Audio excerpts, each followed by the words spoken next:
Chapter 1. The Immortal Realm. The lower realms are filled with countless cultivators who yearn for the ultimate destination of ascension. The vastness of the immortal realm remains a mystery, with no one able to ascertain its true extent.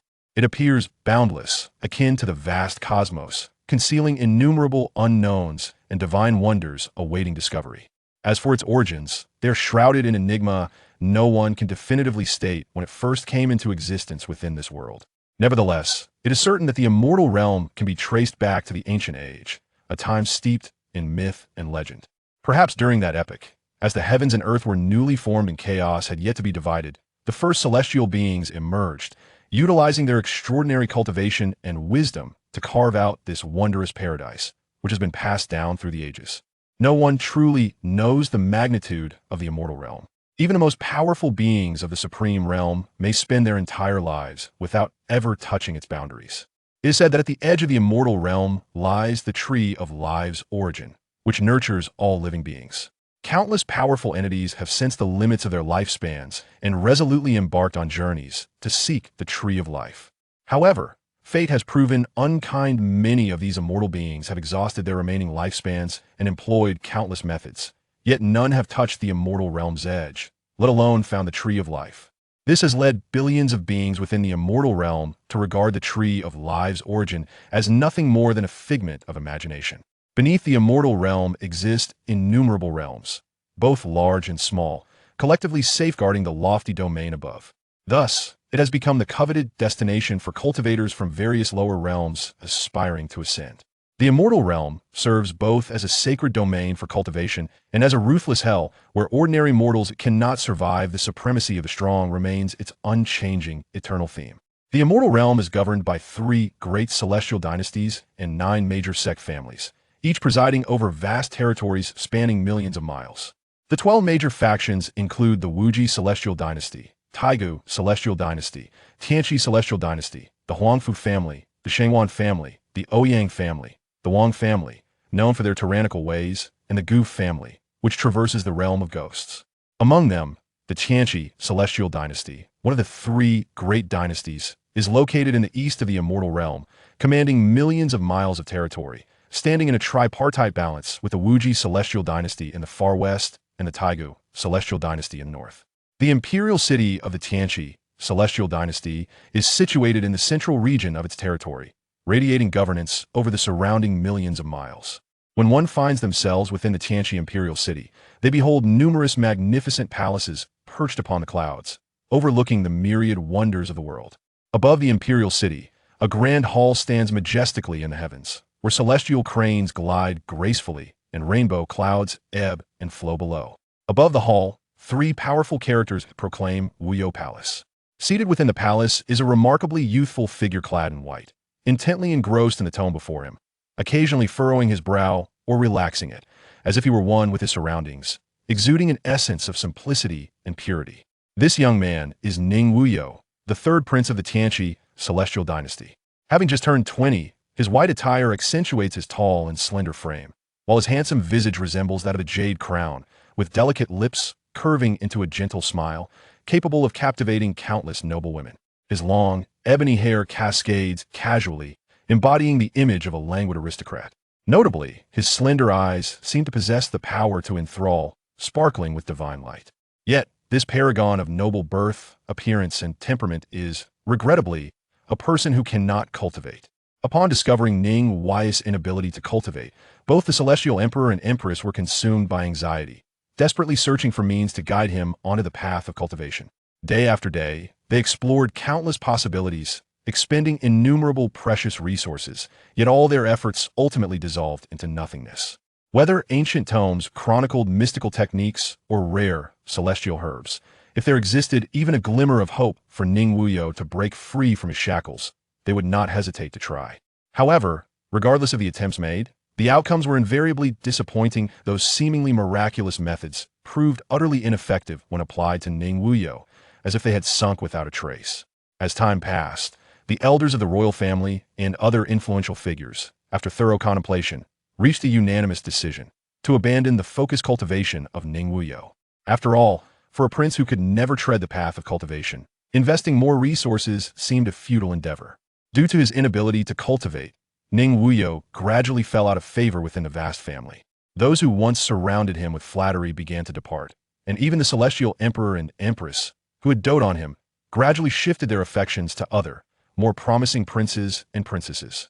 In this merciless and harsh immortal realm, strength is paramount. A prince who cannot cultivate clearly lacks the value of substantial investment. Yet, despite Ning Wuyou's inability to achieve success in cultivation, no one within the entire celestial dynasty dared to underestimate him.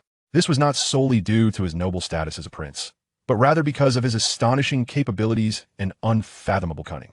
Each of his schemes was as intricate as a spider's web, leaving adversaries with no avenue of escape. Over time, often this seemingly weak but actually formidable prince filled the hearts of many, and no one would dare provoke him, fearing they might unwittingly fall into one of his meticulously laid traps. As Ning Wuyou sighed, placing his book aside and rising to leave the grand hall. Upon stepping outside, for youthful maidens, like blossoms in their prime, approached him, encircling him on either side. On his left stood the eldest sister, Mei Qing, adorned in a flowing red gown. Her large, sparkling eyes, high and straight nose, and elegantly arched eyebrows lent her an air of grace and dignity. Her lips often curled into a gentle smile, and her movements exuded an effortless elegance. Her figure as graceful as a painting, as if she had stepped out from one. Next to Mei Qing was the second sister, Lan Xiang, whose gentle and captivating beauty evoked a sense of protective instinct, albeit with a hint of awkwardness. Following her was the third sister, Zhu Exin, whose alluring figure danced lightly like willow fluff in the wind, her delicate features radiating an icy beauty, a true embodiment of the Ice Queen. Lastly, on the far right stood the youngest sister, Zhu Yao, resembling an ethereal sprite, her smile blooming like flowers in the morning light, every gesture exuding an innocent charm that irresistibly warmed the heart. These four maidens are the four sore maids, Mei Lan, Zhu, and Zhu, whom Ning Wuyou has nurtured since childhood. The four young ladies are strikingly graceful and charming, embodying the essence of noble birth, surpassing even the most favored daughters of prominent families. They were fortuitously acquired by Ning Wuyou at an auction. At that time, the four sisters were displayed on a platform like mere commodities, dirty and resembling beggars, helplessly standing there. When Ning Wuyou entered the auction house, the four sisters suddenly knelt before him, beseeching, "We implore you, noble sir, to take us four sisters in. We are willing to serve you as your maids." Upon witnessing the four maidens kneeling before him, Ning Wuyou, who had just stepped into the auction house, couldn't help but tease, "Why do you wish to follow me? There are illustrious families and noble youths here. Why choose to follow me?" Seeing the distinguished young man respond to them, the eldest sister, Mei Qing, stammered nervously. "In response to your inquiry, noble sir, we sensed your extraordinary presence the moment you entered." Furthermore, Ning Wuyou was skeptical of this so-called instinct. His first reaction was to suspect that these maidens might be placed near him by someone else. With his hands clasped behind his back, he narrowed his eyes slightly, furrowing his brow into a deep scowl, his expression as cold as frost, his voice turned icy. "Furthermore, what? Your answer had better satisfy me. Otherwise, you sisters shall have no place in this world." As his words fell, he waved his hand, releasing an overwhelming aura of authority. At that moment, like a sudden tempest, a dozen or so golden-armored royal guards, wielding sharp spears, surged forth from behind Ning Wuyou. These guards moved with the swiftness of the wind, encircling the four maidens in an impenetrable barrier. Each guard was tall and imposing, their expressions stern and cold, exuding an aura of formidable power that sent shivers down the spine. Upon witnessing the scene, the youngest sister among the four was so frightened that she burst into tears, murmuring, "I can perceive the fortunes of every individual here, and among them, the young master possesses the highest fortune, signified by a purple aura, while the others are predominantly enveloped in yellow auras. Hence." Upon hearing these words, Ning Wuyou gazed thoughtfully at the youngest girl, Zhu Yao, for a brief moment before instructing his retinue, "Go, procure them and ensure they are cleaned, for they are in a most unsightly state." The attendants accompanying Ning Wuyou promptly sprang into action upon receiving the command. Observing the four maidens on stage, who were overwhelmed with joy and tears upon being purchased by him, Ning Wuyou commanded, "Investigate their backgrounds. Ascertain whether there are any hidden machinations at play." "Understood," came a cold voice, though the speaker remained unseen. Thus, the four sisters were acquired by Ning Wuyou. After securing their purchase, he escorted them back to Wuyou Palace. An hour later, while seated in the main hall engrossed in a book, A voice reached Ning Wuyou's ears. The four possess unblemished backgrounds, with no one manipulating them. Ning Wuyou nodded slightly, choosing to ignore the source of the voice, and continued reading. From that moment forth, the four sisters became inseparable from Ning Wuyou, who bestowed upon them the surname Mei, Lan, Zhu, naming them eldest sister Mei Qing, second sister Lan Xiang, third sister Zhu Exen, and youngest sister Zhu Yao. The four sisters, who had been frolicking outside the hall, slightly inclined their bodies in greeting as Ning Wuyou emerged, saying, "We pay our respects to the young master." Ning Wuyou lightly acknowledged them and inquired, "Are the 36 attribute divine medicines ready?" Reporting to the young master, "We are merely missing the 5-colored celestial roots." Mei Qing replied anxiously. Ning Wuyou furrowed his brow and asked, "Why is that?" The youngest, Zhu Yao, pouted and huffed, "It's all the fault of the ninth prince. Somehow, he caught wind of your efforts to collect the 5-colored celestial roots and intentionally drove up the bids at the auction." Pausing momentarily, Zhu Yao continued with indignation. In the end, when he realized we could still afford the price, he revealed his royal identity to coerce the auction house into handing over the roots without charge. Upon hearing Zhu Yao's account, Ning Wuyou's expression remained unchanged, though a flicker of fierce brilliance danced in his eyes. "Let us go for a stroll and pay a visit to my ninth brother," Ning Wuyou declared, gradually making his way outside. With hands clasped behind his back, Ning Wuyou strolled leisurely, the four maidens encircling him in a protective formation akin to a four-directional sword array, creating a natural barrier that was both offensive and defensive. This was the result of years of tacit understanding among the sisters and Ning Wuyou. From the moment the four sisters joined him, Ning Wuyou deliberately set about nurturing them. He permitted them to address him as young master instead of your highness, a privilege of great significance to the sisters. Since their acquisition at the auction, Ning Wuyou had selected a celestial-grade cultivation manual titled 4 Extremes Sword Classic from the Royal Treasury. For their training, he also equipped each of them with a celestial-grade weapon, ensuring they lacked for nothing in terms of cultivation resources. It could be said that even members of the imperial family did not receive such treatment. This inspired the four sisters to resolve silently, to train diligently, determined not to squander the young master's generous gifts. Unbeknownst to them, the reason for Ning Wuyou's exceptional kindness was a mystery they had no desire to inquire further. They devoted themselves wholeheartedly to fulfilling his commands, as they were unwilling to disappoint him.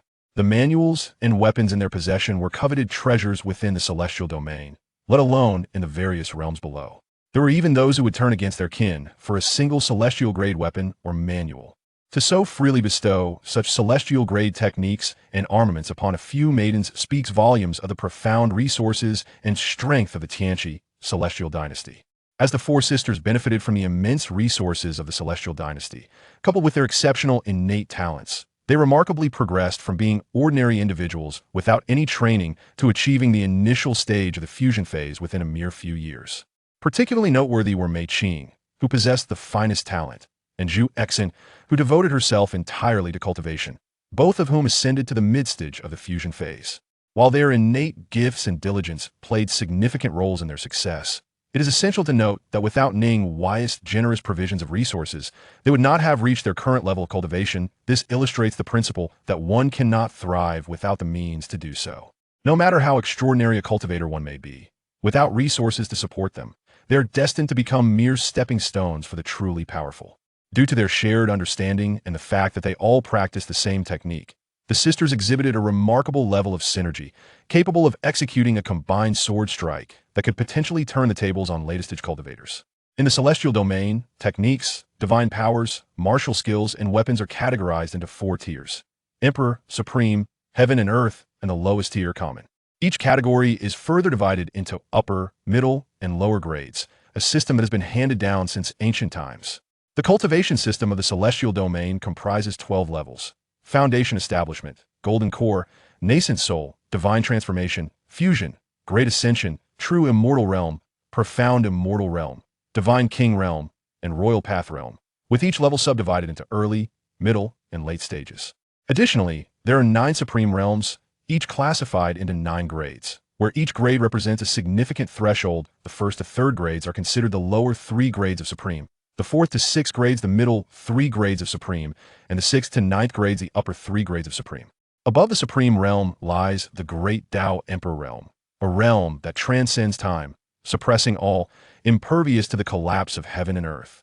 The Great Tao Emperor realm is unique in that it does not differentiate between early, middle, and late stages. No one knows the path to becoming an emperor. Even those who have attained the emperor's throne cannot divulge the secrets of ascension. To step beyond that threshold is to succeed.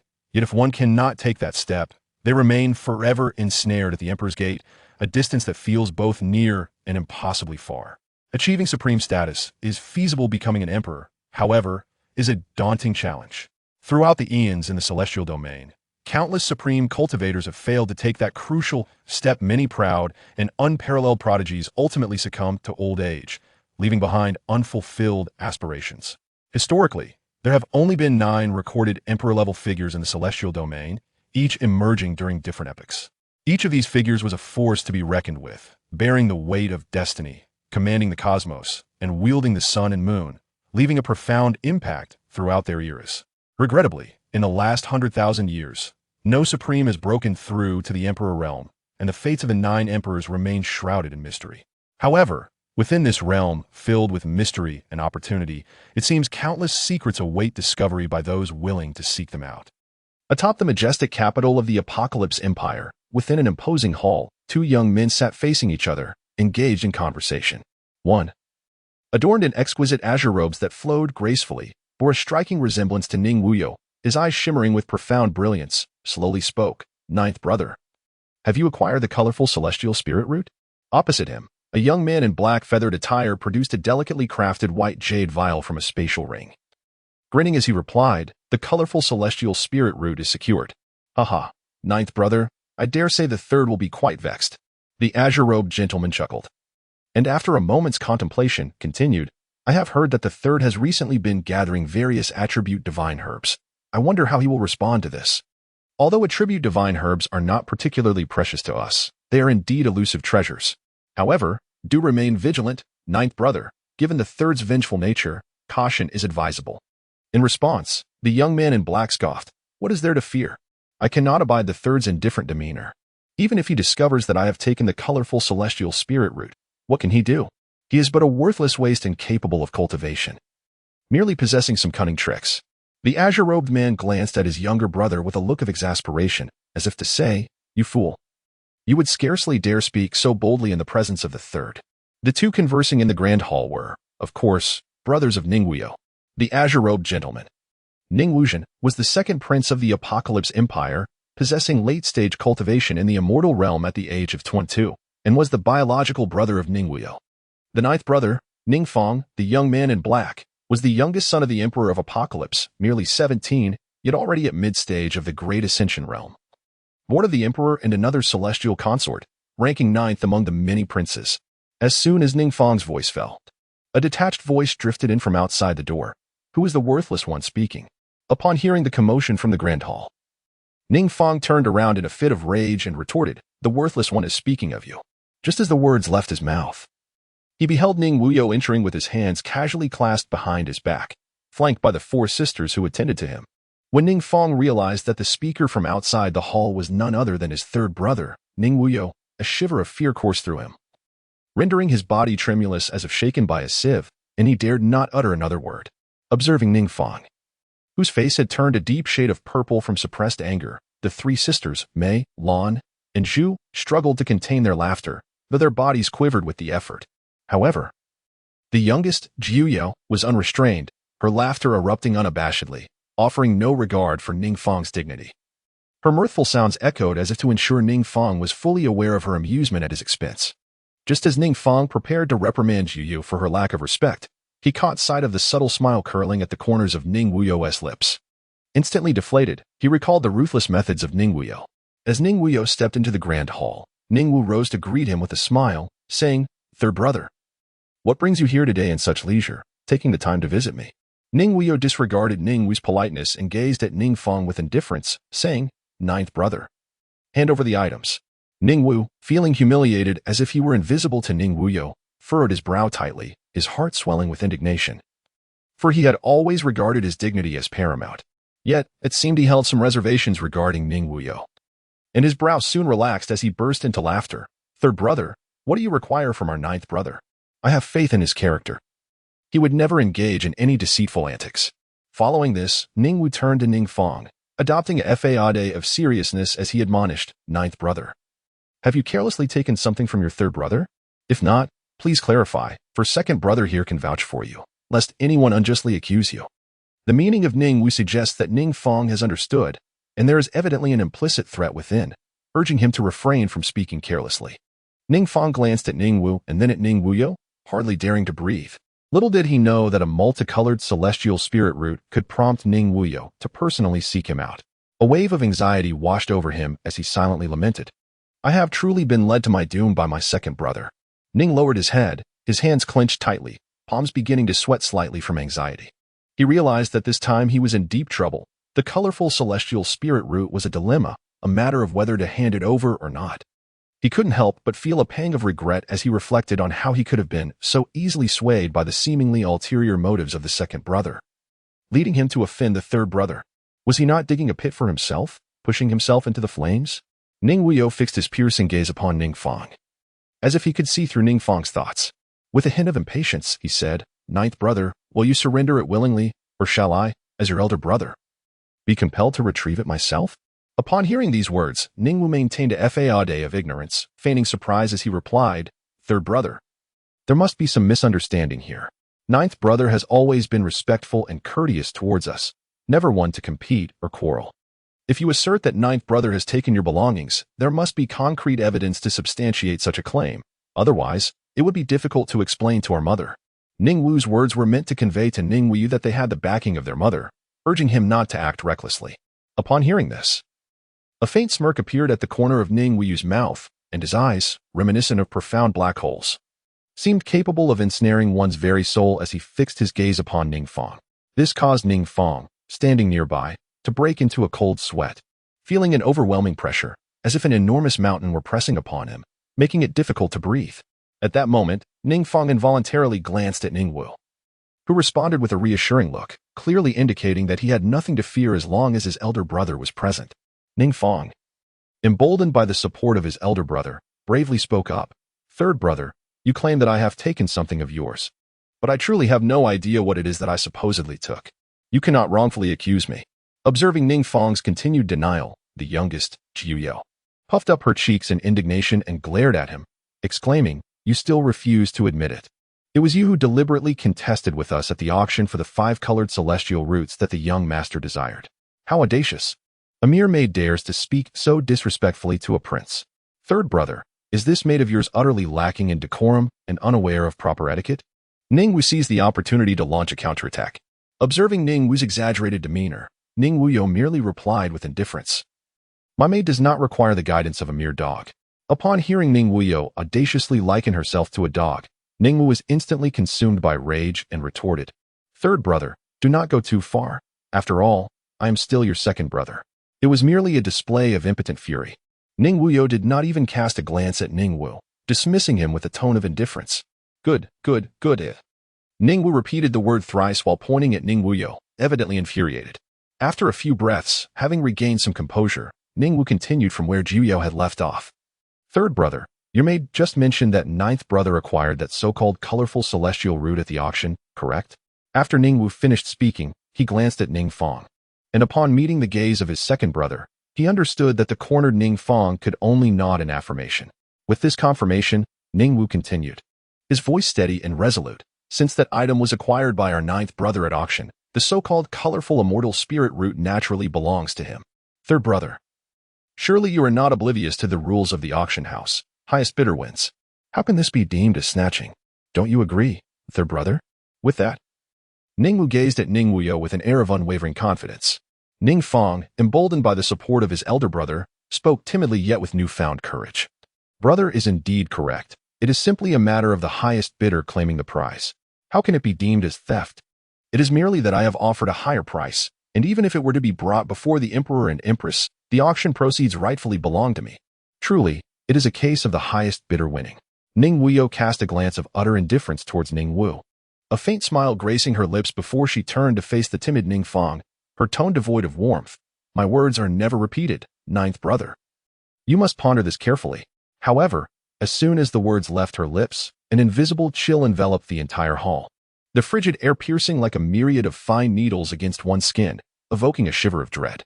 The atmosphere within the grand hall seemed to solidify, plummeting to sub-zero temperatures, every subtle current of air appearing to cease its flow, the silence so profound that one could almost hear the rhythm of their own heartbeat, instilling an undeniable sense of fear that rendered even the act of breathing a daunting endeavor.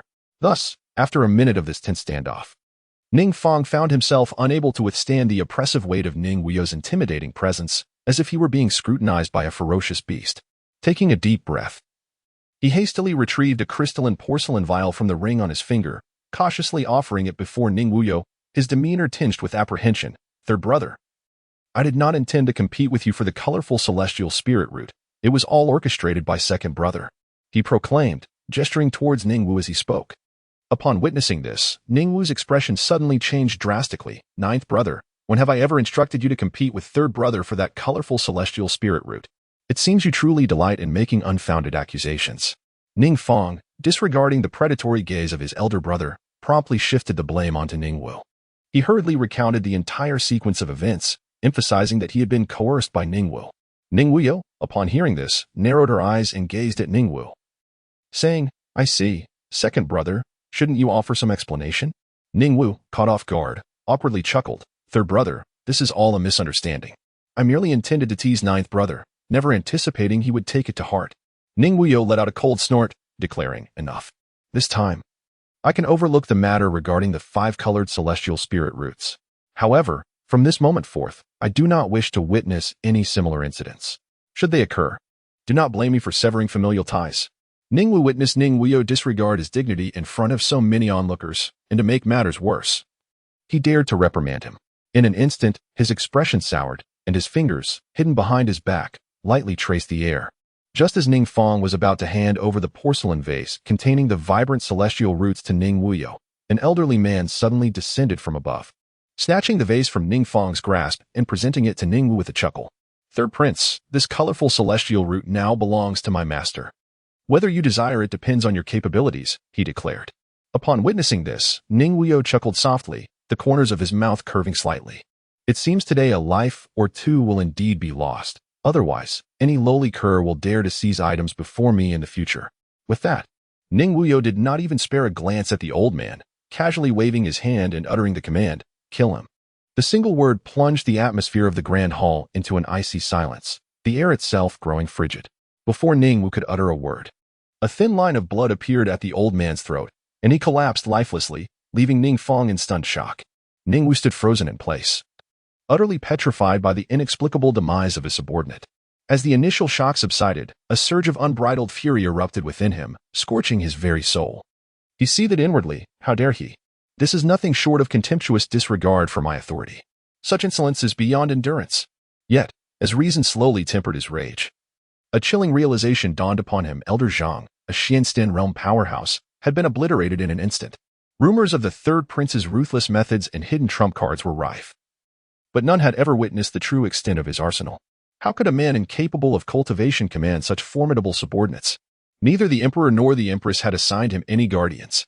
Suppressing his wrath with immense effort, Ning Wu barked, "Third brother, do not push me too far." With a furious wave of his hand, he commanded, "Elder Ming, unearth the vermin lurking in the shadows." No sooner had the words left his lips than a swirling mass of darkness materialized in the air, concealing a shadowy figure within. A skeletal hand emerged from the abyssal mist, clawing at the void beside them. At the sight of Elder Ming's intervention, Ning Wu's tension eased. "Now," he thought with grim satisfaction, "let us see what tricks you have left, third brother." Elder Ming was a late-stage Divine King realm expert, teetering on the precipice of Imperial Dao realm, a temporary guardian assigned by the Empress to oversee him within the imperial capital. Guardians were a privilege reserved only for the most prodigious heirs of noble houses. Only those who demonstrated at least fifth-tier innate talent during the clan's aptitude trials were deemed worthy of such protection, ensuring their survival until they reached their full potential. In the immortal realm, innate talent was classified from 1st to 9th tier, with the 1st being the lowest and the 9th the highest. Legend spoke of a mythical 10th-tier perfection beyond that, though not a single individual in the annals of history had ever manifested such divinity. It was said that a 10th-tier prodigy, if nurtured to maturity, could transcend even the great emperor's dominion. Every child in the immortal realm underwent aptitude testing at the age of 6. Ning Wu himself had been assessed as a 7th-tier talent, a prodigy destined for the supreme realm. with even the potential to breach the upper echelons of supreme cultivation. As the legitimate son of the celestial emperor and empress, his nobility was beyond question. Elder Ming Kong, one of the 7 chief elders of the Hall of Offerings, was a force to be reckoned with, his cultivation at the pinnacle of late-stage divine king realm, brushing against the threshold of imperial Dao. Given time, he would undoubtedly ascend to the ranks of imperial Dao sovereigns. To serve as an elder of the Tianqi celestial dynasty's Hall of Offerings was to stand among the rarest of elites, and as one of its chief elders, his supremacy was beyond dispute. Ning Wu observed Elder Ming's actions, a smirk of triumph curling at the corners of his mouth. "Ah, third brother," with Elder Ming stepping in, "I wonder how long you can maintain your arrogance."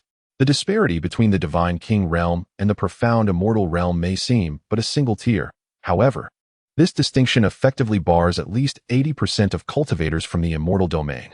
The difference lies in their life stages. The profound immortal possesses a lifespan of 5,000 years, while breaking through to the divine king realm not only extends one's lifespan to 10,000 years, but also gradually elevates their constitution to an entirely different level. A nascent divine king could easily dispatch 100 late-stage profound immortals with a mere flick of their wrist.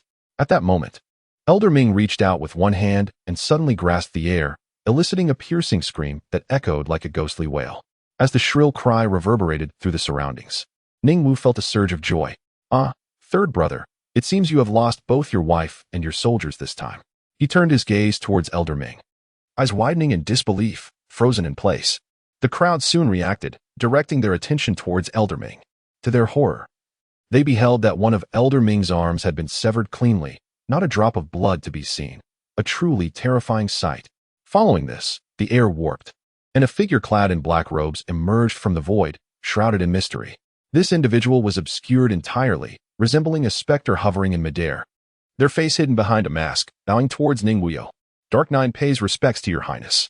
"Step back," Ning Wuyou replied with a casual wave of his hand, his demeanor unruffled. Such a nonchalant display suggested that incapacitating a divine king was as trivial as crushing an ant beneath one's foot. Witnessing this, Ning Fong felt an icy dread. His heart raced and his legs trembled. He had long heard whispers of third brother secretly nurturing a cadre of followers, but he had not anticipated their prowess. Elder Ming, a late-stage divine king, had been effortlessly subdued in a single move. How many more hidden trump cards did he possess? At this juncture, Ning Wu's face contorted in rage as he bellowed, "Ning Wuyou, you possess such audacity to cripple my protector. Do you even comprehend that Elder Ming was appointed by our mother? Your arrogance knows no bounds." Ning Wuyou let out a soft "oh" and chuckled lightly, saying, "Is this what arrogance looks like?" Ning Wuyou gazed at Ning Wudao with an air of serene indifference and declared, "I shall reiterate one last time, surrender the item, or you shall face the consequences." Upon hearing her words, Ning Wu's anger surged, his veins visibly bulging as he ground his teeth and hurled the porcelain vial towards Ning Wuyou, exclaiming, "Take it. I hope you do not regret your actions today." With the item secured, Ning Wuyou did not linger, turning to her 4 sisters with a smile, "Let us depart. This place is far too gruesome. If we remain any longer, it will surely taint my eyes. Indeed, it is utterly filthy. Let us hasten away." Kikuya chimed in cheerfully, pulling Mei Qing along as they walked. As the eldest sister, Mei Qing affectionately tapped her younger sibling's forehead. "Truly, you have been spoiled by that gentleman. You dare to speak so freely. Had it not been for his protection, I doubt the second prince would have shown you any mercy." Watching them retreat, Ning Wu could no longer contain his fury. Bellowing towards the entrance of the hall, "Third brother, you shall pay for this.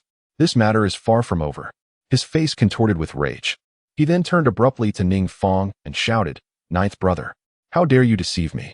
Are you so afraid of Ning Wuyou that you do not fear me?"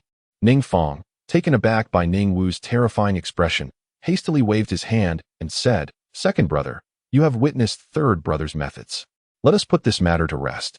"Put it to rest?" Ning Wu retorted with disdain. "You speak so lightly of it. Where shall I place my dignity? I must certainly go to mother and report that Ning Wuyou has disrespected his elder brother and committed acts of excessive violence." Ning Wu spoke with fierce intensity. Ning Wuyou and his companions left the grand hall of Ning Wu with an air of nonchalance, as if nothing of consequence had transpired. The matter of eliminating a minister was of no concern to Ning Wuyou. After all, does one ponder the life or death of an ant when crushing it beneath one's foot? Certainly not. Observing Ning Wuyou's leisurely departure filled Ning Wu with exasperation. "Old Jiu, why are you still dazed? Come with me to find Mother. Upon acquiring the vibrant celestial spiritual roots, Ning Wuyou returned to his own hall, still engrossed in a book. Meanwhile, the four sisters busied themselves with the preparation of the 36 divine herbs they had obtained, readying them for their master's use. Ning Wuyou sat in the grand hall, lost in contemplation, with the 36 attribute divine medicines and an abundance of rare celestial treasures at my disposal. I should be able to break through. Thus far, the entirety of the celestial dynasty, including those from external forces, has regarded Ning Wuyou as a mere talentless individual incapable of cultivation. Despite possessing some skills, a royal descendant unable to cultivate is merely a privileged young master with a powerful background. What more could he offer? Consequently, no faction within the celestial dynasty is willing to ally with the third prince. For a prince devoid of the ability to cultivate is deemed unworthy of inheriting the exalted position of the heavenly emperor. Within the celestial dynasty, there are 9 princes, the first prince Ning Ong, the second prince Ning Wu, and the third prince Ning Wuyou. These 3 princes are full-blooded brothers born of the celestial emperor and the celestial empress, rightful heirs and formidable contenders for the throne of the next celestial emperor. The remaining 6 princes are born of the celestial emperor and other consorts. Being non-primogenital, they lack the qualifications to ascend to the imperial throne, regardless of their immense talents. They may only enter the ancestral hall after the next celestial emperor's ascension, tasked with safeguarding the dynasty or expanding its territories, forever estranged from the throne. Ning Wuyou, once the favored child showered with affection, faced a harsh reality when, at the age of 6, his aptitude test revealed him as an ordinary mortal devoid of any innate talent for cultivation. From that moment onward, all the adoration he once received dissipated into the ether, including the gradual estrangement of his beloved mother, who ceased to inquire about his well-being. Consequently, Ning Wuyou's demeanor became somewhat aloof. People envied and resented the privileged offspring of noble families, who, from birth, stood atop the pinnacle of life. Yet, amidst the relentless pursuit of fame and fortune, the treachery and intrigue of noble families, how many could truly withstand the pressures? Furthermore, within the supreme power center of the celestial dynasty, the coldness of human nature is starkly manifested. The harsh reality of imperial life is indeed merciless and unforgiving. Ning Wuyou shook his head, dismissing the memories of the past. What was lost had already slipped away. Dwelling on such matters served no purpose, but merely reflected the self-pity of the weak. Ning Wuyou sat gracefully upon the throne in the grand hall and softly uttered, "Ingio." As the words fell from his lips, a figure clad in black materialized from the void beside him. This individual was none other than Ingio, who had recently incapacitated Ming Kong. Upon his sudden appearance, the man in black bowed respectfully to Ning Wuyou and inquired, "Your Highness, what is your command?" Ning Wuyou gazed at the book in his hand and casually inquired, "What realm have you attained now?" In response, Ingio respectfully replied, "Your Highness, I have recently made a breakthrough to the mid-stage of the Divine King realm." Ning Wuyou set aside the book in his hands and gazed at Ingio before him, expressing admiration to incapacitate Ming Kong, who is at the late stage of the Divine King realm. With your mid-stage prowess is quite impressive. Thank you for your kind words, Your Highness. Ingio felt an undeniable surge of joy within upon hearing his master's praise. Ning Wuyou lightly acknowledged with a soft hum and continued to inquire, "How have the instructions to any progressed?" Upon hearing the prince's question, Ingio promptly responded with utmost respect, "Your Highness, I report that the location of the fallen Feiyu Supreme was discovered a month ago, situated within a small secret realm. However, there exists a barrier surrounding this realm, and breaching it is likely to attract the attention of nearby factions. I beseech Your Highness to make a decision." Ning Wuyou cast a glance outside the grand hall and let out a light chuckle. "I wish for the nearby forces to be aware of the existence of the secret realm. The more, the merrier. You may instruct an E to disseminate the news, and once I have concluded matters concerning the immortal dynasty, I shall meet with him."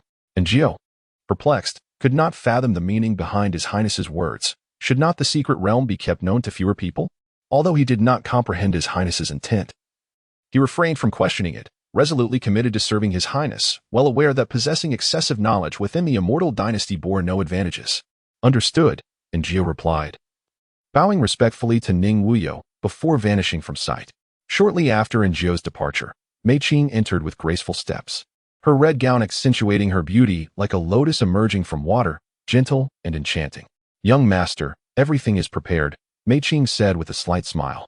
Gazing at the handsome Ning Wuyou, setting aside the book in his hands, Ning Wuyou nodded gently and replied with a faint smile, Qing'er, you have worked hard. Hearing Ning Wuyou's concern warmed Mei Qing's heart. She quietly approached him from behind and began to massage his shoulders, softly saying, "It is no trouble at all. As long as we can lighten some of the burdens for you, we sisters are already immensely pleased." Ning Wuyou gently patted Mei Qing's delicate hand, saying, "Let us proceed. After 2 decades of silence, it is time for a breakthrough." Mei Qing responded with a soft deep within the grand hall of Wuyou Palace, in a concealed chamber.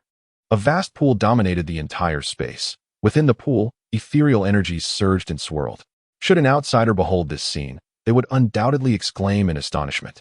Such rich spiritual energy from the heavens and earth, it has already liquefied. Indeed, this pool of water contained the purest spiritual essence in existence. It was a result of Ning Wuyou's tireless efforts in gathering countless spiritual roots, celestial herbs, and even the legendary immortal grade 7-leaf flower, which was said to captivate even the mightiest of emperors. This remarkable achievement had created this extraordinary spring. One could assert that even the Tianqi celestial dynasty would require a significant sacrifice to amass such precious elixirs. Standing beside the tranquil pool of spiritual spring, Ning Wuyou could not help but marvel. At last, I have gathered everything. The efforts of 3 long years have not been in vain. This success makes it all worthwhile. Qing'er, please add the final 36 attribute divine herbs. He instructed Mei Qing, who stood behind him. Of course, young master, she replied, with a graceful wave of her hand. The 36 divine herbs soared into the air, gently descending into the spring. The once tumultuous waters calmed, resembling a peaceful brook, upon the addition of these rare herbs. Though the 36 attribute divine herbs were not particularly precious to Ning Wuyou, they were indeed rare treasures in the world. Their presence was indispensable for his impending success or failure. To someone of Ning Wuyou's royal stature, they might not seem overly valuable. However, in the outside world, such herbs were fiercely contested by various factions. Even a single divine herb could stir commotion across vast realms.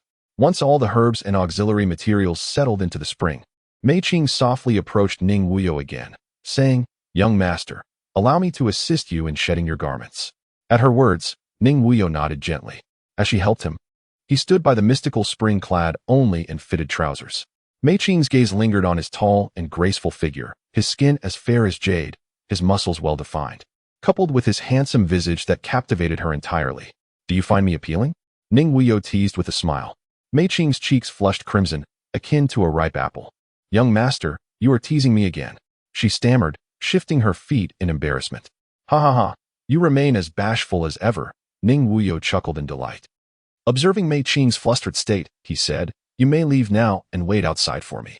With a blush still adorning her cheeks, Mei Qing hurried out, exhaling a breath of relief as she reached the outside, muttering, "The young master is truly too handsome."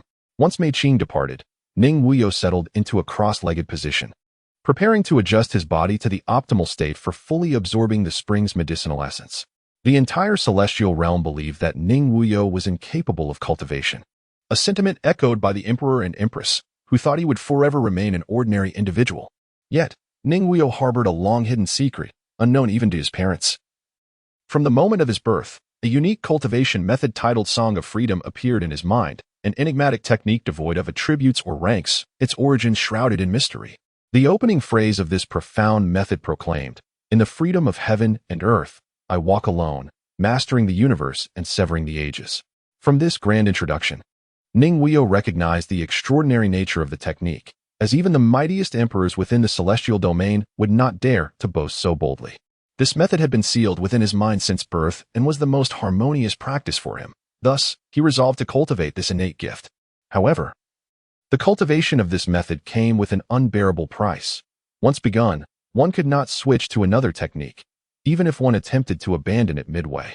Success would remain elusive. Moreover, entering this method posed a formidable challenge, necessitating one to revert to a state of utter simplicity, transforming into a mere mortal, devoid of any cultivation talent or Taoist physique. Each day, he would endure the trials of sun and moon, refining his body and soul until a moment of sensation hinted that he was on the verge of entry. To achieve this, he needed to supplement his efforts with vast amounts of heavenly materials and the 36 divine herbs to break through into the Song of Freedom. Over the years, Ning Wuyou diligently persevered, each day mirroring the last. Mornings were spent honing his physique, sculpting every muscle, while nights were devoted to nurturing his soul, rendering it ever purer and stronger. Secretly, he commanded his subordinates to scour the celestial realm for treasures that could aid his breakthrough. Time flowed relentlessly, and just 3 days ago, after years of anticipation and toil, Ning Wuyou finally encountered the long-awaited opportunity for breakthrough. In this moment of reflection, he felt a surge of emotions. A culmination of years of silent labor and patience was about to bear fruit. Looking back, he had awaited this moment since his youth. Now, he was 20 years old. Despite being the esteemed third prince of the celestial dynasty, adorned with unparalleled status and power, he understood that without formidable strength, all glory and authority were but fleeting illusions. Before embarking on his breakthrough, Ning Wuyou needed to attain a state of near perfection. Ensuring he could fully harness the essence of the spiritual spring, he settled into a meditative posture, beginning his breathing exercises. After approximately an hour, he slowly opened his eyes, a confident smile gracing his lips. It is time to break through. As soon as the words left his lips, he swiftly leapt, plunging into the depths of the spring. The moment he entered the water, his body descended rapidly, akin to a meteor plummeting to the earth. In an instant, the previously serene spring erupted, as if ignited. Boiling violently like water reaching its boiling point, steam rising and enveloping the air.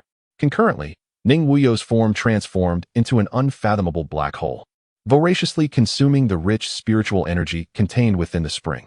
This overwhelming force surged into his being like the relentless waters of the Yellow River, flowing ceaselessly into him. Ning Wuyou's breakthrough spanned merely 3 days. When the last trace of spiritual energy was absorbed, the spiritual spring became crystal clear, transforming into a mere pool of ordinary water. As the final essence entered his body, Ning Wuyou's eyes snapped open, and a brilliant light emanated from their depths. With a resounding shout of break, his form surged upward from the waters of the spiritual spring, ascending to hover in midair. His strength surged correspondingly, rapidly elevating from the foundational stage through its early, mid, and late phases, then advancing through the golden core stages and finally reaching the nascent soul, transformation, integration, and great ascension, until it barely halted at the initial phase of great ascension. However, the breakthrough was not yet complete. A powerful shout erupted from Ning Wuyou once more, primordial Tao body established. At that moment, 36 bones radiating with a kaleidoscope of colors gradually manifested within him, presenting Ning Wuyou as if he were a celestial being descended to the mortal realm. This extraordinary phenomenon persisted for nearly an hour, and as the colorful radiance within him gradually receded, Ning Wuyou gently descended to the ground, his eyes opening with a brilliance that seemed to captivate the very soul. At last, I have broken through. Ning Wuyou marveled, astonished that this innate technique had enabled him to cultivate the primordial Tao body, a physique so remarkable that even emperors would envy it. His 20 years of being a hidden dragon in the depths had not been in vain, he mused. He then began to introspect, discovering that his cultivation had surged directly to the early stage of great ascension. This innate technique, Song of Freedom, proved to be extraordinarily potent, fulfilling his expectations. It was likely on par with, if not superior to, imperial-level techniques.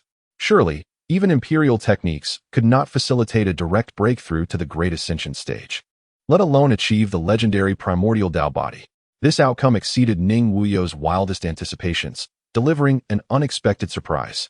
With my current early-stage great ascension strength, complemented by the primordial Tao body, I should be able to contend with formidable beings of the true immortal realm, and perhaps even emerge victorious, Ning Wuyou contemplated discreetly. Though the distinction between the early great ascension and true immortal realms is merely one level, the disparity is monumental, so vast that many remain trapped in the great ascension stage throughout their lives. Ning Wuyou's ability to traverse the chasm between mortals and immortals at the early great ascension stage, engaging with true immortal beings and potentially triumphing, illustrates the formidable and terrifying nature of the Song of Freedom. In the celestial domain, realms below the great ascension are considered mortal realms. Only those who break through to true immortality can be deemed as having entered the threshold of mastery and recognized as formidable experts. True immortals, as the name implies, inhabit the realm of the divine.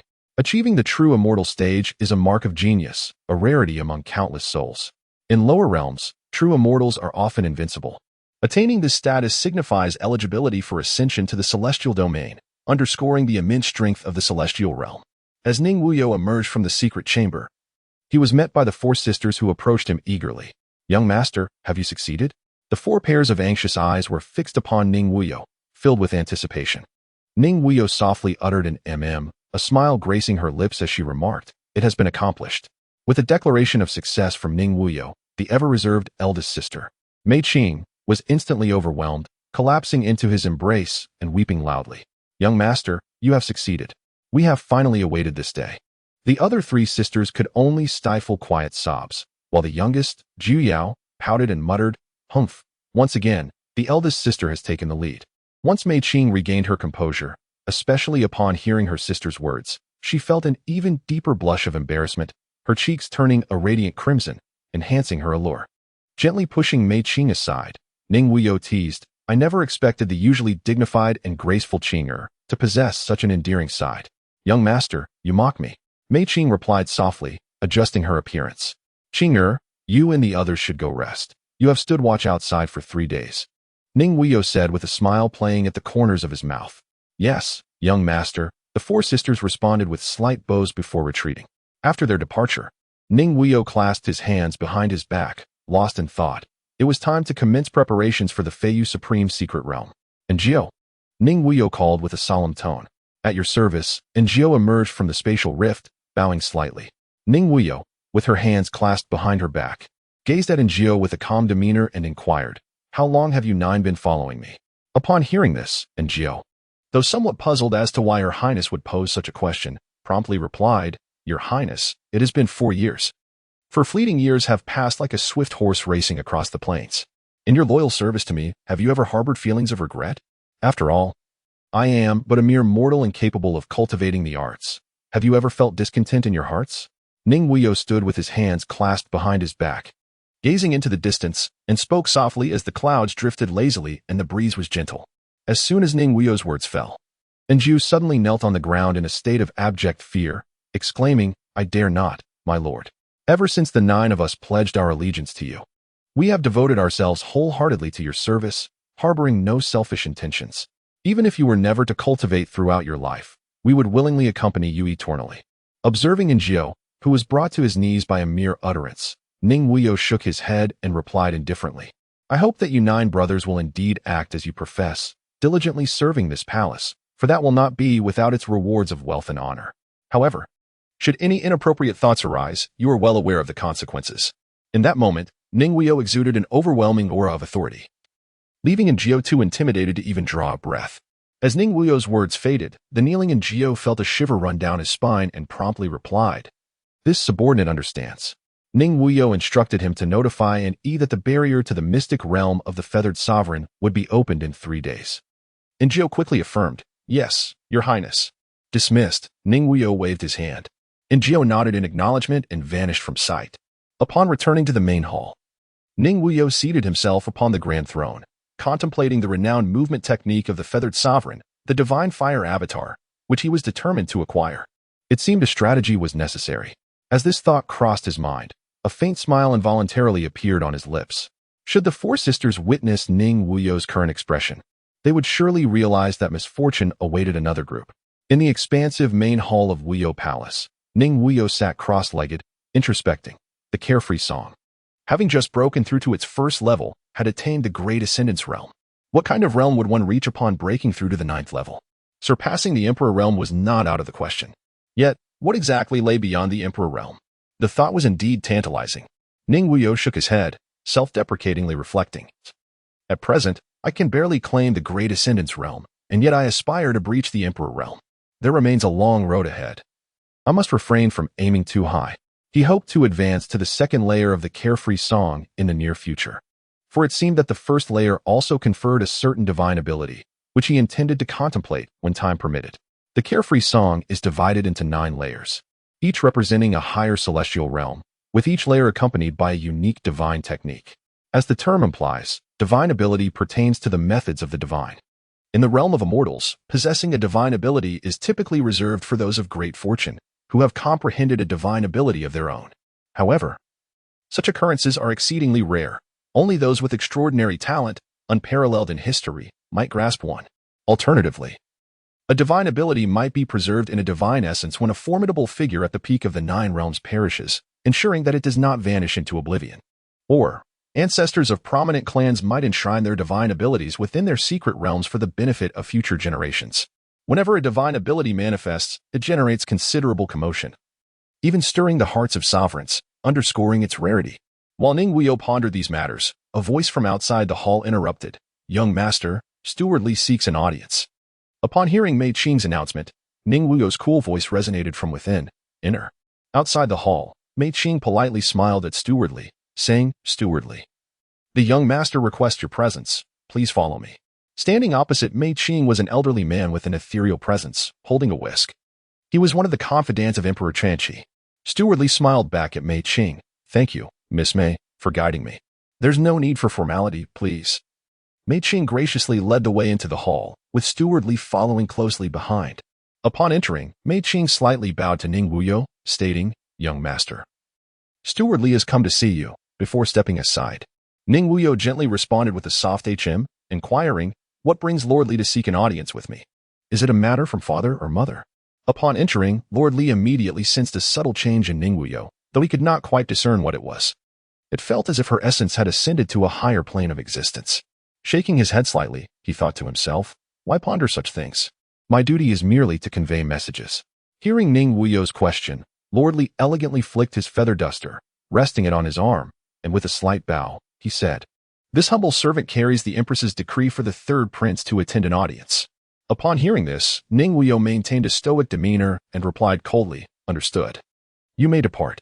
"Your servant takes his leave," Lord Li said, bowing as he retreated, only straightening his posture once he had exited the grand hall and soared into the sky. After Lord Li's departure, Mei Qing turned to Ning Wuyou and asked, "My lord, is the Empress summoning you at this time due to the matter of Ming Kong being discarded by Anjiu?" Ning Wuyou gazed at Mei Qing with a smile, saying, "You are truly exceptionally clever." Mei Qing stamped her foot, replying, "Young master, you are mocking me again. All right, prepare yourself, and accompany me to the Heavenly Empress Palace." As Ning Wuyou twirled the ring on his finger, a glimmer of cold light flickered in his eyes. "Understood," Mei Qing responded, and upon finishing her words, she exited the grand hall to make arrangements. After a short while, Ning Wuyou set off alone with Mei Qing towards the Heavenly Empress Palace. Nestled above the clouds of the Tianqi celestial dynasty, the Heavenly Empress Palace stands as the second tallest edifice, surpassed only by the Heavenly Emperor Hall, which overlooks the multitude and commands vast territories. Upon arrival, they beheld the ethereal silhouette of a phoenix calling out, while the Qinghuan and Fire Phoenix resonated above the grand hall. Furthermore, 7-colored auspicious clouds floated gracefully around the palace, creating an atmosphere of divine serenity that exuded the majesty and dignity of the Heavenly Empress. Within the grand hall, the Heavenly Empress sat regally upon her glass-high platform, her beauty strikingly radiant, captivating like a precious pearl. An air of nobility emanated from her features, instilling a sense of awe that deterred direct gazes. Below her, Ning Wu and Ning Fong stood respectfully at either side of the hall, their demeanor reflecting the overwhelming authority of the Heavenly Empress. As the oppressive silence of the hall weighed heavily upon the brothers, a voice resonated from outside, announcing, "The third prince has arrived." At this, the Heavenly Empress, maintaining her regal composure, commanded, "Let Wuyou enter." Soon after, Ning Wuyou and Mei Qing entered the hall. They approached at a measured pace, halting a meter from the elevated platform, and bowed, saying, "We pay our respects to Mother." Mei Qing followed suit, curtsying, "This servant greets the Heavenly Empress. Rise." The Heavenly Empress's voice echoed, prompting Ning Wuyou and Mei Qing to stand before her. The moment Ning Wuyou stepped into the hall, a glint of divine perception appeared in the Heavenly Empress's eyes, indicating she sensed something unique about him, yet she chose not to elaborate. At this juncture, the Heavenly Empress, maintaining her composure, inquired, "Wuyou, your second brother claims you have rendered the 7 thrones of the offering hall, Ming Kong, useless. Is this true?" Upon hearing the Heavenly Empress's question, Ning Wu felt a surge of delight, casting a sidelong glance at Ning Wuyou, inwardly thinking, "Third brother, let us see how Mother punishes you. You dismiss the protector chosen by Mother herself, which is nothing short of disrespect. There is indeed truth to this matter." Ning Wuyou replied, "Ming Kong overstepped his bounds, and he should have been aware of the consequences when he acted against my will. He has merely lost an arm. Should he dare to act again, his entire clan shall face annihilation." Ning Wuyou stood tall, his gaze unwavering as he calmly addressed the Empress. Upon witnessing Ning Wuyou's audacity in the Empress's palace, Ning Wu was filled with indignation and reproached, "Third brother, do not twist words and obscure the truth. It is you who seeks to usurp the 9 brothers' colorful celestial spirit root. Ming Kong merely acted upon my orders to halt your ambitions." "Oh, Ning Wuyou turned his head, a mischievous smile playing on his lips as he replied, "You accuse me of attempting to seize the 9 brothers' colorful celestial spirit root. Do you have any evidence to support your claim?" After Ning Wuyou finished speaking, he clasped his hands behind his back and squinted at Ning Fong, who stood nearby. Without uttering another word, "You seek evidence, do you?" Ning Wu turned to Ning Fong and inquired, "Isn't it true that the 3rd brother intends to seize the colorful immortal roots you acquired at the auction, and that I merely wish to prevent him from doing so for Ming Kong's sake?" As Ning Wu's voice resonated throughout the grand hall, all eyes turned towards Ning Fong, who was so startled that his legs trembled uncontrollably, rendering him incapable of uttering a single coherent word. The situation worsened when he met the piercing gaze of Ning Wuyou, which left him utterly speechless. Observing the timid Ning Fong, who was too frightened to even emit a sound, Ning Wu felt an overwhelming surge of frustration. This was not the moment for him to falter. In a fit of urgency, he reassured Ning Fong, "9th brother, there is no need for fear. Our mother will take charge. All you need to do is speak the truth." However, under the oppressive aura of Ning Wuyou, coupled with Ning Wu's insistence and the fierce gaze of the Empress, Ning Fong succumbed to his terror and fainted, collapsing onto the ground. Ning Fong's recent actions have undeniably placed Ning Wu in an awkward predicament. What is the meaning of this? Under such circumstances, you choose to feign ignorance. Aware of Ning Fong's temperament, Ning Wu felt an uncontrollable surge of anger. Yet, before the Empress, he dared not expose Ning Fong's ruse. This was the Empress's hall, even if he wished to unveil Ning Fong's little trick. He refrained from making any move, standing there in a state of confusion. He understood well that even though his mother doted on him, should he dare to act recklessly in the Empress's presence, he would reap no favorable consequences. Rules are rules. And he could not afford to be as audacious as Ning Wuyou. At that moment, the atmosphere in the grand hall became palpably tense. After a brief silence, it was the Empress who broke the stillness, her voice commanding, "Summon someone to carry the 9th prince back. He is utterly useless, just like his mother, weak and ineffectual." No sooner had the Empress's words left her lips than several female attendants hurried in to carry the feigning Ning Fong away. As he was being taken out, Ning Fong pondered, "You are mother and son. What need have I, an outsider, to meddle in your affairs? Even if I were to be vindicated in the end, I would still suffer for it. I shall not engage in such foolishness. Brother, I can only apologize." Watching Ning Fong being carried away, Ning Wu was left utterly bewildered. Once he regained a semblance of composure, he bowed toward the high platform and said, "Mother, every word I speak is the truth. Ming Kong can attest to it." However, before Ning Wu could finish, the Empress interrupted him with a wave of her hand. "Enough, my second son. As the elder brother, you must exercise discretion and not give outsiders a cause for amusement."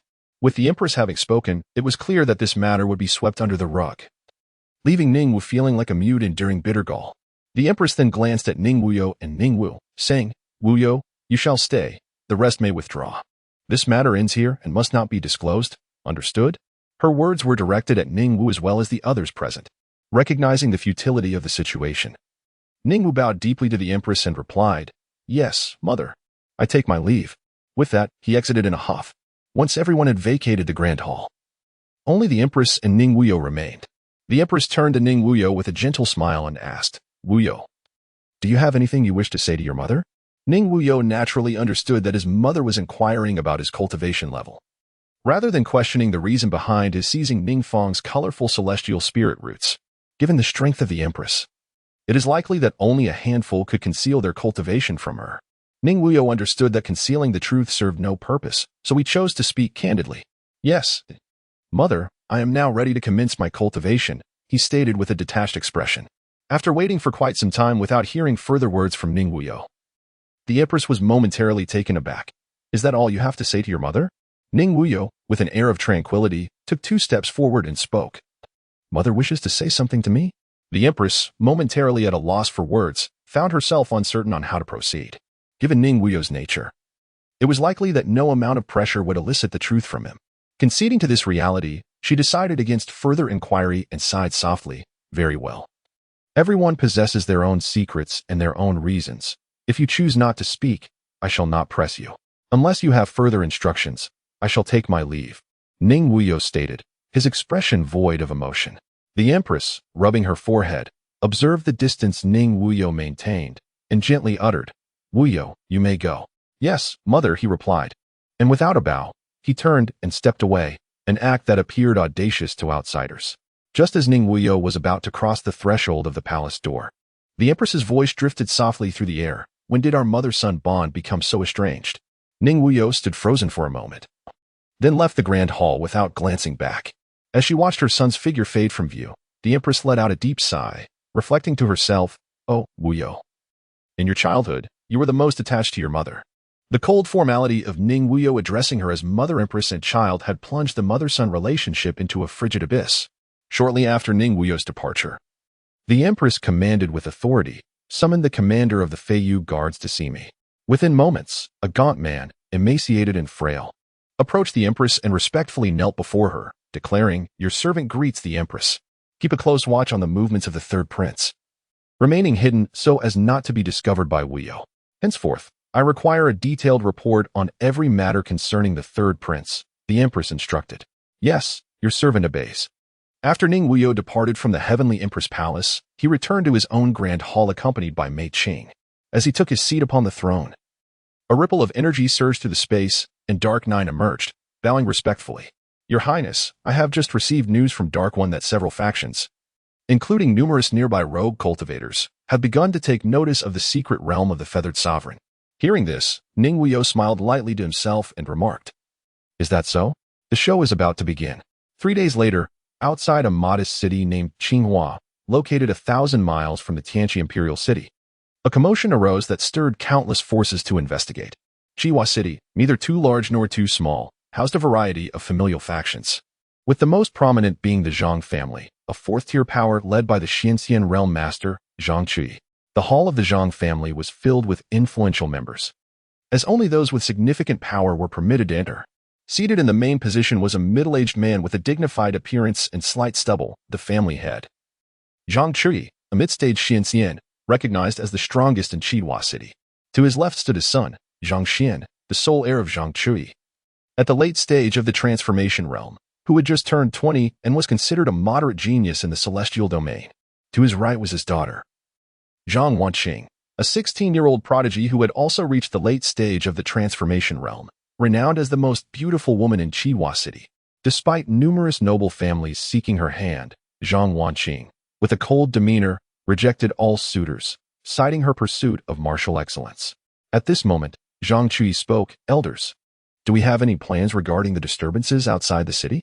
Among the seated elders, a middle-aged man with a bushy beard and spirited demeanor stepped forward, saying, "Family head, allow me to lead the family guard to investigate. Reports indicate that it is a place of fallen sovereigns, likely filled with abundant heavenly materials.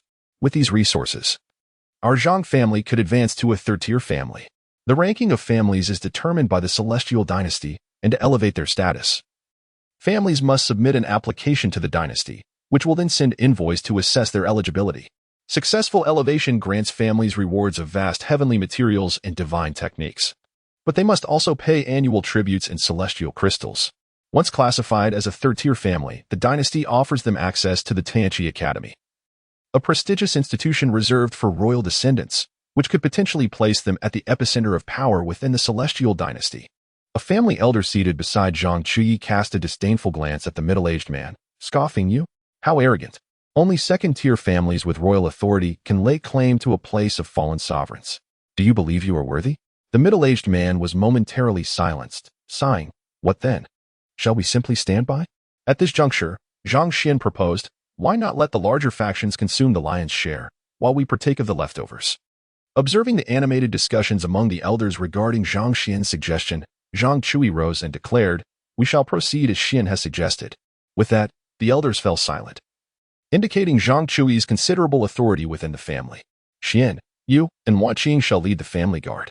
Exercise caution and avoid unnecessary conflict," Zhang Qi instructed. "Yes, father." Both Zhang Xian and Zhang Wanqing replied in unison, bowing respectfully. A day later, when Zhang Xian and Zhang Wanqing arrived at the secret realm with the family guard, they found the area teeming with people. Prominent among them were several second-tier and third-tier factions, each represented by influential figures.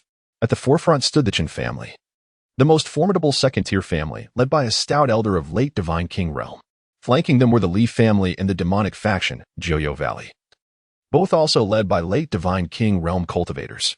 As they awaited the opening of the secret realm, The stout elder from the Qin family whispered to the divine king realm leader of the Li family. Li, it appears that only our 3 second-tier powers are present. Other factions, being farther away, won't arrive promptly. Why don't we join forces to drive out Jiuyou Valley, and then split the resources between us? The Li family leader seemed intrigued by this proposition, and they exchanged knowing glances, indicating a silent agreement. Just as the 2 divine kings prepared to take action, a figure emerged from the secret realm, clad in black robes and a dark mask, resembling a specter of the night. This was Dark One, dispatched by Ning Wuyou to scout the feathered sovereign's secret realm. The appearance of Dark One caused the divine kings of the Qin and Li families to momentarily abandon their plans against Jiuyou Valley, opting instead to observe. As Dark One hovered in midair, he surveyed the crowd below and proclaimed, "This secret realm is of great importance to my master. He has decreed that entry is permitted, but each individual must pay an entrance fee of 3 celestial crystals." Upon hearing this, the crowd erupted into chaos, with a young man from the Qin family stepping forward to scold Dark One. 3 celestial crystals for entry? You might as well demand we rob a bank. Celestial crystals serve as the currency of the celestial domain and are vital for cultivation.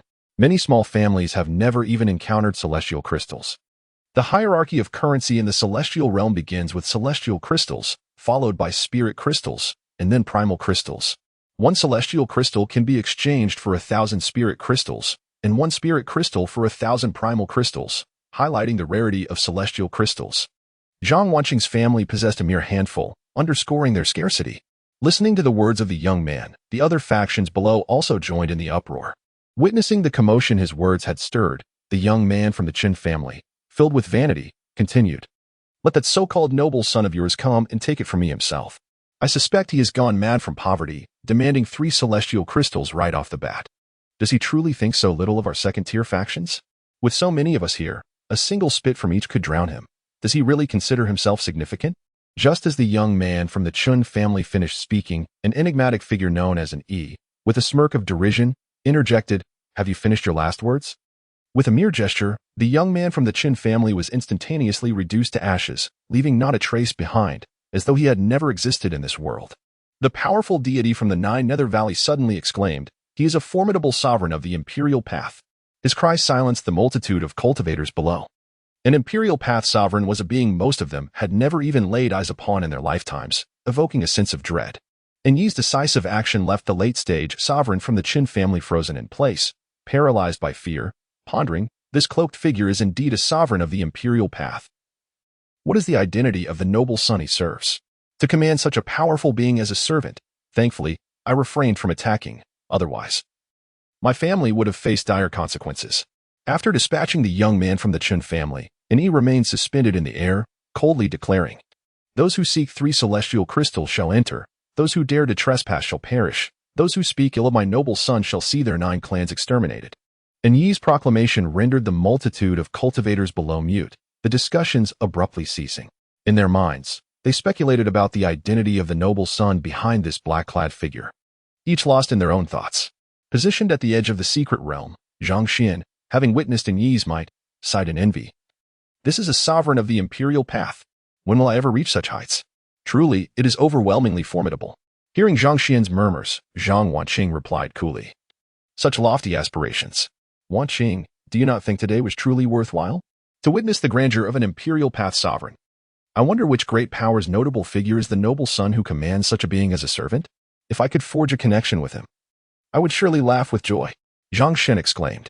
Zhang Wanqing cast a sidelong glance at her brother, thinking to herself, "Alas, my brother is admirable in many respects, but he is prone to daydreaming about the impractical."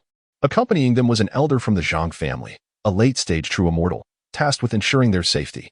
Upon hearing Zhang Xian's words, the elder was so frightened that he grasped his beard tightly, hastily covering Zhang Xian's mouth, saying, "Do you wish to drag our family into utter ruin?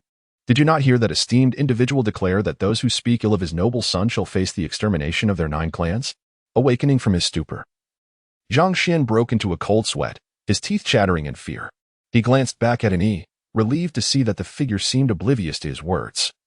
He then patted his chest and exhaled in relief. Just as Zhang Xian was still trembling with trepidation, a voice filled with laughter echoed from behind. "I hear you wish to forge a connection with me." At the sound, the Zhang family members turned simultaneously to behold a young gentleman. strikingly handsome and seemingly veiled in a mist, accompanied by 4 exceptionally beautiful maidens. The elder from the Zhang family quickly composed himself and approached the young man. Humbly clasping his fists in greeting, "Pray tell, esteemed sir, which family do you hail from? Have you come to explore the secret realm as well?" The young man shook his head with an indifferent smile, saying, "I am merely here to enjoy the spectacle. Please, continue." This young man was none other than Ning Wuyou, accompanied by the 4 sisters of the plum, orchid, bamboo, and chrysanthemum. The remark Ning Wuyou made to Zhang Xian about wanting to forge a connection was conveniently overlooked by the Zhang family members. However, one person did take note of it, Zhang Wangqing. A flicker of surprise crossed her eyes, though she chose to remain silent. The arrival of Ning Wuyou cast a slight air of restraint over the Zhang family.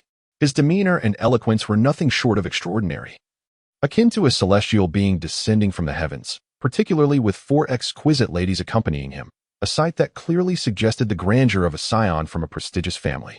However, the forthright Zhang Xian harbored no such reservations. Addressing Ning Wuyou, he exclaimed, "Are you also here to explore the supreme secret realm? Greetings. I am Zhang Xian from the Zhang family of Qinghua City." With an unrestrained familiarity, Zhang Xian introduced himself, then glanced at Zhang Wangqing, chuckling, "This is my sister, Zhang Wangqing.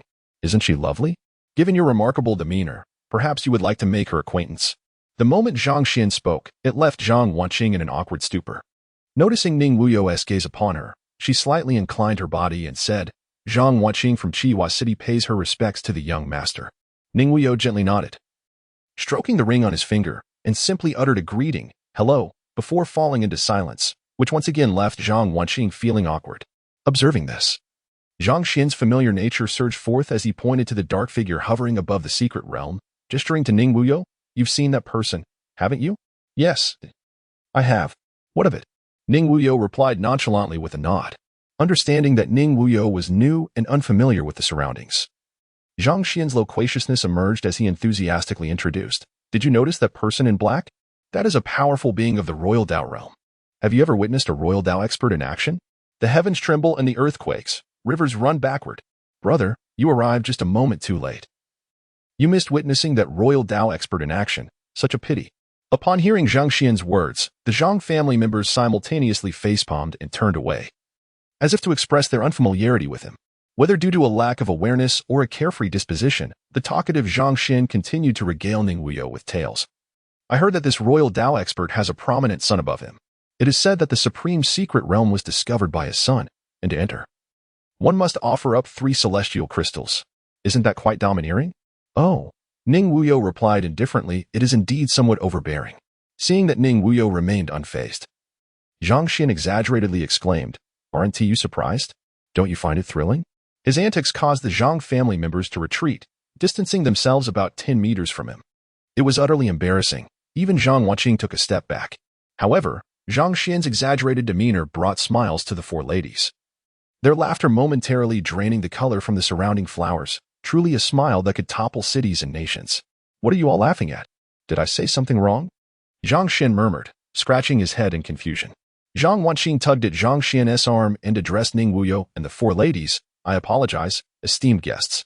My elder brother has always been this way. Please do not take offense. I, a humble lady, extend my apologies on behalf of my brother. It's no trouble." Ning Wuyou replied with a smile. As Zhang Xian, Zhang Wangqing, and Ning Wuyou continued their conversation, a flippant voice interrupted, "Oh, who is this charming beauty? Such stunning looks."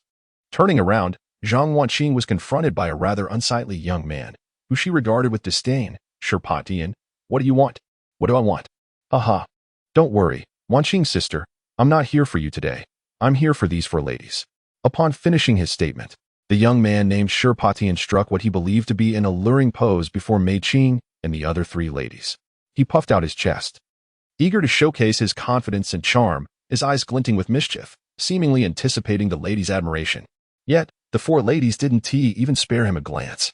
Ning Wuyou, with a slight furrow in his brow and without turning around, coldly addressed Sherpatian, "I'll give you a moment. Leave." "Haha, kid, you're quite bold. Do you know who I am? I am from the Shi family of Qinghua City." Before Sherpatian could finish his sentence, he was pierced through the throat by Zhu Xion's sword, falling lifelessly to the ground, his eyes wide open, filled with disbelief and resentment. After dispatching Sherpatian, Zhu Xian disdainfully wiped the blood from her sword against his body, her expression one of utter contempt. Shirpatian could hardly have anticipated that even in death, he would be met with disdain. No wonder he could not die in peace. Shirpatian, a name with promise, yet you could not bear such a fine name. It is no wonder you met an early demise, Ning Wuyou remarked with a faint smile. Indeed, Zhu chimed in. The actions of Ning Wuyou and the four ladies left the Zhang family members dumbfounded. What was happening? Was this truly how they operated? They didn't even inquire about Shirpatian's identity or fear potential retribution from his family, so brazenly eliminating him. Shirpatian belonged to a family quite comparable to theirs. This was bound to invite trouble. At that moment, an elderly woman who had followed Shirpatian arrived. Stunned to see her young master so abruptly slain, momentarily at a loss for words. Once she regained her composure, she roared at Zhu Xian. I will have your life for this. Yet, before she could finish, she too met her end, her heart meridian shattered, following in Shirpatian's footsteps. The one behind this swift retribution was the hidden figure, Ingio. The spectacle astonished the Zhang family members even further. They internally lamented. Couldn't you let someone finish their sentence? Once like this, twice like that. It's so embarrassing. The Zhang family members exchanged glances with Ning Wuyou and company, who maintained their calm demeanor, leaving them at a loss for words. Well done. I had long predicted that Shirpatian would meet an early end. Shirpatian. A name that might suggest grandeur, yet he was far from impressive. Ha ha ha. I allowed you to carry such a pompous name. Now you're gone, up and down. Let us see you bounce back from this. Zhang Xian remarked audaciously while kicking Shirpotian's corpse, displaying his usual brashness. Hearing Zhang Xian's words, Zhang Wanqing felt a headache coming on. You're quite amusing. Would you care to join me in exploring the secret realm? Ning Wuyou teased Zhang Xian. Absolutely. Zhang Xian responded with enthusiasm, only to quickly sag his head. Never mind. Even if I were sold, I couldn't gather 3 celestial crystals. Ning Wuyou, upon noticing the presence of such a lively character, mused that this journey into the secret realm would likely not be overly dull. He then remarked, let us proceed. I shall cover the cost of your 3 spirit crystals. What do you think? As soon as Zhang Xian heard that Ning Wuyou was willing to provide him with 3 spirit crystals for entry into the secret realm, his excitement surged anew. Oh, that would be quite embarrassing. However, rest assured, brother, upon our return, I shall share half of any treasures I acquire with you. Zhang Wanqing, hearing her brother's words, felt at a loss for how to counsel her somewhat foolish sibling. He was truly making a spectacle of himself, possessing a keen intellect. Zhang Wanqing had come to a rough understanding of Ning Wuyou's identity. He was likely the young master spoken of by the powerful figure of the royal realm. His extraordinary demeanor and unmistakable air of nobility revealed him to be a scion of a prominent family. Furthermore, Ning Wuyou's initial words to Zhang Xian, suggesting a desire to befriend him, had led Zhang Wanqing to deduce Ning Wuyou's true status with considerable accuracy. Now aware of Ning Wuyou's identity, Zhang Wanqing felt somewhat constrained in his presence. Despite being the cherished jewel of her family and the pride of Qihua City, she recognized that she was far from being on par with the true offspring of illustrious families. The comparisons were simply not in her favor. Just as Ning Wuyou was about to lead the group of women along with Zhang Xian to rendezvous with Qihua discreetly conveyed a message to him, saying, Young master, it appears that this Zhang Wanqing possesses the physique known as Ice Muscle Jade Bone. The Ice Muscle Jade Bone physique, ranked 30th among the 100 battle bodies. Ning Wuyou's gaze sharpened as he looked at Qihua and inquired, Are you certain? Indeed, I am quite sure, Qihua affirmed. Being endowed with the dark nether ice physique, which ranked 29th, she was capable of discerning the fortunes and physiques of others. It was her insight into Ning Wuyou's unparalleled purple fortune that had compelled her to decisively accompany him alongside her 3 sisters. Reflecting on this, Ning Wuyou turned his gaze to Zhang Wanqing and asked, Would you care to join me in entering the secret realm? Zhang Wanqing, momentarily taken aback, responded, Are you referring to me, young master? Ning Wuyou nodded slightly with his hands clasped behind his back.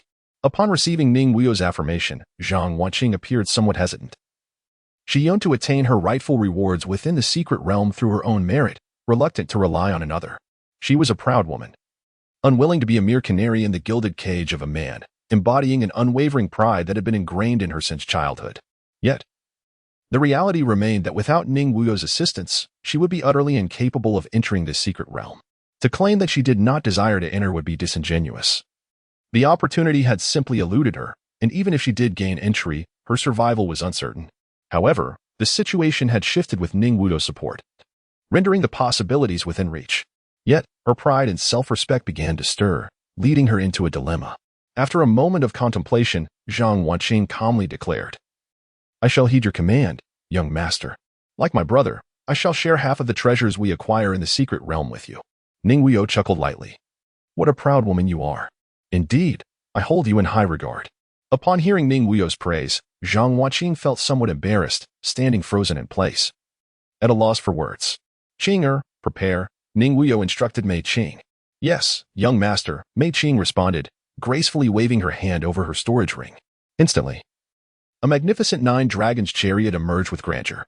The appearance of the 9 dragons chariot transformed the very atmosphere, stirring the winds and clouds. 9 colossal dragons coiled and soared atop the chariot, each one bearing its fangs and claws, exuding an imposing presence as if they were on the verge of breaking free and ascending to the skies. Their scales shimmered with dazzling brilliance, akin to resplendent stars descending to the earthly realm. The dragon's eyes radiated with fierce light, emanating an air of majesty that made it difficult to gaze directly at them. The entire chariot was forged from millennia-old mysterious iron, incredibly sturdy yet as light as a feather. Its surface was adorned with intricate, enigmatic runes and patterns, which intertwined and flowed endlessly, exuding an ancient and powerful aura. The canopy of the chariot was constructed from golden silk wood, complemented by a canopy woven from silkworm silk, embroidered with vivid depictions of dragons and phoenixes in auspicious harmony, lifelike and breathtakingly beautiful. As this 9 dragons chariot moved forward slowly, the ground trembled slightly beneath its wheels, stirring up clouds of dust.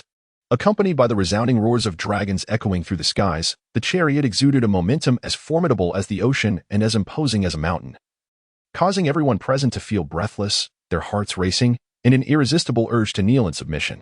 Strictly speaking, this chariot resembled a grand palace capable of moving freely.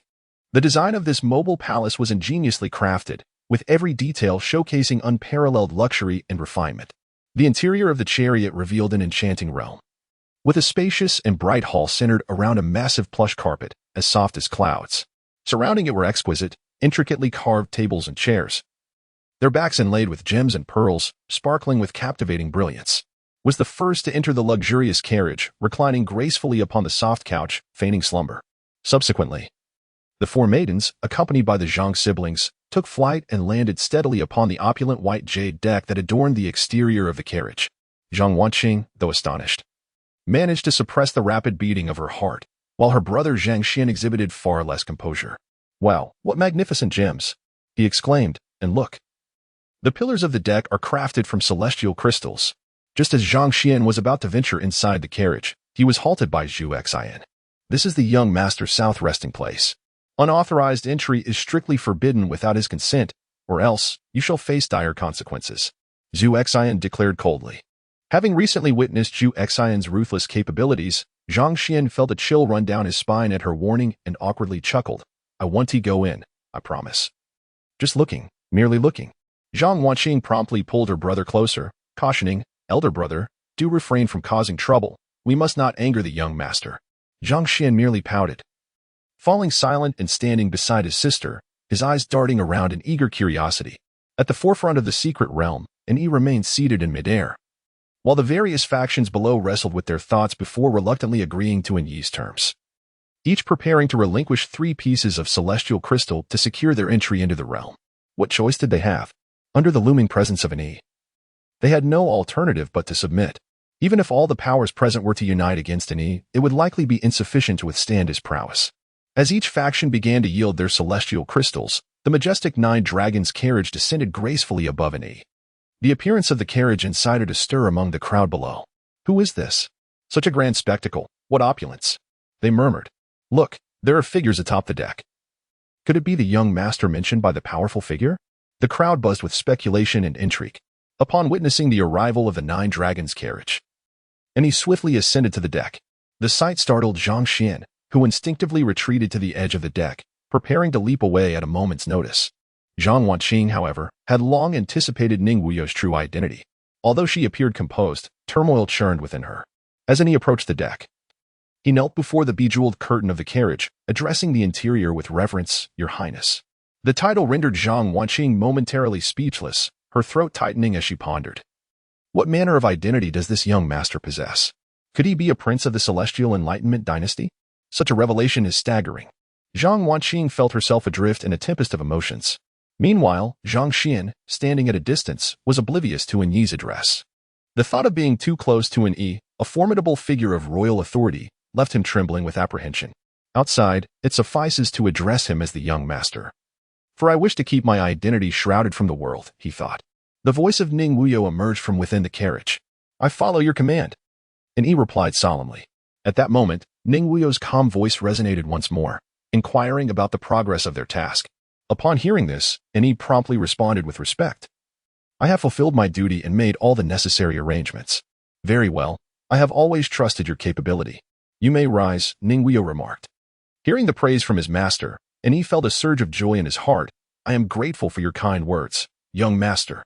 At that moment, the glass curtain of the carriage emitted a melodious sound, and Ning Wuyou leisurely stepped out, instructing An Yi, once we have gathered the celestial crystals, we shall prepare to enter.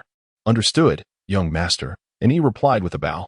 It was only upon hearing their conversation that Zhang Xian realized the gravity of the situation and, trembling, stammered as he pointed at Ning Wuyou. He is the one you had better lower your hand. Otherwise, I shall not hesitate to sever it, An Yi warned coldly, turning to glare at Zhang Xian. Seeing An Yi exude an aura of intimidation, Zhang Xian hurriedly pressed his other hand down, revealing the extent of his astonishment. So, the distinguished figure I have accompanied is indeed the young master spoken of by the powerful. Zhang Xian mused inwardly, both exhilarated and terrified, observing her brother's embarrassing demeanor.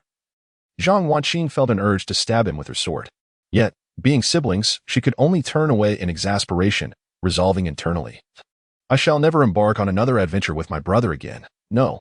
There shall be no next time, absolutely none. After nearly an hour, as the entrance to the secret realm became spacious enough for one person to pass, An Yi leaped off the deck and positioned himself at the entrance, coolly stating, 3 celestial crystals for entry. No sooner had An Yi's words fallen than the crowd surged toward the entrance, eager to secure the treasures before others could seize them. Members of second and third-tier factions, equipped with small flying vessels by their families, swiftly threw 3 celestial crystals at An Yi and vanished into the entrance.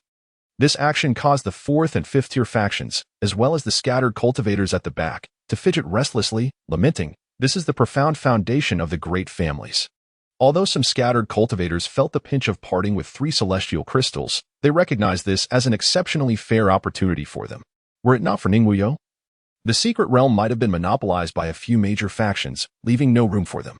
Hence, these scattered cultivators bore no significant animosity towards the young master mentioned by An Yi. As the throng began to dwindle, those lagging behind wished fervently for more legs to hasten their pace, hoping to enter the secret realm before others.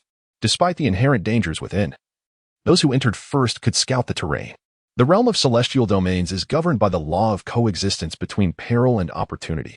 Though there are risks for early entrance, the potential rewards are immense, driving everyone to push fervently toward the entrance. The secret realm of the Supreme Realm. It had been nearly a millennium since a realm of such caliber had been discovered in the celestial domain. The sudden appearance of this secret realm stirred excitement among the crowd. Moreover, this supreme realm had emerged unusually swiftly. Unlike previous realms that took at least 2 to 3 months to identify and breach the barriers, if they had to wait that long, the second-tier factions would likely be sidelined, let alone the scattered cultivators, who would probably find nothing but empty remnants, their resources devoured by the top factions. While some speculated whether this supreme realm was a trap, the allure of its treasures overshadowed all doubts. Only a mere fraction of those present could produce 3 celestial crystals for entry. Just as many were preparing to abandon hope, An Yi's voice echoed once more. Now, those who offer 2 celestial crystals may enter the secret realm. With this declaration, a portion of those who hesitated due to the 3 crystal requirement rushed towards the entrance, vanishing in an instant. After another hour, those possessing 2 celestial crystals had all entered, yet over half of the crowd remained. Those still outside could not produce 2 crystals and gazed at An Yi with hopeful eyes, anticipating his next announcement regarding a single crystal for entry. Indeed, the heavens do not forsake the diligent. An Yi finally spoke. 1 celestial crystal for entry. Once again, a tumultuous rush ensued as a throng of cultivators surged toward the entrance. After the entry of those with 1 celestial crystal, a small portion of the crowd still lingered, their gazes fixed on An Yi, awaiting his next pronouncement, which they hoped would involve spirit crystals. Amidst the fervent anticipation, An Yi stated once more, only those with 1 celestial crystal may enter. The crowd was left bewildered, uncertain of the meaning behind Ning Yi's statement.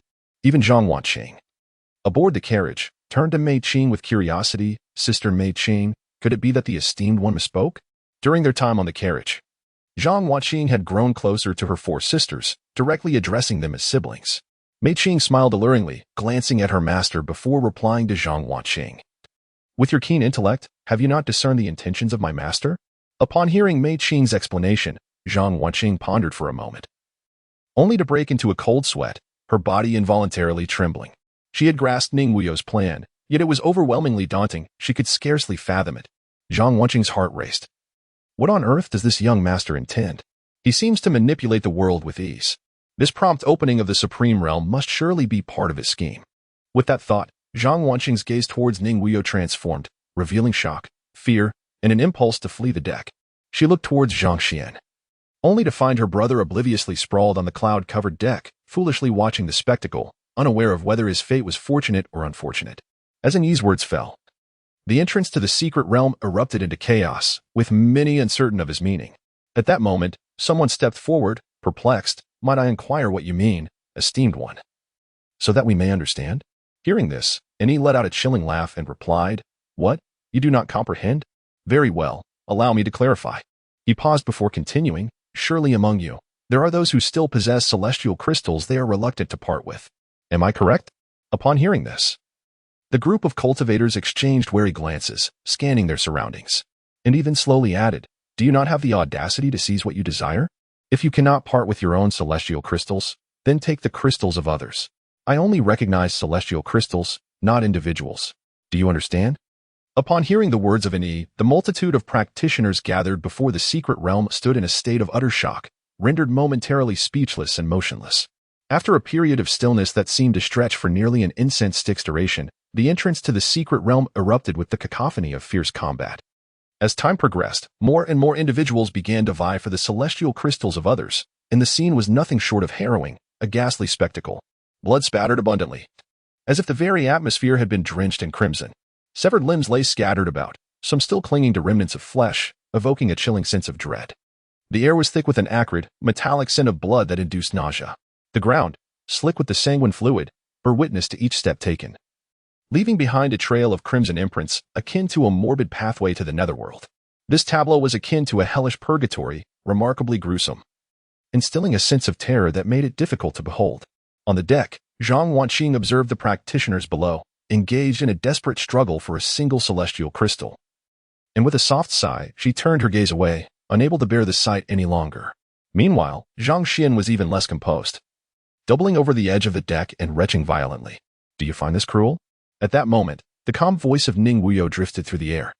Upon hearing this, Zhang Wanqing, gripped by anxiety, stammered in response, and no, not at all. She now genuinely felt a twinge of fear towards Ning Wuyou. On the surface, Ning Wuyou exudes an air of nonchalance, resembling a transcendent nobleman. Yet few are aware of the ruthlessness that lies beneath, a willingness to disregard the lives of others in pursuit of his own ambitions, manipulating the world to his advantage. You seem quite afraid of me, Ning Wuyou remarked with a subtle smile. No, it's just, I somewhat disagree with your methods, Zhang Wanqing stammered. Ah. Ning Wuyou chuckled lightly, his hands clasped behind his back as he surveyed the chaos below. It is merely the law of nature, survival of the fittest. Without my intervention, these lowly cultivators would not even qualify to enter the secret realm. Surely, you understand this principle. I comprehend the principle, yet. Zhang Wanqing struggled to accept his reasoning. Ning Wuyou, aware of Zhang Wanqing's impending words, shook his head and continued, You find it cruel, do you not? Go and see which of the formidable figures did not emerge from mountains of corpses and seas of blood. Or, consider which supreme being or emperor did not pave their path to enlightenment with countless remains. My methods, in comparison, are but child's play. He spoke with a hint of detachment. To speak of sealing a marquise, countless bones must wither in the process. Though Zhang Wanqing struggled to accept Ning Wuyou's approach, she refrained from countering his perspective and respectfully inclined her head, saying, Thank you for your guidance, my lord. Not at all. After all, I have nothing but time. Ning Wuyou replied nonchalantly. As time passed, the scene below unfolded as a grim tableau, those who had perished and those who were wounded. Ultimately, fewer than 1,000 remained. This dwindling group erupted into maniacal laughter, for they were the final victors. Subsequently, These remaining individuals submitted their celestial crystals and vanished at the entrance to the secret realm, successfully gaining entry. At that moment, the entrance to the secret realm was a veritable river of blood, a true representation of a hellish landscape. Among the last 1,000 who entered were members of the Zhang family, fortunate in their relative unity. They suffered only a few losses, which could be considered a stroke of luck amidst the tragedy, and they too proceeded into the secret realm.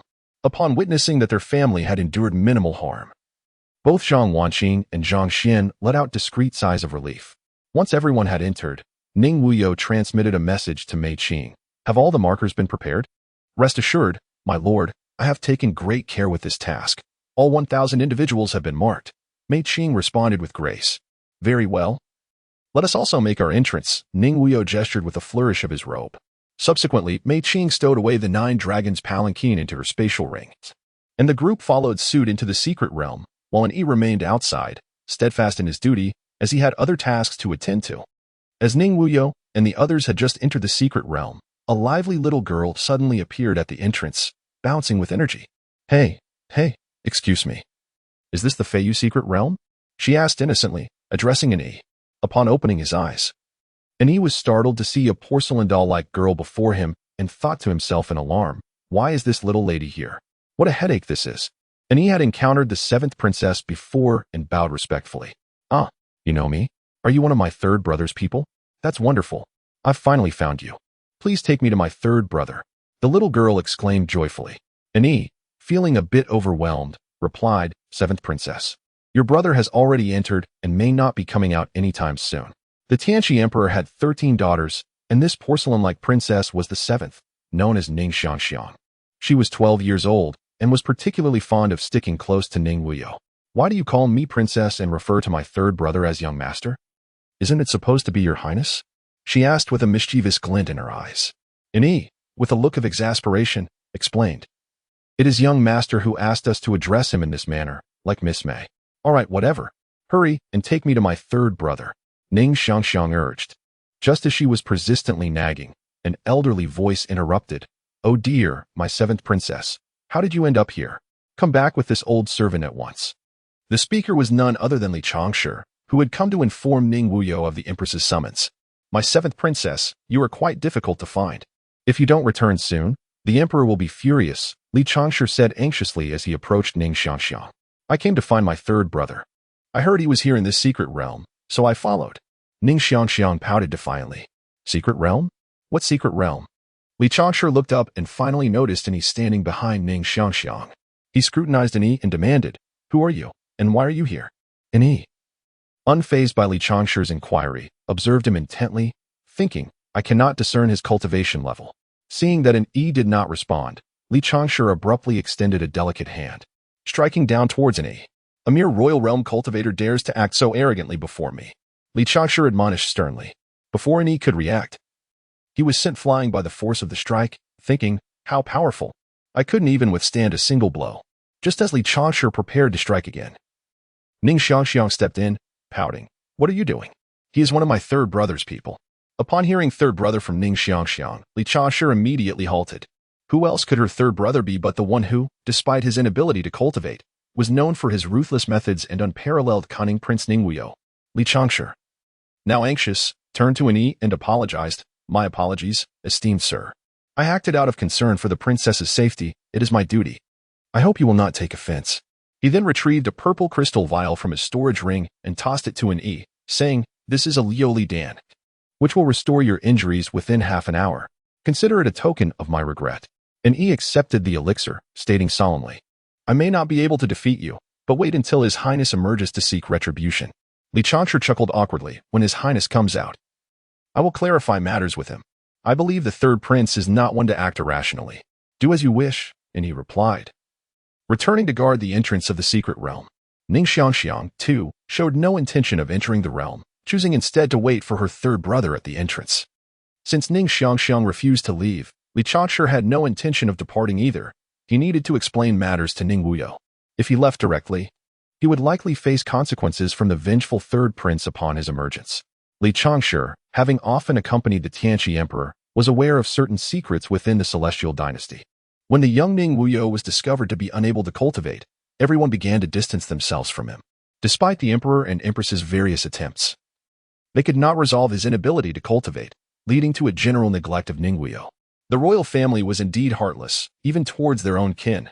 Li Changshe, understanding the harsh reality of serving a monarch is akin to accompanying a tiger, was deeply aware of this truth. After Ning Wuyou was shunned, a venerable ancestor from the depths of the celestial dynasty happened upon Ning Wuyou's residence while taking a stroll. Upon seeing the exquisitely crafted young boy, he took a great liking to him. This boy was, of course, the young Ning Wuyou. Thus, the two spent nearly half a year in each other's company. After this period, the elder emerged from Ning Wuyou's palace, and no one knew what had transpired between them during that time, nor did anyone dare to inquire. Half a year later, the elder announced to all in the celestial dynasty, "This boy Wuyou is quite to my liking." From that day forth, no one dared to underestimate Ning Wuyou, for despite his inability to cultivate, he had the backing of the elder, allowing him to act with impunity. It was also rumored that the elder had secretly arranged a group of followers for the third prince when he turned 16. It seemed that an E was likely one of those followers assigned to the third prince. Within the secret realm in this enigmatic realm, fraught with unknown dangers and opportunities, a thin veil of mist hung in the air, obscuring visibility. Towering ancient trees stood like guardians of the land, their presence commanding respect. The ground was carpeted with a thick layer of fallen leaves and moss, each step producing a soft rustling sound. Occasionally, a gentle breeze would pass through, causing the leaves to whisper, enhancing the atmosphere of tranquility and eeriness. Ning Wuyou leisurely strolled along with the group, exuding an air of tranquility that resembled more of a scenic excursion than a quest for hidden realms, engaging in playful banter with the four maidens, Mei Qing and her companions. In stark contrast, Zhang Wanqing and her brother Zhang Xian were far from sharing Ning Wuyou's lighthearted demeanor. Each step they took was accompanied by furtive glances over their shoulders, for within the secret realm, the most formidable perils were not the traps laid in wait, but rather the treachery of human hearts. It was a place rife with those who would ambush or conspire against unsuspecting travelers. As time passed, Zhang Wanqing's proud nature compelled her to refrain from trailing behind Ning Wuyou any longer. While his presence assured safety, it also diminished the value of their journey, and she was reluctant to remain indebted to him, compounded by a lingering sense of trepidation towards him. After a deliberative discourse, Zhang Wanqing turned to Ning Wuyou and spoke. "Ning Gongzi, my brother and I have imposed upon you for long enough. We wish to explore the secret realm independently." Ning Wuyou cast a glance at Zhang Wanqing and remarked, "This is quite acceptable. I shall not detain you two any longer." At that moment, Zhang Xian whispered softly, "How wonderful it is to follow young Master Ning, enjoying exquisite delicacies without a care for safety." Upon hearing Zhang Xian's murmurs, Zhang Wanqing shot him a disapproving look and turned to Ning Wuyou with an apologetic expression, saying, "Young Master Ning, I promise to take you into the secret realm.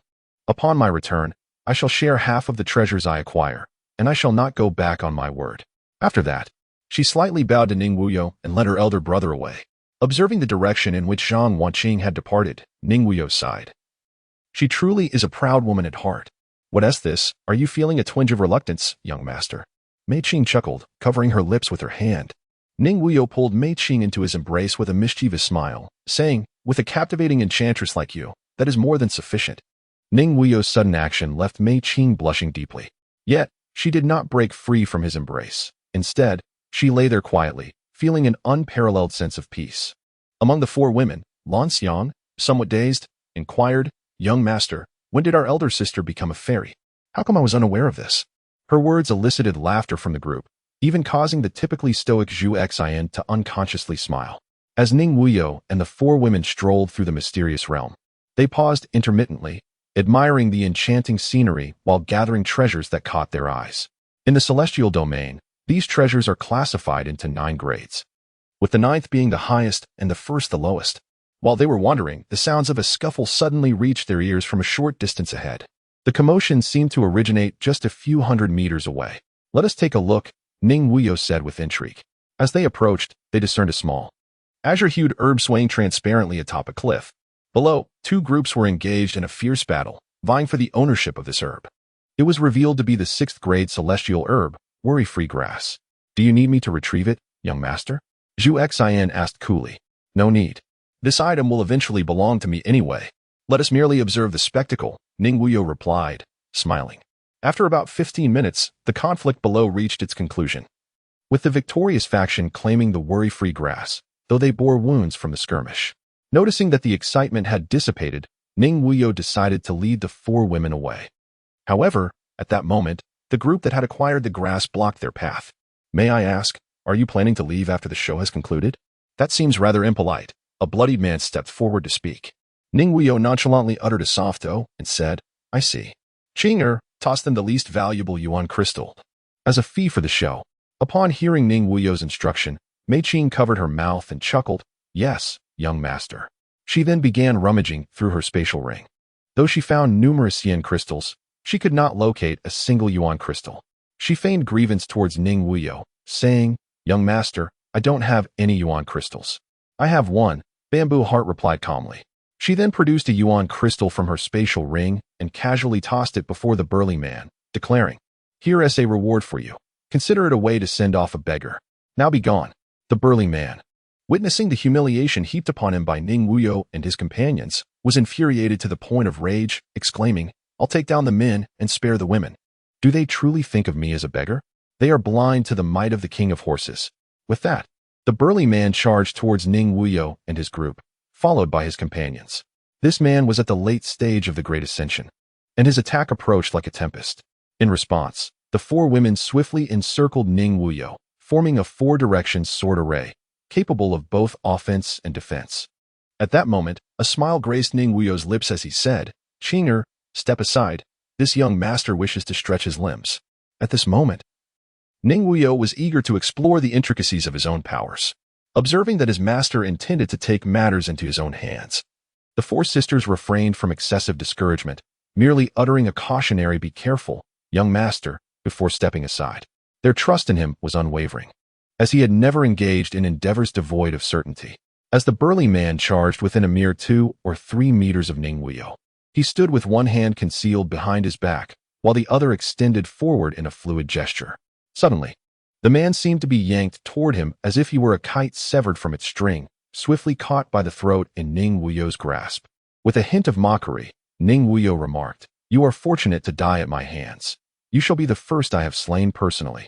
Upon uttering these words, the man's form seemed to deflate grotesquely, his lifeless body collapsing into an unsightly heap. Witnessing this, the group accompanying the man scattered in terror, fleeing in all directions without a second thought. Thinking of escaping? "I am not yet satiated," Ning Wuyou declared, extending his hand towards the fleeing crowd. Before they could comprehend the turn of events, they found themselves hurtling back towards him at a speed surpassing their own. One by one, the cultivators met the same fate as the burly man, their bodies shrinking until they were nothing more than remnants, their essence and spirit absorbed by Ning Wuyou as sustenance. After dispatching these foes, Ning Wuyou was taken aback, reflecting, "I did not anticipate the terrifying potency of the first layer of the Zizai song."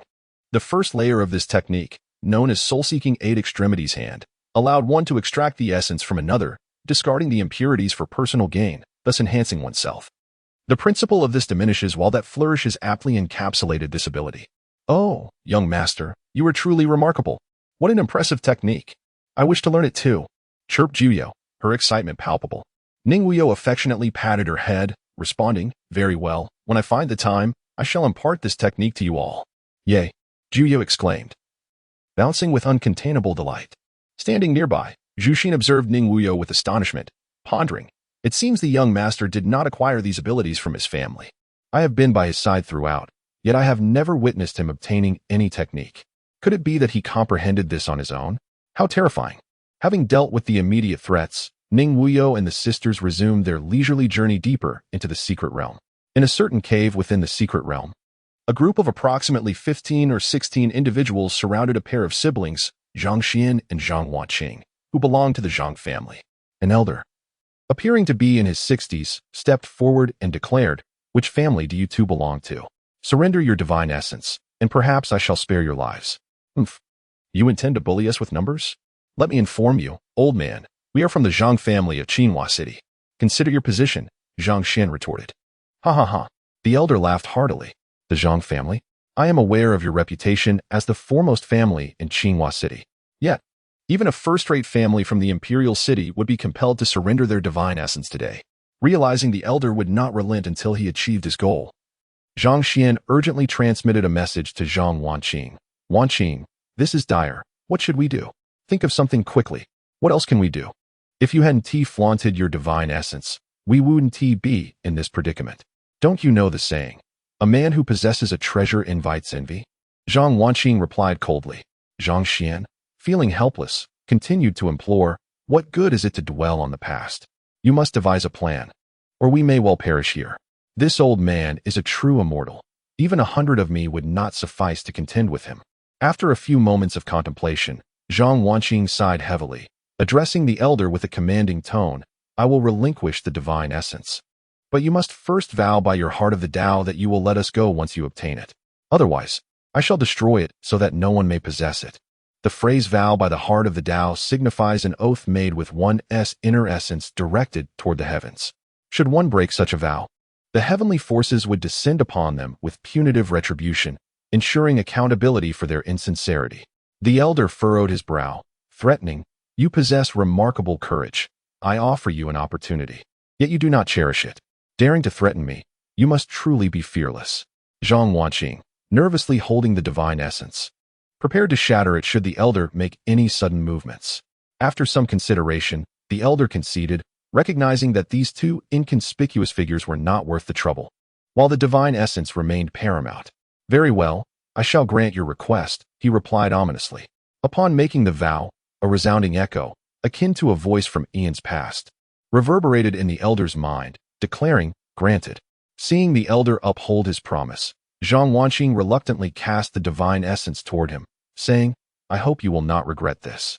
With that, she and Zhang Xian departed the cave. Once outside, Zhang Xian grumbled, that old fool is insufferably arrogant. Wanqing, let us seek young Master Ning's assistance to deal with him. Enough. If you had not insisted on flaunting the divine essence, would they have known we possessed it? Zhang Wanqing shouted.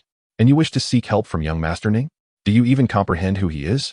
He is a predatory figure, appearing amiable on the surface. Yet should our interests collide, he would not hesitate to eradicate us. Do you understand? Hearing his sister's outburst, Zhang Xian muttered discontentedly.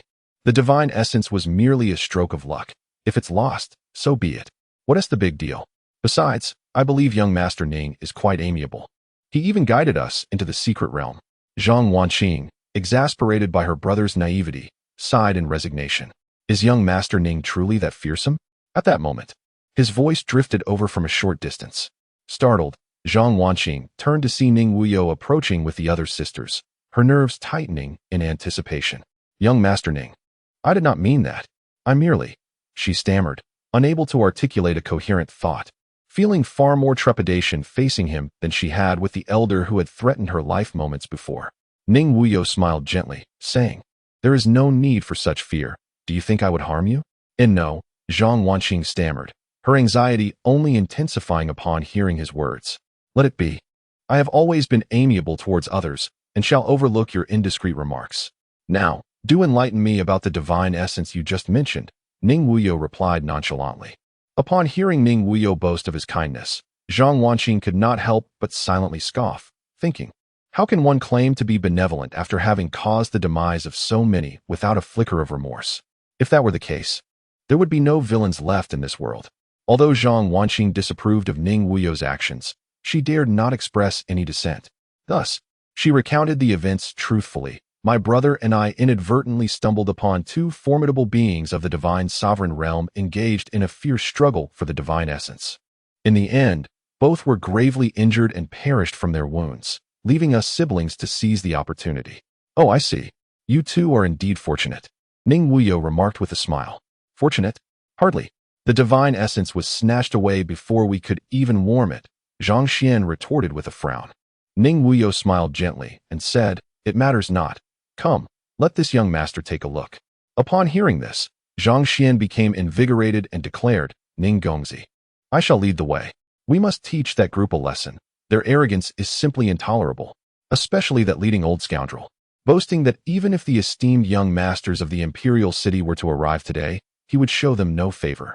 When Zhang Xian mentioned guiding Ning Wuyou, Zhang Wanqing quickly grasped Zhang Xian's arm and addressed Ning Wuyou. Ning Gongzi, we can inform you of the location of that group, but my brother and I shall not accompany you, as we have other matters to attend to. Zhang Xian, somewhat befuddled, scratched his head and replied, "Sister, what pressing matters could we possibly have? I am unaware of any." Zhang Wanqing, feeling exposed by her brother's probing, wished fervently to silence him with a sword. "Ning Gongzi, do not heed my brother's nonsensical ramblings. It is a family arrangement that if we have the chance to enter the secret realm, we should seek out an item of necessity for the clan," Zhang Wanqing said, her tone tinged with anxiety. "I do not recall any such family arrangement regarding a search for specific items." Zhang Xian questioned Zhang Wanqing, bewildered, noticing her brother's continued unraveling of her words. Zhang Wanqing's grip on her sword trembled slightly, her teeth grinding audibly. Hearing this, Ning Wuyou remained unfazed, offering Zhang Wanqing an irresistible smile, and said, "Lead the way." Observing the innocuous expression on Ning Wuyou's face, Zhang Wanqing felt increasingly anxious, realizing she could not refuse. Thus, she guided Ning Wuyou towards the cave where the group resided. As Ning Wuyou and his companions arrived at the entrance of the cave, they were immediately spotted by the group who had previously seized the divine essence from the Zhang siblings. The same elderly man stepped forward, coldly addressing Zhang Xian and Zhang Wanqing. "You two little brats, I have spared you once, but now you dare to bring reinforcements. It appears you are truly seeking your own demise. Not even the heavenly oath can protect you now. I have let you go once, but without the shelter of the oath, I am eager to see how you meet your end this time." With that, the elder unleashed a powerful palm strike towards Ning Wuyou and his companions. "How dare you raise your hand against my young master?" Mei Qing admonished. In an instant, the four maidens completed their four extremes sword formation, encircling Ning Wuyou in a protective barrier. "For little girls dare to defy me, how fervently protective you are." The elder scoffed, intensifying the force of his attack. At that moment, the onlookers were horrified to see an enormous palm imprint materialize in the sky, casting a shadow that seemed to engulf everything, accompanied by a terrifying pressure that bore down upon Ning Wuyou and his companions. Faced with such a daunting assault, the four maidens remained composed, swiftly executing their sword formation. A series of clear and melodious sword cries erupted as four beams of light shot into the sky, intertwining brilliantly. Astonishingly, as the formation activated, the scenes of the four seasons manifested sequentially from within, the vibrant life of spring with blooming flowers, the scorching heat of summer under a blazing sun, the refreshing winds of autumn laden with fruit, and the pristine snow of winter with resilient plum blossoms standing tall. This convergence of four distinct yet harmoniously intertwined seasonal powers coalesced into an indomitable barrier, effectively withstanding the elder's formidable strike. "Impressive, impressive. You girls have managed to withstand my palm strike. It seems I have underestimated you," the elder remarked nonchalantly. However, beneath his indifferent facade, he felt a twinge of uncertainty, not due to the strength of the maidens, but rather because the sword formation they had conjured was clearly beyond the capabilities of an ordinary family. The fact that several girls at the integration stage could withstand a palm strike from a divine king indicated the extraordinary nature of the formation, which must be at least of low-grade heavenly level. It was evident that any family capable of providing such heavenly techniques for a few maidens was no ordinary clan. They were likely a top-tier second-grade or even first-grade power, far beyond the reach of lesser factions. As these thoughts clouded his mind, the elder grew increasingly anxious, particularly upon observing Ning Wuyou, who remained unfazed in the center, his serene demeanor suggesting he paid no heed to their presence. In a bid to save face, the elder offered a concession, saying, "In light of your ability to withstand my palm strike, I shall not make things difficult for you. You may leave." Ning Wuyou, with his hands casually resting behind his back, stepped forward with a faint smile, calmly retorting, in the spirit of reciprocity, "Considering your age, you should cripple your own arms and surrender your divine essence before departing." His composed tone delivered the harshest of messages, embodying the essence of Ning Wuyou. "Do not push your luck, young master. Do not force me to act, for even a cornered rabbit will bite. Besides, this remote location is my domain, and I could easily eliminate you without your allies noticing," the elder replied, no longer referring to himself as this old man, revealing his fear of the forces backing Ning Wuyou, hoping to induce retreat. In response, Ning Wuyou's cold, oppressive voice echoed, "Bully you? Humph. Do not overestimate your importance. I will give you 3 breaths to decide whether you will comply with my request." With each number he counted, the air around them seemed to crystallize, suffocating them with pressure.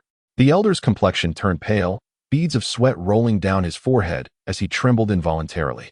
Under the invisible pressure exerted by Ning Wuyou, the elder, feeling cornered, bellowed at his companions behind him. Everyone, attack together. Be swift and decisive. Leave no one behind.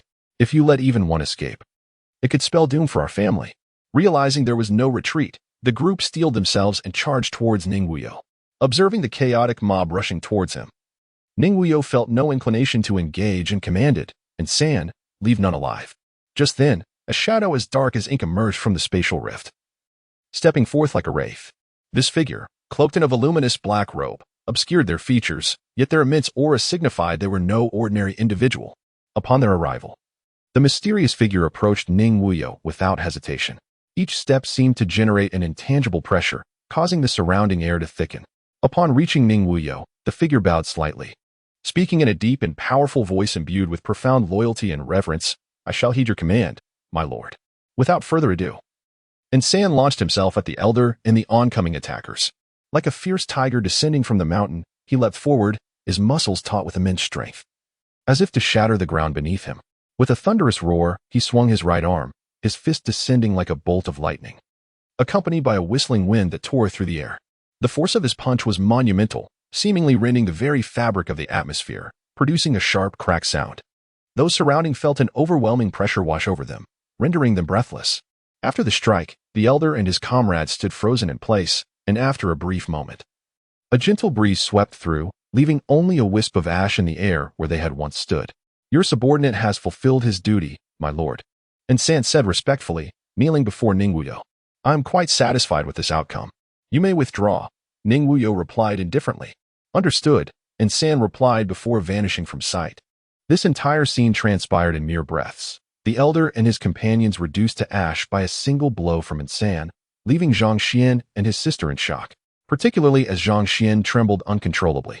The fact that a divine king was obliterated in an instant was terrifying. What kind of background did this Lord Ning possess? Zhang Xian's mind went blank, his nerves overwhelmed by the sheer intensity of the moment. Having dealt with the elder and his companions, Ning Wuyou waved his hand, retrieving the divine essence, which he glanced at before carelessly handing it over to Mei Qing for safekeeping. "I have taken possession of the divine essence. If either of you siblings has any objections, feel free to voice them," Ning Wuyou said, his expression warm and inviting. Zhang Wanqing thought to herself, "A smiling tiger. If I dare voice an objection, my brother and I would likely meet the same fate as that group." Knowing that the divine essence was now in Ning Wuyou's possession, she smiled and replied, "Since the divine essence has fallen into your hands, Lord Ning, it rightfully belongs to you. We have no objections." Seeing the siblings so perceptive, Ning Wuyou decided not to make things difficult for them. With a smile, he remarked, "Very well. Who could deny that I am a good person? I shall take on this burdensome task for you." Zhang Wanqing, observing Ning Wuyou's cunning demeanor, felt a mix of resentment and fear. Thinking to herself, "This individual is exceedingly capricious, prone to violence at the slightest provocation. It is wise to maintain a distance." After acquiring the divine essence, Ning Wuyou surveyed the realm devoid of night and said, "Qing, let us proceed. It is time to claim what rightfully belongs to me." "Everything is as you wish, young master," Mei Qing responded with a flirtatious smile directed at Ning Wuyou. Zhang Wanqing then said, "Brother and I intend to venture forth on our own for some experience. We shall not accompany you."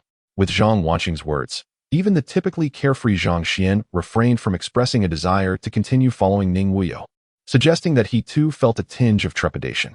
Ning Wuyou nodded with a smile and said, "Then I shall not hold you back. I believe we shall meet again." With that, Ning Wuyou departed with the four women.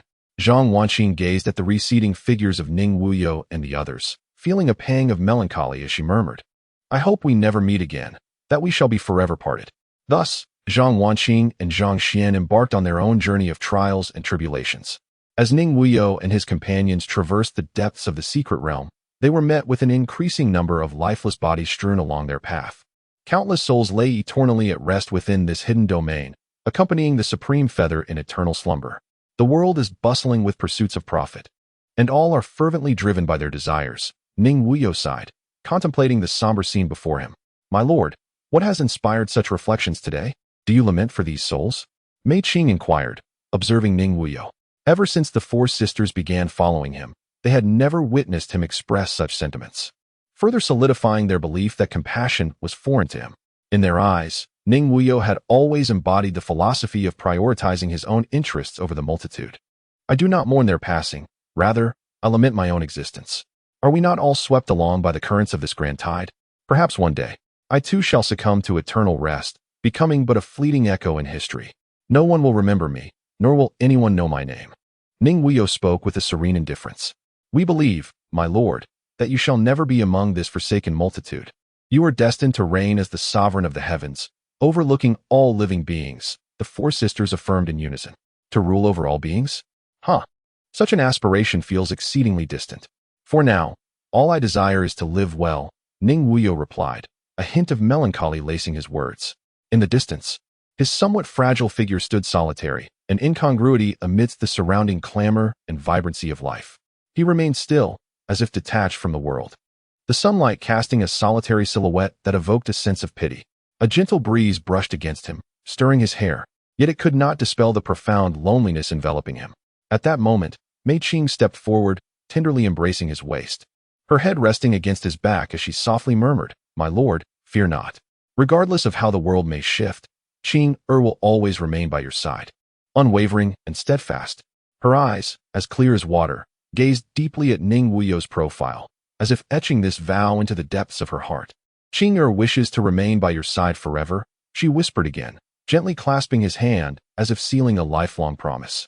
Hearing her heartfelt words, Ning Wuyou turned to meet Mei Qing's affectionate gaze and simply replied, "Good." As soon as Ning Wuyou uttered the word good, the surrounding spiritual energy surged toward him like a tumultuous tide. Suppressing his astonishment, Ning Wuyou swiftly activated the Zizai Gugong method, voraciously absorbing the spiritual energy enveloping him.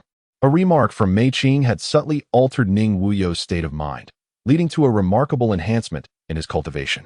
He progressed from the initial stage of the Great Ascension to the intermediate and then the advanced stage, nearing the threshold of true immortal, while Mei Qing, standing beside him, also reaped substantial benefits, advancing to the initial stage of the Great Ascension, a significant leap in levels.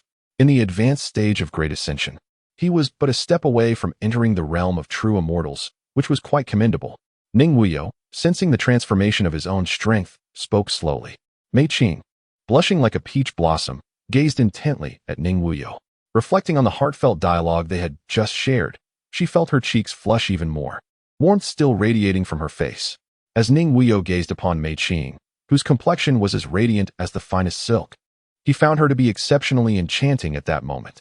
Observing their intimate interaction, the other three ladies averted their eyes, unwilling to intrude upon their elder sister's cherished moments. They were acutely aware of the profound affection their sister held for the young master. The sisters often playfully teased her about this admiration, fully cognizant of the depth of her feelings.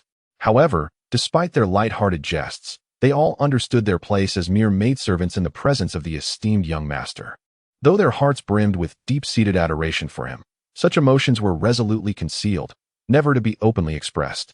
After all, the young master was none other than the illustrious third prince of the Celestial Enlightenment dynasty, his noble status beyond mere words to describe. How could they, as humble maidens, dare to overstep such boundaries? Even the slightest transgression would be utterly intolerable. Today, upon witnessing Ning Wuyou's dejection, Mei Qing felt an overwhelming urge to voice the sentiments she had long harbored. Yet, as soon as the words escaped her lips, regret washed over her.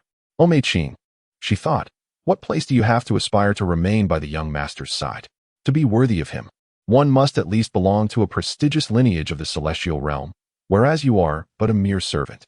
Observing Mei Qing's flustered demeanor brought a smile to Ning Wuyou's face. He gently encircled her slender waist and whispered softly in her ear, "With me as your protector, what do you have to fear? Even the celestial maidens of the 9 heavens pale in comparison to you, my dear Qing. Do not be afraid, with me around, all shall be well." The raw sincerity of Ning Wuyou's words nearly brought tears to Mei Qing's eyes. "But I am merely a maidservant, unworthy of the young master," she protested. "Even as your maid, I am still of higher status than countless others in this world. Should anyone dare to speak ill of you, I would not hesitate to defend your honor." Ning Wuyou's lips curled into a smile, exuding an air of sovereign disdain for the world. The words of Ning Wuyou deeply moved Mei Qing, causing tears to well up in her eyes. Gently leaning against Ning Wuyou's chest, she shyly nodded and said, "Thank you, my lord. In truth, I am already content to remain by your side. I dare not harbor further aspirations. I only wish that one day you will not forget me." As time passed, Ning Wuyou and his companions ventured deeper into the secret realm. Before them stood a majestic peak, towering above the clouds, resembling an ethereal paradise. Above the clouds lay a mysterious temple, where throngs of practitioners soared towards the summit. This must be the sacred site of the Feiyu Supreme's legacy, Ning Wuyou remarked nonchalantly, his hands clasped behind his back. My lord, shall we ascend now? Came a cold voice from Zhu Xian.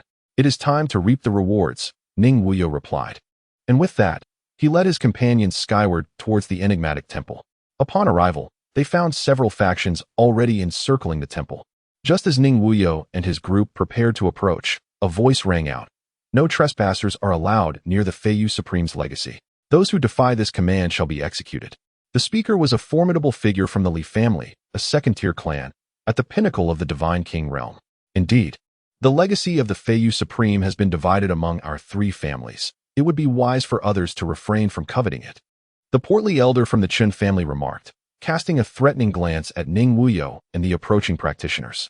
The masked powerhouse from the Jiuyou Valley nodded in agreement, stating, You must leave at once, or face death. With that, his formidable aura surged forth, causing many to retreat in fear. Except for Ning Wuyou and a select few who remained steadfast, the others were driven back to the edge of the mountain, terrified of being struck down by the might of the Divine King realm. Witnessing the oppressive demeanor of these three second-tier factions left the practitioners seething with indignation, yet unable to voice their anger, for they were indeed overpowered by the circumstances. Amidst the pressure exerted by the Divine King realm experts, Ning Wuyou stood unfazed, serene as a cloud. With a casual wave, he shielded the four women who appeared somewhat strained. At that moment, he took a deliberate step forward and coldly declared, You are the first to dare showcase your power before me. With a graceful snap of his fingers, his eyes icy and devoid of any emotional fluctuation, he commanded, Eliminate them. Leave none alive from your faction. You have 3 breaths to comply. His voice resonated as if it emerged from the depths of the abyss, imbued with an inexorable intent to kill. As soon as Ning Wuyou's voice faded, the previously serene atmosphere around him transformed into one of palpable tension. A gentle breeze wafted through, stirring the corners of his long robe, creating a whispering sound. Behind him, a group of shadowy figures emerged silently like specters, clad in dark garments and wielding sharp blades, exuding an aura that instilled fear. These shadows moved with the swiftness of the wind, dashing toward their target in the blink of an eye. Their forms flickered in the secret realm, weaving in and out like a macabre dance of death. Amidst the glint of blades, blood spattered, and anguished cries echoed relentlessly. This assembly of dark-clad individuals was the first cohort of followers, the Shadow Guards. Meticulously nurtured by Ning Wuyou, shadows that traverse the darkness. Unlike the mere 9 members of the Dark Guards, the Shadow Guards numbered in the thousands, each possessing cultivation levels above the profound immortal stage, with their commander being a pinnacle figure of the royal path. No one knew his origins or name, save for the moniker Shadow. The existence of the Shadow Guards was known only to a select few of Ning Wuyou's most trusted confidants. In the span of 3 breaths, every soul from Jiuyou Valley fell before the temple, their bodies reduced to dust, a sight that sent shivers down the spines of the onlooking cultivators. Those who had recently been forced to the brink by the powerful beings from Jiuyou Valley had already begun to flee, fearing that Ning Wuyou would unleash his wrath upon them, leaving them to share the same tragic fate. After dispatching the Jiuyou Valley's forces, the Shadow Guards swiftly encircled the members of the Chun and Li families. Witnessing the bloodthirsty black-clad Shadow Guards closing in after decimating Jiuyou Valley, panic gripped the Chun and Li families, terrified of meeting a similar demise. The Shadow Guards, resembling emotionless machines, fixated their unwavering gazes upon the encircled Chun and Li members, instilling a profound sense of dread and anxiety within them. In the face of numerous cultivators, the once formidable presence of the second-tier family had evaporated, akin to frightened sheep lost in confusion. Just moments ago, who had dared to label the young master as inconsequential? Ning Wuyou regarded the middle-aged man from the Li family, caressing the jade ring in his hand, and spoke with an air of indifference. As soon as Ning Wuyou spoke, the middle-aged man from the Li family, who was of Divine King realm, fell to his knees in terror. It is I, a lowly wretch, who has failed to recognize the greatness before me and has offended you, my lord. I implore you to spare us all. We are willing to present all that we have acquired in the secret realm as a token of our reverence for you. Ning Wuyou cast a glance at the members of the Li family and then turned his attention to the middle-aged man of the Divine King realm kneeling before him, remarking, You possess a certain understanding. You are commendable. Thank you, esteemed sir, for your magnanimity in overlooking our rash transgressions, replied the divine king of the Li family, who then retreated with the others to a distance. Who was it that just threatened me? Ning Wuyou continued, casually cleaning his ears. Please, noble sir, spare us. We are willing to relinquish all that we have obtained from the secret realms, implored an elder from the Qin family, who merely inclined his body slightly. Unlike the Li family member, who had prostrated himself, the elder from the Qin family cast a disdainful sidelong glance at the middle-aged divine king from the Li family, inwardly thinking, what a spineless wretch. The Li family, at least a second-tier power, kneels so readily. How utterly embarrassing, a disgrace to their lineage. Ning Wuyou, with his hands clasped behind his back, gazed at the elder of the Qin family and languidly inquired, why do you not kneel? Do you still believe that this young master is unworthy of your submission? Facing the formidable presence of Ning Wuyou, the Qin elder, recognizing the absence of an escape route, replied, young master, we have already yielded. Please do not press us too harshly. Our Qin family is affiliated with the second prince of the immortal dynasty. If you were to slay us, would you not fear the trouble it may bring upon yourself? It would be prudent to withdraw. We are willing to relinquish this place of inheritance. Upon hearing this, Ning Wuyou could not help but laugh heartily. Ha ha ha, the second prince of the immortal dynasty. I wondered who had emboldened you. It turns out to be that useless Ning Wu. He cannot intimidate me. As soon as he finished speaking, the elder's brows knitted tightly, pondering the implications of a young master who disregarded even the second prince of the immortal dynasty and openly labeled him as a fool. What manner of individual is this?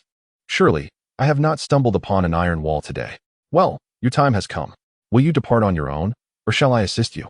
The choice is yours. Ning Wuyou stated with an expression of indifference, as if deciding a person's fate were as effortless as crushing an ant beneath his foot.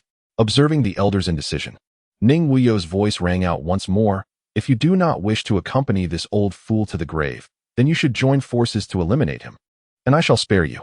At this declaration, the members of the Qin family looked at their elder with desperate hope, akin to starved men beholding a sumptuous feast, their eyes glistening with fervor. The prospect of survival lay before them, igniting a fervent desire within. The elder, seeing his kin approach with hostile intent, bellowed, dare you? Do you wish to rebel? Do you think that if I perish, you shall escape unscathed? He will not spare any of you, you traitorous wretches. Forgive us, elder. We act solely for the sake of our own survival. We hope you will not hold it against us. After all, it was your own arrogance that provoked this young master, and one must bear the consequences of their actions. We have no desire to die, so we must bid you farewell. A man of some stature within the Qin family stepped forward and proclaimed, ha ha ha, splendid. You would forsake your own kin for the sake of your lives. Then I shall cleanse the family of you treacherous ingrates. The elder seethed, fury radiating from him as he beheld the advancing relatives. Hearing the elder's words, some of the family members wavered, uncertain whether to seize their own elder. Observing their hesitation, the man urged loudly, do you wish to meet the same fate as those in the Nine Nether Valley? At his words, the formerly hesitant relatives now looked at the elder with bloodshot eyes and declared, Elder, forgive us. We do not wish to perish, we are still young. And we hope you will not blame us. The elder, disheartened by his kin's willingness to betray him for survival, resigned himself, declaring, come then, before I depart this world.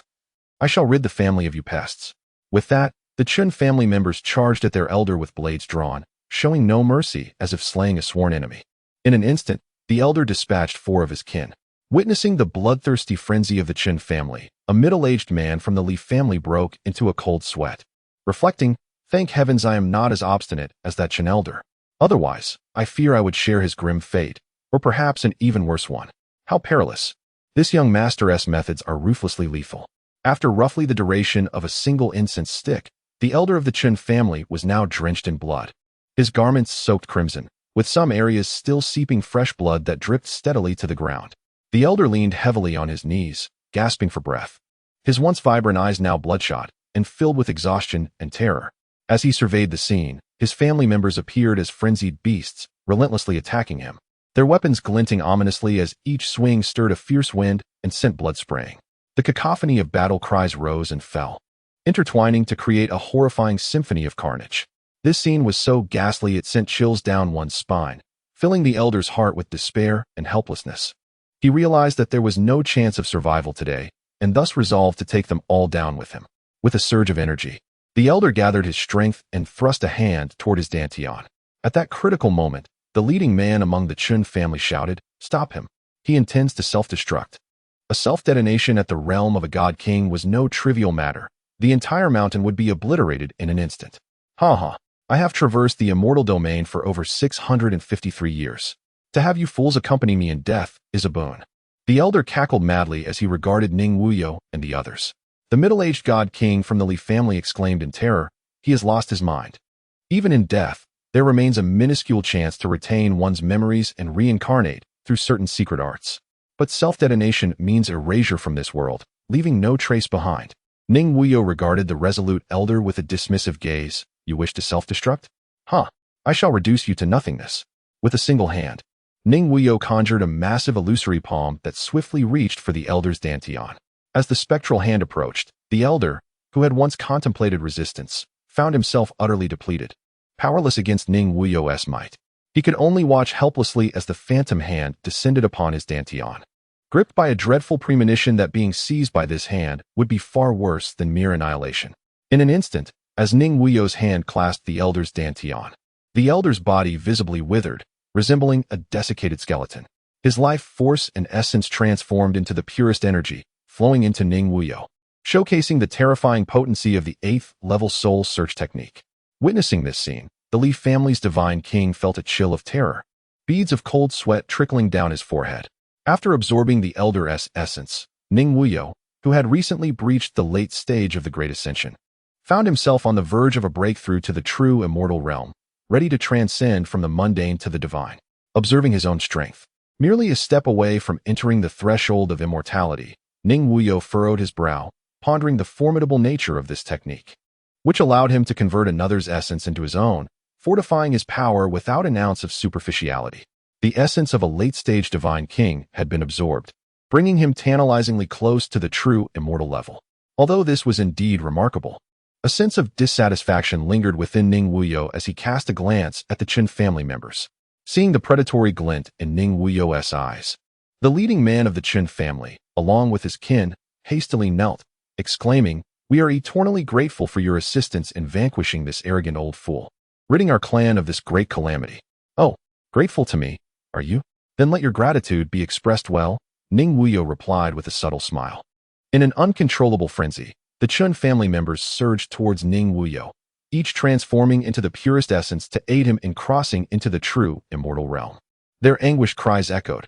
The leader of the Chen family, amidst his curses, lamented, "You treacherous wretch! You promised us mercy, yet you turn against your word. I curse you to a wretched demise, forever trapped in the abyss of darkness."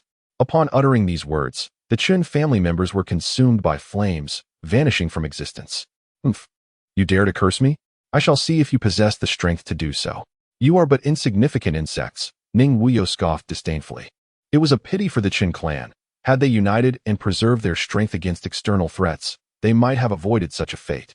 At the very least, they would not have been obliterated from existence without a trace, retaining some semblance of resistance. Yet, even this feeble resistance was negligible in Ning Wuyou's eyes. The actions of Ning Wuyou instilled considerable fear within the Li family, their legs trembling uncontrollably. The middle-aged divine king of the Li family was drenched in sweat, his wrist trembling involuntarily. How terrifying! What kind of divine technique can erase a divine king from this world? This young master's methods are exceedingly ruthless. One can only wonder if my family will survive this ordeal, he thought anxiously. After absorbing the essence of the Chen family, Ning Wuyou finally sensed the arrival of a breakthrough opportunity, poised to ascend to the second layer of the free song and transcend into the realm of true immortals. Seal off the vicinity of the temple. No one is to enter, he commanded his shadow.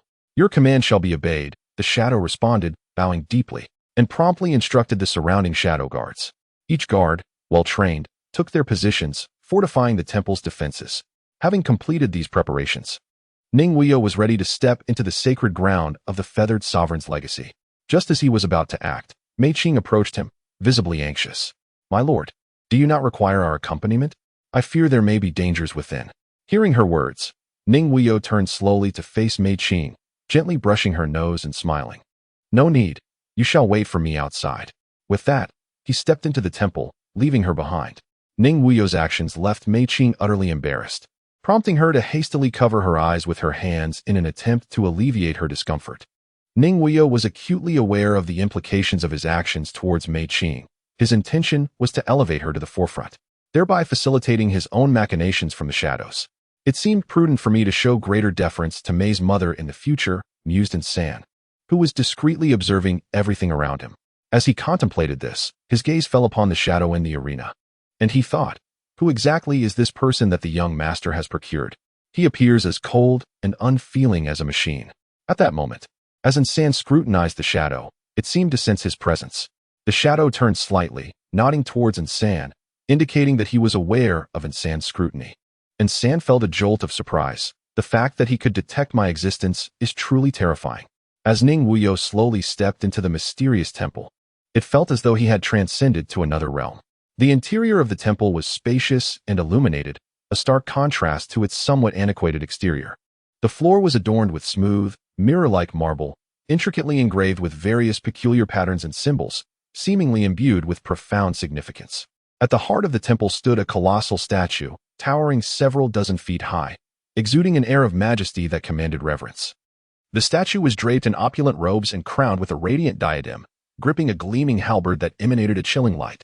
As Ning Wuyou approached the statue, he felt a sudden, formidable pull emanating from its eyes, and in the blink of an eye, he vanished from the temple. Moments later, he found himself in a nebulous and ethereal realm, surrounded by countless wisps of celestial energy swirling around him, a veritable paradise of immortals.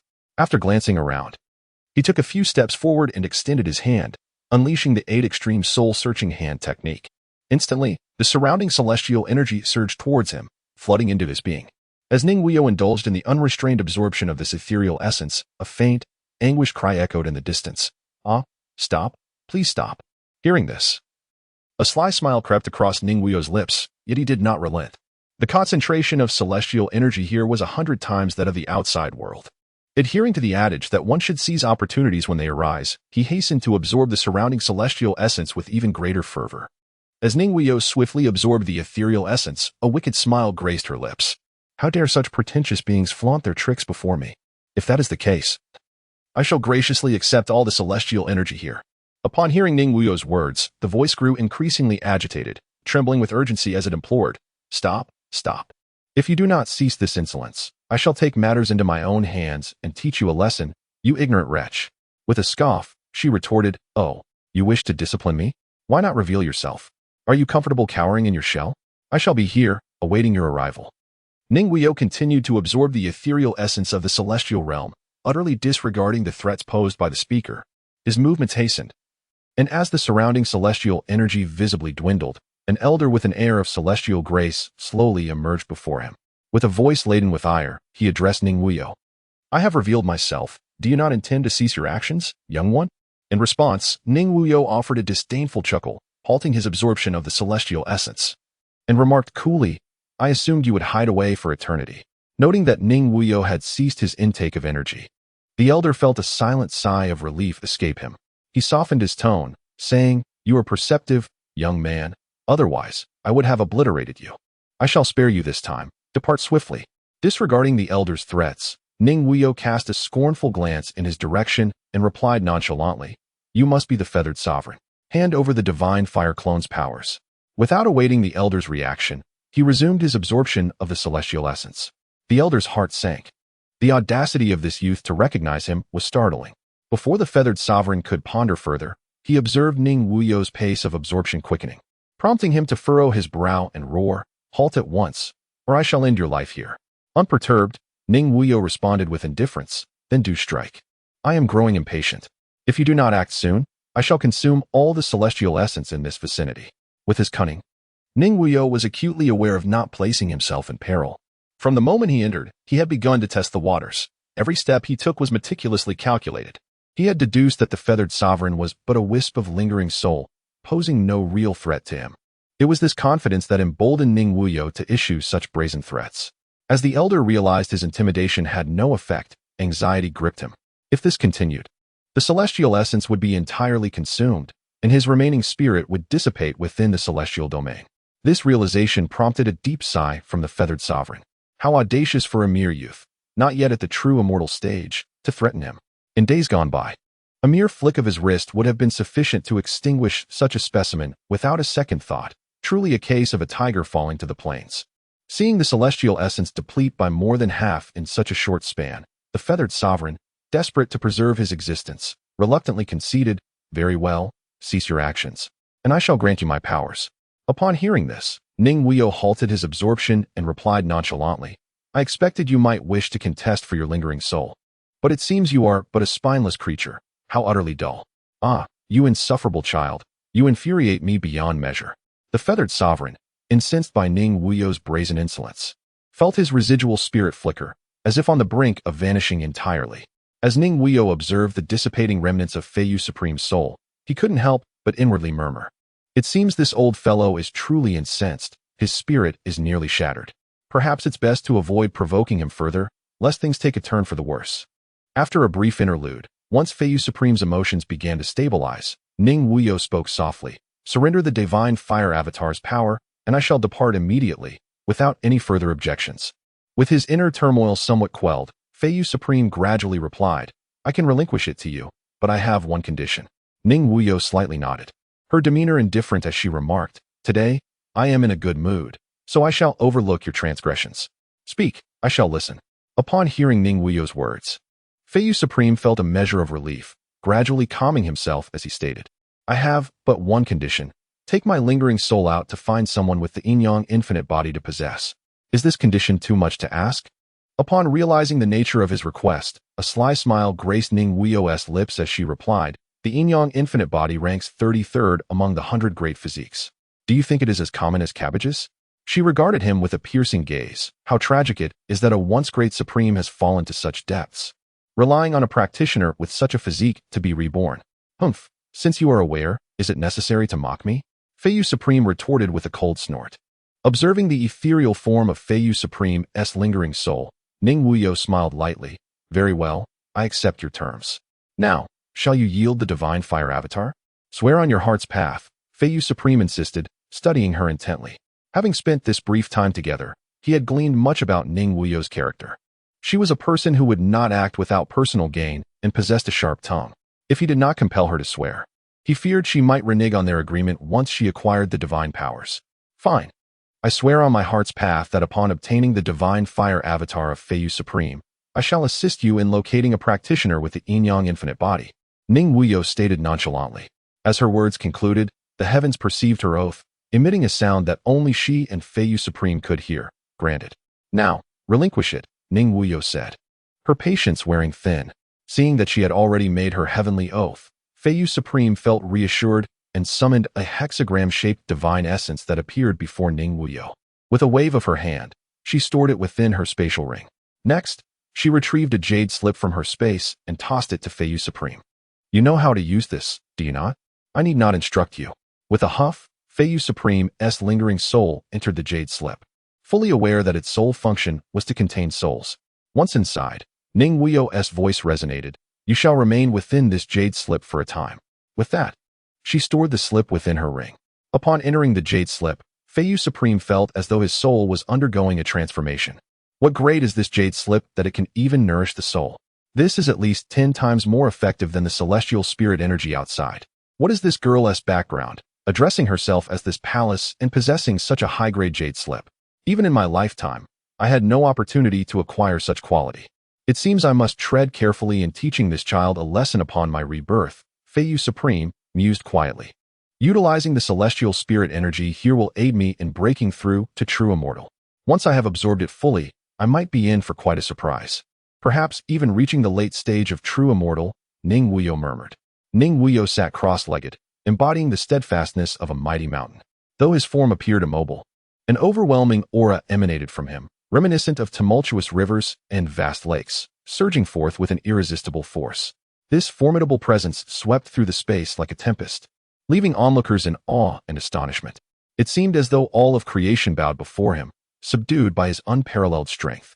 Should an outsider witness such a cataclysmic event accompanying a breakthrough to true immortal, they might well be terrified, for this was not merely a transition to true immortal, but rather the grandeur befitting a leap to a divine king. This vividly illustrates the potency of Ning Wuyou's innate technique, Song of Freedom. To declare him invincible among his peers would be a gross underestimate, given the magnitude of his true essence. It is plausible that he could transcend an entire realm while maintaining an undefeated stance. The word break escaped Ning Wuyou's lips, and in that moment his aura soared, successfully propelling him into the realm of true immortal. Yet, the ascension did not cease. He bellowed, "Let this palace break." As the word left his mouth, he surged into the mid-stage of true immortal. Mid-stage of true immortal, he remarked nonchalantly, as if it were a trivial achievement. If Ning Wuyou's words were to spread, countless cultivators would likely cast him incredulous glares and unleash a torrent of invectives. They would undoubtedly exclaim in disbelief. Do you have any idea how arduous it is to transcend from the great ascension realm to the true immortal realm? That is a pinnacle long coveted yet seldom attained by innumerable practitioners. Yet you, not only have you successfully broken through, but you have also reached the mid-stage of the true immortal realm, and you dare to dismiss it as merely mediocre. These cultivators might be driven to exasperation, pounding their chests in frustration, secretly cursing Ning Wuyou for his hubris and lack of appreciation for such a hard-won achievement. After all, for most cultivators, stepping into the great ascension realm represents the culmination of a lifetime's dedication, and to further break through to the true immortal realm is akin to scaling the heavens. Yet Ning Wuyou so casually regards his monumental progress as commonplace. How can this not incite feelings of indignation and jealousy among the masses? Continue to break through, he declared, and in an instant, the surrounding celestial essence surged toward him like a tidal wave. Ning Wuyou's body absorbed the celestial essence as if it were an insatiable abyss, devouring it with the voracity of a whale, seemingly never to be filled. After nearly an hour, the celestial essence had been entirely consumed by him, and he radiated with brilliant hues, resembling a celestial being descending from the heavens. As the celestial essence was fully absorbed, his cultivation began to ascend steadily to the late stage of the true immortal realm. However, it appeared that he had not yet ceased his advancement, breaking through to the mid-stage of the profound immortal realm before finally coming to a halt. This clearly illustrates the richness of the celestial essence present here. Sensing the transformation in his strength, Ning Wuyou mused, "Mid-stage profound immortal, excellent. Even if I have not cultivated for 20 years, my current prowess should be on par.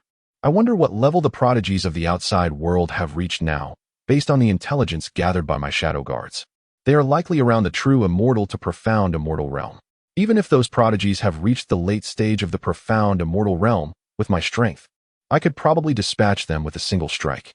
If one strike is insufficient, then it would merely require a few more." With this thought, Ning Wuyou promptly activated the Zizai Song technique, channeling his true essence, and successfully broke through to the second layer, eager to discover any noteworthy changes.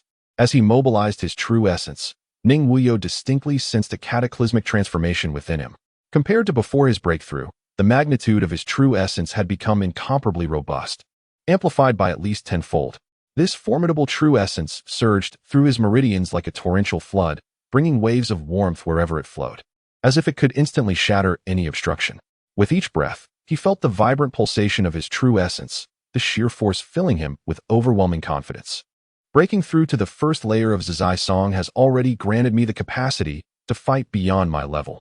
Now that I have ascended to the second layer, I am curious just how formidable my true strength has become. It seems I must find someone to test it against. With that, he focused on perceiving the unique powers bestowed by the second layer of Zizai Song. Ning Wuyou sat cross-legged, experiencing the second level of divine abilities, while the free song gradually began to operate. In his mind, the profound essence of the second level of the free song's divine ability, Heavenly Severance Finger, slowly emerged. Ning Wuyou opened his eyes and slowly raised his right arm, his index finger trembling as if imbued with mysterious power. Suddenly, he thrust his finger forward with great force. In an instant, an overwhelming surge of energy erupted from his fingertip, seemingly intent on tearing apart the very fabric of space. This energy swiftly coalesced into a dazzling radiance, akin to a lightning bolt slicing through the heavens. As the brilliance shone, the surrounding air began to warp violently, forming a colossal vortex. At that moment, an astonishing sight unfolded. A gigantic finger emanating boundless pressure materialized out of thin air. This immense digit shimmered with resplendent golden light, inscribed with countless intricate and ancient runes, each exuding a heart-stirring aura. It resembled a divine finger descending from the heavens, striking forth with the might to annihilate worlds. Wherever it passed, the void shattered, mountains crumbled, and all obstacles were reduced to dust. Observing the destructive force wrought by this celestial finger, Ning Wuyou found himself momentarily speechless, pondering such terrifying power. With my current mid-level Xianxian cultivation, I would reckon even a god king would have to retreat in the face of this celestial strike. The only drawback is that the celestial finger demands an immense reservoir of spiritual energy as its foundation. That single thrust nearly depleted 80 to 90% of my energy. Others would likely be drained completely by the celestial finger. It seems the technique I was born with, the Zizai Gu, is truly extraordinary. Even its accompanying divine powers are so fearsome, Ning Wuyou mused inwardly. After approximately another quarter of an hour, Ning Wuyou's spiritual energy had nearly recovered. He then stood up and gazed at the sparse celestial aura around him. Sighing. To break through the second layer of Zizai Gu requires such an immense amount of spiritual energy. I wonder how much will be needed to ascend to the third layer. Such a dense concentration of celestial energy in this space is truly rare and hard to come by. I must thank the Supreme Feiyu for this opportunity. It seems I should assist this old fellow when possible. Perhaps he could become a significant ally for me in the future. Outside the temple, nearly half a day had passed since Ning Wuyou entered, and Mei Qing began to grow anxious, worried that something might happen to him alone inside. She paced back and forth in front of the temple. After waiting for nearly an hour, Mei Qing could no longer contain herself and instructed, "And San, accompany me inside. I fear for the young master's safety."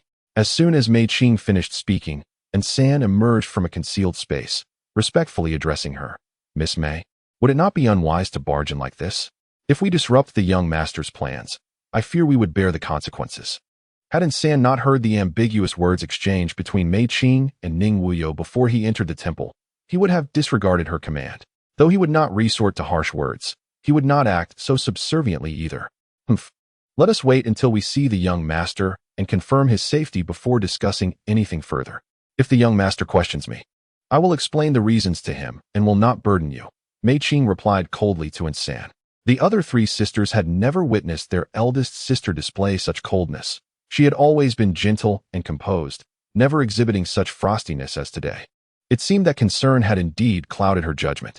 The three sisters approached Mei Qing and said, "Eldest sister, you need not plead with him. We will accompany you inside to find the young master. If he is displeased, we shall bear the responsibility together." "Very well, let us seek the young master." Mei Qing huffed, casting a frosty glance at San as she, along with her three sisters, prepared to enter the temple. Just as the four women were about to step inside, Ning Wuyou emerged, and upon seeing him safe and sound, Mei Qing immediately rushed into his embrace, whispering, "Young master, you have finally come out. We were just about to go in search of you had you not appeared. Why is the usually composed Qing'er behaving like such a young girl today?" Ning Wuyou teased. Mei Qing stepped back from his embrace, fidgeting with the hem of her garment. Flustered, "I was just at that moment." Ning Wuyou playfully brushed his finger against her nose, chuckling. "Just what?" Seeing the young master tease her again, Mei Qing's face flushed crimson as she retreated behind him. After playfully toying with Mei Qing, Ning Wuyou turned and approached San with a detached demeanor, stating, "I do not wish to see you next time. Do you understand my meaning?" As soon as Ning Wuyou's words left his lips, San was taken aback, immediately kneeling and responding, "Yes, your highness," San acknowledges his mistake. San understood that this was the prince subtly admonishing him for his presumption in appearing at the scene based on Mei Qing's words. "Rise," Ning Wuyou said with indifference. Seeing San being reprimanded by the young master, Mei Qing felt a twinge of guilt and was about to offer an explanation when Ning Wuyou interrupted with a wave of his hand. "This matter ends here. There is no need for further elaboration. You both understand." As Ning Wuyou's voice fell, both San and Mei Qing nodded in unison, comprehending the underlying implication. The matters concerning the secret realm had been nearly resolved, so Ning Wuyou suggested, "Shadows, you may withdraw now." The shadows responded with a mechanical precision, bowing to Ning Wuyou and affirming with a simple yes, before vanishing along with the shadow guards, their actions devoid of hesitation, displaying an unwavering decisiveness. Observing the departure of the shadow guards, the members of the Li family, previously encircled by them, exhaled a collective sigh of relief, realizing that this formidable young man, known for his ruthless disposition, had chosen to spare them. They feared the potential wrath of Ning Wuyou, who, with a mere flick of his wrist, could have sealed their fate, as they had just witnessed his merciless capabilities, taking lives without a flicker of emotion, and in a single stroke, eliminating numerous foes. Having resolved most matters concerning the secret realm, Ning Wuyou departed with the four maidens. However, the members of the Li family, noticing Ning Wuyou's silence, dared not make a move, remaining rooted in place, even refraining from taking a breath. It was not until Ning Wuyou vanished from their sight that they collectively exhaled deeply, some collapsing to the ground in disbelief at the identity of this young master, whose methods were so ruthlessly decisive. Which prominent family does he belong to? The elder of the Li family, a figure of divine rank, also breathed a sigh of relief as he gazed in the direction Ning Wuyou had departed, instructing his kin. What transpired today must not be disclosed. Not a word shall escape your lips. Is that understood? At that moment, a clan member stepped forward, curiosity evident in his voice. Elder, which family does this young master hail from? Do you recognize him? The elder, known as Li Changyi, was indeed a pivotal figure within the second-tier power of the Li family. Upon hearing the query, Li Changyi sighed. I cannot discern the identity of this young master, but he is undoubtedly someone our Li family cannot provoke. Did you not see how even the emperor-level experts treated him like a servant? It is fortunate we chose to yield early. Otherwise, we might have ended up like that old fellow from the Qin family, reporting to the underworld today. Truly wise, elder. One clan member chimed in, or we might have faced dire consequences. After acquiring the divine fire avatar and significantly enhancing his cultivation, Ning Wuyou, accompanied by the maidens, made his way towards the exit of the secret realm.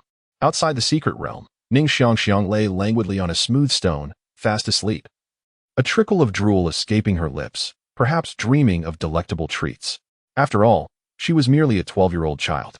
Meanwhile, Li Changshi stood by her side, keeping her company.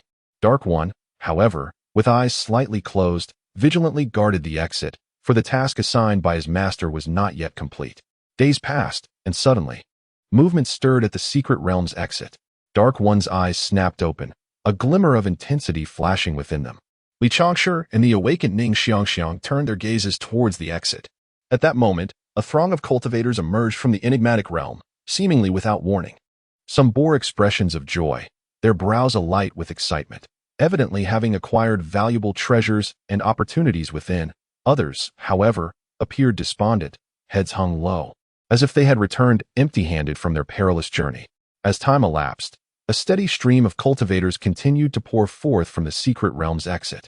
Some jubilantly shared their newfound bounty with companions, gesturing animatedly about their extraordinary finds, while others quietly lowered their heads, eager to depart, unwilling to reveal their shame at returning with nothing. The atmosphere buzzed with a cacophony of emotions, painting a vivid and intricate tapestry of human experience. The fortunate cultivators became the center of attention, while the less fortunate could only sigh in resignation, yearning for better fortune next time. Observing the stream of cultivators trickling out, Dark One leaped into the air, hovering above them. The gathered cultivators, bewildered by the presence of this emperor-level figure who had collected entrance fees upon their entry, looked up in confusion. Dark One surveyed the crowd below with a cold smirk, declaring, "Congratulations to you fortunate souls. You must have reaped considerable rewards. Now, without further ado, by the command of my master, all cultivators must surrender half of their acquired treasures before you may leave. Those with nothing to show must relinquish a single crystal to exit safely." Before Dark One could finish, the crowd comprehended the implications of his words. They had witnessed his formidable presence during their entrance. He was not a being to be trifled with, known for his ruthless nature. Glancing at one another, they reached a consensus. Failing to comply would likely result in dire consequences. Reluctantly, they swallowed their indignation, recognizing the might of his fist. As the reality set in, they began to yield half of their treasures from the secret realm. Those who had returned empty-handed lamented their misfortune, now compelled to part with a crystal as well. While many cultivators dared not voice their grievances, they likely cursed Dark One's lineage in their hearts. A few, harboring a flicker of hope, attempted to pass off only a third of their spoils, thinking they might evade scrutiny. However, upon being discovered by Dark One, they were swiftly dispatched without a second thought. Those remaining in line, having witnessed this, fell silent, abandoning any thoughts of deception. One by one, they surrendered their treasures or crystals, and upon receiving Dark One's instruction, "You may leave," they fled as if granted a reprieve from judgment. Li Changshi and Ning Xiangxiang, witnessing Dark One's actions, were left astonished, jaws nearly dropping in disbelief at how such matters could unfold. As the last of the cultivators exited the secret realm, Ning Wuyou finally emerged at a leisurely pace. In the moment Ning Xiangxiang laid eyes on her beloved third brother, she leaped forward, akin to a kangaroo, wrapping herself around him. "Third brother, you're finally out. Why didn't you bring me along for such an exciting adventure? From now on, if I find something delicious, I want to tell you." She pouted, Ning Xiangxiang is undeniably adorable, resembling a porcelain doll as she clings to Ning Wuyou. Her delightful appearance elicits giggles from the four maidens, Mei, Lan, Zhu, and Zhu. Observing his younger sister, who has been close to him since childhood, Ning Wuyou reveals a rare expression of affection, playfully patting Ning Xiangxiang's bottom while chuckling. At what age are you still so shameless? Come down. Why are you still behaving like a child? No way. I refuse to come down. Who told you? Their brother. Not to bring me along for the fun? Ning Xiangxiang pouted defiantly. Despite Ning Wuyou's gentle persuasion, she remained unmoved. In exasperation, he rolled his eyes, devising a plan. He resolved to employ his tried-and-true secret weapon against his sister, the art of tickling. This tactic had always proven effective the moment he unleashed it. Ning Xiangxiang would erupt into uncontrollable laughter and surrender willingly. With that thought, a mischievous smile crept onto Ning Wuyou's lips as he began to tickle her waist. Instantly, Ning Xiangxiang leapt from his embrace, pouting and protesting, "Their brother, can't you use anything other than tickling? This approach is sufficient for dealing with you, my little imp. As long as it works, that's all that matters," Ning Wuyou replied with a calm smile. Then, suddenly adopting a serious demeanor, he confronted Ning Xiangxiang. "Tell me, did you sneak out again?" Ning Xiangxiang, who had just moments ago been greeted by her elder brother Sanji's warm smile, found his demeanor shift abruptly to one of seriousness. Aware that her behavior had been somewhat capricious, she clutched at Ning Wuyou's sleeve and implored, "I promise it won't happen again. Please don't be upset, Sangu." With her head bowed slightly, she fidgeted with the hem of her garment, her eyes glistening with unshed tears that threatened to spill over, presenting a picture of utter distress akin to a frightened little rabbit. However, Ning Wuyou, well acquainted with her temperament, recognized that this display was merely a fade. Yet, confronted with such a scene, he could do little but sigh and concede, "Very well, let this one slide. But do not let it occur again. Should there be a next time, I shall not be so forgiving." Although his tone bore a hint of sternness, a subtle glimmer of affection shone through his gaze. Upon realizing that Ning Wuyou had ceased his reproach, Ning Xiangxiang's spirits lifted instantly. She planted a kiss on his cheek and cheerfully declared, "I understand. It won't happen again. You truly are the most caring towards me, Sangu." "Oh.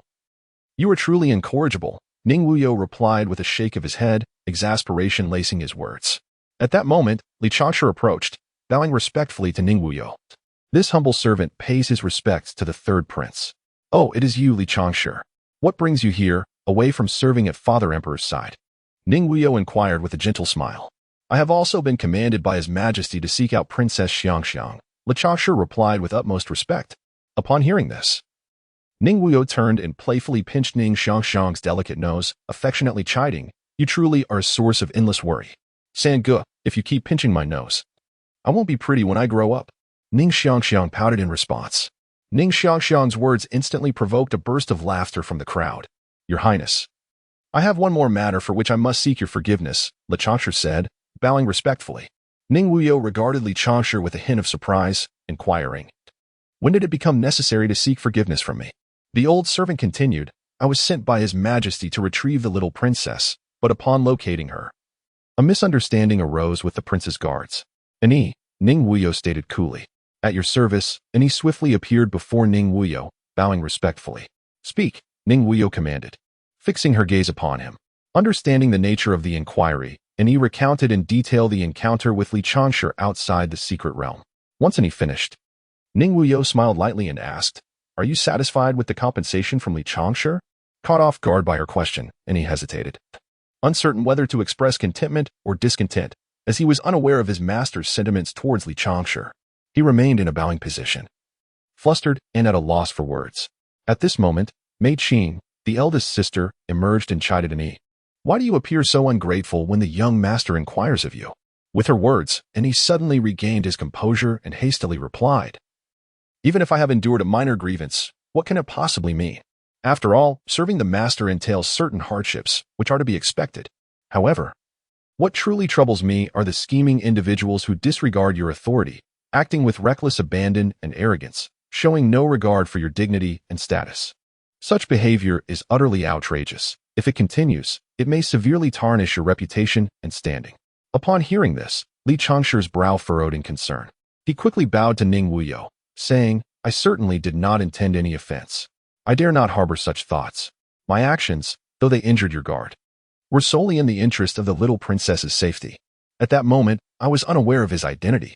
Had I known, I would never have dared to act against someone of your retinue. Please, do grant me your understanding." With that, Li Changshe lowered himself even further, not daring to show the slightest hint of discontent. Ning Wuyou gazed expressionlessly at the obsequious Li Changshe before him, whose head was bowed in averted gaze. Time seemed to suspend in that moment. An eerie silence enveloped the surroundings, broken only by the occasional whisper of the wind and the slightly hurried breaths of Li Changshe and another attendant. This strange stillness intensified the oppressive atmosphere, as though an invisible mountain weighed heavily upon each heart, making it difficult to breathe. Amidst this palpable tension, after a few minutes had passed, Ning Wuyou finally spoke, uttering a single, succinct phrase. "Should there be a next time, you may as well take your own life." "Yes, my lord, I understand. Thank you for your magnanimity," Li Changshe replied, bowing deeply, though a glimmer of coldness flickered in his eyes. Ning Wuyou fixed his gaze intently upon Li Changshe, absorbing every detail of his obsequious demeanor.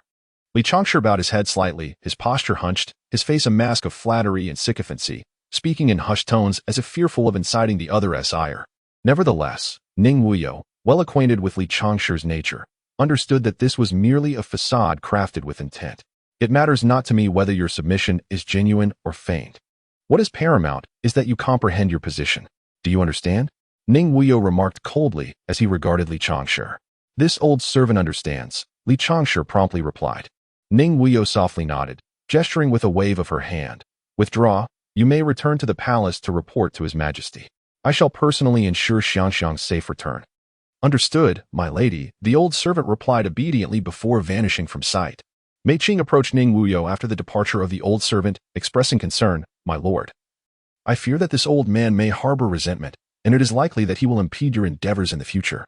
Ning Wuyou turned her head to look at Mei Qing and smiled. "Rest assured, I believe he is well aware of what should be done and what should not. If he lacked this composure, my father would not have chosen to keep him by his side for so long. A mere servant, even if he has gained my father's trust, cannot alter the course of my affairs. Today serves as a lesson for him." Ning Wuyou glanced at Xiangxiang and continued, "Qing'er, do you truly believe that this old fellow has come here in search of Xiangxiang?" Xiangxiang paused for a moment upon hearing Ning Wuyou's words and inquired, "Could it be that third brother is not here to seek me?" Ning Wuyou shook his head. Mei Qing was momentarily taken aback before realizing, could it be that his true aim was to seek the secret realm of the Feathered Supreme? Ning Wuyou, with his hands clasped behind his back, gazed in the direction where Li Changshe had departed and chuckled softly. Isn't it rather coincidental? His search for Xiangxiang is indeed true, and his journey to the Feiyu secret realm is genuine as well. After all, his kin have also entered the realm. Kinsfolk? I had no inkling that Li Changshe had any relatives. Hasn't he always been a solitary figure? Mei Qing inquired, puzzled. Qing'er, is it not known that there exists a faction within the secret realm bearing the Li surname? That would be his kin. Yet, I suspect even the members of the Li family are scarcely aware that they have an ancestor residing beside the Celestial Emperor.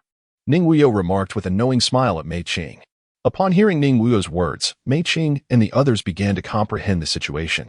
The Li faction mentioned by the young master is none other than the second-tier power, the Li family, which the young master nearly eradicated within the secret realm, they concluded. However, still grappling with confusion, Qing questioned, "So, is Li Changshe's purpose for coming to this secret realm to seek his family? It does not appear that way. They have not even recognized each other. What, then, is his true objective?" "Objective? It is undoubtedly the divine powers of the Feiyu Supreme," Ning Wuyou replied nonchalantly. Mei Qing remained perplexed, asking, "The divine powers of the Feiyu Supreme? How could he possibly know that this place is the site of the Feiyu Supreme's demise? Were it not for the young master instructing an to deliberately disseminate the information, it is unlikely that so many would have learned of this secret realm in such a brief span. Let alone someone situated far away in the depths of the imperial palace. Where could he have acquired such timely news?" Ning Wuyou gazed at the crowd and continued to smile faintly. Of course, someone has informed him. Mei Qing, feeling a creeping sense of dread, pondered the implication that there was indeed someone among them who had leaked the information to him. Ning Wuyou nodded and playfully pinched Mei Qing's delicate face, remarking, "You are truly astute, my dear Qing'er," grasping the essence with but a hint. Yet, as she gazed upon Ning Wuyou's serene and indifferent demeanor, a tempest of anxiety churned within Mei Qing's heart, causing beads of perspiration to surface upon her forehead. She was acutely aware that a traitor lurked beside her, a revelation that sent shivers down her spine. The thought alone conjured the sensation of countless eyes lurking in the shadows, scrutinizing her every move. Unable to contain her mounting trepidation, Mei Qing hastily implored, her voice trembling noticeably, "My lord, have you discerned the identity of this traitor?" She widened her eyes, fixated on Ning Wuyou's unperturbed visage, yearning for a definitive answer. In that moment, all Mei Qing wished for was to swiftly unearth the perilous figure concealed in her midst, to alleviate the weight of dread that pressed upon her heart.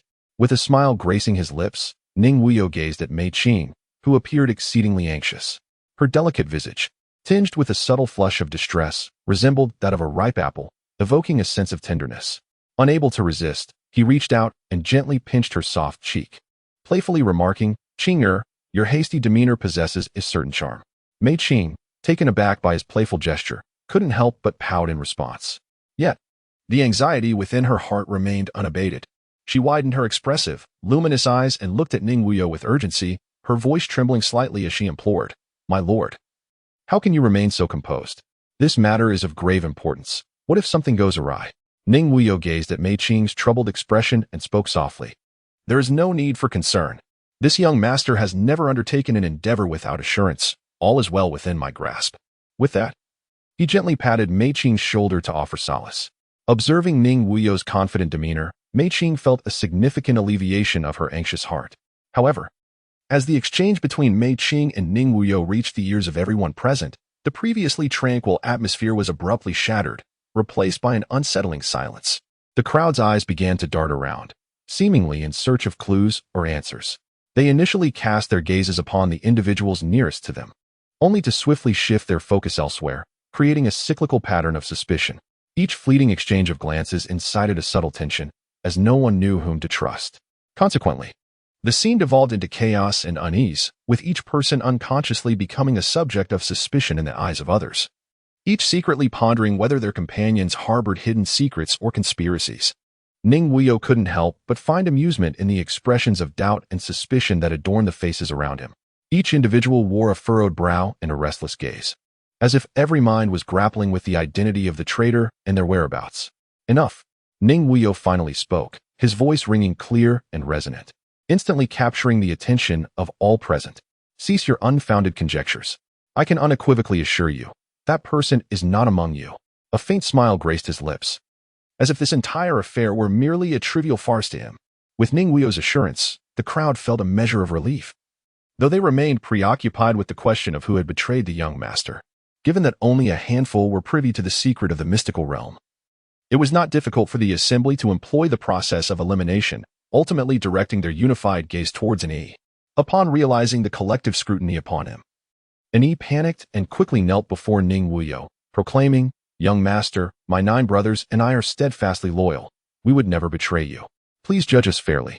He then bowed deeply in reverence. Seeing in Yi's anxious demeanor, Ning Wuyou shook his head in resignation. "Rise. I have a clear understanding of who the traitor is. There is no need for excessive worry." "Yes, young master," an E replied, albeit with lingering unease. Despite Ning Wuyou's reassurances, an E remained apprehensive. He firmly believed that their brotherhood would never betray the young master, yet he feared the possibility of harboring doubt in Ning Wuyou's heart, which could render them outcasts.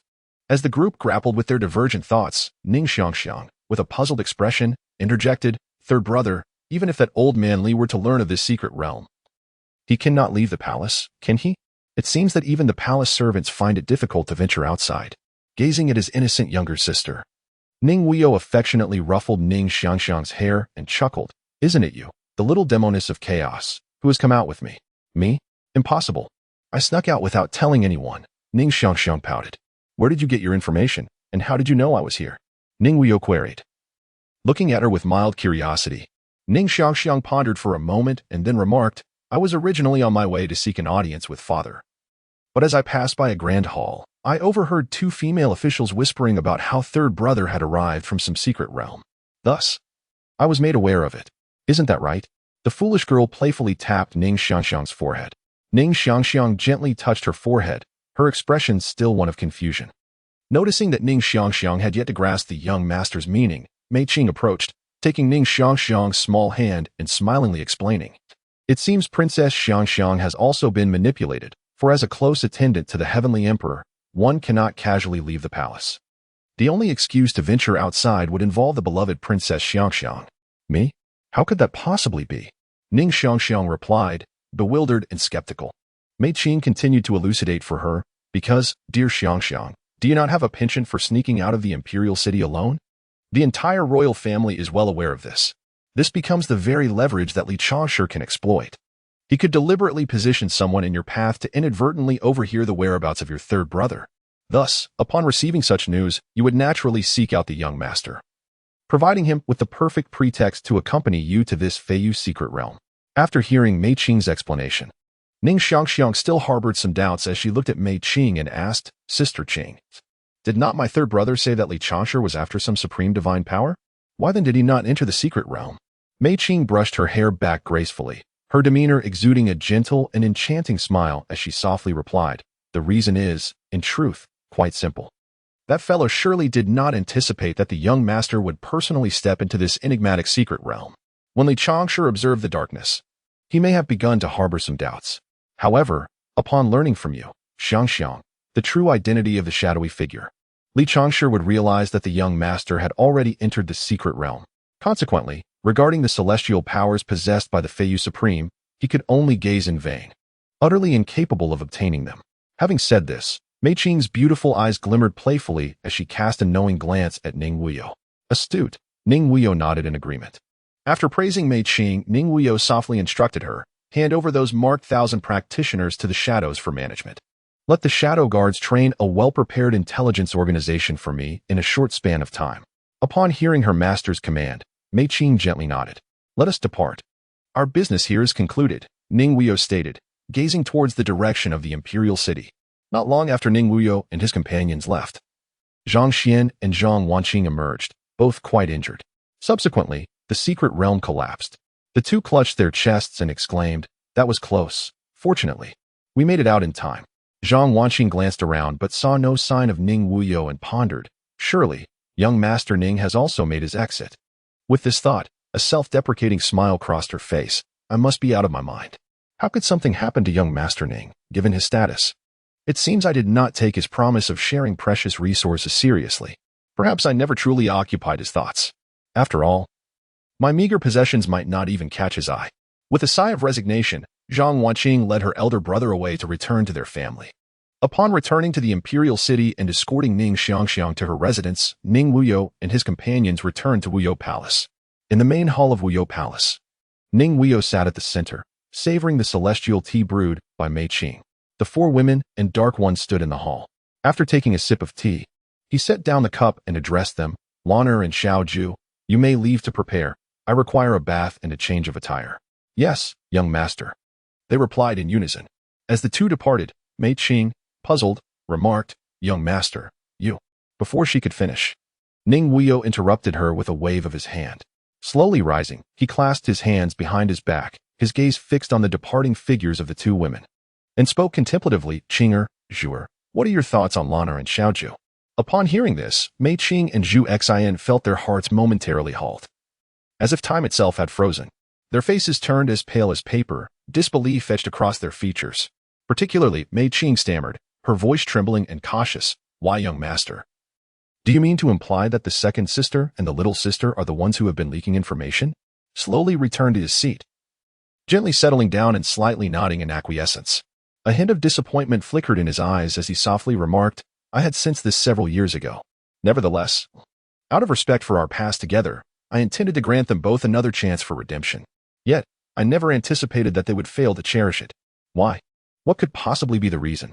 Upon receiving a definitive answer from the young master, even the typically aloof Zhu Xian could not maintain her composure, her voice rising in agitation. Beside her, Mei Qing was equally distressed, biting her lip tightly, her eyes filled with confusion and shock. At that moment, Annie stepped forward, bowing to Ning Wuyou and inquiring, young master, shall we execute them? Annie, having learned that the informant was not among their group, finally felt a weight lift from his heart. Upon hearing Yi's words, Mei Qing and Zhu Xian were about to plead for the two women's mercy. But the thought of their actions left them at a loss for words. Let us refrain from immediate action and allow San to monitor them in secret. They still hold some utilitarian value for me. After speaking, Ning Wuyou cast a deep gaze at an E and solemnly continued, "If there are any further disturbances, execute them on the spot." "Yes, I take my leave," an E replied before departing to instruct San. Once an E had exited, Zhu Xian struggled to believe that her childhood companions were traitors. She turned to Ning Wuyou, bowing respectfully, "Young master, did you not say that those present in the secret realm were not under suspicion?" At this moment, Mei Qing also stepped forward, sorrowfully stating, "Of course. This was a deliberate act on the young master's part. Little Zhu, we need not waste our sorrow on them, since they have chosen to betray you. They have also betrayed the bond among us sisters. We should not grieve for such individuals." Observing the two women's expressions, akin to those mourning a great loss, Ning Wuyou could not help but furrow his brow, a sense of helplessness swelling within him.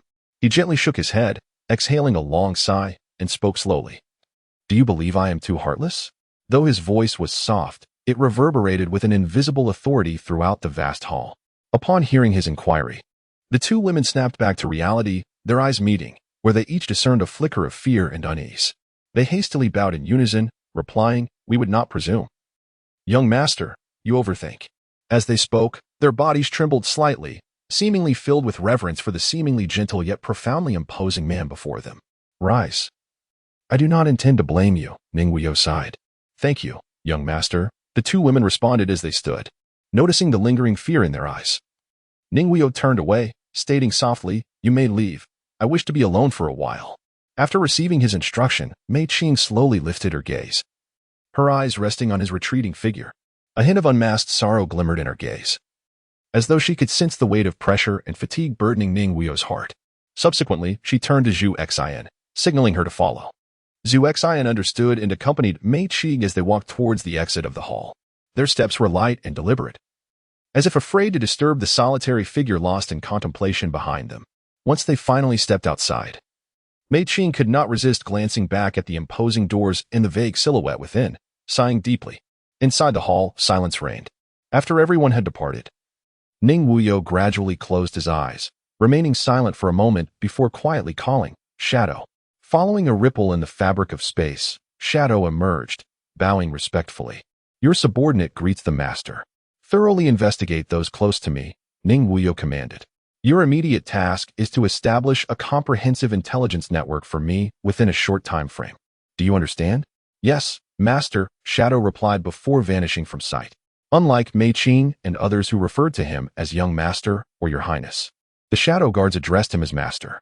These individuals were devoted assassins, meticulously cultivated by Ning Wuyou, each having undergone rigorous trials to join the organization, exhibiting unwavering loyalty. Even if commanded to end their own lives, they would not hesitate in the slightest. In truth, Shadow was not his original name. He was once known as Zhou Chifeng. His family belonged to a prestigious fourth-rank lineage in a place called Yunluo City, situated in the southern region of the Tianqi celestial dynasty. Given his family's eminent status in the small Yunluo city, they were considered unrivaled, especially with a prodigy like Zhou Chengfeng, who filled the entire clan with hope for future ascension to a third-rank family within a century. However, fate is often unpredictable. While the family united in their efforts to strive for this goal, a sudden calamity struck like a bolt from the blue. In a single night, the Zhou family was brutally slaughtered, with none surviving. Only Zhou Chengfeng escaped, having been hidden by a revered elder within an exceedingly secretive chamber. In pursuit of vengeance, Zhou Chengfeng threw himself into relentless training while seeking clues about his enemies, transforming from a once charming young master into a cold, obsessive figure consumed by revenge. After a year of arduous searching, he traversed every conceivable location where clues might lie, yet was met with frustration and despair. However, destiny is often dramatic. One day, he learned of a powerful and enigmatic force known as the Tianji Pavilion in the distant Tianqi Imperial City. It was said that this pavilion possessed vast knowledge, and those who could provide ample celestial crystals or equally rare treasures could acquire any information regarding the celestial realm. This revelation ignited a spark of hope within Zhou Chengfeng's once dim eyes, as if he had spotted a guiding light in the abyss of darkness. Without hesitation, he packed his belongings and set forth towards the Tianqi Imperial City, determined to seek information from the Tianji Pavilion about his family's adversaries. Upon arriving at the Tianji Pavilion, filled with anticipation to uncover the identities of his family's enemies, he was met with a shocking and disheartening response. To obtain this crucial intelligence, He would need to provide a rare celestial material known as the 9 soul flowers payment. Upon hearing this demand, Zhou Chengfeng felt despair wash over him, as if all hope had suddenly evaporated. The 9 soul flower was a remarkably rare treasure, its value beyond imagination, and the challenges in locating it were immense, likely drawing the attention of countless formidable foes. Contemplating this, he felt a profound sense of hopelessness, realizing that unraveling the mystery behind his family's enemies seemed increasingly elusive. Thus, Zhou Chengfeng found himself in a clearing not far from the Tianji Pavilion, standing tall with unwavering resolve, his gaze fixed firmly ahead. It seemed as though the entire world had been reduced to just him and the enigmatic Tianji Pavilion. Beside him stood a rough wooden post, prominently inscribed with a phrase, "Willing to exchange my remaining life for a single 9 soul flower." This inscription was deeply carved into the wood, as if it had also etched itself into Zhou Chengfeng's very soul. Each stroke and curve revealed his profound longing and unwavering determination. Sunlight cascaded upon him, outlining a silhouette marked by solitude and resilience. A gentle breeze caressed him, causing his garments to flutter softly, yet he remained as still as a statue. Occasionally, passers-by would cast curious glances at this peculiar scene, whispering amongst themselves. However, Zhou Chengfeng remained impervious to their intrigue. His mind was singularly fixated on obtaining the legendary 9 soul flower. He stood there for an entire month until Ning Wuyou approached him, inquiring about his purpose for desiring the 9 soul flower. Zhou Chengfeng regarded Ning Wuyou with an expressionless gaze, his face seemingly veiled by a layer of frost. As he slowly uttered the words revenge, though exceedingly brief, they pierced the air like a chilling wind, evoking an involuntary shiver. Appeared remarkably composed, gently lifting her head to meet Zhou Chengfeng's gaze with tranquility. She replied softly, "I can bestow the 9 soul flower upon you, but I have never engaged in unprofitable dealings. I trust you understand the implications." Her voice carried an undeniable authority. As soon as she finished speaking, Zhou Chengfeng knelt before her without hesitation, his resolute eyes fixed intently ahead, as if the entire world had narrowed down to the figure before him. His voice, deep and unwavering, resonated as he declared, "As long as you grant me the 9 soul flower, from this day forth, my life shall wholly belong to you.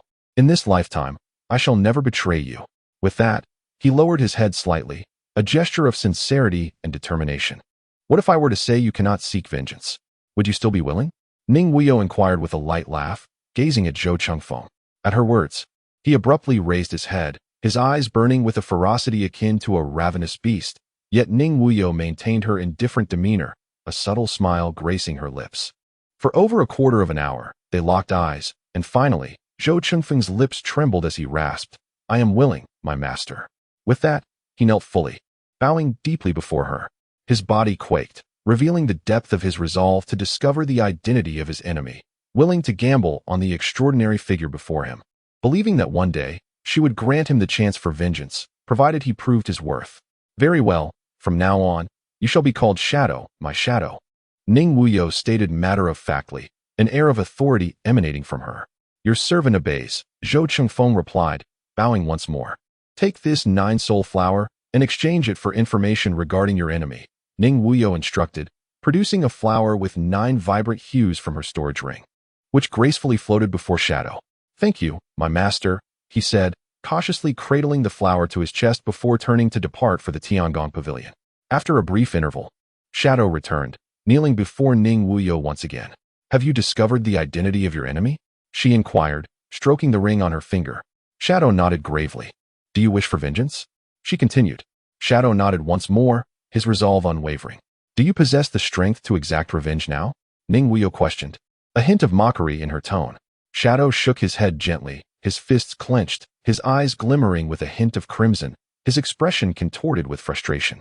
"Should you serve me wholeheartedly, when the day comes that your strength is formidable enough, I shall permit you to avenge that blood-soaked grudge," Ning Wuyou stated, her tone icy and authoritative. As her words faded, she turned without hesitation and began to walk away. Watching her retreating figure, Shadow remained silent, following closely behind. He moved like a ghost, silently blending with the surroundings. Sunlight cascaded upon them, casting elongated shadows as the master and servant walked in quiet harmony, their forms gradually vanishing at the end of the bustling street. The shops lining the street buzzed with noise, yet all of it seemed distant from them. That year, Ning Wuyou was merely 16, unable to cultivate, while Shadow, over 38, had already reached the initial stage of the imperial path. Thus, two seemingly disparate individuals found themselves walking together. In a secluded chamber, Ning Wuyou summoned the divine ability, Divine Fire Avatar, obtained from the secret realm. She pointed to the divine core, which shattered into a myriad of starlit fragments that vanished into the air. Subsequently, complex fragments of profound truths surged into her mind. In that instant, a mysterious and potent essence flooded her consciousness like a tidal wave, immersing her in an expansive ocean of knowledge, unveiling countless mysteries and details regarding the Divine Fire Avatar. After a period of deep comprehension, Ning Wuyou finally unveiled the enigmatic capabilities of this extraordinary power. The Divine Fire Avatar was not merely a simple means of flight, it was a formidable and versatile weapon against foes. Upon its invocation, she could instantaneously manifest 9 identical figures. These avatars possessed remarkable speed, soaring freely through the air, and bore immense attacking power, wielding 70% of her own strength. They could streak across the sky like meteors, engulfed in flames, delivering devastating blows to adversaries. Moreover, the Divine Fire Avatar held the power to confound enemies. As the avatars bore an indistinguishable resemblance to Ning Wuyou, foes would find it nearly impossible to discern the real from the illusion, thus falling into a passive position. Additionally, through skillful coordination among the avatars, Ning Wuyou could execute dazzling tactical combinations, leaving her adversaries utterly defenseless. What a supreme divine ability, truly extraordinary, Ning Wuyou mused, a smile gracing her lips. In a moment of mischief, she instantaneously utilized the Divine Fire Avatar to appear in Mei Qing's chamber. Startled by the burst of flames, Mei Qing instinctively drew her sword, exclaiming, "Such audacity, daring to trespass into Wuyou Palace." Just as the tip of her sword was a mere inch from the fiery figure, it was effortlessly caught between 2 fingers. The figure spoke playfully, "Qing'er, can you not recognize your own master?" This figure was none other than Ning Wuyou herself, who had just been in the secluded chamber. "Master?" Mei Qing replied, perplexed. Observing her lingering disbelief, Ning Wuyou reverted to her true form. Seeing her genuine self, Mei Qing sighed in relief. "Master, you nearly frightened me to death." With that, she sheathed her sword and guided Ning Wuyou to the main seat, tenderly massaging her shoulders. Having found a rare moment of leisure, gently inquired after enjoying the attentive service of Mei Qing, "Qing'er, what realm have you attained now?" In response, Mei Qing, with a smile gracing her lips, replied, "I have reached the late stage of the integration realm." "Is that impressive?" "Indeed, Qing'er, you are certainly impressive," Ning Wuyou praised, his face alight with joy and his eyes gleaming with unhidden admiration. He then tenderly addressed Mei Qing. "Please take a portion of the celestial materials and spirit crystals we gathered from the cultivators in the secret realm for your own cultivation. These resources will greatly assist in your advancement. I have faith that with your talent, remarkable progress is inevitable." With that, he affectionately stroked Mei Qing's hair, a flicker of something indefinable in his gaze. Overwhelmed by Ning Wuyou's unwavering trust and favor, especially after the betrayals of Lanxiang and Juyao, Mei Qing felt tears welling in her eyes. "Thank you, young master, but you need these cultivation resources even more. I fear my lowly strength may squander such treasures." "Fear not. If they are wasted, they are wasted. Take them, for what I bestow will not be reclaimed," he assured, gently wiping away the tears from the corners of her eyes. "Do not weep. Focus on your cultivation. I shall return now," he added, playfully pinching her cheek with a smile. Mei Qing nodded shyly and hurried away. Returning to his secluded chamber, Ning Wuyou retrieved the spirit crystals obtained from the secret realm and began his intense meditation. Meanwhile, Mei Qing and Zhu Xian, having received a substantial amount of spirit crystals from Ning Wuyou, also entered a prolonged period of seclusion. Though the imperial city appeared tranquil, each step concealed deadly peril. Only the powerful could claim a foothold. Even a prince, devoid of strength, was merely a puppet at the mercy of others. In a courtyard steeped in historical charm and antiquity, sunlight filtered through the dappled leaves, casting fragmented shadows that cloaked the area in an air of mystery and serenity. At the center stood an exquisite circular platform, seemingly the heart of this tranquil haven. Upon it rested 2 petite stone tables, each adorned with a steaming cup of tea, the fragrant steam wafting through the air, uplifting the spirit. At this moment, Lanxiang and Juyao, sisters bound by deep affection, sat across from one another. Yet, unlike their usual camaraderie, an unspoken tension lingered between them, their gazes revealing a complexity that was difficult to articulate, akin to subtle ripples on a once calm lake. The atmosphere, typically filled with laughter, now felt heavy, as though an invisible barrier had arisen between them. Jiao took a sip of her fragrant tea and remarked playfully, "Second sister, you certainly concealed your intentions well. I never imagined you were the informant." Unfazed by the implication, Lanxiang smiled. "Little sister, you too have a master, I presume. We are both aware of our circumstances." Ignoring Lanxiang's jest, Jiao continued, "I never expected the typically honest and straightforward second sister to possess such a dual nature. Truly, you are a master of concealment. Do not provoke me. I am not easily angered. Yet I still do not fully comprehend whom you serve." Lanxiang replied with a calm smile. Jiao took another sip of her tea, stating indifferently, "Who I serve is unimportant. What matters is that I will not harm the young master. You, however, are in a different predicament. I believe the young master is already aware of your true identity." Without granting Lanxiang the chance to interject, she continued, "With the young master's capabilities, it would be effortless for him to eliminate you without a trace. The fact that he has not done so indicates you still hold some value for him. I hope, second sister, you can grasp this final opportunity for survival." A mocking smile graced her lips as she cast a glance at Lanxiang. In response, Lanxiang remained unperturbed, replying softly, "I have long since prepared for death. I suspect your identity has also been uncovered by the young master. Our fates are not so different, are they?" With a shake of her head, she sighed in self-mockery. Jiao, disregarding Lanxiang's probing, rose to leave but paused at the threshold, turning back with a smile. "My dear second sister, how fitting it is for you to pledge loyalty to a mere palace maid. What a decline in status." Once Jiao departed, Lanxiang remained seated, quietly savoring her tea. Her petite frame appeared strikingly solitary amidst the overly tranquil surroundings, as if entirely isolated from the serene atmosphere enveloping her. Gently placing her cup down, she let out a soft sigh, reminiscent of a chilly autumn breeze, filled with endless sorrow and resignation, drifting into the air. Lowering her head slightly, she murmured in a voice only she could hear, "Did I ever wish to betray the young master? I have often dreamed of following him, undistracted and wholeheartedly, like my elder sisters. Yet now, all is irrevocable. I have long lost the path to return." With those words, a crystalline tear slipped down her fair cheek, landing on the table and creating a small splash of sorrow. Within that tear dwelled all the anguish, regret, and deep longing for the cherished moments of her past. After Jiao's departure, she found herself at the Empress's palace, glancing around before stepping into the grand hall. In the quiet and mysterious chamber, Ning Wuyou was deeply engrossed in his cultivation, his eyes shut tight, his entire being immersed in the process. A faint yet brilliant glow radiated from him, as if he were one with the very essence of the chamber.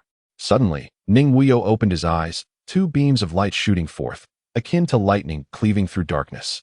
Drawing in a deep breath, he felt the surging power within him and allowed a subtle smile to grace his lips. "At last, I have broken through to the late stage of the mystic immortal realm. Now, I am but a step away from the divine king realm."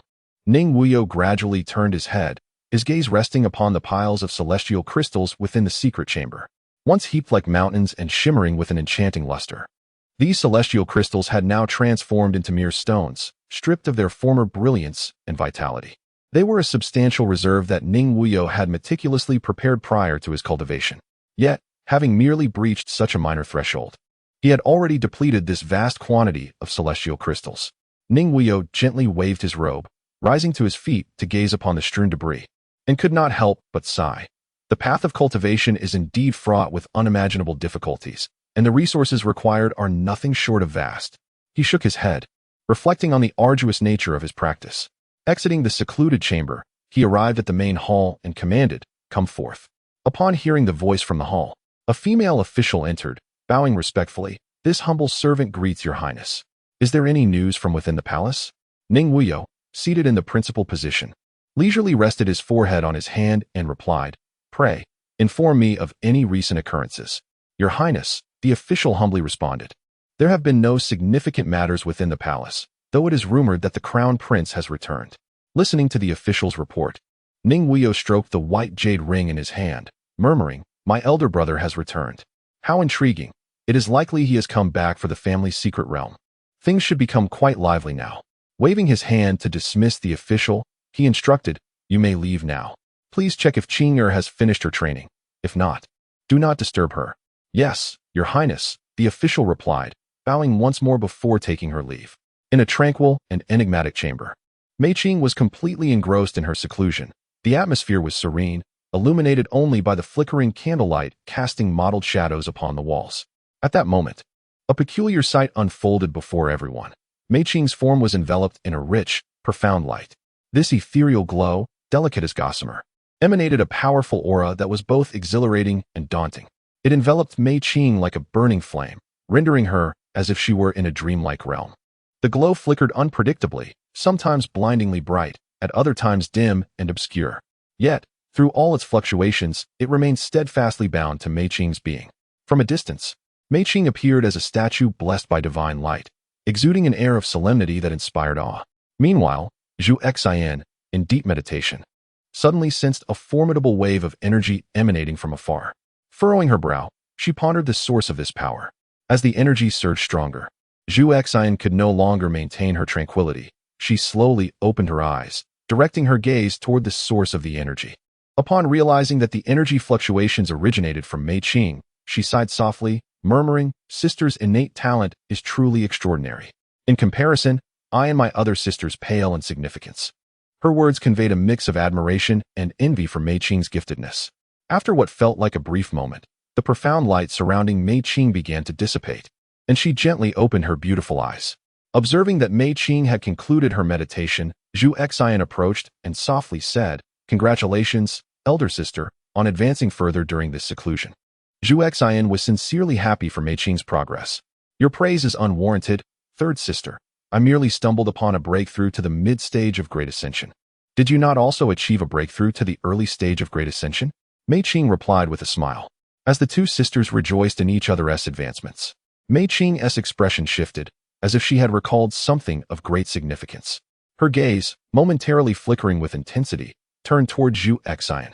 At that moment, Mei Qing's countenance remained as tranquil as water, yet her previously gentle tone bore an unexpected chill, akin to the biting wind of winter, evoking a sense of trepidation.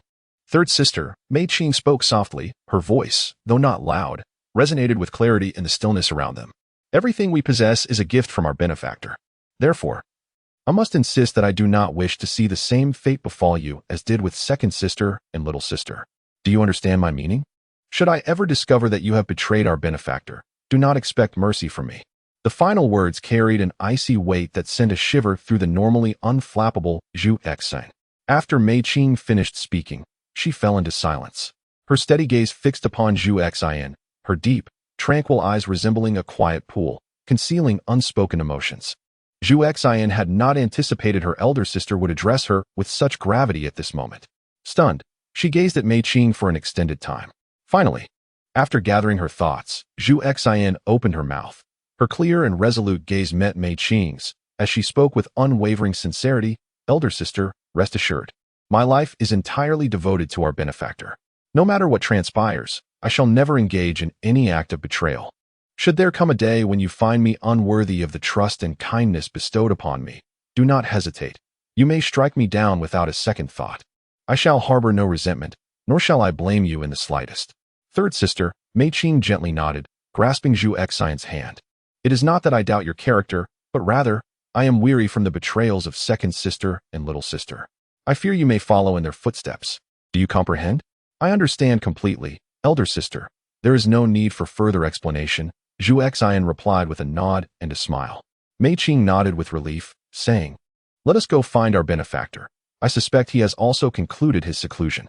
Having spoken, he grasped Zhu Xian's hand and exited the secluded chamber. In the Heavenly Empress Palace, the Heavenly Empress sat regally upon the Phoenix platform. At that moment, a man who bore a striking resemblance to Ning Wuyou, yet exuded an air of authority, entered the grand hall. Approaching the foot of the platform, he respectfully bowed and proclaimed, "Son pays his respects to mother." The Heavenly Empress gazed down at the man, her ruby lips parting as she spoke. "Ongo has returned. Indeed, after 3 years of trials in the outer realms. You have made significant progress, advancing to the late stage of the Divine King realm. You are on the verge of breaking through to the Imperial Dao realm, I presume?" Upon hearing his mother's inquiry, Ningong hastily bowed and replied, "Thank you for your concern, mother. Just a few days ago, I fortuitously broke through to the late stage of the Divine King realm. This imposing figure was none other than Ning Wuyou's elder brother, Ningong, known as the foremost cultivator of the immortal dynasty, a devoted practitioner, He was a mere 29 years of age and had already attained the late stage of the Divine King realm. Standing among the elite of his generation in the celestial domain, ranked third on the Dragon Tiger list of young prodigies.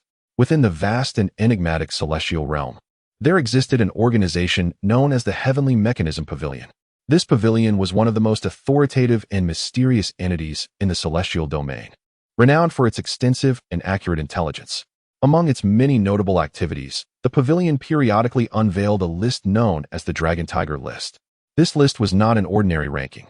It was specifically designated for young talents under the age of 50, in a realm brimming with formidable warriors and prodigious geniuses.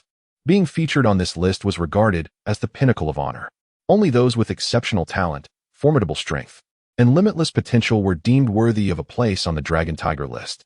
Whenever the Dragon Tiger list was released, it stirred a sensation throughout the celestial realm. Various factions eagerly scrutinized the names, seeking to unearth individuals who might one day dominate the tides of the celestial domain. Simultaneously, the fortunate young prodigies who made the list became the focal point of public attention, with their every action closely observed and discussed. Some were fervently courted by major sects, while others carved out their own paths through sheer strength. In essence, the Dragon Tiger list not only recognized the prowess of the younger generation, but also served as a crucial indicator of the future trajectory of the celestial realm. Remaining humble and unruffled, "Your mother is quite gratified," the Heavenly Empress gently remarked from her perch. Noting her lack of further inquiries, Ning ventured to ask, "Mother, may I inquire about the well-being of our third brother during these past 3 years? Has anything transpired within the palace during my absence?" The Heavenly Empress anticipated that her eldest would inquire about the third brother's circumstances and was not taken aback. After all, Ning Wuyou had been closest to his elder brother during childhood, and Ning had always held a deep affection for his younger brother, who had been unable to cultivate from a young age. Recalling Ning Wuyou's demeanor towards her, the Heavenly Empress felt a tinge of melancholy. "As for your third brother, it would be best for you to ask him directly. He has undergone significant changes in recent years." After a brief pause, she continued, "I am uncertain when it was that the bond between Wuyou and me became so strained." A deep sigh escaped her lips. Upon hearing his mother's sigh, Ning understood that his younger brother had always maintained a certain distance from her. He could not lay blame on Ning Wuyou. As princes, they were most acutely aware of the phrase royal family devoid of affection. He too sighed in resignation. Casting a glance at his still pensive mother, he bowed and said, "Mother, I wish to see our third brother."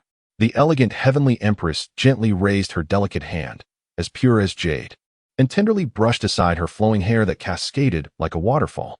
She then slightly lifted her arm, waving it gracefully, and softly uttered, "You two brothers have not seen each other for 3 years. Today's reunion is indeed rare. Go ahead." With that, a gentle smile graced the Heavenly Empress's face, blooming like flowers in springtime. "Thank you, Mother. I take my leave," he replied before exiting the Heavenly Empress's chamber. As Ning departed, he cast a fleeting glance at a massive pillar, then continued on his way. Inside the magnificent and resplendent Wuyou Palace, adorned with golden splendor and intricate carvings, sat a remarkably handsome man, Ning Wuyou. Clad in a sumptuous brocade robe, he stood tall and poised, exuding an innate air of nobility. At that moment, Ning Wuyou had his eyes gently closed, relishing the tender massage provided by Mei Qing at his side.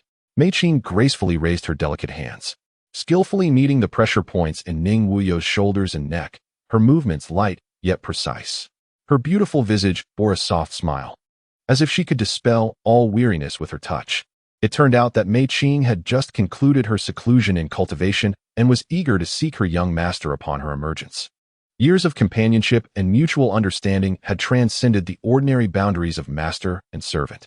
While enjoying Mei Qing's attentive service, Ning Wuyou casually remarked, "Qing'er, your recent seclusion has yielded remarkable progress. It brings me great joy." Upon hearing Ning Wuyou's praise, Mei Qing smiled softly and replied, "Thank you for your kind words. Young master, I still have much to learn compared to you." Ning Wuyou swiftly drew Mei Qing into his embrace, startling her into a shriek. "Young master, you frightened Qing'er," she exclaimed. His laughter rang out, exuberant and unrestrained, echoing through the air as if to pierce the heavens.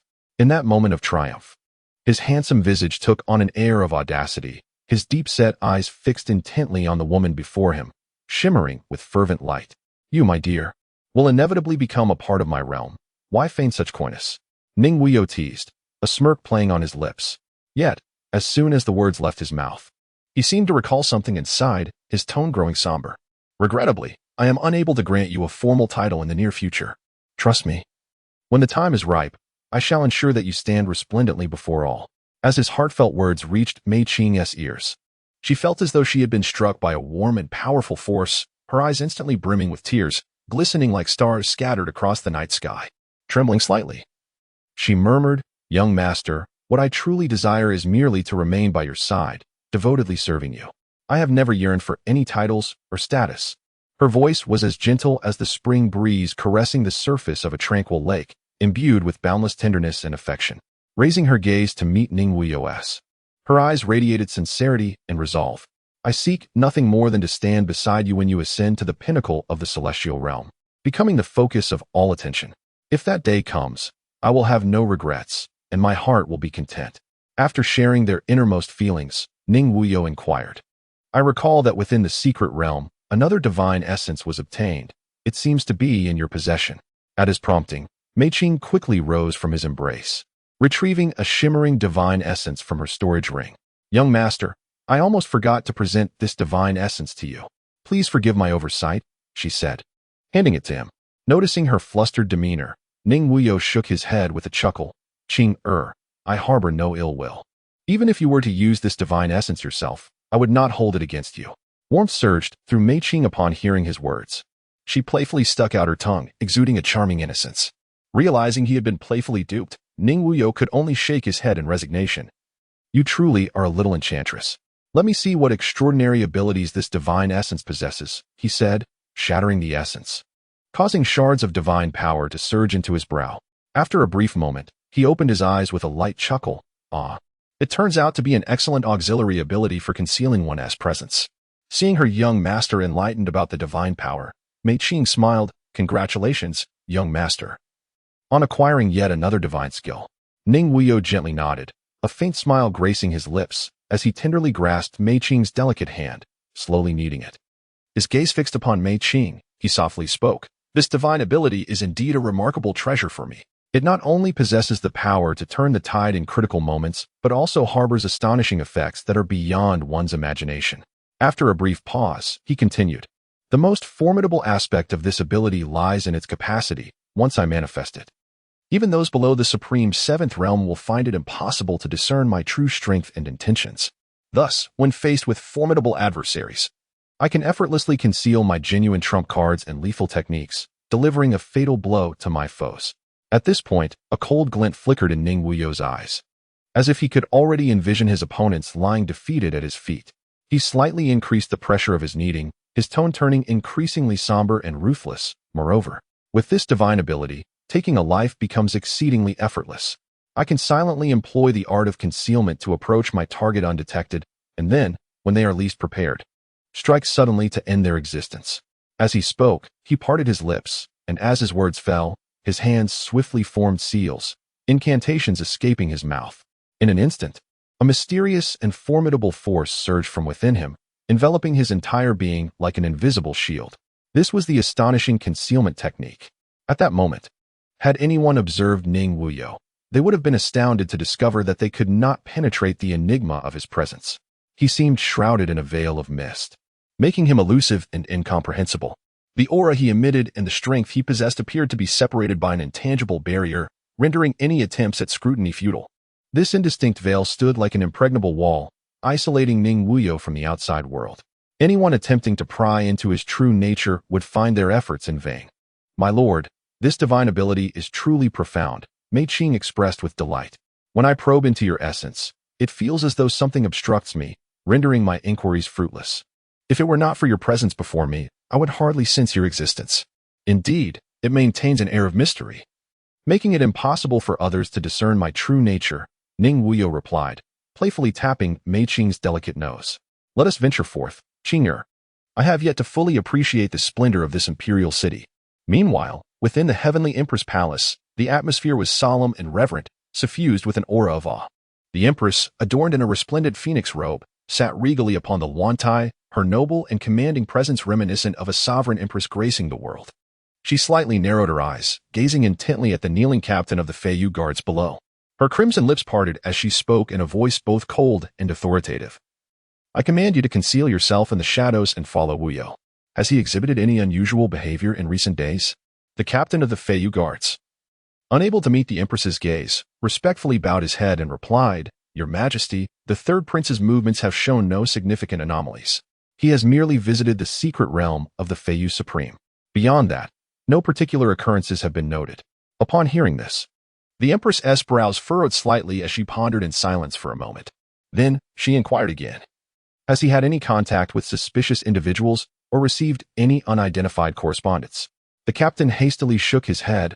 Rest assured, Your Majesty, I have been closely monitoring Prince Wuyou and have seen no interactions with any dubious figures, nor have I detected any unknown letters being delivered to him. The Empress nodded lightly in satisfaction, yet a trace of unease lingered in her heart.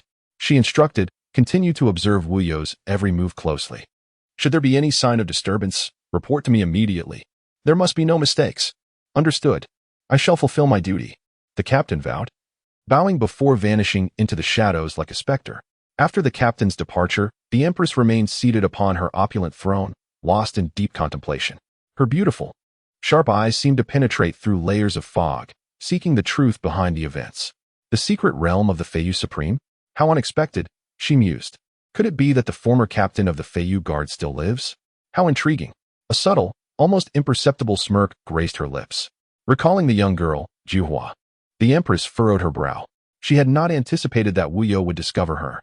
However, given Wuyou's nature, if he did not find her of some use, he would likely have disposed of her long ago.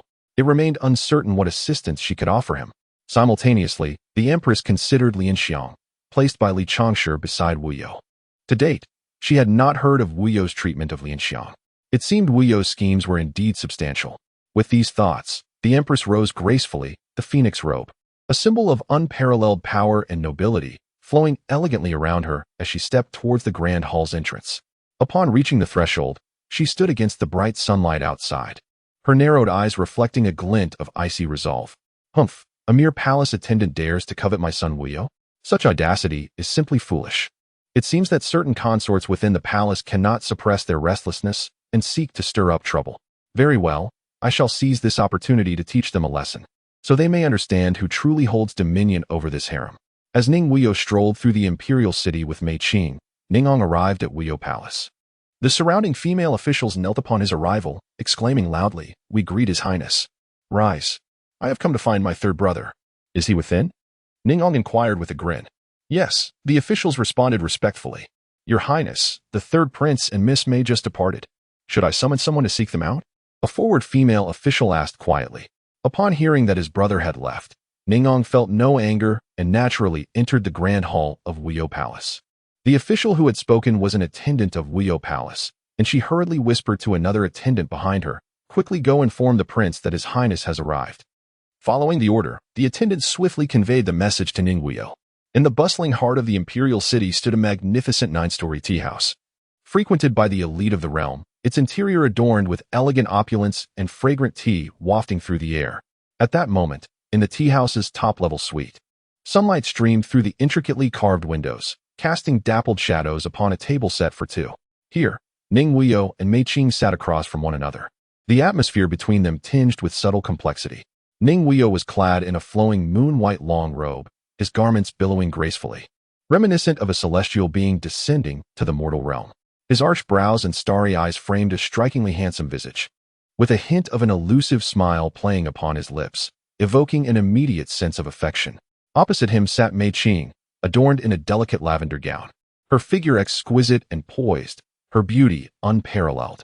Her large, luminous eyes sparkled like the brilliant stars in the night sky, radiating a vibrant and enchanting light.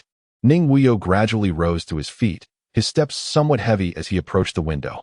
He gazed quietly at the bustling and vibrant scenery of the imperial city outside, a surge of indescribable emotions swelling within him. Ah, this vast imperial city, he sighed softly, his voice betraying a hint of resignation and fatigue. His gaze encompassed the pavilions and towers, along with the throngs of people milling about. Yet beneath this seemingly idyllic facade of a celestial paradise lay an abyss of intrigue and deception. The power struggles within the court resembled an unrelenting tempest. with various factions engaging in overt and covert battles, resorting to any means necessary to seize power and status. The ministers of the celestial courts appeared outwardly respectful, yet harbored ulterior motives. The consorts of the heavenly emperor, in their quest for favor, employed every stratagem, scheming against one another. Even among the ordinary cultivators, conflicts and disputes inevitably arose over matters of interest. Ning Wuyou was acutely aware of the darkness and intricacies that enveloped the imperial city. He had once endeavored to distance himself from it all, cherishing a heart as pure as that of an innocent child. Yet, reality relentlessly pulled him into its depths. Confronted by the chaotic and multifaceted circumstances, he felt an overwhelming sense of confusion and bewilderment, uncertain of how to remain true to his original intentions. At that moment, a subtle trace of melancholy appeared upon the handsome visage of the young master. Mei Qing swiftly stepped forward, gracefully approaching Ning Wuyou's side. With a slight tilt of her head, she followed the direction of his gaze. There, in the distance, the majestic walls of the imperial palace towered into the clouds, while the resplendent palaces, bathed in sunlight, shimmered with dazzling brilliance. Mei Qing gently remarked, regardless of how tumultuous and unpredictable the situation within this imperial city may be. To you, my lord, it is akin to a mere plaything, entirely within your grasp. Having spoken, her beautiful eyes sparkled as she gazed into the depths of Ning Wuyou's profound eyes, akin to still waters, and continued softly, however. Should there come a day when you feel utterly weary and in need of respite, please do not hesitate to confide in me. Wherever you may be, I shall always stand by your side, ready to alleviate your burdens and troubles. Ning Wuyou playfully pinched Mei Qing's cheek, shedding the earlier signs of fatigue. An aura of authority radiated from her as she calmly declared, I am determined to ascend that lofty peak, to behold the breathtaking vistas that no one has ever laid eyes upon. Upon finishing her words, Ning Wuyou slowly turned her gaze towards Mei Qing, her eyes revealing an undeniable dominance.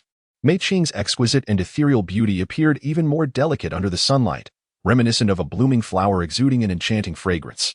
Leaning against Ning Wuyou's shoulder, she gently closed her eyes and nodded in agreement.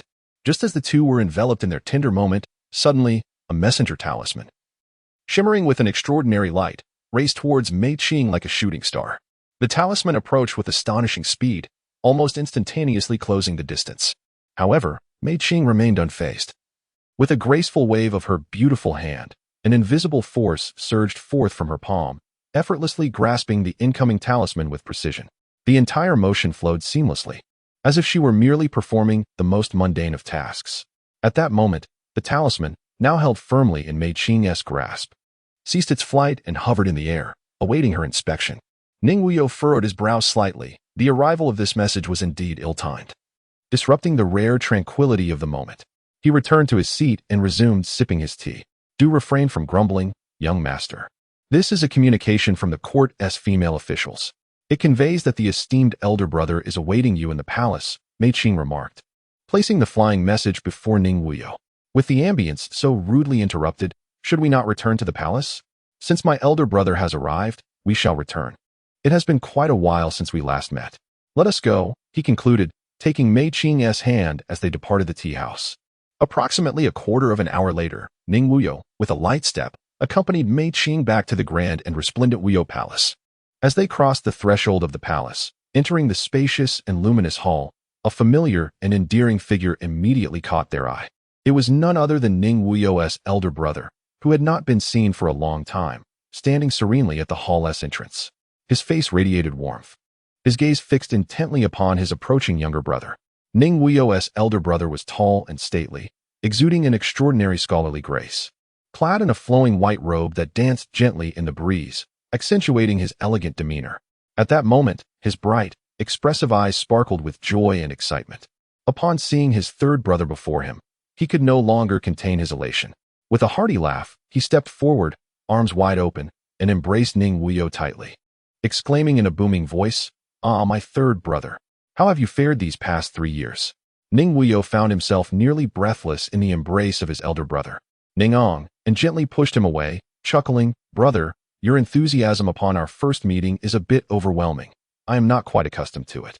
This marked the first occasion within the imperial city of the Scion dynasty that Ning Wuyou addressed another as I, foregoing his usual titles of this palace or this young master, a testament to the profound bond between the brothers. "Ha ha, third brother. You know that I am but a rough man, ill-suited to the formalities of the palace. Only in your company can I truly be at ease, Ning declared, his laughter echoing warmly. Brother, there is no need for formality here. We have been close since childhood, so why concern ourselves with such trivial etiquette? Ning Wuyou replied, taking Ning by the hand and leading him into the grand hall. Seated face to face, the brothers were enveloped in a tranquil and harmonious atmosphere. At that moment, a graceful and dignified female official glided into the room, delicately balancing a finely crafted tray adorned with 2 cups of fragrant celestial tea. With a slight bow, she placed the tea before the brothers and quietly withdrew. It was only then that Ning Wuyou's gaze shifted from the teacups to the figure behind his brother. There stood a young man, tall and upright like a statue, exuding an air of integrity and strength. His stature resembled that of an upright pine. Instilling a sense of righteousness, he was akin to a drawn sword, its sharpness evident and commanding respect. The young man's features were strikingly handsome, with a prominent nose and thin lips that hinted at determination. He appeared to be merely 18 or 19 years of age. Yet his deep-set eyes seemed to hold a wealth of wisdom and experience. What captivated attention further was the faint aura of ethereal light that surrounded him, as if cloaked in a mysterious halo, rendering him extraordinary. Noticing Ning Wuyou's gaze, the young man inclined his body and said, Qinghe Chun, the seer, pays his respects to the 3rd prince. Oh, Ning Wuyou responded softly, you are of the Qinghe Chun family, and indeed a fine specimen. Please, rise. Thank you, your highness. Chen the seer replied, bowing in gratitude. At this moment, Ning seemed to awaken from a dream as he recalled the existence of the prophet Chen. He gently set down the cup in his hand, which exuded a rich, ethereal fragrance, and a hearty, spirited smile spread across his face. He exclaimed with a loud, jovial voice, Ah, 3rd brother, you must not underestimate him. Although this prophet Chen appears youthful, he is, in fact, a man of profound depth. At this moment, Ning Wuyou took an interest and cast a glance at Chen Xianzi, firmly believing that his elder brother would not surround himself with the ineffectual. After uttering this thought, he regarded Chen Xianzi again with a profound gaze. Sensing the subtle mockery in Ning Wuyou's tone, Chen Xianzi furrowed his brow, contemplating. This 3rd prince is far more cunning than his elder brother. He appears to be a formidable character that warrants caution. Ah, my 3rd brother. The Qinghe Chen clan is indeed a prestigious family of great renown in their locality. In years gone by, their influence was vast and their reputation soared, marking them as a force to be reckoned with. However, who could have anticipated that, in the span of a single night, they would suffer such a catastrophic fate? Their entire lineage ruthlessly obliterated, with none escaping the massacre? Only he remains, a solitary survivor, fortunate yet forlorn. Our encounter was a matter of serendipity. At that time, I was diligently honing my skills in the outer heavens when I suddenly spotted a figure staggering not far ahead. Upon closer inspection, I discovered a man, battered and on the brink of death. This man was the sole survivor of the Qinghe Chen clan. He appeared as pale as a ghost, his garments tattered and soaked in blood, presenting a truly harrowing sight. Ning sighed after sipping his tea. Chen Xianji bowed deeply to Ning, expressing, I must extend my heartfelt gratitude for your highness's life-saving grace and recognition. Without your intervention, I might have perished in the outer heavens, and I would have lost the chance to avenge my kin. Ah, there is no need for further words. The reason I intervened to save you is twofold. Firstly, I found your plight truly pitiable, evoking my compassion. Secondly, I discerned considerable potential within you, marking you as a talent worthy of cultivation. Bear in mind, to breach the formidable barriers separating the outer heavens from the immortal realm, and to successfully enter the outer heavens with the cultivation of a true immortal, is no ordinary feat. Ning spoke gravely, his voice low and serious. Upon hearing these words, Chen Xianji was overwhelmed with gratitude, hastily bowing once more. He then turned to Ning Wuyou, respectfully stating, the 3rd prince and the eldest prince have been reunited after a long separation. I presume there are many sentiments to share. I shall refrain from intruding on your reunion and take my leave. With that, he inclined his body slightly in a gesture of respect. Upon witnessing this, Ning gently waved his hand and spoke softly, that is splendid. You may take your leave for now. After receiving his consent, Chen Xianji responded with a respectful yes, and then, with utmost caution, turned around and gracefully exited the grand hall. As his figure gradually receded beyond the palace doors, a profound tranquility enveloped the hall once more. Once it was just the 2 brothers remaining, Ning Wuyou took a sip of celestial tea and remarked to Ning, elder brother, have you investigated this individual's background? I sense he possesses a cunning mind. One must remain vigilant, for his approach towards you may harbor ulterior motives. After casting a glance at Ning Wuyou, he resumed sipping his tea. Ha ha ha, my third brother remains ever perceptive, Ning Wuyou said, rising and gazing out of the hall, continuing, you need not worry. He serves a purpose for me at present. Should he cease to be of use, he shall naturally return to reunite with his kin. With a hint of derision playing on his lips, he added, to bring an outsider into the clan for the sake of obtaining something has led to the annihilation of his entire family. This reveals the coldness of his character. As long as elder brother is aware, that suffices. Ning Wuyou understood well that beneath Ning Ang's seemingly boorish exterior lay a meticulous mind, albeit one that often misled others. Enough of this individual, I have just come from our mother, Ning Wuyou stated. She wishes to mend her relationship with you, third brother. What do you think? However, Ning Ang's words were abruptly interrupted by Ning Wuyou. You need not elaborate, elder brother. With that, he departed the grand hall alone. Ning Wuyou understood that persuasion was futile and could only let out a faint sigh, remarking, the royal family possesses both affection and indifference. It seemed that the bond between the third brother and the empress could not be easily mended with mere words. Noticing that Ning Wuyou had already exited the grand hall, Ning Wuyou followed suit and approached him with a smile, saying, third brother, can you guess whom I encountered today in the presence of our mother? Ning Wuyou tilted his head and smiled at Ning Wuyou, saying, elder brother, since you have invited me to guess, it must be that you believe I am not capable of discerning the truth. You encountered the chrysanthemum herb at the Heavenly Empress Palace, did you not? Startled by his younger brother's quick deduction, Ning Wuyou inquired, how did you know, third brother? Have you perhaps arranged for spies at our mother's side? Ning Wuyou shook his head with a soft sigh, saying, I have long known that Jiao is a person arranged by my mother to be by my side. I just did not know when she became my mother's eyes and ears. Ah, third brother, Ning Wuyou laughed heartily. Others say you are a master strategist, full of cunning. I see they are not mistaken. Observing Ning Wuyou's laughter, Ning Wuyou could only shake his head in resignation. Within the grand hall of the Heavenly Empress, she gazed down at Wuyou and spoke lightly. Wuyou seems to have known for quite some time that you are in my service. Do you ever regret betraying your own master? Upon hearing the Empress's inquiry, Wuyou knelt in trepidation, responding, Your Majesty. Since I chose to become your eyes and ears beside the young master, I have never felt regret. The Empress smiled gently at Wuyou, remarking, You, my dear girl, possess quite the ambition. With that, she swept her phoenix robe and stood, looking down at the kneeling Wuyou, continuing, 3 years ago, I promised you that as long as you reported every detail about Wuyou to me, I would grant you the rank of a 4th-grade immortal official. Thank you, Your Majesty. Wuyou expressed her gratitude. You need not rush to thank me. The promise I made can be fulfilled today. However, whether Wuyou will spare you depends on your own abilities. The Empress concluded, returning to her throne and waving her hand. You may leave. Yes, thank you for your gracious reward. I take my leave. Wuyou arose and retreated towards the hall's exit. Just as Wuyou turned, the Empress's voice floated softly, You need not return to this palace again. Upon hearing this, Wuyou nearly lost her balance, swaying as she walked out. With a mind full of thoughts, Wuyou returned to her residence in Wuyou Palace. Sitting in the courtyard, she gazed at the place where she had lived since childhood, and a self-deprecating smile escaped her lips. Alas, I am but a pawn in the Empress's game. In the midst of her self-pity, a light huff interrupted her. Regret at this point serves no purpose. As a pawn, one must possess the awareness of a pawn. You should leave Wuyou Palace. Turning, Wuyou saw Mei Qing and Zhu Xian approaching gracefully.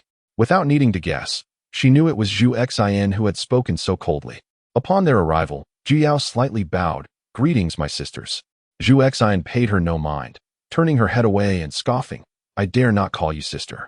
You are now a 4th-grade immortal official, a title too grand for me and my sister to bear. With Zhu Xian's teasing tone, Wuyou felt guilt rise within her and did not retort. Sister, I shall take my leave. Please inform the young master that I have failed him. Mei Qing, who had remained silent, glanced at the sorrowful Wuyou and softly said, I will convey your words to the young master. You may go now. From this point forward, we shall have no further ties as sisters. With that, she departed with Zhu Xian. Inside the main hall of Wuyou Palace, tranquility and harmony reigned. Ning Wuyou and Ning Wuyou sat opposite each other, eagerly engaging in conversation about the myriad experiences they had encountered over the past 3 years. Ning Wuyou laughed heartily, exclaiming, Third brother, at last, you are able to cultivate. I wonder who would dare to bully our family's third son from now on. As he spoke, he glanced around with a sense of pride, as if he could already envision those who had once tormented Ning Wuyou trembling in fear. Then, with a sudden shift in tone, he lowered his voice conspiratorially and asked, "Third brother, have you ever contemplated that position?" He raised his hand, pointing towards the heavens. The implication unmistakable, referring to the exalted position of the heavenly emperor.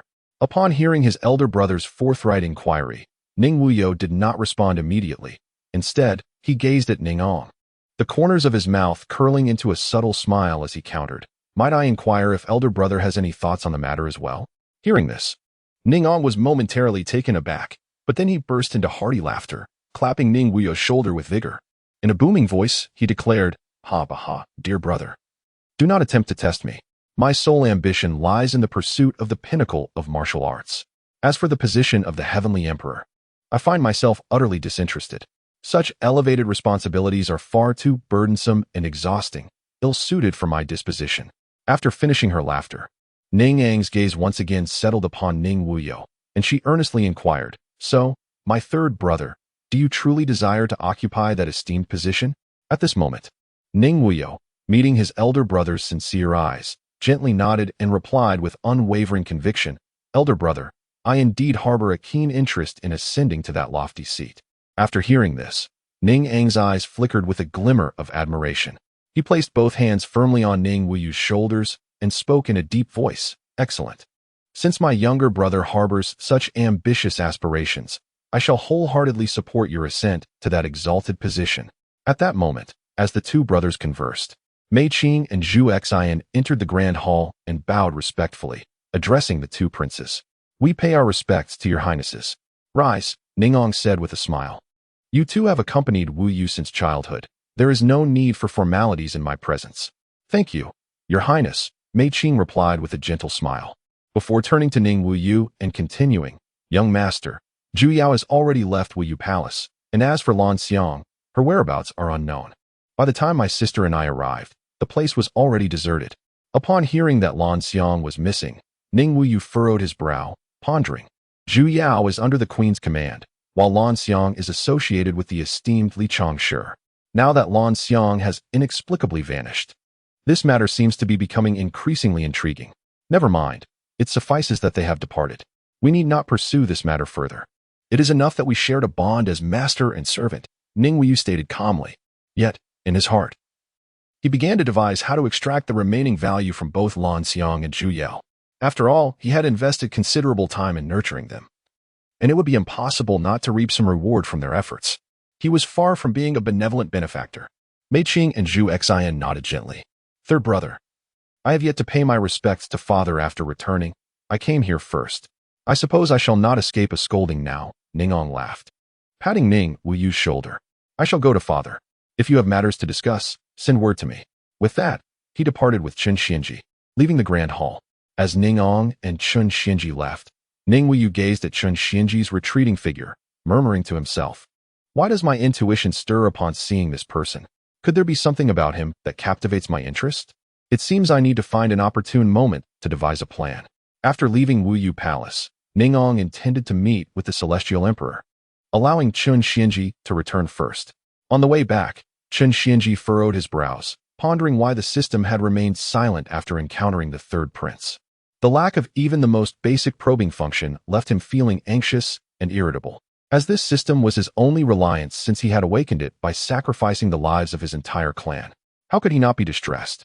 Upon returning to his residence, Chen Xianji urgently called out to the system in his mind, "System, come forth." After persistent summons, the system finally responded, "Master is present." "What are your commands?" A mechanical female voice echoed in his mind. Hearing the system's voice, Chen Xianji let out a long sigh of relief, asking, "What was happening just now in Wuyou Palace? No matter how I called you, you remained unresponsive." "Master," at that moment, this system detected the presence of a high-dimensional power controller. The situation was critical, and to prevent the high-dimensional power controller from discovering the existence of the system, I immediately activated the emergency shielding function. The system replied coldly, devoid of any emotional fluctuations. Upon receiving this news, Chen Xianji was filled with confusion. He pondered internally. A high-dimensional power controller? What does this even mean? Before he could comprehend, the system's mechanical voice intruded upon his thoughts once more. The so-called high-dimensional power controller is an entity that transcends conventional understanding, possessing extraordinarily powerful abilities. They can manipulate the energies of higher dimensions, exerting a tremendous influence on our world. Such controllers typically possess extraordinary intelligence and unfathomable methods, far beyond the reach of ordinary beings. Should the existence of the system be discovered by a high-dimensional power controller, the system would be consumed. Hearing the system's explanation, Chun Xianji anxiously inquired, "Is there truly nothing you can do against them?" The system continued in its mechanical tone. If the existence of the system is discovered by a high-dimensional power controller, calculations indicate that the likelihood of the system avoiding consumption is a mere 1 in 10 million. Upon receiving this affirmation, Chun Xianji collapsed to the ground in despair, muttering incessantly, "What should I do? What should I do? No, I cannot sit idly by. I must leave the imperial city at once, far away from this third prince." As he spoke, he began to gather his belongings and inquired within his mind whether there were any spatial talismans available for exchange. In response to his inquiry, the system maintained its cold demeanor. Exchanging for a spatial talisman requires 1,000 celestial crystals. Will you proceed with the exchange? Upon realizing that the system could indeed exchange for a spatial talisman, Chun Xianji felt as though he had grasped a lifeline and fervently shouted within his mind, "Exchange! Quickly!" Although 1,000 celestial crystals represented his entire fortune accumulated over the years, this was a matter of life and death. He had no choice but to proceed with the exchange. After all, what use were celestial crystals if his life was lost? The exchange was successful. Consuming 1,000 celestial crystals. "Master, would you like to use the system now?" With a resolute determination, Chun Xianji declared, "Use it." As he uttered the command, a faint blue glow enveloped him, rendering his form ethereal, and in the blink of an eye, he vanished from that place, unaware of where he had been randomly transported. Originally from Blue Star, Chun Xianji had unexpectedly traversed into the realm of immortals, inheriting the position of the young master of the Qinghe Qin clan. Upon awakening his soul, he discovered that he had the fabled system accompanying him, which filled him with delight. He had envisioned soaring through the skies like the protagonists of novels, conquering the universe. However, he soon learned that the system was a broken fragment, requiring a significant amount of essence blood to awaken even a fraction of its capabilities. Moreover, it was merely a shard, necessitating the collection of other fragments to restore the system to its former glory. Thus, after his arrival, Chun Xianji began to nourish the system with his own essence blood daily, hoping to restore some functionality for his own use, enabling him to search for the other system fragments. This relentless endeavor resulted in a significant depletion of his essence blood, nearly jeopardizing his foundation. Consequently, he devised a plan to utilize the essence blood of others to nourish the system. He had inquired whether external essence blood could be used, but the system's response was disheartening. As the system is bound to you, only essence blood of the same lineage can be used for nourishment. The system reminds the host that 97% of essence blood is still needed to activate the system's probing and exchange functions. Upon hearing this, Chun Xianji stood in stunned silence, rooted in place. "I have painstakingly sacrificed my essence blood to awaken this fragmentary system.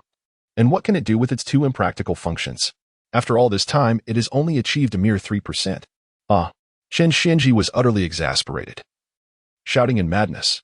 Once he regained his composure, Chun Xianji recalled the system's mention of using essence blood of the same lineage.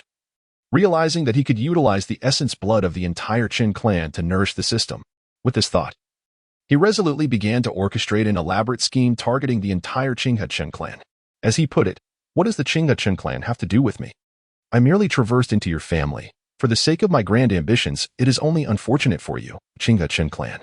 In the subsequent days, the Prophet Qin began to plot in secrecy, even willing to sacrifice the entirety of his family's resources to enlist the aid of the rival forces of the Qinghe Qin clan in his quest to seize the essence of his entire lineage.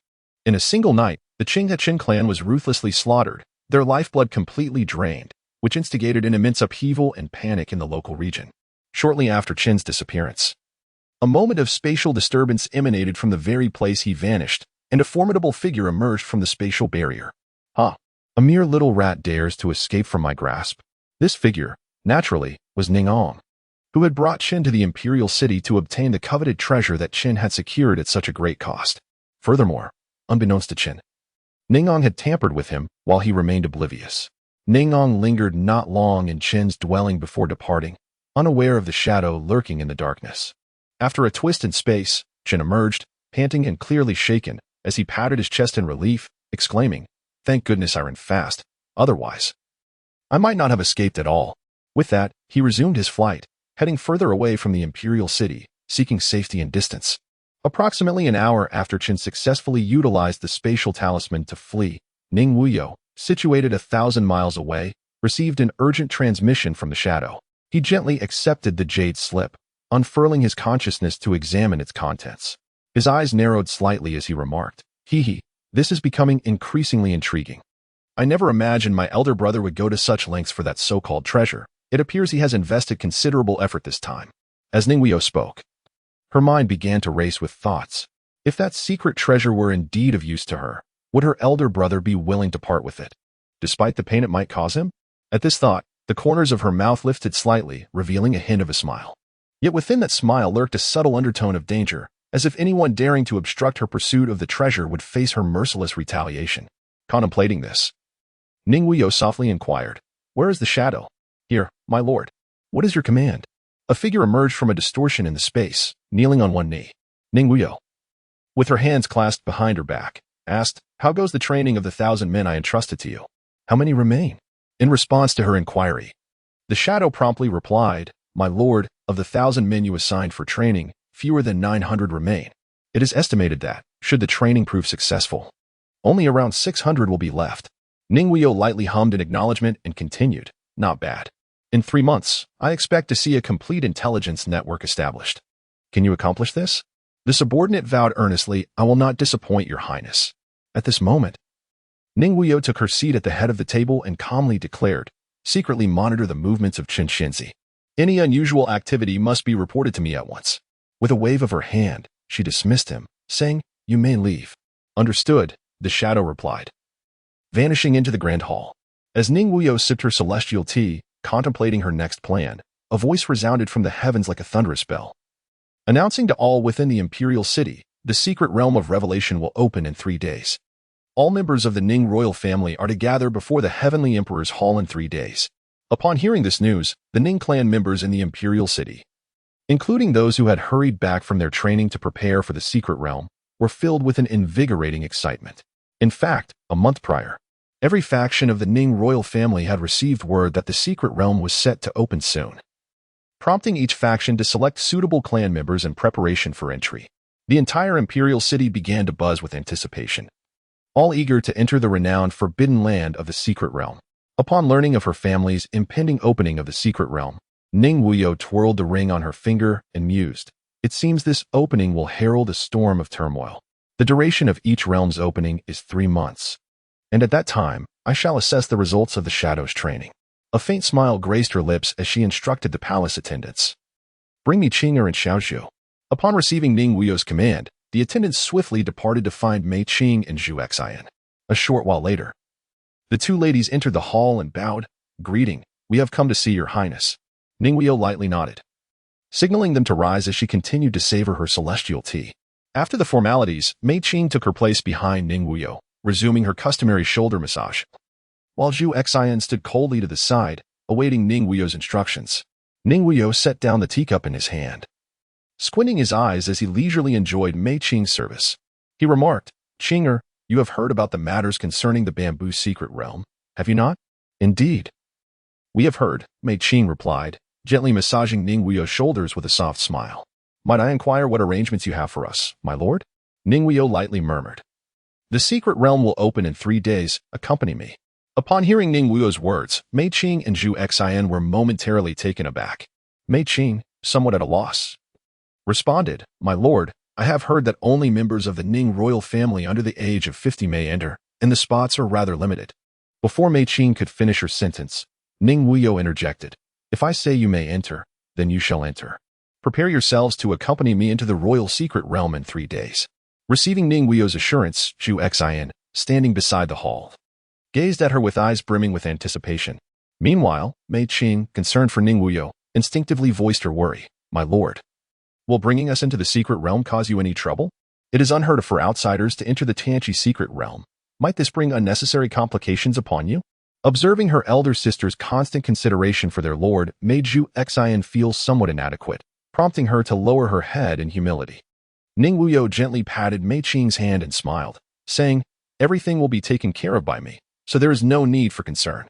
Upon hearing the young master's comforting words, Mei Qing softly acknowledged with a gentle and continued to massage Ning Wuyou's shoulders. At that moment, Zhu Xian spoke. Gazing at her master, "Young master, I have heard that the Tianqi secret realm is reputed to be one of the 9 forbidden zones of the celestial domain, where those who enter face certain death. Those who manage to emerge from it ultimately become formidable beings. Moreover, there are rumors that one of the 4 divine beasts, the white tiger, guards the Tianqi secret realm. Whether this is true or not remains uncertain. Little Zhu, in 3 days, when we enter alongside me, you will discover the truth. There is no point in worrying about it now," Ning Wuyou replied, relishing the moment as she leaned against Mei Qing's hand. Closing her eyes and continuing, "Are you worried about the dangers within? Fear not, for I shall protect you. Nothing shall befall you. With the young master here, we naturally have no fear," Zhu Xian said, a rare smile gracing her lips as she looked at Ning Wuyou. The 3 days passed in the blink of an eye. And then a resounding voice echoed from the heavens. "The 3 days have come to an end. The Tianqi secret realm will open today. Members of the Ning royal family, please hasten to the Heavenly Emperor's palace to await your turn." At that moment, an exhilarating announcement surged through the Ning royal family like a swift wind. The secret realm was about to open. This news instantly ignited the flames of desire and anticipation in everyone's hearts. Consequently, numerous members of the Ning royal family surged forward like arrows released from a bow, racing towards the Heavenly Emperor's palace with astonishing speed. Some rode magnificent steeds, the thunderous sound of hooves echoing through the skies. Others wielded flying swords, their shimmering blades streaking across the heavens like shooting stars. Still others employed wondrous spells, transforming into streaks of light as they soared through the air. Each individual was filled with urgency, fearing that they might fall behind and miss this rare opportunity. Along the way, dust rose and voices clamored, creating a magnificent yet tense scene. Ning Wuyou arrived in the majestic 9 dragons flying chariot, accompanied by Mei Qing and Zhu Xian, and came to a leisurely halt before the Heavenly Emperor's hall. After the chariot touched down, Ning Wuyou stepped out at a measured pace. Before the hall stood nearly 10,000 members of the Ning royal family, representing merely a fraction of their clan, as the majority remained engaged in their external training and could not return in time. Upon sighting the 9 dragons flying chariot, the assembled clansfolk exchanged glances filled with curiosity. Whispers began to circulate among them, speculating on why the 3rd prince, who was unable to cultivate, had chosen to attend the opening of the Tianqi secret realm. One member of the clan ventured to suggest, in a hushed tone, that he might simply be there to witness the spectacle. This remark elicited a chorus of silent nods and agreement from the crowd. Once he disembarked from the chariot, the nearby royal family members respectfully bowed and greeted Ning Wuyou, acknowledging him as the 3rd prince. Given his status as the legitimate son of the Heavenly Emperor and Empress, his nobility was beyond compare. It was only fitting that he held a place among those permitted to enter the secret realm. Although all present were members of the Ning royal family, their standing paled in comparison to that of Ning Wuyou. Even the heads of the branch families were required to bow in deference upon encountering him. The Ning royal family was divided into 3 principal clans and 7 branch families, with Ning Wuyou's lineage belonging to one of the esteemed principal clans, held in the highest regard. Ning Wuyou smiled gently at the multitude of clan members, exuding an aura reminiscent of a refreshing spring breeze. Those familiar with him knew all too well that he was a person to be approached with caution. Despite his outward demeanor of amiability, akin to that of a modest gentleman, it was merely a fade. Should any clan member dare to infringe upon his interests, the consequences would be dire, either death or severe repercussions awaited. Aware of Ning Wuyou's temperament, the clan members retreated after paying their respects, patiently awaiting the opening of the secret realm. Before long, the crisp and resonant sound of galloping hooves approached from the distance. The crowd turned their gazes to witness an exquisitely adorned carriage gliding towards them, drawn by 9 majestic and imposing celestial steeds, their coats as white as snow and radiating an aura of auspiciousness. The carriage itself was resplendent, embellished with countless dazzling gemstones that sparkled brilliantly under the sunlight, mesmerizing all who beheld it. Ning Wuyou donned an exquisite robe of brocade, radiating an air of nobility as he sat majestically within the palanquin. His sharp eyebrows and starry eyes, coupled with a visage akin to polished jade, exuded an innate grandeur in every gesture. Beside him, Ning Fong, equally adorned in splendid attire, presented a striking figure. As the two descended from their carriage, they instantly captured the attention of all present. The crowd, upon witnessing Ning Wuyou's arrival, hastily bowed, their reverence surpassing that shown to Ning Wuyou, for they were well aware of Ning Wuyou's exceptional talent and his favored status with both the Heavenly Emperor and Empress. Standing next to Ning Wuyou, Zhu Xian could not suppress a cold snort, remarking, "All show and no substance." Hearing her words, Mei Qing chuckled, "Little Zhu, you are inadvertently including the young master in your critique. The young master's 9 dragons flying palanquin is far more magnificent than that mere 9-horse carriage." With that, she playfully tapped Zhu Xian's forehead. The young master's 9 dragons flying palanquin is an unparalleled artifact of both offense and defense. What does the second prince's vehicle have to offer besides aesthetics? It cannot possibly be compared to the young master, Zhu Xian retorted defiantly. Upon hearing the exchange between Mei Qing and Zhu Xian, Ning Wuyou shook his head and laughed. "My second brother's penchant for ostentation remains unchanged." Just shortly after the arrival of the second prince, a hearty laughter echoed from afar. "Ha ha ha. Third brother, you have arrived earlier than elder brother." The crowd turned towards the source of the jovial voice, revealing a formidable figure striding forward with hands clasped behind him, gliding through the clouds. Lacking the flamboyant entrance of Ning Wuyou, this individual approached in a simple manner yet emanated an indomitable presence. This newcomer was none other than the eldest prince, Ning Ong. Upon encountering Ning Wuyou, Ning Ong leapt forward and laughed heartily. "Third brother, once the secret realm opens, join me and let us see who dares to cause trouble." With that, he cast a sidelong glance in the direction of Ning Wuyou, an implicit warning evident in his gaze. The crowd, upon seeing the crown prince, promptly bowed, not daring to show any sign of disrespect.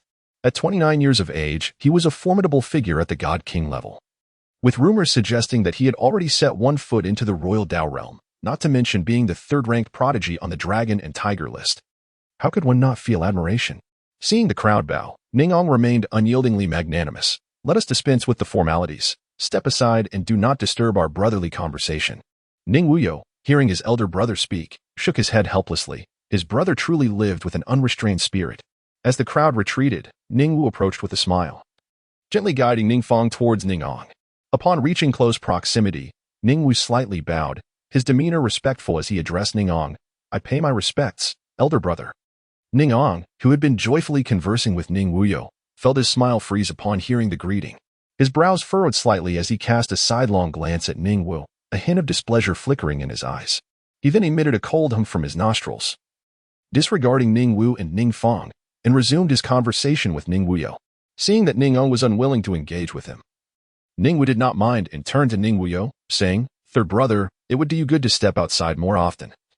Remaining cooped up in the palace can become rather tedious."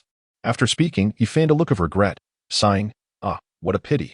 Curious about what the second brother deemed a pity, Ning Wuyou gazed at Ning Wuyou, a subtle smile gracing his lips. Ning Wuyou continued to feign a countenance filled with indignation, lamenting, "Alas, this time the secret realm has opened, yet you, my third brother, possess no cultivation to explore its depths. Truly, it is a pity that heaven seems to envy the gifted." Due to Ning Wuyou's mastery of the concealment technique, Ning Wuyou was unable to discern the true nature of Ning Wuyou's condition.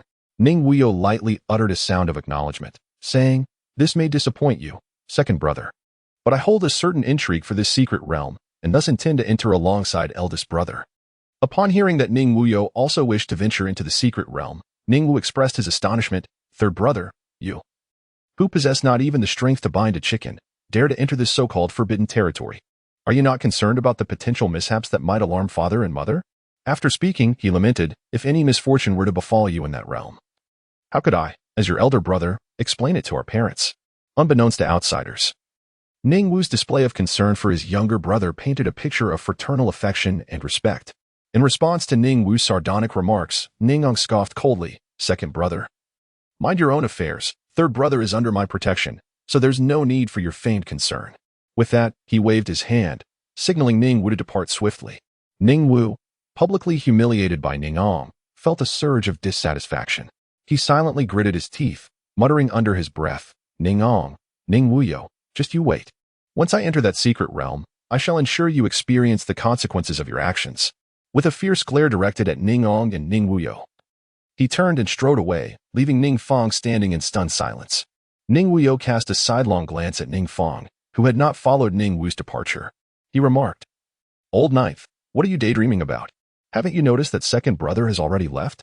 Realizing his oversight, Ning Fong promptly replied, "Eldest brother, third brother, I shall take my leave now and will not intrude upon your refined gathering any longer." With that, he hastened in the direction Ning Wu had taken. As the two departed, Ning Ong let out a cold snort and said, "Second brother, relying on the affection of our emperor father and empress mother, has increasingly disregarded me. His elder brother. Once we enter the secret realm, I shall ensure he understands his place. Eldest brother, we are all brothers born of the same mother. Why have you harbored such intense disdain for second brother since childhood?" "This has long been a question that has lingered in my mind," Ning Wuyou inquired. Gazing at Ning Ong with a look of curiosity, Ning Eng glanced in the direction of Ning Wu and sighed, "Third brother, it is best not to inquire further. Some matters are best left unspoken." Upon hearing Ning Eng's words, Ning Wuyou smiled faintly and replied, "Very well, since elder brother prefers silence, I shall refrain from questioning." Noticing Ning Eng's reluctance to elaborate, Ning Wuyou narrowed his eyes, contemplating that it would be prudent to dispatch someone for a thorough investigation once the secret realm concluded. At that moment, a resounding voice echoed, proclaiming, "His Majesty the Heavenly Emperor has arrived." Upon hearing this announcement, the members of the Ning royal family present in the Grand Hall bowed deeply, exclaiming, "We pay our respects to the Heavenly Emperor. May his reign endure for eternity." Suddenly, before everyone's eyes, an extraordinary wave of energy surged forth from the magnificent Heavenly Emperor's palace. Before them appeared a stunning sight, a colossal golden avatar.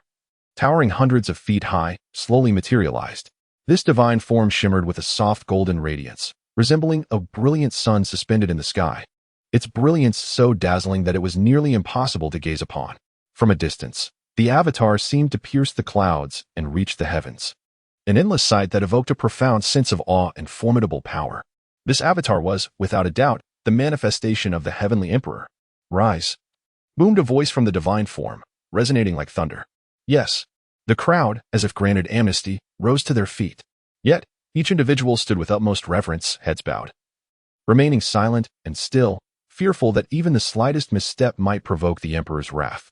In that moment, the atmosphere was thick with tension, only the faint, anxious breaths of the gathered crowd could be heard, intermingling in the stillness. Despite their cautious demeanor, the overwhelming, boundless aura emanating from the Heavenly Emperor was palpable, pressing down upon them like a tremendous mountain, nearly suffocating in its intensity. As time passed, just as the assembly felt they could no longer endure the immense pressure, the formidable avatar of the Heavenly Emperor began to speak, his voice echoing as if from the heavens, proclaim. The single word reverberated through the hall like a clap of thunder, signifying the Emperor's command. In response to the Emperor's decree, the attendant, Li Chanshe, stepped forward and announced, "The Tianqi secret realm opens once every 300 years. This time, by the Heavenly Emperor's command, the quota for entry is set at 1,000. Limited to members of the Ning royal family. Each main and branch clan is allotted 100 places for entry. Those eligible must be under 50 years of age and at or below the Divine King realm." After delivering the Emperor's edict, Li Chanshe gracefully stepped aside. "We shall abide by the Heavenly Emperor's command." The assembled clansmen bowed in unison. Each opening of the Tianqi secret realm is a grand event, and the elders of the main and branch clans meticulously prepare for the allocation of quotas and related requirements. As early as a month prior, they had informed their clans about these crucial details and used this precious time to conduct a rigorous selection of the younger generation. Upon learning that only members of the Ning royal family could enter the enigmatic realm, Mei Qingxiu instinctively tightened her grip on her skirt and gracefully approached Ning Wuyou. Lowering her voice gently, "Young master, it seems that Xiaozhu and I must await your return outside. The journey into the secret realm is fraught with uncertainty. Please take utmost care within." Her clear, water-like eyes brimmed with concern, evoking a sense of tenderness in those who beheld her. Hearing these words, Ning Wuyou slowly turned his head, his gaze settling upon Mei Qing's delicate and beautiful visage. The corners of his lips subtly lifted, revealing a reassuring smile. As he softly replied, "Do not worry, I shall ensure you all enter together." With that, he ceased further conversation, standing quietly in place, his eyes fixed ahead, seemingly awaiting the moment the secret realm would unveil itself. Mei Qing gently nodded, her cherry lips parting slightly to utter a soft before she too opted for silence. At this moment, a serene stillness enveloped the surroundings, punctuated only by the gentle rustle of the breeze and the slightly hurried breaths of those around, filled with anticipation. Time appeared to freeze as everyone held their breath, eagerly awaiting the opening of the enigmatic gateway to the realm. An hour later, the Celestial Emperor's manifestation pointed towards the void, and it seemed as though the fabric of reality had been torn asunder, revealing a black portal before the assembly. Gradually, This portal transitioned from an ephemeral illusion to a tangible passage, large enough to accommodate several individuals at once. As the portal solidified, Li Changshu stepped forth once more, proclaiming loudly, by the decree of the Celestial Emperor, those clans and branches bestowed with quotas may enter. Once Li Changshu conveyed the Emperor's will, the designated members of the main and branch clans began to prepare to enter the portal in an orderly fashion. Just as the crowd commenced their gradual entry into the secret realm, Ning Wuyou, accompanied by Mei Qing and Zhu Xian, arrived before the portal. At that moment, the two clan elders guarding the entrance glanced at Ning Wuyou. One of the elders stepped forward, expressionless, and bowed respectfully, saying, "I pay my respects to the third prince." Ning Wuyou lightly responded, "This palace intends to bring two individuals inside. Kindly step aside." The elder from the clan, who had just bowed to Ning Wuyou, was named Ning Qian, while the other, standing before the portal to the secret realm, was called Ning Kuan. The two brothers, both at the initial stage of the royal path, had been designated as guardians of the secret realm by the Celestial Emperor, wary of anyone attempting to exploit the situation and smuggle outsiders into the sacred domain. Upon hearing that Ning Wuyou wished to enter the secret realm with companions, Ning Qian furrowed his brow, remarking, "Your Highness, this seems to contravene established protocols." "Protocols? Are you attempting to discuss rules with this palace?" Ning Wuyou retorted, hands clasped behind her back, her gaze fixed on Ning Qian with an air of indifference. As Ning Kuan observed his elder brother being troubled by the third prince, he gradually stepped forward and addressed the prince. "Your Highness, my brother and I are merely adhering to the edicts of the Celestial Emperor. Do you truly disregard the will of His Majesty?" After speaking, he bowed respectfully to Ning Wuyou, displaying impeccable decorum that left no room for criticism. Witnessing the two invoke their father's decree, Ning Wuyou narrowed her eyes, twirling the ring on her finger, and remarked coolly, "Do you dare to wield my father's name as a threat? Your audacity is truly remarkable." "We do not dare, for it is our duty to guard the portal to the secret realm," the brothers replied, appearing humble yet resolute. The atmosphere had escalated to a tense crescendo, as if a mere spark could ignite an earth-shattering explosion. Mei Qing anxiously clutched Ning Wuyou's sleeve, her face etched with worry. Her voice trembled as she implored, "Young master, please reconsider. This is a decree set forth by the Celestial Emperor himself, and Little Bamboo and I cannot afford to defy it. If our actions were to bring your wrath upon us from His Majesty, it would haunt us for a lifetime." As she spoke, her eyes brimmed with unease.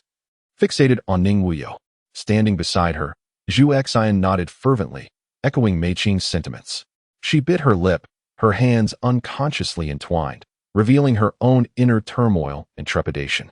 Observing the distress of Mei Qing and Zhu Xian, Ning Wuyou gently patted Mei Qing's hand, offering a reassuring smile. "Do not fear, Qing'er, I shall protect you." She cast a comforting glance towards both Mei Qing and Zhu Xian, seeing Ning Wuyou remain steadfast in her decision to lead the sisters into the secret realm. Mei Qing felt a mixture of gratitude and anxiety, grateful for the young master's willingness to offend the Celestial Emperor on their behalf, yet fearful of the potential repercussions for him. Realizing she could not dissuade her master, she resolved to stand by his side and face the Emperor's wrath together. "I shall inquire once more. Will you permit their entry or not?" Ning Wuyou's expression was cold and devoid of emotion, indicating to those familiar with her that her patience had worn thin. Ning Qian and Ning Kuan exchanged a glance and retreated a step, declaring, "We are under the command of the Heavenly Emperor. None may enter beyond the Ning royal family." "Bring them forth," Ning Wuyou coldly commanded. In a swirl of distorted space, 9 figures clad in black emerged, kneeling before Ning Wuyou, uttering, "Your subordinates are here." These 9 individuals were Ning Wuyou's shadow guards, known as Dark 1 through Dark 9. "Eliminate them," Ning Wuyou stated with an impassive demeanor. Upon receiving Ning Wuyou's order, the 9 shadow guards sprang into action, launching an unrelenting assault on Ning Qian and Ning Kuan without a moment's hesitation. The presence of the third prince and the guardian of the secret realm ignited a flurry of chatter among the assembled clan members. They murmured about the audacity of the third prince, who dared to act against a guardian appointed by the Heavenly Emperor. He truly was a fierce individual. Ning Wu, witnessing the shadow guards engaging with Ning Qian and Ning Kuan, chuckled inwardly, "The third brother. Your arrogance might have been tolerable, but now you seem to disregard even our father. Let us see how this unfolds." As the shadow guards struck with ghostly precision, the previously tranquil scene erupted into chaos, akin to a powder keg igniting, spiraling out of control. Roars and howls filled the air, while various mystical techniques burst forth like brilliant fireworks, colliding in midair. In an instant, light blazed, and energy surged, as if the very fabric of space were on the verge of being torn apart. Yet, this fierce confrontation lasted no longer than the time it takes to brew a cup of tea. Despite their utmost efforts, the brothers found themselves unable to withstand the formidable and well-trained shadow guards. Their figures tumbled through the air, retreating until they crashed to the ground like kites with severed strings, raising a cloud of dust. The contorted expressions and anguished groans revealed the severity of their injuries. They seemed devoid of any fighting capability. Just as the shadow guards prepared to pursue their advantage and eliminate the brothers, a figure dashed forth like lightning. It was Ning Wuyou. In a single stride, he positioned himself before the shadow guards, resembling a mountain that obstructed their advance. "Third brother, do not act rashly. Whatever the issue, I shall take charge." Ning Wuyou's voice, though not loud, carried an undeniable authority. Upon hearing this, the once menacing shadow guards felt a chill run through them, halting their movements and retracting their lethal blows, fearful of inadvertently harming the esteemed first prince before them. "Elder brother, I am capable of handling this matter," Ning Wuyou replied coldly. Seeing that Ning Wuyou dismissed his counsel, Ning Wuyou continued, "Third brother, you have always approached matters with composure. Why, today, do you seem so reckless?" Ning Wuyou furrowed his brow and exclaimed, "Did you not hear the command of this palace clearly?" Upon witnessing his lord's fury, the dark guard hastily replied, "This subordinate obeys. Brothers, slay them without mercy." With that, the shadowy figures advanced decisively towards Ning Qian and Ning Kuan, and before Ning Wuyou could act to intervene, Ning Qian and Ning Kuan were reduced to mere ashes by the relentless assault of the dark guards. As Ning Wuyou witnessed the dark guards ruthlessly eliminate the Ning Qian brothers, a cold smile curled at the corner of his lips. "Humph, third brother.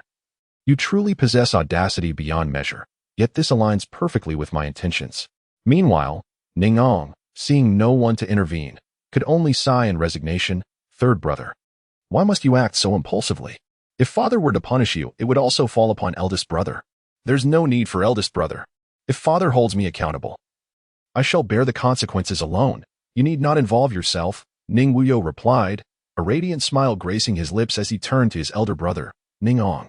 "Come, brother, let us venture into this mysterious realm and uncover the treasures it conceals."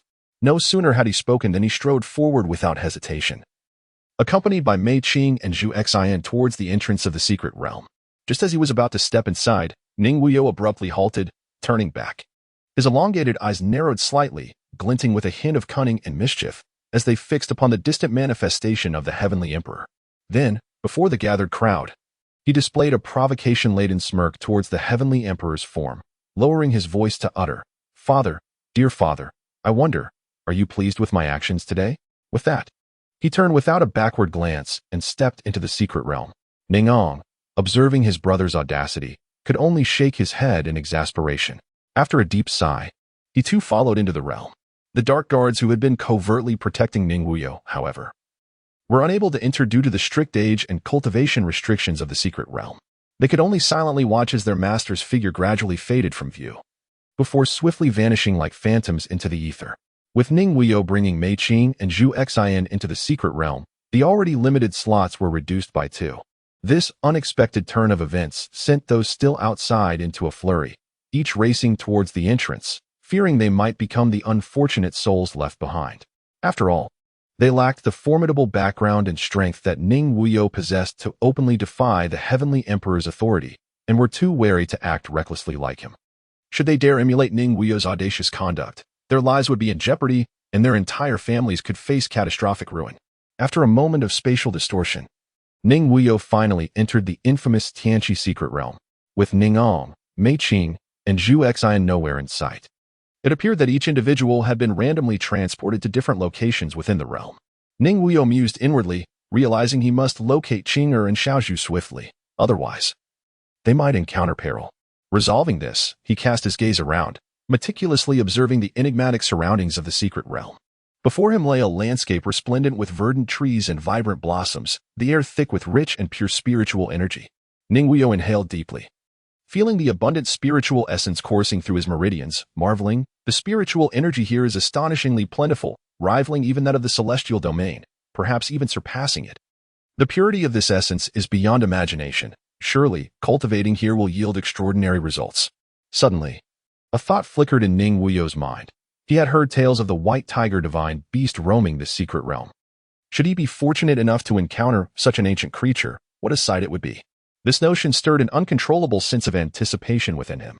Yet, in a realm so vast and fraught with danger, how easy would it be to track down the elusive white tiger? As Ning Wuyou strolled leisurely, he pondered within himself. According to the ancient texts, the most enigmatic place within the mysterious realm of Tianqi is undoubtedly the alluring Feishan pool.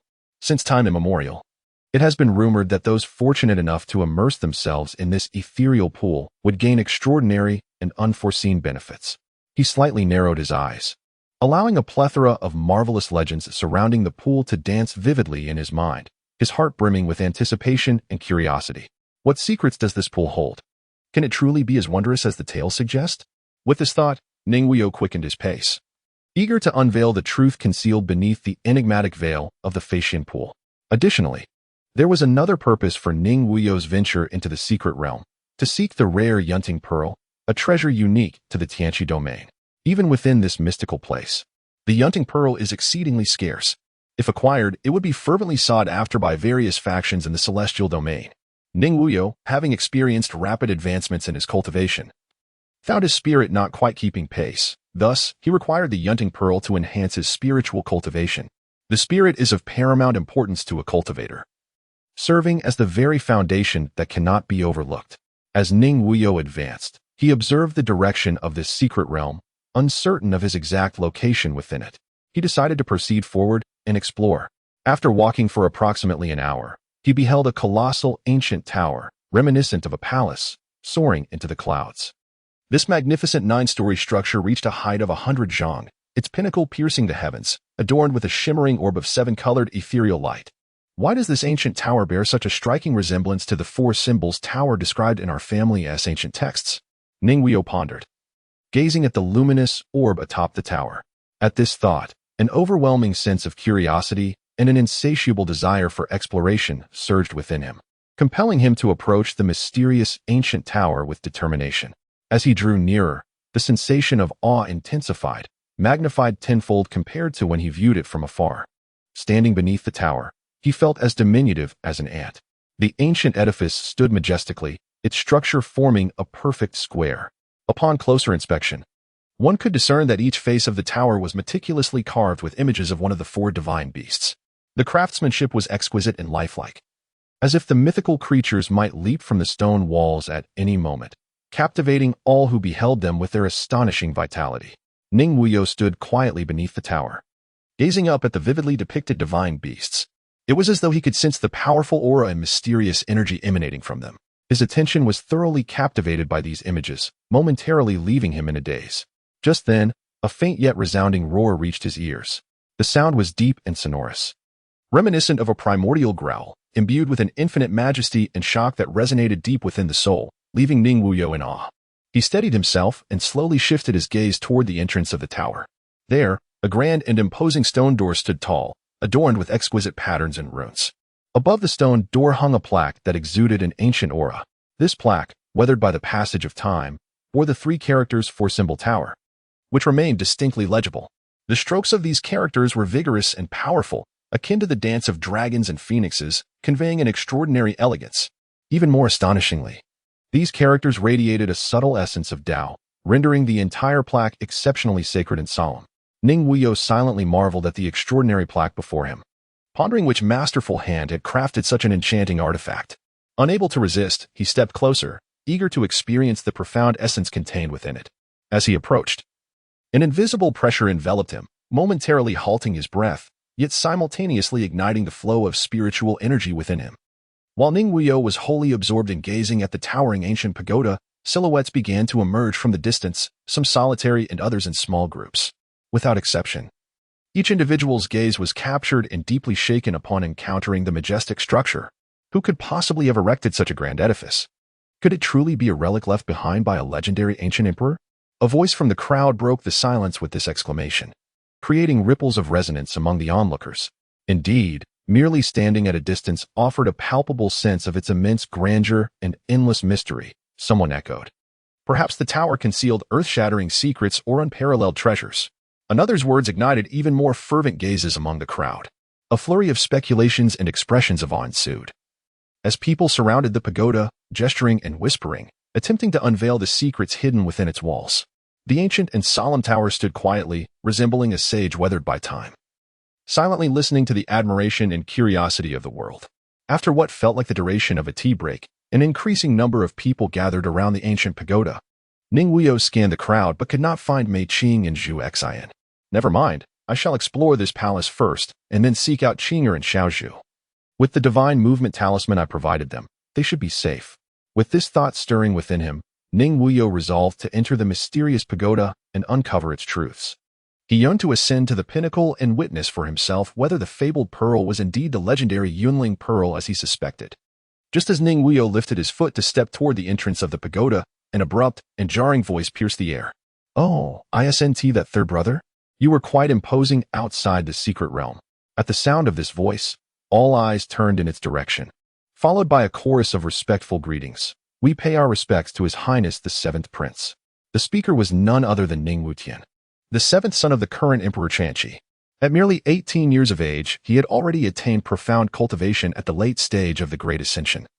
His remarkable talent leaving many in awe. In the family's talent assessment years ago, both Ning Wutian and Ning Wu had displayed the astounding prowess of a seventh-grade aptitude. Upon hearing Ning Wutian address Ning Wuyou as third brother, the crowd, as if awakening from a dream, shifted their focus to Ning Wuyou. Previously captivated by the ancient and mysterious pagoda, they had completely overlooked his presence. Now, regaining their senses, they hurriedly bowed in unison, exclaiming, "We pay our respects to His Highness the Third Prince." Ning Wuyou responded softly, then gently waved a hand, speaking in a tone neither too high nor too low. "Seventh brother, why do you not pay your respects upon seeing this palace? Have you truly forgotten even the most basic of courtesies?" With that, he stood with hands clasped behind him, an almost imperceptible look of boredom gracing his features as he fixed a steady gaze upon Ning Wutian. Upon hearing Ning Wuyou's subtly humiliating words, the eyes of all present instantly turned toward Ning Wutian. Feeling the weight of their stares, a surge of anger ignited within him, and he glared back, exclaiming, "Third brother, you must understand the situation. We are within the confines of the Tianqi secret realm, not outside. Here, your subordinates are of no use to you. Do not act so arrogantly before me." As his words hung in the air, Ning Wutian felt a sense of pride, believing his proclamation to be quite imposing. However, Ning Wuyou, seemingly unfazed by the angry rebuke, replied coolly, "I am here awaiting your courtesy. What is the purpose of your incessant prattling? Do you wish to behave like a common street harpy, throwing a tantrum?" As he spoke, a hint of derision curled at the corners of his mouth, and his gaze towards Ning Wutian was unmistakably disdainful. Ning Wutian trembled with rage, pointing a finger at Ning Wuyou, his lips quivering as he struggled to articulate a coherent response. Just as he neared the brink of a furious outburst, a silent figure who had been lingering by his side stepped forward, standing directly before Ning Wuyou. This individual, after a slight bow and clasping his fist in salute, forced a smile and remarked, "I greet the third prince. Might I inquire if you have come to explore this mysterious ancient tower?" As his words echoed, a barely perceptible sinister smile crept across his lips. It turned out this speaker was Ning Ming, a subordinate of Ning Wutian, who, due to his close ties to him, often wielded undue influence. Before the illustrious yet weaker Ning Wuyou, his words dripped with provocation. Yet, Ning Wuyou appeared oblivious to Ning Ming's taunts, merely gazing at him with quiet anticipation, as if waiting for him to continue. Noticing Ning Wuyou's calm demeanor, which seemed to dismiss him entirely, Ning Ming's brow furrowed slightly.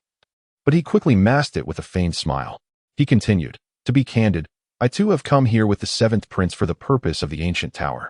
However, the seventh prince is known for his preference for solitude and is not fond of having a crowd around him." Pausing deliberately, he fixed his gaze on Ning Wuyou, attempting to glean a flicker of anger or fear from his expression. To his disappointment, Ning Wuyou remained as impassive as a statue. Thus, Ning Ming pressed on, albeit with a hint of reluctance. "Therefore, I kindly ask the third prince to grant us a moment's respite here. Allow the seventh prince and me to enter the tower first and ascertain whether any dangers lie within. If any misfortune were to befall you, dear third prince, it would be quite regrettable, as we all know how fragile you are." At that moment, every individual present distinctly heard the brazenly humiliating words escape Ning Ming's lips. They silently lamented and mourned for him, realizing the folly and audacity of his actions. How utterly unaware he was of the gravity of his situation. Even the seventh prince would not dare to speak to Ning Wuyou in such a manner. What audacity possessed him to provoke one so notoriously vengeful? Indeed, within the family, the nature of Ning Wuyou was well known and understood by all. Though currently devoid of power in this unfathomable secret realm, he might not be able to act against Ning Ming immediately. However, once they exited this realm, Ning Wuyou's vengeful and ruthless nature would surely spell a grim fate for Ning Ming, one he could scarcely begin to imagine. Perhaps, in the end, he would not even comprehend how he met his demise. Yet, instead of displaying anger at such a blatant insult, Ning Wuyou merely chuckled, leaving those around him utterly perplexed. How audacious of a mere dog to bark before me, he scoffed, casting a derisive glance at Ning Ming. With that, he raised a hand, and with a gentle wave, an invisible force surged forth like a tempestuous tide, hurtling directly towards Ning Ming. Ning Ming felt a sudden blur before him, swiftly followed by an irresistible and overwhelming force pulling him in. It was as though an invisible giant hand was tightly grasping his body, dragging him inexorably towards Ning Wuyou. Terror gripped his heart, and he desperately attempted to break free from this mysterious force, but all efforts proved futile. What on earth is happening? Why have I suddenly lost control? Ning Ming shouted hoarsely, his face contorted with fear. However, before his cries could fade, his neck was firmly seized by Ning Wuyou's pale hand. At that moment, Ning Wuyou wore a smile, gazing at Ning Ming's face twisted in sheer terror, and softly remarked, "Ah, your abject fear brings me considerable amusement. Alas, you, who are so oblivious to the heavens and earth, may rest assured in your descent to the underworld." With that, Ning Wuyou exerted a slight pressure. In an instant, a chilling spectacle unfolded. The onlookers watched in horror as Ning Ming's body rapidly withered at a grotesque speed. His once rosy skin turned as pale as parchment, muscles withered, and bones protruded. In less than a breath's time, Ning Ming had succumbed to death, transforming entirely into a desiccated corpse. The atmosphere around them plummeted to a frigid silence, as though the very air had solidified. Amidst the oppressive stillness, the only sounds were the rapid breaths and heavy gasps of the crowd, weaving a haunting symphony of fear and dread. As the onlookers recoiled in terror at the grisly sight, Ning Wutian stammered, pointing at Ning Wuyou. "You have no cultivation, how can this be?" Upon hearing these words, Ning Wuyou slowly turned, a slight smile playing at the corners of his mouth, and softly replied, "Ah, I nearly forgot about you. What a curious fate you possess, indeed." No sooner had he spoken than he vanished, rushing towards Ning Wutian like a phantom, extending a hand to replicate the very technique he had employed against Ning Ming, aiming straight for Ning Wutian. The sight of Ning Wuyou launching an unrelenting attack on Ning Wutian left the surrounding Ning clan members utterly terrified. While Ning Ming's demise might have seemed inconsequential to them, the potential death of Ning Wutian was a calamity beyond imagination. After all, Ning Wutian was not merely one of the many princes of the heavenly Enlightenment Emperor. He was the favored son of the Emperor's most cherished consort, his status far surpassing that of ordinary princes. Should Ning Wuyou indeed slay Ning Wutian before their very eyes, he might escape severe repercussions, for he was a legitimate son, his rank even higher than Ning Wutian's. At most, he would endure minor, inconsequential punishments. However, the clan members who witnessed Ning Wutian's demise without intervention would surely face catastrophic consequences. Merely failing to prevent Ning Wuyou's assault could warrant them a death sentence tenfold. Realizing this, the faces of the Ning clan members turned pale, cold sweat beading on their foreheads. In a desperate plea, they bowed to Ning Wuyou, imploring, "Your Highness, please show mercy. Do not hold the past against the seventh prince. After all, you are brothers." A chorus of voices rose, begging for Ning Wutian's life. Aware of the underlying reason for their pleas, Ning Wuyou remained unfettered by moral coercion. Looking at Ning Wutian, who was nearly choking from his grip, he mused, "I have suddenly thought of a method that may prove far more entertaining. You will thank me for sparing your life." With that, he pressed a finger onto Ning Wutian's dantian, and then cast him aside as though he were a discarded rag. As Ning Wutian lay on the ground, his eyes vacant, he muttered, "I have become a cripple," endlessly repeating the phrase as if in a daze. After a while, he bellowed at Ning Wuyou, "Ning Wuyou, I will kill you. I will kill you." "Kill me?" Ning Wuyou chuckled lightly. "What will you use to accomplish that? I am genuinely curious." With that, he approached Ning Wutian, towering over him, and stated coolly, "Threatening me comes with a price. It seems your understanding is still quite superficial. I have decided to impart an unforgettable lesson on the consequences of reckless speech. The surrounding clan members gasped in alarm at Ning Wuyou's ominous words. Before they could grasp the gravity of his statement, a heart-wrenching scream pierced the air. They turned to see Ning Wuyou leisurely placing a foot upon Ning Wutian's wrist, followed by a sickening crack, the sound of shattering bone. Witnessing Ning Wutian's agonizing fate, the clan members were struck with horror. Indeed, Ning Wuyou was deserving of the term ruthless, showing no mercy even to his own brother. Ning Wuyou continued her previous actions, stepping on Ning Wutian's other wrist, accompanied by another crack and Ning Wutian's agonized roar.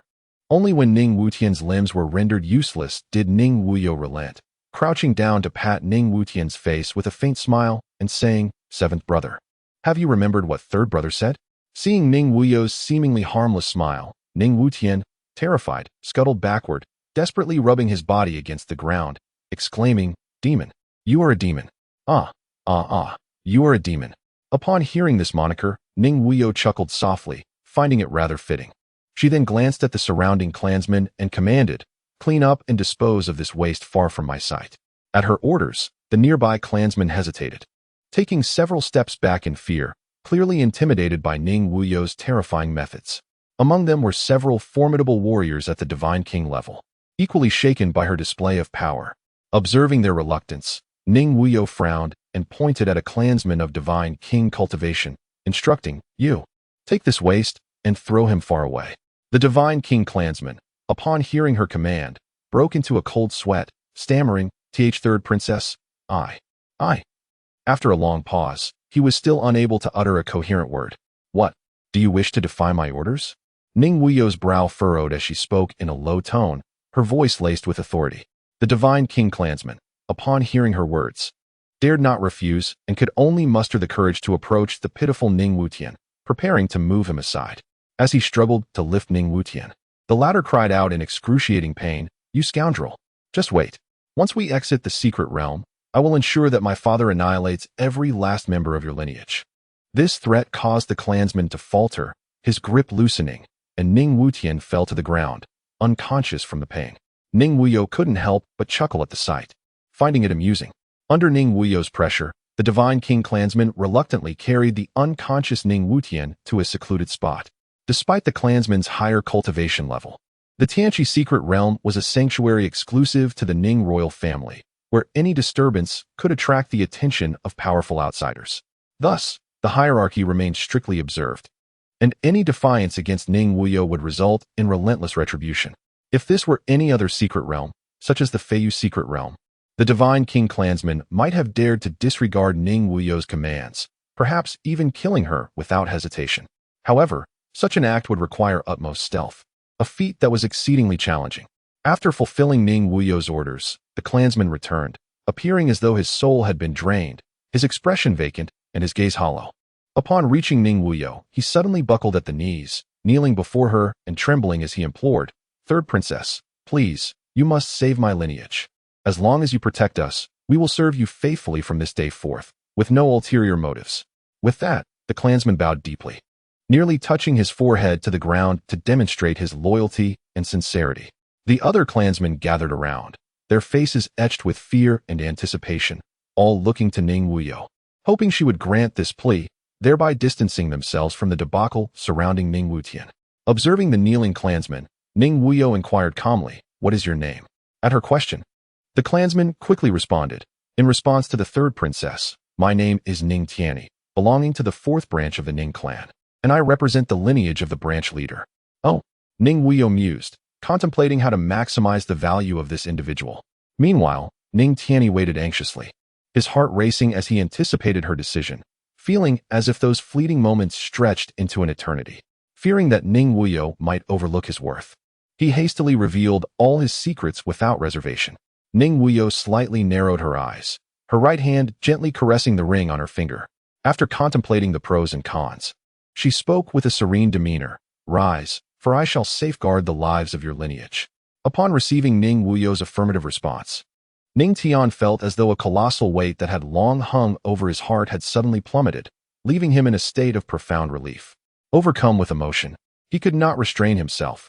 His legs gave way and he knelt down, repeatedly bowing his head as he fervently chanted, "Thank you, third prince, for protecting my lineage. Thank you, Third prince, for your immense grace and virtue, I shall dedicate my life and soul to repay your kindness, no matter the cost. Ning Wuyou nodded slightly, softly uttering a before slowly beginning to speak. It is indeed I who has caused your lineage to suffer such dire consequences, nearly leading to your extinction. Yet, rather than harboring resentment towards me, you are willing to bring your kin to seek refuge. I must commend you. You possess remarkable intelligence, understanding the tides of circumstance, able to yield and adapt. I have a fondness for astute individuals like yourself. At this juncture, Ning Wuyou paused briefly, her piercing gaze fixed upon the still kneeling Ning Tianyi. Continuing, however, I must caution you. While I appreciate cleverness, I have no tolerance for those who are self-righteous and presumptuous. Therefore, from this day forth, do not entertain any ulterior motives in my presence, lest you face dire consequences. The moment Ning Wuyou's words reached his ears, Ning Tianyi felt as if struck by a thunderbolt, his entire body trembling in realization that this was clearly a warning from the third prince. A reprimand for his earlier maneuver to secure Ning Wuyou's protection by leveraging his kin. Overwhelmed by this thought, Ning Tianyi was engulfed in terror, hastily bowing multiple times until his forehead bore bruises, his entire being drenched in sweat from fear. Trembling, he spoke, I truly do not dare. Your Highness possesses a magnanimous heart. Please do not hold my actions against me. From this moment on, I am willing to risk life and limb, to traverse fire and water, wholly at your command, without a word of complaint. At that moment, Ning Tianyi had shed any remnants of the arrogance he had displayed upon entering the secret realm, replaced instead by profound fear and reverence. Everyone disperse. Ning Wuyou's expression was as cold as ice as she gestured dismissively to those surrounding her, her tone indifferent and commanding. Her sharp gaze swept over the assembly, as if she could perceive the innermost thoughts of each individual. Upon hearing her command, the crowd of relatives scattered in a panic, as if granted a reprieve, their faces awash with trepidation as they hurriedly fled the scene, fearful that any delay might bring calamity upon them. They silently rejoiced at the prospect of escaping this place of turmoil, distancing themselves from impending disaster. Before long, the once bustling and crowded area had grown desolate. Apart from Ning Wuyou, only Ning Tianyi remained. At this moment, Ning Wuyou slowly turned, hands clasped behind her back, gazing intently at the ancient and enigmatic tower before her. This tower soared into the clouds, its weathered facade revealing the weight of time and history. After a moment of silence, Ning Wuyou spoke, Tianyi, you shall remain here to await my return from within the tower. Should anyone dare to intrude upon this sanctum, show no mercy. They are to be dealt with decisively. Her voice was not loud, yet it carried an irresistible authority. I obey your command. Ning Tianyi bowed respectfully, cupping his fists in salute, not daring to exhibit even a trace of negligence. Ning Wuyou stood firm, lifting his gaze to behold the three grand characters, four symbols tower shimmering with an enigmatic radiance atop the ancient tower's plaque. He inhaled deeply and, without hesitation, stepped into the depths of this enigmatic and mysterious edifice. The moment he crossed the threshold, a rich, archaic aura enveloped him, as if it had traversed millennia, carrying the weight of time's sediment and vicissitude. Ning Wuyou couldn't help but narrow his eyes slightly, savoring the unique ambience. Once he acclimated to this essence, he began to survey his surroundings. Within the first layer of the tower, the walls surrounding him were meticulously adorned with vivid depictions of the four divine beasts. On the left wall, an illustration showcased the azure dragon, renowned for its swiftness, soaring amidst the clouds with remarkable agility. Its form was as graceful as a dragon traversing the heavens, each movement conjuring tempests in its wake. Accompanied by a thunderous roar, the very mountains and rivers seemed to tremble in response. On the opposite wall, the white tiger, a symbol of martial prowess, was depicted as a streak of white lightning, darting across the ancient battlegrounds with ferocious speed. With a sudden, powerful swipe of its massive paw, it annihilated countless beings in an instant, the sanguine scent of carnage permeating the air, evoking an eerie chill.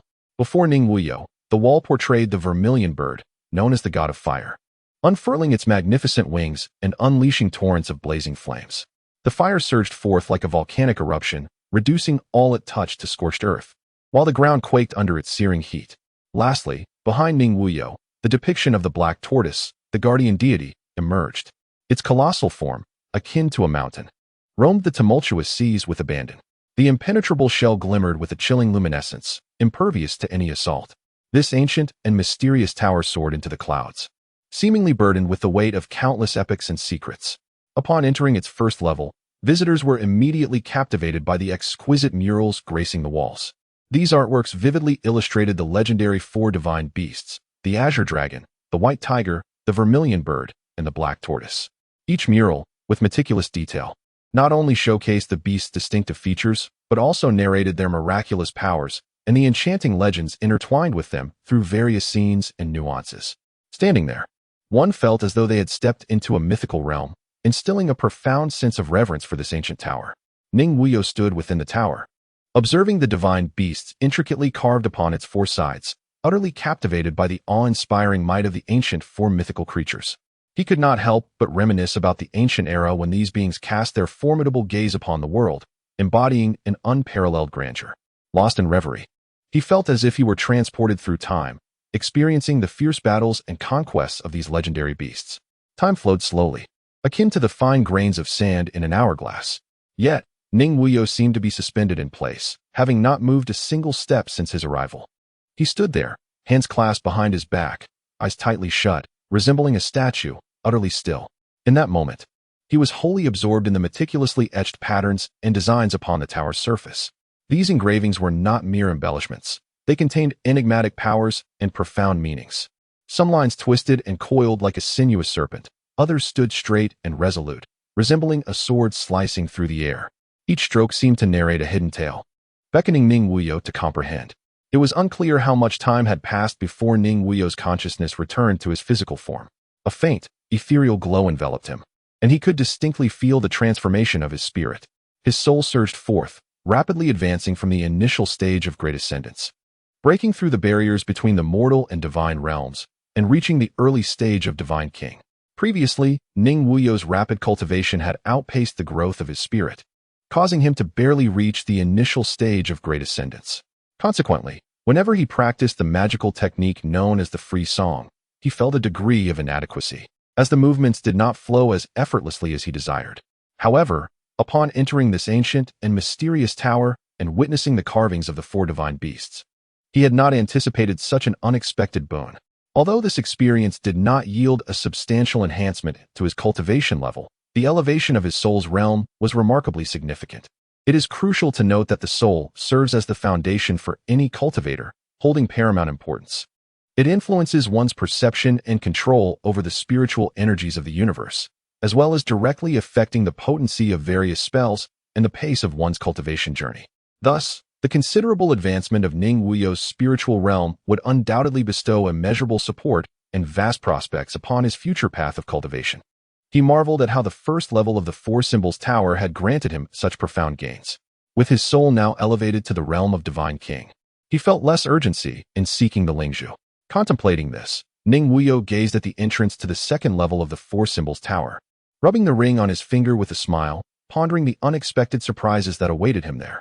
As he stepped into the second level, Ning Wuyou's eyes widened in astonishment. In stark contrast to the first level's ancient grandeur, which seemed capable of swallowing mountains and rivers, this second level appeared as a desolate ruin. The ground was thickly coated with dust, and as a gentle breeze swept through, the particles danced like ethereal spirits in the air. The tower's surroundings were marked by deep and shallow scars of time, reminiscent of an aged visage, etched with wrinkles that told tales of past glory and decline. Ning Wuyou gently shook his head, a wave of indescribable disappointment surging within him. He had originally approached this mysterious ancient tower with eager anticipation, yearning to uncover its myriad secrets. Yet, upon witnessing the current state of affairs, his enthusiasm had waned significantly. Nevertheless, resigned to his fate, he stepped forward into the entrance leading to the third level. Upon reaching the third level, he was dismayed to find it mirrored the second, equally dilapidated and chaotic, devoid of any novelty. Alas, it seemed that only the first level of the Four Symbols Tower retained any semblance of worth. The upper levels had likely been completely stripped bare by his ancestors long ago. As Ning Wuyou muttered complaints to himself, he waved his hands in vain to disperse the persistent dust surrounding him, then resolutely continued his ascent to higher floors. Thus, Ning Wuyou ascended to the 9th level, where the scene was no different from the disarray found on the 2nd through 8th levels. Observing the 9th level, he furrowed his brow, pondering, having reached the 9th tier, what means would allow him to ascend to the pinnacle of the tower and acquire the elusive spirit pearl? Must he soar from the outside to reach the summit for that precious gem? Could it truly be so simple as to fly to the top and claim the pearl? With this thought, Ning Wuyou turned to descend the tower, eager to ascertain whether it was indeed as straightforward as flying to the apex to obtain the gem. Just as Ning Wuyou pivoted, a sudden, crisp creak echoed throughout the space, startling him. Instinctively, he sensed that something significant was unfolding. He quickly turned back, his gaze urgently fixed on the source of the sound. To his astonishment, the once tranquil ground at the center of the 9th level began to tremble violently. Accompanied by a deep, rumbling roar, a colossal and enigmatic object slowly emerged from the depths below. This object resembled a blooming lotus, encircled by 9 exquisitely crafted petals, each exhibiting a crystalline translucence, as though sculpted from the finest jade. At the heart of this lotus-like pedestal lay a resplendent orb, roughly the size of a fist, quietly embedded within. The pearl radiated a dazzling brilliance, akin to a radiant star, illuminating everything around it with extraordinary clarity. Its light fluctuated between gentle and warm to intensely brilliant, a captivating spectacle that rendered all who beheld it utterly entranced. Ning Wuyou squinted as he gazed intently at the precious pearl nestled in the center of the lotus pedestal. How could there be another pearl here? Could it possibly be related to the one atop the tower? Ning Wuyou pondered thoughtfully while rubbing his ring. Ning Wuyou approached with measured steps, his gaze firmly fixed upon the exquisite pearl, seemingly sculpted from the finest jade. Just as he drew near, an unexpected occurrence transpired. The pearl, which had been quietly resting, suddenly sprang to life, spinning furiously at an astonishing velocity. As it whirled, it emanated a dazzling violet glow, as if a mysterious and potent force was breaking free from its constraints. Then, with a soft crack, the pearl shrank from the size of a fist to that of a peach pit. Just as Ning Wuyou reached out to grasp the now diminutive pearl, it darted towards his forehead like an arrow released from a bow. Such an abrupt turn of events caught even the typically astute Ning Wuyou off guard, leaving him no time to react. In the blink of an eye, the pearl had vanished into his forehead. Sensing the foreign object within him, Ning Wuyou felt a tightening in his chest. Without a moment's hesitation, he closed his eyes and focused, directing his consciousness inward to explore the whereabouts and movements of the enigmatic pearl. Upon reaching his sea of consciousness, he indeed discovered the pearl, now quietly suspended at its center, still spinning at a high speed. Simultaneously, rich azure light surged from within the pearl, cascading forth like a tumultuous tide, swiftly expanding outward. Wherever this azure light reached, Ning Wuyou's already expansive sea of consciousness began to visibly extend. The once palace-like expanse transformed into an even more boundless realm, stretching outward as if it had no end. An hour passed, during which Ning Wuyou stood motionless, eyes closed and brow furrowed, entirely captivated by the pearl now residing within him. He felt his sea of consciousness continue to expand under the pearl's rapid rotation, observing that the pearl posed no harm. On the contrary, it seemed to bestow numerous benefits. Thus, he refrained from interference, quietly watching the swiftly spinning pearl. After another hour, the pearl in the sea of consciousness finally began to slow, yet it continued to rotate, akin to a perpetual motion machine. Ning Wuyou's sea of consciousness, transformed by this precious orb, has expanded beyond the size of a palace, now more than tenfold, and continues to gradually extend outward. The orb quietly hovers at the central point of the sea of consciousness, resembling a brilliant star in the night sky, emanating a mysterious and gentle violet glow. It rotates slowly, as if possessing its own unique rhythm and cadence. Ning Wuyou focused his mind, directing his consciousness toward the precious orb like a surging tide. The instant his awareness made contact with the orb, a torrent of powerful information surged into his mind, akin to a flood breaching a dam. The influx was so swift and abundant that Ning Wuyou found himself momentarily overwhelmed. However, as time passed, he gradually began to comprehend and assimilate the information. Ultimately, once he had absorbed all the knowledge, it dawned on him that this orb possessed a truly astonishing origin. This orb, known as the Hongmeng Purple Chi Pearl, was born at the dawn of creation.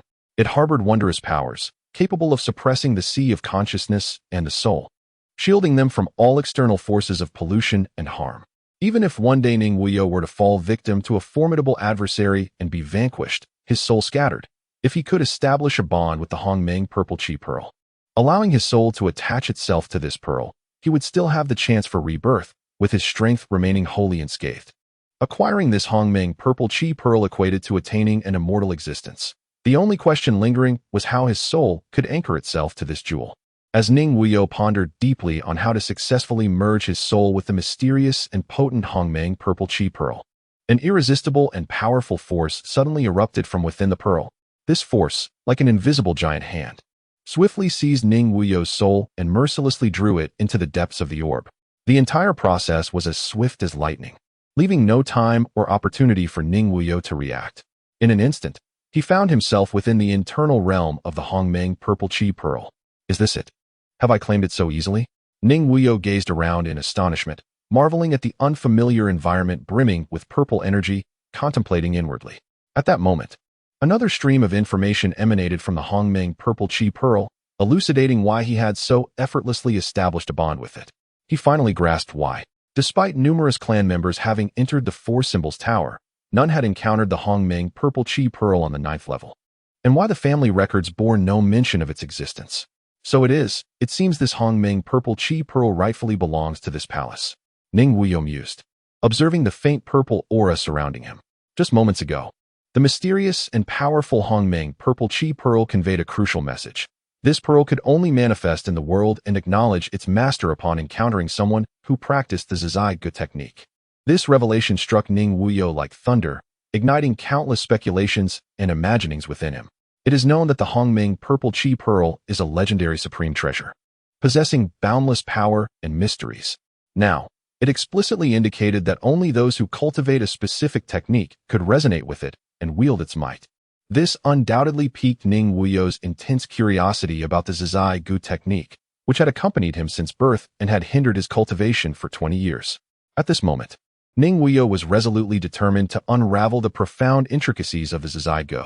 Ning Wuyou regained consciousness and, waving away the dust in the air, gazed at the dilapidated 9th level of the Four Symbols Tower, marveling. Who could have imagined that such a precious treasure lay hidden within this crumbling structure? A wave of secret delight washed over her as she contemplated that her soul was now tethered to the Hongmeng Purple Chi Pearl. Surely, even an emperor would find it exceedingly difficult to erase her existence from this world entirely. Moreover, nurturing her soul within the pearl day after day would undoubtedly enhance her spiritual cultivation. Ning Wuyou contemplated how his consciousness had been exponentially magnified by the Hongmeng Purple Chi Pearl. In that fleeting moment, a surge of thoughts coursed through his mind, and he beheld his formidable consciousness erupting like a tumultuous tide, continuously gushing forth from the depths of his sea of awareness. Previously, relying solely on his innate mental prowess, he could at most perceive the surroundings within a radius of 100 miles.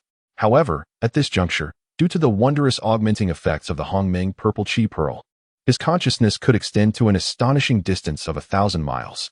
Moreover, under the sustained influence of the pearl, his awareness was persistently expanding at what appeared to be a gradual yet steady pace, as if it were reaching for the boundless and expansive realms beyond. Retracting his consciousness, Ning Wuyou waved his hand, effortlessly reducing the 9-petal lotus pedestal that had displayed the Hongmeng Purple Chi Pearl to mere ashes. He then turned and departed from the Four Symbols Tower. Outside, Ning Tian stood like a loyal sentinel, upright before the entrance of the tower, safeguarding it from intruders and ensuring that Ning Wuyou remained undisturbed. Earlier, several individuals had approached the vicinity of the Four Symbols Tower, eager to enter and behold its mysteries. But they were all thwarted by Ning Tian. Upon hearing the sounds behind him, Ning Tian promptly turned to see Ning Wuyou emerging from within, bowing respectfully and stating, "Your subordinate pays his respects to the third prince." Ning Wuyou emitted a soft sound, casting a fleeting glance at Ning Tian, and spoke in a calm tone. "Has anyone dared to intrude upon this tower?" Upon hearing the inquiry from the third prince, Ning Tian promptly responded, "Your Highness, I must report that after your entrance into the tower, 3 groups attempted to force their way into the Four Symbols Tower, but they were all repelled by my subordinates." "Oh," Ning Wuyou remarked, casting a sidelong glance at Ning Tian, her voice taking on a serious note. "Do you still recall the instructions I provided before entering the tower?" Ning Tian, perplexed by the prince's inquiry, found himself recalling Ning Wuyou's warning before entering the tower. If anyone dares to intrude upon this tower, they shall be dealt with ruthlessly. The thought sent a chill down his spine, and beads of sweat began to trickle down his brow, causing his hands to tremble slightly. With a quavering voice, he stammered, "Your Highness, I. Observing Ning Tian's incoherent mumbling, Ning Wuyou coldly declared, "Should there be a next time, I shall not be lenient." "Thank you, Your Highness. I shall never repeat such a mistake." Ning Tian fervently bowed, repeatedly knocking his head against the ground. "Rise," Ning Wuyou said, his expression impassive, before turning with unwavering determination and striding deeper into the secret realm. His posture was erect, and his steps were steady, as if he were already well acquainted with this enigmatic place. Upon reaching a certain distance from the Four Symbols Tower, he abruptly halted and slowly turned back. His gaze, as deep and reflective as a tranquil pool, fixed upon the pinnacle of the tower, and he contemplated, "It appears that my suspicions were indeed correct. The jewel at the tower's summit is merely a projection of the Hongmeng purple qi. No wonder no one has been able to claim it. It is but an illusion." A subtle, barely perceptible smile crept onto his lips. At this moment, Ning Tianyi finally rose from his kneeling position. Lifting his gaze, he noticed the third prince gradually receding into the distance and hurriedly quickened his pace to catch up. As he ran, he wiped the fine beads of sweat from his forehead with his sleeve, exclaiming, "Following the third prince feels akin to walking a tightrope. It seems I must exercise greater caution in the future." At the other end of the mysterious and unpredictable secret realm lay a concealed cave, nestled amidst the forest. The cave was cloaked in lush vegetation and jagged rocks, making it difficult to detect without a keen eye. Yet, within this seemingly unremarkable cave lay a pool of stalactite spring water, shimmering with an ethereal glow. At this moment, the graceful and elegant Mei Qing sat serenely within the pool, deeply engrossed in her cultivation. With her eyes tightly shut and her demeanor as calm as still water, she gently rested her hands upon her knees, exuding a faint aura of spiritual light. As time passed, this aura intensified, enveloping her entirely. Under the radiance of this spiritual light, one could discern the flow of spiritual energy within Mei Qing's body, nourishing her physical form and soul. Time slipped away unnoticed, and it remained unclear how long Mei Qing had been cultivating in this miraculous spring water. Day after day, she immersed herself in her practice, undistracted and focused. As time progressed, Mei Qing's cultivation level soared like a rocket. Initially, she was merely at the mid-stage of the Great Ascension. But under the nurturing power of the spring water, her progress was remarkable. She effortlessly broke through the mid-stage bottleneck and soon stepped into the late stage of the Great Ascension. However, astonishingly, her advancement did not cease there. Instead, it surged forth like a relentless tide. At this moment, Mei Qing stood but a step away from the true immortal realm. It felt as though with just a small leap forward, she could shatter the final shackles and enter the coveted realm of immortality, long sought after by countless cultivators. The opportunity and accumulation required for this final push might well arrive at any moment. After nearly an hour, Mei Qing slowly opened her previously closed eyes and mused, "Perhaps I have been too impatient." Nonetheless, achieving the late stage of the Great Ascension through this stalactite spring is commendable. I am merely one opportunity away. With a graceful leap, she emerged from the spring, resembling a lotus blooming from the water. If Ning Wuyou were to witness Mei Qing in this moment, he would likely tease her yet again. As Mei Qing landed, a surge of spiritual energy erupted from within her, instantly evaporating any remnants of moisture on her body. Now free of water, she set off in search of her master. After entering the secret realm and finding her master absent, she had initially intended to use a communication jade slip to reach him. However, she soon discovered that the secret realm could thwart such transmissions, leaving her to both seek out opportunities and search for her master's whereabouts. Not long after, she spotted a group of men, seemingly in their 30s or 40s, gathered in a valley, engrossed in conversation. Eager to find news of her master, she approached, though she remained cautious. Although she possessed unwavering confidence in her master's countless skills and believed he would encounter no danger, she could not help but feel concerned. As Mei Qing neared the group, she overheard a man in a brocade robe exclaim, "Thankfully, we fled quickly, otherwise, that Ning Tianyi would have slaughtered us." Another man clad in black added, "Indeed, who knows what has gotten into Ning Tianyi? He forbade us from entering the tower and deceived us into believing the third prince was inside." The others chimed in, echoing their agreement, "Exactly. He claimed the third prince was cultivating within the tower, but I suspect it was merely a ruse, an act of intimidation." At this point, the brocade-robed man glanced around and continued, "I've heard that the third prince has incapacitated the seventh prince, though I cannot vouch for its truth." As Mei Qing prepared to advance, she paused upon hearing them discuss her master, opting instead to conceal herself behind a tree to listen for any news regarding his status. "Please, tell me what this situation entails. I've heard whispers of it, and the entire secret realm is abuzz with the news." At this, the speaker began to glance around nervously, his eyes darting as if fearing eavesdroppers. He swallowed hard before lowering his voice to continue, "In truth, the third prince is not only capable of cultivation, but is a prodigious genius of extraordinary talent. For years, he has deliberately concealed his prowess, choosing to remain hidden. Who could have imagined that the seemingly unremarkable third prince harbored such astonishing strength and talent? The brocade-robed man, sensing the curiosity of the others, whispered, "This is merely hearsay, so I cannot confirm its veracity." According to those present at the time, it transpired near an ancient tower, where the seventh prince and his subordinate Ning Ming mocked the third prince. Without hesitation, the third prince killed Ning Ming swiftly and decisively, a sight both shocking and gruesome. He swallowed again, then continued, "It is said that after slaying Ning Ming, the third prince proceeded to incapacitate the seventh prince, who was left utterly defenseless. Like a chick in his grasp." "Defenseless? That seems a tad exaggerated," interjected the black-clad man skeptically, believing the brocade-robed man was embellishing the tale. The others nodded in agreement, questioning how the seventh prince, a formidable cultivator in his own right, could be so easily defeated by the third prince. Seeing the disbelief among the crowd, the brocade-robed man rose indignantly, declaring, "If you do not believe me, so be it.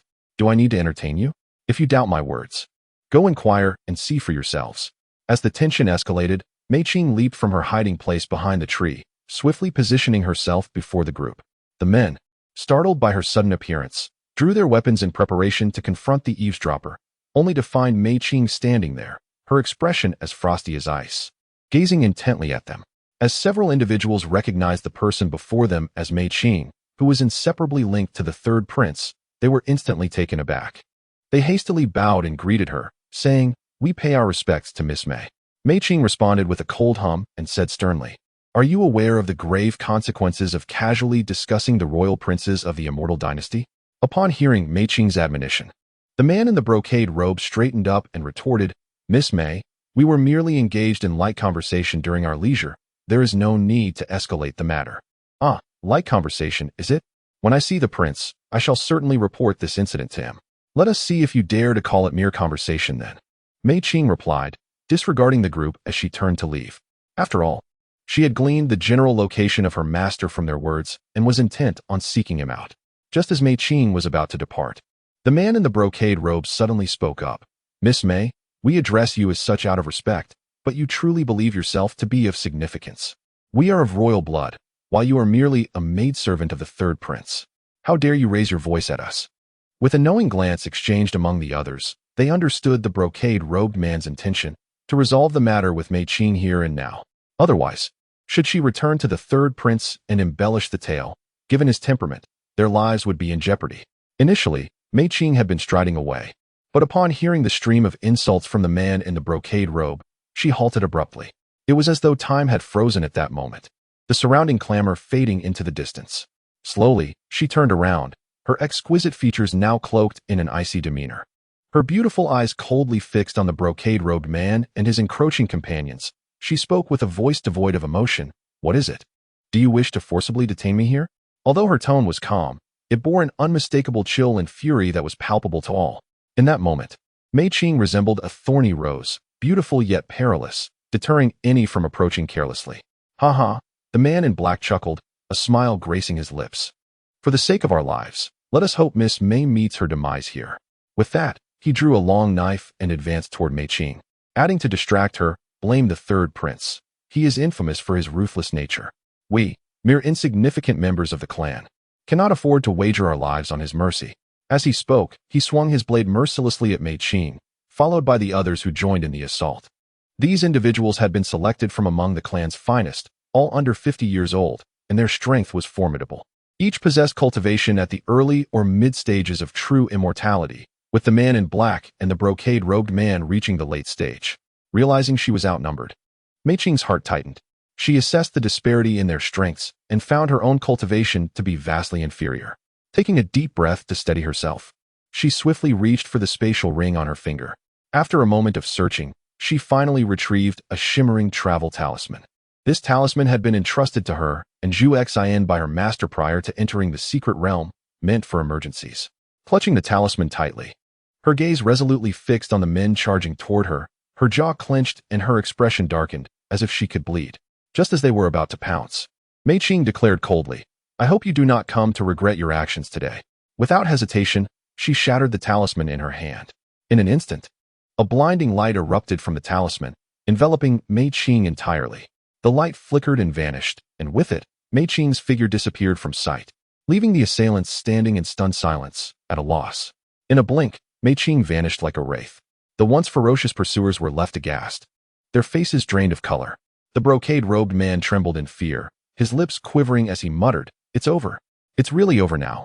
His voice was tinged with dread and despair, as if he could foresee the dire consequences. The assailants, paralyzed by the spectacle of Mei Qing's sudden disappearance, exchanged terrified glances. Soon, a profound hopelessness enveloped them, like the shadow of death quietly descending. As if their very spines had been severed, they crumpled to the ground, utterly defenseless, awaiting the judgment of fate and the approach of death. At that moment, the man in black remained relatively composed, surveying the chaos around him. He felt an unnameable fury rising within him. He glared at the others, shouting, "What on earth are you all doing? Get up and pursue her at once. Are we to sit idly by and await our doom?" After a brief moment to calm himself, he continued, "What Mei Qing just used was merely a travel talisman. I believe she cannot have gone far. If we exert ourselves to the utmost, we will surely catch up to her in no time.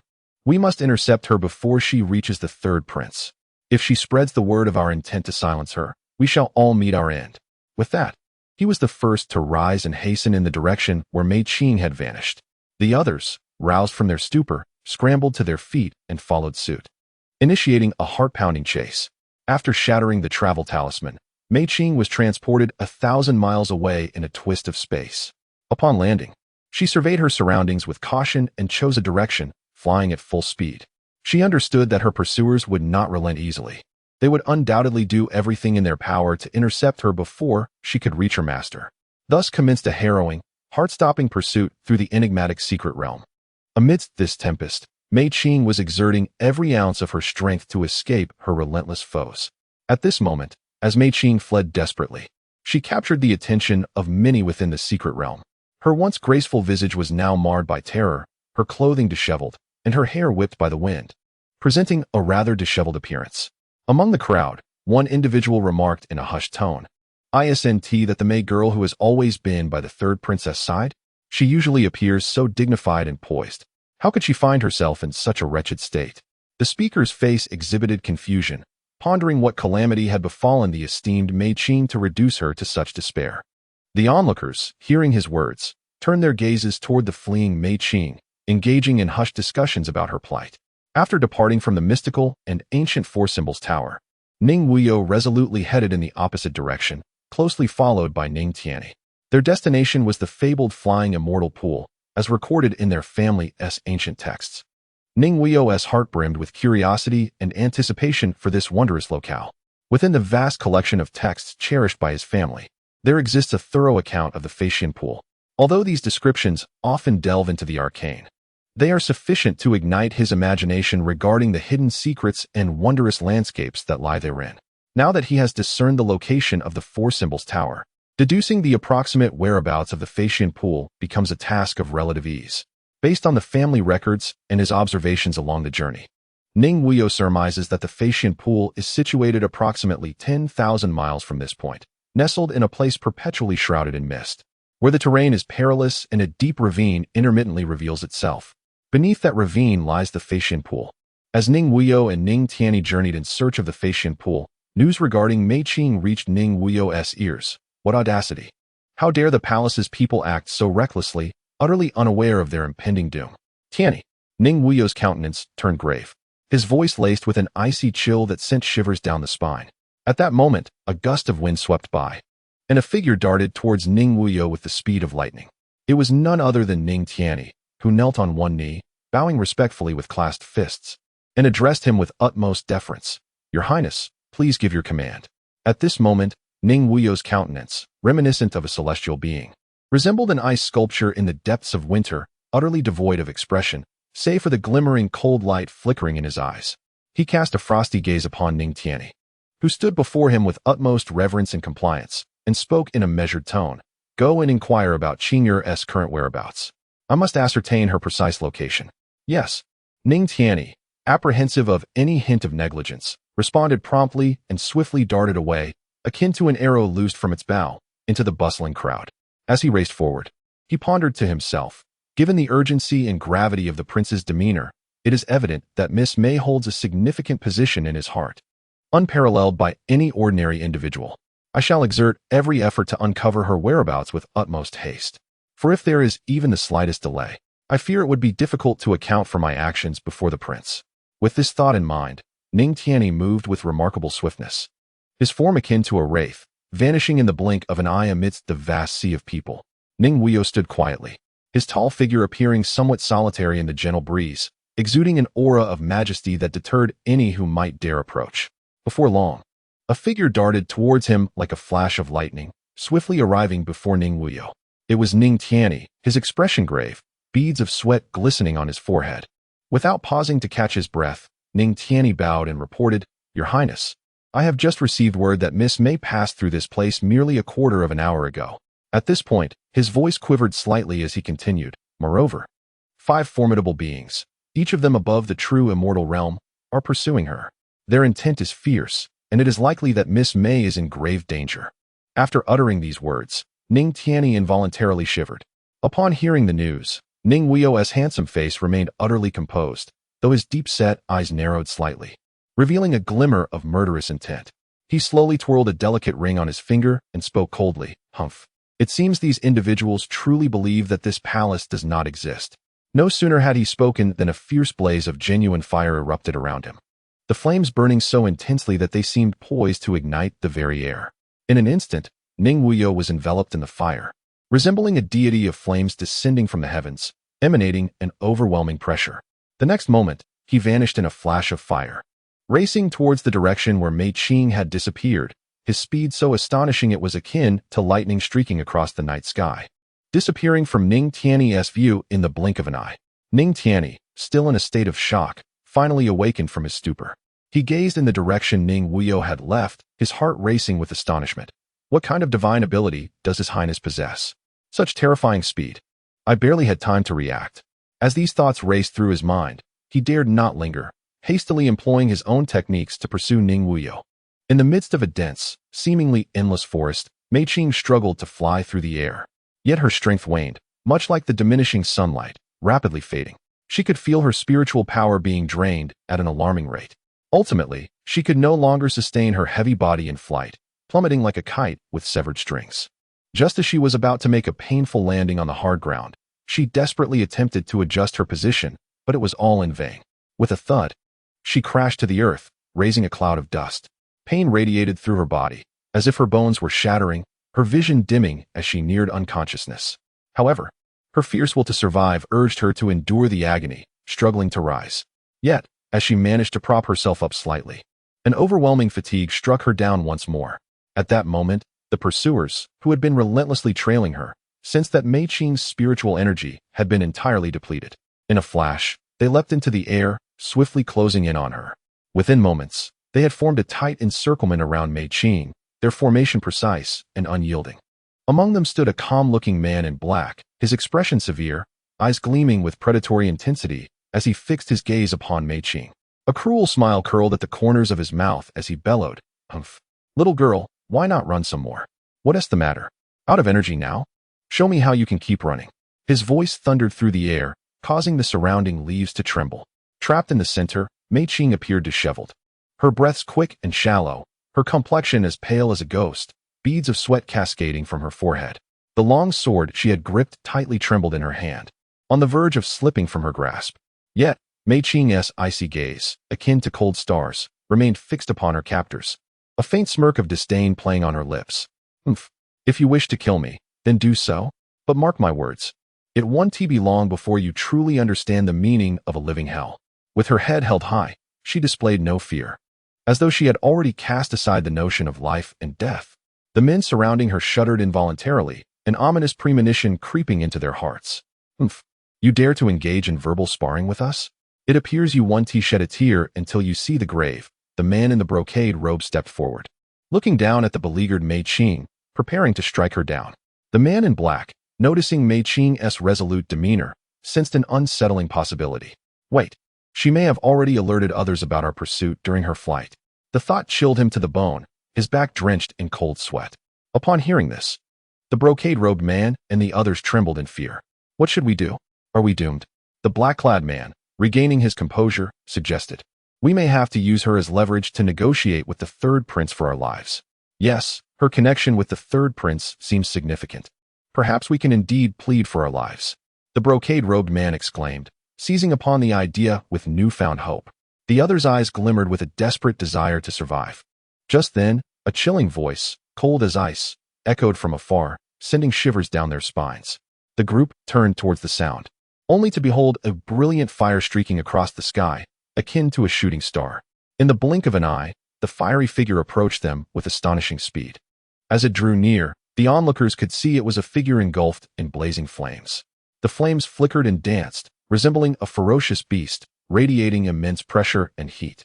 With each passing moment, the figure surged closer with an unbelievable swiftness, almost too fast to comprehend. In an instant, the blazing figure came to a halt before the group. Yet, in that brief moment, the dazzling flames began to retract, slowly revealing the true form within. When the crowd finally discerned the identity of the figure, their faces turned pale with terror, and they instinctively recoiled. It was none other than Ning Wuyou, arriving with his divine fire clone technique. Dressed in a light white robe adorned with embroidered clouds, he epitomized elegance, his tall frame accentuated by white glass boots and a jade belt. Over his robe, he wore a translucent light blue cloak that billowed in the wind. His long, lustrous black hair flowed freely behind him, akin to burning shadows. His handsome, stern face and icy gaze instilled a sense of dread in those who dared to meet his eyes. At that moment, Ning Wuyou resembled a celestial being descended to the mortal realm, evoking awe and fear. Your Highness, Mei Qing, lying on the cold ground, appeared somewhat disheveled. Yet, upon catching sight of that familiar and reassuring figure, a warm tide surged within her heart, akin to the gentle sun of spring illuminating her being. Tears welled in her eyes, cascading down her cheeks. Mei Qing gazed at the young man standing not far away, his presence reminiscent of an otherworldly being, with eyes brimming with deep emotion and gratitude. Although she was so weak that even speaking felt like an arduous task, she exerted every ounce of strength to call out, "My lord, you have come." Each word emerged with great difficulty, yet was imbued with boundless anticipation and joy. In that fleeting moment, as the man in black caught sight of a firelight darting towards them like a shooting star, his keen instincts were instantly awakened. Without a trace of hesitation, his body reacted with the swiftness of lightning. In the blink of an eye, he materialized beside Mei Qing like a phantom. Simultaneously, a cold glint flashed, revealing a gleaming long sword that had unsheathed itself, now firmly pressed against Mei Qing's delicate, pale neck. The blade shimmered with a chilling radiance, as if the slightest movement could easily sever her throat. At that moment, Mei Qing's face turned ashen, yet her eyes sparkled with joy, for she recognized the fiery aura as the divine fire projection of her lord. The man in black held the sword, its icy blade firmly against her slender neck. Just then, Ning Wuyou, who had just touched down, slowly lifted his head. His handsome visage was now as frigid as frost, devoid of expression as he fixed his gaze upon the man in black, coldly declaring, "You would do well to remove your sword from her immediately. Otherwise, you shall personally experience the most excruciating death this world has to offer." Ning Wuyou's words seemed to carry an endless chill and oppressive weight, causing the normally composed man in black to involuntarily tremble slightly at the grip of his sword upon hearing them. The onlookers, including the elegantly robed gentleman, turned pale as they recognized the formidable third prince, Ning Wuyou. They understood all too well that given Ning Wuyou's power and cunning, the day's events were unlikely to conclude favorably. Thus, they stood frozen like statues, scarcely daring to breathe, let alone entertain any reckless thoughts. "Your Highness," the man in black stammered, struggling against the fear that gripped his heart, "I am acutely aware of your formidable capabilities, and I understand that should I fall into your hands, there would be no escape from death. It is precisely for this reason that I am compelled to resort to this desperate measure, leveraging the life of this Miss May to negotiate for my own survival." As he spoke, he swallowed hard, beads of sweat cascading down his forehead, while his hand, still clutching the sword's hilt, continued to tremble, clearly on the brink of collapse under the immense pressure exerted by Ning Wuyou. "I do not negotiate," Ning Wuyou replied, his voice cold and devoid of emotion, as he clasped his hands behind his back and approached the man in black with deliberate steps. "I now present you with two choices. First, I grant you 3 breaths to flee. If you can escape my grasp, it shall be deemed that your life is not yet forfeit. Second, you may choose to kill her now, but be forewarned, not only will I take your life in that case, but I will also annihilate your entire lineage, erasing your clan from existence." Upon finishing his declaration, Ning Wuyou stood firm, his posture as erect as a pine tree, his gaze unwavering and cool as it locked onto the man in black before him. The air around them seemed to solidify under the weight of the tense atmosphere, while time itself appeared to slow to a crawl in that moment. Ning Wuyou quietly awaited the decision of the man in black. Upon hearing the two choices presented by Ning Wuyou, the man holding Mei Qing felt an immediate tightening of his heart. Should he resolutely opt for the first choice, he would undoubtedly lack the confidence to escape unscathed from Ning Wuyou's grasp. Moreover, Ning Wuyou had only granted him a mere 3 breaths to flee, which was, without doubt, an insurmountable challenge. It is essential to recognize that, at this very moment, the entire secret realm was abuzz with the rumor that the third prince was an enigmatic figure, profoundly inscrutable. What extraordinary prowess he possessed remained a mystery to all. However, the swift and effortless incapacitation of Ning Wutian and the merciless slaying of Ning Ming by Ning Wuyou led everyone to assume that he must possess a cultivation level surpassing the true immortal realm, perhaps even reaching the profound immortal stage. In light of this, the prospect of escaping from the terrifying control of Ning Wuyou with his current meager cultivation at the true immortal level seemed almost non-existent, an endeavor as futile as a dreamer-esque fantasy. Should he choose the second option, the mere thought sent chills down his spine, for the sake of a mere maid.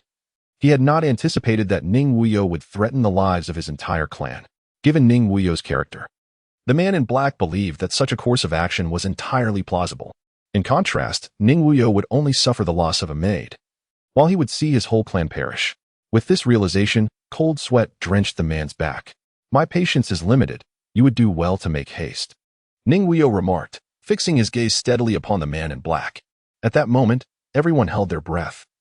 Their eyes locked onto the man in black and the sword he wielded. The gleaming blade, shimmering coldly, gradually withdrew from Mei Qing's delicate, pale neck. As the distance between the blade and her skin widened, the tension in the hearts of the onlookers eased slightly. Nevertheless, the man in black was evidently still ensnared by anxiety. His lips, parched from distress, trembled involuntarily. He extended his tongue to moisten his dry lips, seemingly seeking to quell his inner turmoil. Finally, with a voice tinged with trepidation, he spoke, "Your Highness, I choose the first option, and I only hope that you will show mercy and spare my kin." Ning Wuyou quietly listened to the words of the man in black, his expression betraying not a hint of emotion. Once the man finished speaking, he simply replied with a calm, "Very well, in that case, I shall grant you 3 breaths of time. Remember, you must act swiftly." With that, he cast no further glance at the man in black and turned away, striding purposefully towards the location of Mei Qing. Upon receiving Ning Wuyou's consent, the man in black felt a surge of vitality coursing through him. The man in brocade beside him, witnessing this scene, exclaimed in astonishment, "He is about to sacrifice his essence in a desperate gamble." No sooner had he spoken than the man in black dashed away at an incredible speed towards the edge of the forest. Ning Wuyou approached Mei Qing, enveloping her in a tender embrace as he affectionately spoke. "Qing'er, I apologize for the distress you've endured."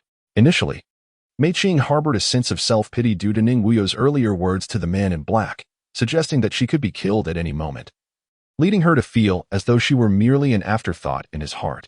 Her emotions were shrouded in a heavy, oppressive gloom, akin to being enveloped by dark clouds. Yet, in that fleeting moment, upon hearing his concerned words, the shadows in her heart seemed to dissipate instantaneously, and the remnants of her self-reproach vanished like mist. Instead, a warm tide surged within her, causing her cheeks to flush gently. Observing Mei Qing's expression, Ning Wuyou sighed softly, "Qing'er, I hope you do not hold it against me." Before Ning Wuyou could fully articulate his thoughts, his words were abruptly silenced. A delicate hand, as tender and smooth as mutton-fat jade, gently covered his slightly parted lips. The owner of this hand was Mei Qing, nestled within Ning Wuyou's embrace. Her gentle form quivered like a blooming, bashful flower, as she buried her head into Ning Wuyou's warm, broad chest, whispering softly, "Everything about Qing'er belongs to you, my lord. I am willing to do anything for you, even if it costs my precious life." After a brief pause, seemingly to calm her tumultuous emotions, she slowly lifted her exquisite face, her beautiful eyes brimming with affection as they gazed into Ning Wuyou's profound and bright eyes. With a gentle parting of her ruby lips, she continued in a soft tone, "My lord, there is no need for you to explain too much. I understand in my heart." Moved by Mei Qing's profound understanding, Ning Wuyou instinctively held her tighter, bestowing a tender kiss upon her forehead. As 3 breaths passed without any action from him, The onlookers, who awaited Ning Wuyou's judgment, could not help but exhale in relief, believing that he would spare the man in black. If he could forgive the man in black, perhaps they too might have a chance at survival, igniting a flicker of hope within their hearts. However, just as this hope began to blossom, Ning Wuyou, with one hand cradling Mei Qing, extended the other towards the fleeing man in black. Instantly, a fierce wind surged, causing the leaves in the forest to tremble. A tremendous force emanated from Ning Wuyou's palm, and the man in black, who had just burned his essence and vanished from sight, was now being pulled back at a speed surpassing that of his desperate escape. While the man in black had initially felt a surge of triumph, thinking, "Your Highness, you did not anticipate that I would sacrifice my essence to seize a chance at survival," he was suddenly met with an overwhelming force. Before he could comprehend the situation, he found himself being uncontrollably drawn back, filled with terror as he exclaimed, "What is happening? Why am I retreating?" Before his words had fully escaped his lips, a hand had already gripped his throat, and its owner sighed, "I had given you a chance, but you failed to seize it." Upon uttering these words, the man in black's body rapidly withered, as if the moisture within him had been entirely drained, causing the surrounding crowd to recoil in fear. After disposing of the man in black, Ning Wuyou casually tossed the lifeless body aside. With a swift motion, he summoned the 9-dragon carriage from his storage ring, which then materialized before the crowd. Embracing Mei Qing, he stepped into the carriage, placing her gently upon the soft seat, and said with a gentle smile, "Qing, rest and recuperate here. Leave the matters outside to me." Obediently, Mei Qing nodded and began to tend to her wounds. Seeing that Ning Wuyou had chosen to ignore them and entered the carriage, the onlookers couldn't help but ponder in their hearts, is there still a chance to escape? Just as this thought flickered in their minds, it was swiftly extinguished. After all, had they not witnessed the man in black burn his essence without escaping? As the crowd endured the agonizing wait for judgment, another gust of wind heralded the arrival of Ning Tianyi, racing towards them. Upon arriving, Ning Tianyi was met with the sight of the black-clad man's lifeless body, which sent a shiver down his spine. He thought to himself, "This must certainly be the work of His Highness. This man's death bears an uncanny resemblance to Ning Ming's." Unconsciously, he wiped the fine beads of sweat from his forehead. The man in the brocade robe, witnessing Ning Tianyi's arrival, appeared as if he had encountered a life-saving straw. He rushed to Ning Tianyi's side, knelt, and grasped his trousers, pleading, "Brother Tianyi, please save me. I do not wish to die. I beseech you to intercede with the third prince on my behalf. I would gladly serve as a beast of burden if it means my survival." Seeing this, the onlookers mimicked the brocade-robed man, kneeling before Ning Tianyi in hopes that he might advocate for them. Observing their desperate state, Ning Tianyi sighed, "It is not that I am unwilling to plead for you, but the act of pursuing Miss Mei has undeniably angered His Highness. Moreover, I am but a mere pawn and cannot influence His Highness's decisions." With that, he stepped aside to the carriage side.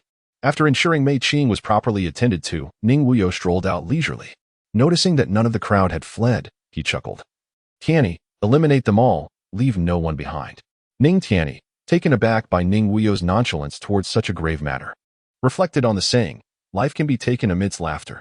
"At your command," he replied, and then turned to the very individuals who had just knelt before him.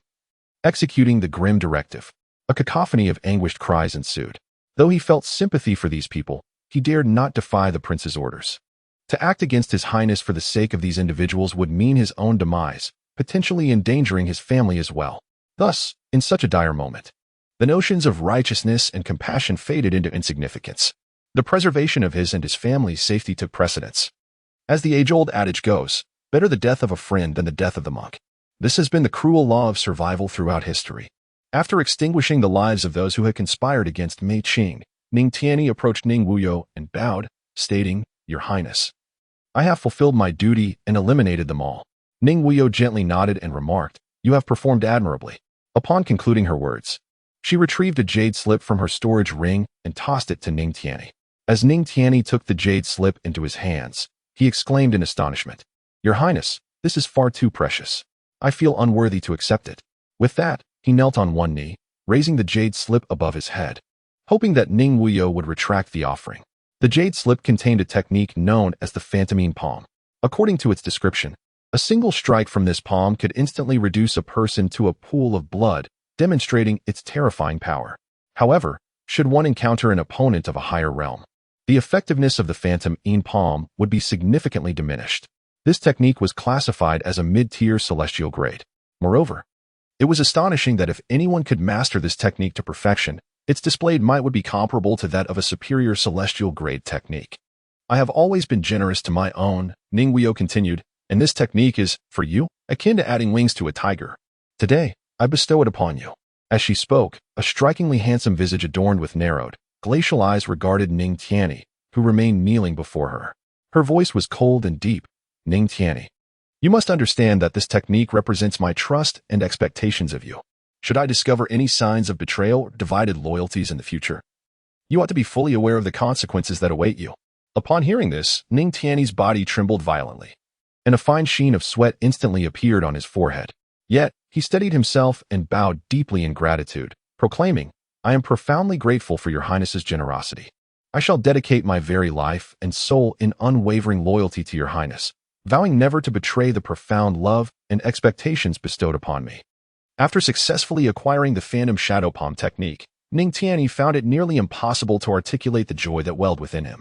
It is crucial to recognize that, despite being a member of the Ning royal family, his relatively low status rendered the pursuit of a heavenly-level technique an endeavor more arduous than climbing to the heavens. Typically, only those family members who have rendered significant contributions and achieved remarkable feats for the clan are granted the opportunity to receive a heavenly-level technique or invaluable elixirs as a reward. Now, the Phantom Shadow Palm, which resonated so perfectly with his own attributes, had fortuitously come into his possession. How could this not fill Ning Tianyi with overwhelming excitement? For someone like Ning Wuyou, such a heavenly technique might hold little value. However, for Ning Tianyi, it was akin to a rare treasure of unparalleled worth. At this moment, Ning Tianyi silently vowed to devote himself wholeheartedly to serving His Highness, willing to sacrifice everything for this cause, regardless of the challenges and obstacles that lay ahead. He was determined to fulfill the tasks entrusted to him by His Highness as a means of expressing gratitude for this profound kindness. Shortly after Ning Wuyou bestowed the Phantom Shadow Palm upon Ning Tianyi, the sound of the beaded curtains of the Nine Dragons' carriage stirred, revealing Mei Qing, who had just emerged in a fresh, elegant attire, her complexion slightly pale. Qing'er, what brings you out? Ning Wuyou approached Mei Qing, supporting her slender waist with concern etched on his brow. Upon hearing her master's words of care, Mei Qing felt a warm current flow through her heart. Master, I have nearly recovered after taking the elixir you provided. I do not wish to delay your time. I believe you have more pressing matters to attend to in the secret realm, Mei Qing replied, gazing at Ning Wuyou with tender affection. Observing the understanding and gentle Mei Qing before him, Ning Wuyou could not help but feel a twinge of guilt. Mei Qing's devotion to him was unwavering and selfless. Yet, when he reflected on his feelings for her, he found himself ensnared in deep confusion and uncertainty. Even Ning Wuyou struggled to comprehend the nature of his emotions towards Mei Qing. Perhaps, in fleeting moments, he had indeed been touched by her profound affection, allowing a sincere sentiment to quietly blossom in his heart. Or perhaps, it was merely a faint fondness that had yet to elevate to the heights of love. There was also the possibility that he had been utilizing Mei Qing's ardent heart all along, viewing her merely as a means to achieve his own ambitions. This complex and tangled emotional state resembled a tightly woven net, ensnaring Ning Wuyou's thoughts and rendering him unable to break free. Whenever confronted with Mei Qing's gaze filled with anticipation and trust, he felt an invisible pressure, as if a multitude of words were lodged in his throat. Yet he did not know where to begin. Gently smoothing Mei Qing's hair from her forehead, Ning Wuyou lifted her into his arms and carried her into the carriage to rest properly. We have time to spare, and once you have healed, we shall go to the flying immortal pool, he declared before reclining beside her on the soft couch, feigning sleep. Witnessing her master's actions, Mei Qing felt a blend of emotions, touched and elated, as she observed him resting beside her, finding him somewhat endearing. 3 days passed as Mei Qing recuperated. On the 4th day, Ning Wuyou emerged from the carriage with Mei Qing, and Ning Tianyi stood just as resolutely outside, guarding the carriage against any intrusions. Upon seeing Ning Wuyou, Ning Tianyi quickly turned and bowed, exclaiming, I pay my respects to His Highness and to Miss Mei. Ning Wuyou lightly hummed before alighting from the carriage. Mei Qing followed suit, stepping down from the vehicle and observing Ning Tianyi, who bowed to her. With a smile gracing her lips, she inquired, Have you recently accompanied the young master? Ning Tianyi, sensing the gravity of her question, promptly replied, in response to Miss Mei, I have been following His Highness beneath the 4 Symbols Tower within the secret realm. Since you have chosen to accompany the young master, be diligent in your service and refrain from betraying him. unlike certain individuals, Mei Qing remarked before striding towards Ning Wuyou. Ning Tianyi, taken aback by the veiled admonition, found himself at a loss. Qing, kindly stow away the 9 dragons' carriage, Ning Wuyou said with a gentle smile as Mei Qing approached, nodding slightly in understanding. She elegantly raised her hand, and with a graceful wave, a brilliant light flashed. The once imposing 9 dragons' carriage transformed into a streak of luminescence, swiftly returning to the spatial ring adorning Mei Qing's finger. This majestic carriage had always been in Mei Qing's possession. However, prior to entering the secret realm, she feared that should she be unable to enter, the young master might require the carriage. Thus, she had entrusted it to Ning Wuyou. Reluctantly, Ning Wuyou accepted it, reflecting Mei Qing's meticulous care for his affairs. Once the 9 dragons' carriage was secured, Ning Wuyou led Mei Qing and Ning Tianyi towards the direction of the flying immortal pool. Not far from the pool, on a cliff, a group of people encircled a woman with a frostbitten visage, brandishing a long sword. Among this group, a man clad in azure robes stepped forth, addressing the encircled woman with a grave tone. Surrender the pregnancy spirit pearl, and I shall spare your life. Otherwise, I will not hesitate to take drastic measures. Acquiring the pregnancy spirit pearl requires your capability. I could just as easily shatter it, leaving none to claim it, the woman in the center retorted coldly, exuding an air of calm defiance, suggesting she would destroy the pearl if threatened. Witnessing her unwavering resolve, the man in azure gritted his teeth in frustration. You are just a mere maid, yet you dare disregard my authority. It seems you truly wish to court disaster. This self-proclaimed nobleman was none other than Ning Wu, the second prince of the Tanqi celestial dynasty. The woman encircled by him and his cohorts was, of course, scion, who had entered the realm alongside Ning Wuyou. Ning Wu, with an expression resolute and defiant, shouted furiously at the assembled crowd, "Come at me together. Eliminate her. I can forfeit the pregnancy spirit pearl without a second thought."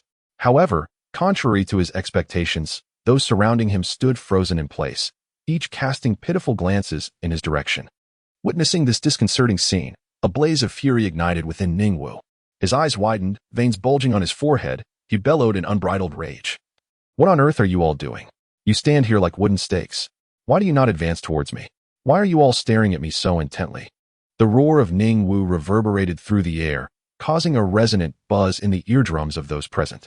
Yet, despite the intensity of his fury, the crowd remained unmoved, not even shifting their feet a fraction. Witnessing Ning Wu teetering on the brink of rage, a middle-aged man, appearing to be in his 40s, timidly stepped forward from the throng. His body trembled slightly, and with a quivering voice, he implored, "Your Highness, please temper your anger. It is not our intention to defy your orders. It is simply that. What is it? Speak quickly." Ning Wu glared menacingly at the middle-aged man, his fierce gaze akin to that of a ravenous wolf poised to pounce and rend him apart. Terrified by Ning Wu's ferocity, the man stammered, "Your Highness, have you not heard the recent rumors?" "Rumors? What nonsense is this?" Ning Wu fixed his gaze upon the man, awaiting an explanation. The middle-aged man swallowed hard and continued, "Your Highness, the entire secret realm is abuzz with talk. Surely you cannot be unaware. Speak plainly, or I shall not hesitate to silence you." Ning Wu thundered, his patience waning. Yes, Your Highness, please calm your wrath." The middle-aged man hastily replied, "The entire secret realm is rife with tales that the third prince not only has the ability to cultivate, but is also said to possess the strength of a true immortal or a profound immortal. His power unfathomable." Upon hearing that Ning Wuyou had not only begun to cultivate, but might possess the prowess of a true immortal or profound immortal, Ning Wu found it somewhat laughable. True immortal or profound immortal? How utterly ridiculous.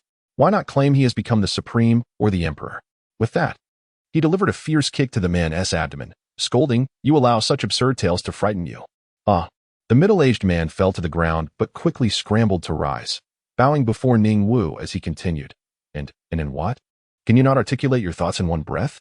Do you believe I want to strike you down this very moment?" Ning Wu was seething with rage and kicked the man again, this time on his calf. Yes. The middle-aged man repeated in rapid succession, fearful that the enraged prince might truly slay him. Wiping his brow, he hastily added, "Moreover, it is said that the 7th prince was incapacitated by the 3rd prince. And just a few days ago, the 3rd prince personally dealt with several who dared to pursue Mei Qing, their fates reported to be exceedingly tragic." At this revelation, the middle-aged man hesitated, fully aware that if these rumors were indeed true, the implications would be grave. Hearing that Ning Wutian had been subdued by Ning Wuyou caused a shadow to pass over Ning Wu's countenance, yet unexpectedly, he broke into laughter. The crowd, observing Ning Wu's solitary mirth, began to wonder in hushed tones whether the second prince had lost his senses upon hearing that the third prince could cultivate. Otherwise, why would he stand there laughing foolishly? Had Ning Wu known their thoughts, he would have promptly dispatched them all. Ning Wu paused momentarily, casting a sidelong glance at the timid individuals surrounding him. A pent-up frustration surged within him as he declared in a deep voice, "You spineless cowards! Kill this maidservant for me. Should anything go awry, I shall take full responsibility and ensure her safety." Upon receiving the earnest and unwavering assurance from the second prince, the crowd encircling Zhu Xian exchanged glances, uncertainty etched upon their faces. Yet, it soon dawned on them that the time had come for decisive action.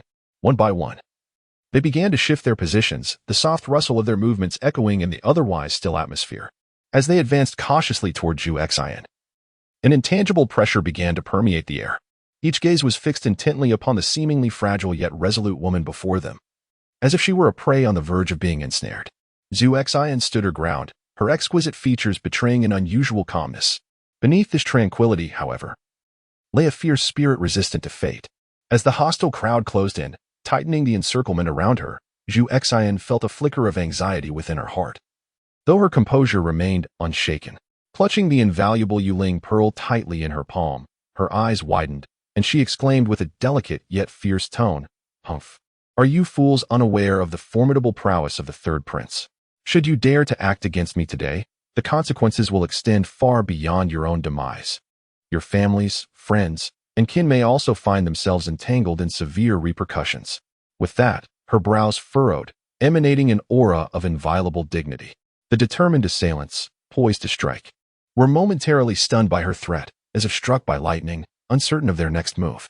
To slay Zhu Xian here would undoubtedly provoke the wrath of the third prince, whose notorious ruthlessness was known throughout the entire celestial dynasty.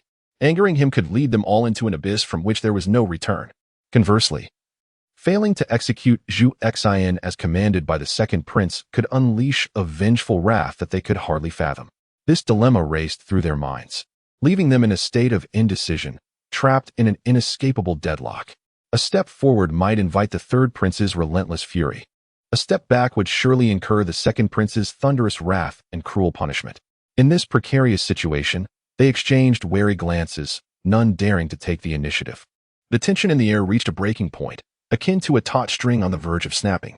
Observing the paralysis of the crowd, merely from Zhu Xian's few words, Ning Wu's eyes widened with fury, his anger boiling to a crescendo, as if he were on the brink of an explosion.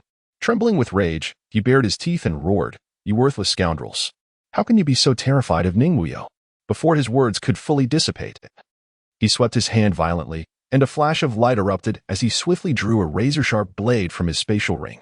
The blade gleamed ominously in the sunlight, reflecting a chilling radiance. Ning Wu raised his great blade high, wielding it with force, summoning a fierce gust of wind. His expression was grim as he fixed his gaze upon those who, frightened by a few words from Zhu Xian, stood frozen in place. In a low, threatening voice, he remarked, "Humph, since you fear Ning Wuyou, now tell me, do you also cower before this blade in my hand?" With that, the murderous intent in his eyes intensified, instilling a chilling dread in all who beheld it. With no path of retreat behind them, the hearts of the crowd surged to their throats. They gazed in terror at Ning Wu's countenance, twisted with rage. His eyes bulged, veins protruded from his forehead, and he radiated an aura of lethal menace. It was evident that Ning Wu had been thoroughly provoked, a violent urge to kill surging within him. However, faced with such peril, the crowd understood that retreat would only hasten their demise. Thus, despite their hearts brimming with fear, they gritted their teeth, steeling themselves to grasp their weapons firmly, and shouted in unison as they charged towards Zhu Xian. In an instant, the air was filled with the cacophony of battle cries and the clashing of arms, marking the commencement of a deadly confrontation. Ning Wu watched as the group clashed with Zhu Xian, a smirk of disdain curling at the corners of his mouth. "Oh, third brother, I shall first slay your maid to collect interest. One day you too shall face a similar fate." Just as Zhu Xian felt her strength waning, her forehead beaded with sweat and her delicate form trembling as if she might collapse at any moment, a sudden thought struck her. She recalled the mysterious talisman bestowed upon her by the young master, a treasure capable of whisking her away from peril in an instant. With great effort, Zhu Xian extended her right hand and retrieved the softly glowing talisman from her bosom. Clutching it tightly, her fingers turned pale from the exertion. As she prepared to shatter this life-saving charm, harnessing its wondrous power to escape, a voice laced with mockery floated over from a distance. "Oh dear. How shameless you all are. Surrounding a frail woman in such numbers. Do you not feel a twinge of shame?" Ning Wu, who had been intently watching Zhu Xian, eagerly anticipating her impending demise, was jolted by this unexpected interjection, his expression a tempest of anger and disbelief. He whirled around, eager to discover the audacious soul daring to disrupt his malevolent intentions. At that moment, the crowd turned to locate the source of the voice, and to their astonishment, the figure materialized before them, traversing the expanse with astonishing speed that left them agape. As the individual approached, clarity dawned upon them. Clad in flowing azure robes, he appeared to be in his mid-20s, tall and poised, exuding an air of rare elegance. His features were undeniably handsome, yet an unexpected levity danced upon his visage, a subtle smile playing at the corners of his lips, conveying an irreverent and elusive charm. "Humph, Ning Lan, what brings you here?" Ning Wu recognized the newcomer, his sleeve flicking dismissively as he scoffed. "Ha ha ha, I am merely here to observe how the second prince exudes his authority," Ning Lan teased, a glimmer of mockery in his tone. Upon hearing this taunt, Ning Wu retorted with a cold laugh. "Ning Lan, you ought to be aware of your own status and avoid self-deception." "Self-deception? Ha! I would not dare challenge your authority, second prince," Ning Lan replied, adjusting his slightly crumpled sleeves. "I simply happened to pass by. However, I've always had a penchant for addressing injustices. Witnessing so many bully a vulnerable woman is a disgrace to decorum." "Oh, do you wish to meddle in my affairs? If you have the gall, you may act now." Ning Wu sneered, casting a disdainful glance at Ning Lan. In that brief moment of distraction, Zhu Xian seized the opportunity to shatter the talisman and vanished without a trace. Realizing that Zhu Xian had escaped right before his eyes, Ning Wu, consumed by fury, strode up to Ning Lan, seizing his collar and bellowing, "Ning Lan, are you intentionally opposing me?" Feigning fear, Ning Lan waved his hands in protest, saying, "Second prince, you have wronged me. I neither struck nor impeded you. How can you accuse me of opposing you deliberately?" Ning Wu, with his eloquent tongue, furiously admonished Ning Lan, "Do not presume that your status as a member of the main clan shields you from my wrath. Should there be a next time, I shall not show you mercy." With that, he shoved Ning Lan aside and departed with his entourage. As Ning Wu and his numerous followers receded into the distance until their figures vanished from sight, Ning Lan slowly turned around, with hands clasped behind his back. He stood tall and upright as a pine tree, his expression as calm as still water. Yet, a flicker of cunning glimmered in his profound eyes, barely perceptible. "I have successfully accomplished the tasks you entrusted to me." Ning Lan's voice resonated deep and magnetic, seemingly capable of penetrating the very hearts of listeners. "Following your instructions, I have successfully incited discord between the second prince and the third prince, allowing Zhu Xian to escape from the second prince's grasp and ensuring that she could convey the message of Ning Wu's intent to assassinate her to the third prince. Now, we shall observe how this fraternal conflict unfolds.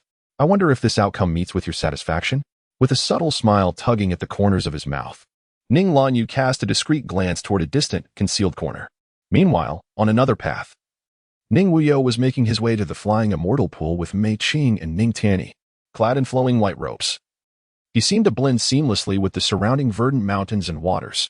Sunlight filtered through the leaves above, casting dappled shadows upon him, enhancing his ethereal presence. As they journeyed, Ning Wuyou and Mei Qing occasionally paused to admire the scenic beauty, while listening to Mei Qing recount various experiences within the secret realm.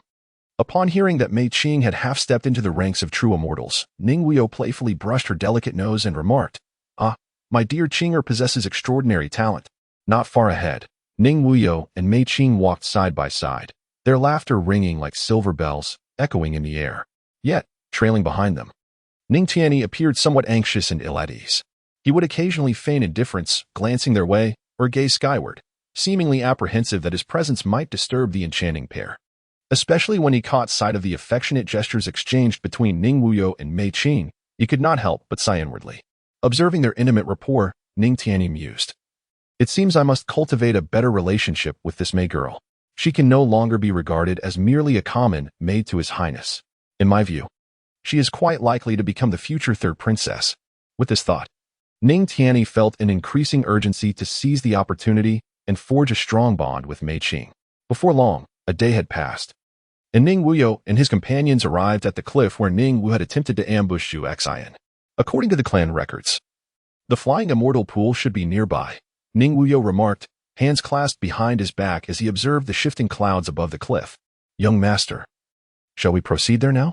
Mei Qing inquired, standing beside Ning Wuyou. Ning Wuyou softly acknowledged and prepared to depart with Mei Qing and Ning Tianyi. However, they had scarcely taken a few steps when a gentle breeze swept through, revealing a piece of light green silk fluttering in the air above the cliff. Upon seeing it, Mei Qing instantly recognized it as the fabric from the sleeve of her younger sister, Zhu Xian. With a swift gesture, the silk descended gracefully into her hands. Mei Qing hurriedly presented the silk to Ning Wuyou, her expression tinged with anxiety. My lord, this silk appears to belong to Xiao Zhu, she remarked, a hint of worry evident in her voice. Qinger, can you be certain? Ning Wuyou inquired, furrowing his brow. Mei Qing examined the silk once more and nodded affirmatively. My lord, if I am not mistaken, this must be a fragment of Xiao Zhu's sleeve. I am certain of it. What shall we do now? I fear Xiao Zhu may be in peril, Mei Qing asked, her face clouded with concern. Ning Wuyou gently patted Mei Qing's delicate hand and softly said, do not fret. I shall promptly arrange for someone to seek out the whereabouts of Xiao Zhu. With that, she produced a bronze token from her spatial ring and casually handed it to Ning Tianyi, instructing, Tianyi, take my token and seek out a person named Ning Wuyou to inquire about Zhu Xian's whereabouts. Yes, your highness, Ning Tianyi replied, bowing respectfully. Just as he turned to depart, Ning Wuyou's voice rang out once more. Remember, upon finding Ning Wuyou, you need only convey my instructions. Do not delve into other matters. Understood. I shall faithfully adhere to your command, Ning Tianyi affirmed before ascending into the clouds. Seeing that her young master had set matters in motion, Mei Qing felt a slight alleviation of her anxiety, though concern for Zhu Xian lingered in her heart. Noticing Mei Qing's continued worry, Ning Wuyou playfully pinched her nose and smiled. Do not worry, Qinger, Xiao Zhu possesses the talisman I bestowed upon her. She will be safe, likely only sustaining minor injuries. Mei Qing responded with a soft a faint smile tugging at her lips. My dear master, I am well. I trust that Xiao Zhu has sufficient means of self-protection. Let us proceed to the Feixian pool. Ning Wuyou gazed at Mei Qing, shaking his head gently in resignation. Without a moment's hesitation, he reached out, tenderly wrapping his hand around Mei Qing's delicate waist. At that instant, a mysterious and formidable force surged forth from within Ning Wuyou, enabling him to unleash the astonishing divine fire avatar technique. With a flash of light, their figures vanished from the spot, as if they had never existed. Time seemed to freeze at that moment, and everything around them blurred into obscurity. Yet, in the blink of an eye, as the light flickered once more, Ning Wuyou and Mei Qing found themselves in a tranquil and picturesque mountain gorge. This gorge resembled a paradise, surrounded by verdant peaks and shaded by lush trees. Below, a wide river, its length immeasurable, wound its way through the landscape, the waters roiling like boiling water in a cauldron. From a distance, the river appeared as a slumbering dragon, its sinuous body coiling and twisting, exuding a majestic presence. After they had come to a halt, Mei Qing, still in a state of disbelief, gazed around in awe and exclaimed, Young master, is this truly the location of the Feixian pool? Indeed. Beneath the depths of this river lies the fabled Feixian pool. Ning Wuyou's eyes were fixed intently upon the tumultuous waters, his gaze deep and contemplative, as if seeking to uncover the secrets hidden beneath the rushing currents. After a brief pause, he continued, according to the ancient text of our clan, it is said that within the Feixian pool, guarded by the legendary white tiger, one must gain its acknowledgement to enter. Without it, access is utterly impossible. Upon hearing this, Mei Qing, who stood by his side, could not suppress her curiosity. Her beautiful eyes blinked rapidly as she eagerly inquired, does the text mention how one might earn the white tiger's approval? However, Ning Wuyou did not respond to her question. Instead, he promptly took her hand, and in a flash, they vanished from their location. In the next moment, they found themselves atop a colossal ancient tree that would require several individuals to encircle it. This tree, with its sprawling branches and luxuriant foliage, resembled a vast umbrella, completely shrouding their figures, concealed amidst the dense leaves at the tree's summit. Ning Wuyou and Mei Qing quietly observed their surroundings, seemingly awaiting a significant moment. After they had settled, Mei Qing, perplexed, asked, Young master, are we not headed to the Feixian pool? What purpose does this serve? Ning Wuyou gestured for silence and conveyed to Mei Qing, do not be anxious. The one who has earned the White Tiger's recognition will arrive shortly. We need only to wait quietly here. Although she felt utterly bewildered by the identity of the person her master spoke of, she had always regarded him as the very center of her universe. Regardless of whether his words and actions could be comprehended by others, she would unreservedly choose to trust and support him. For in Mei Qing's heart, her master was not only exceptionally wise and knowledgeable, but also a person worthy of her heartfelt devotion, exuding an undeniable charm. Thus, even though she was completely in the dark about the individual he mentioned, she felt no hesitation or doubt. After the two had waited atop the great tree for the span of an hour, the sound of a bustling crowd reached their ears. Mei Qing looked down and saw Ning Wu approaching the riverbank with 6 or 7 companions. Is the one who will receive the White Tiger's approval the second prince? Mei Qing inquired, her gaze fixed on Ning Wuyou, filled with curiosity. Ning Wuyou gently nodded, a faint smile gracing her lips, as if she had successfully hooked a fish. Once he secures the precise location of the flying immortal pool for me, the net can be drawn in. Young master, how did you discern that the second prince would be the one to gain the White Tiger's acknowledgement? I see nothing particularly remarkable about him. Mei Qing's face was still etched with confusion. Noticing Mei Qing's continued bewilderment, Ning Wuyou decided to take the time to elucidate. You have read through the ancient text regarding the Tianqi secret realm, have you not? Mei Qing nodded vigorously, her beautiful eyes shimmering with curiosity and uncertainty. Indeed, I have perused the ancient tome you bestowed upon me. Yet I failed to uncover any definitive information regarding who might earn the White Tiger's favor. With that, she gently bit her lip, her delicate brows furrowing. Do you recall the accounts of the legendary 4 divine beasts detailed in that tome? Ning Wuyou, composed and steadfast, stood tall upon a high branch, his hands clasped behind his back. He gazed down at Ning Wu and others, who were struggling to devise a method to enter the flying immortal pool. A subtle smile playing upon his lips as if everything was within his grasp. A gentle breeze fluttered his garments, enhancing his ethereal presence. Hearing her master's words, Mei Qing furrowed her brow in contemplation. After a considerable pause, she slowly lifted her gaze to the horizon and spoke softly. According to the records in that tome, it is said that eons ago, approximately 100,000 years back, a cataclysmic war erupted, a calamity that could annihilate worlds. The instigators of this overwhelming catastrophe were none other than the infamous 4 divine beasts, who turned upon each other in a fierce conflict. The scale of this war was unprecedented, its flames of strife engulfing countless innocent lives. The entire immortal realm was shrouded in bloodshed and carnage, with endless slaughter and death pervading the atmosphere. Mei Qing paused, as if still haunted by the memories of that brutal conflict. She continued, yet, the fierce clashes among the 4 divine beasts severely disrupted the existing balance of the immortal realm, plunging it into a crisis of collapse. At that juncture, the 9 major imperial powers, who had long observed the turmoil from a distance, finally realized that if they did not intervene, they too would be unable to escape the turmoil. Thus, these 9 imperial forces stepped forth, uniting to quell the chaos and successfully suppress the 4 divine beasts and their kin, bringing an end to the disastrous war. A sigh escaped her lips as she lamented the plight of the innocent beings. However, some questions lingered in her mind. Turning to Ning Wuyou, she softly inquired, Young master, you must know that the immortal realm has always prided itself on being governed by 12 major powers. Why then, during that life and death struggle, did only 9 powers choose to intervene? Where did the remaining 3 powers vanish to? Could they truly remain indifferent and uninvolved? Responding to Mei Qing's inquiry, Ning Wuyou explained.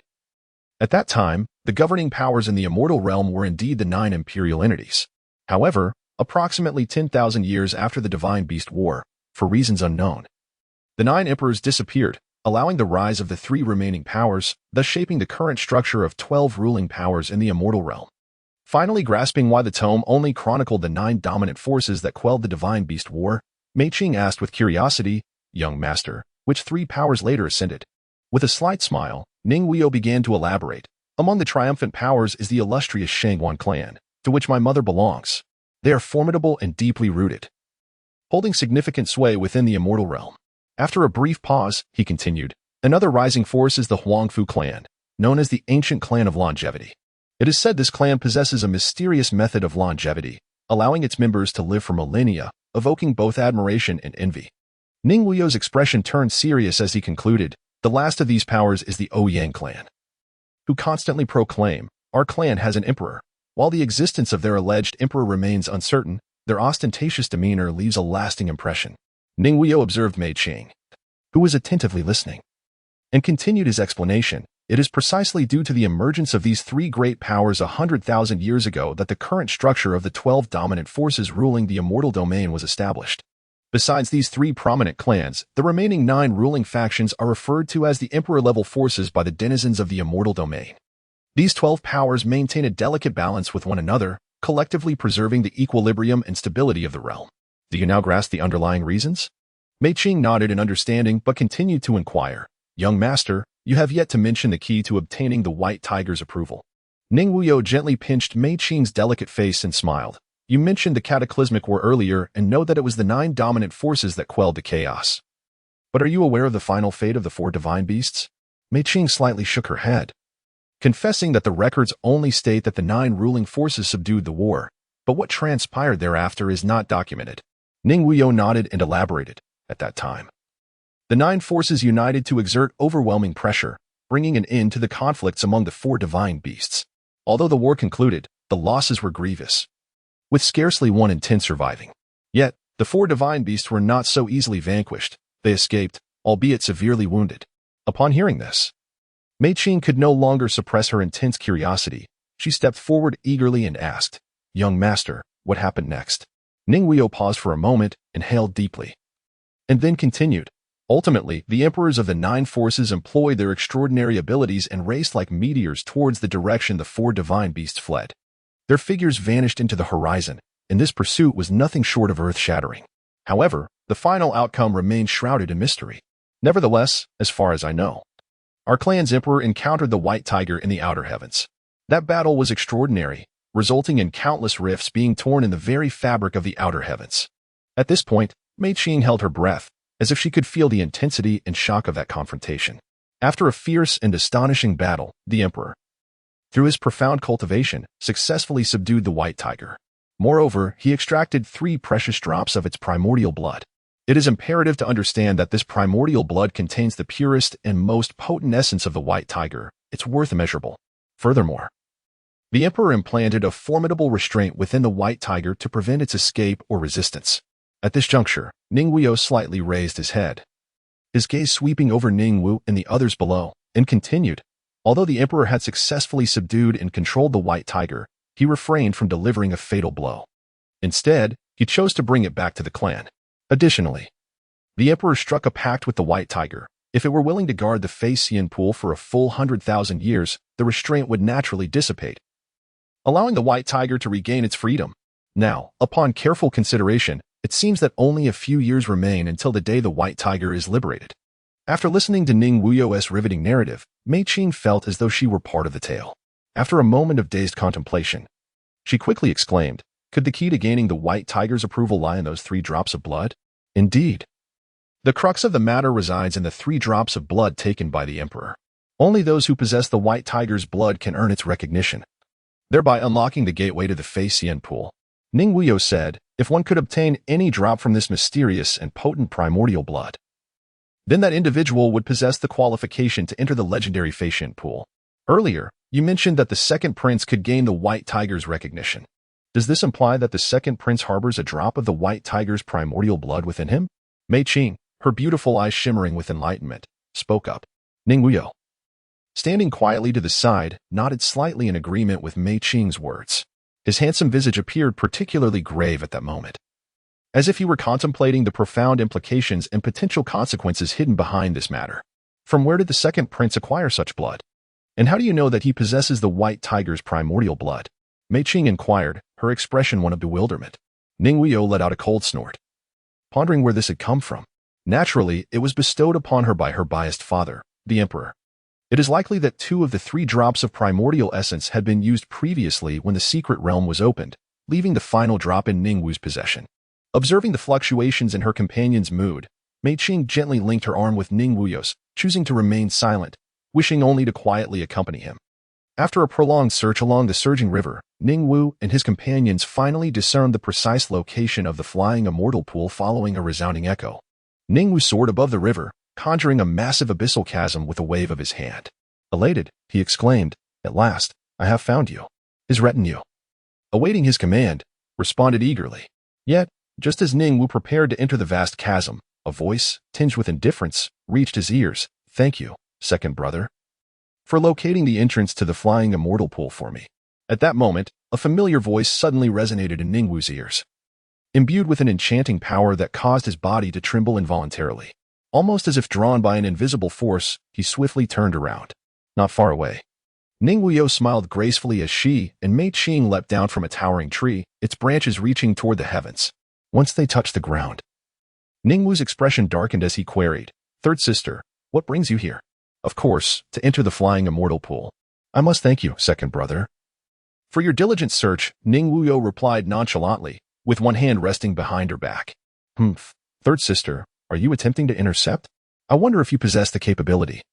Ning Wu remarked, his aura suddenly radiating with the formidable essence of a profound immortal. He continued with a chuckle. "It is said that you have not only mastered your cultivation but have also attained the realm of the profound immortal. Today, as your elder brother, I shall test your depths and see if my recently achieved profound immortal status can capture your attention." Ning Wuyou lightly uttered an "oh" with a smile, saying, "Then I must congratulate my second brother on ascending to a higher realm and breaking through to the profound immortal stage. However, there is no need for further testing." "No need?" Ning Wu felt somewhat perplexed by Ning Wuyou's words and mused to himself, could it be that upon learning of my breakthrough into the Xianxin realm, the third brother recognized his own inadequacy and decided to retreat? The more he pondered, the more he found this possibility plausible.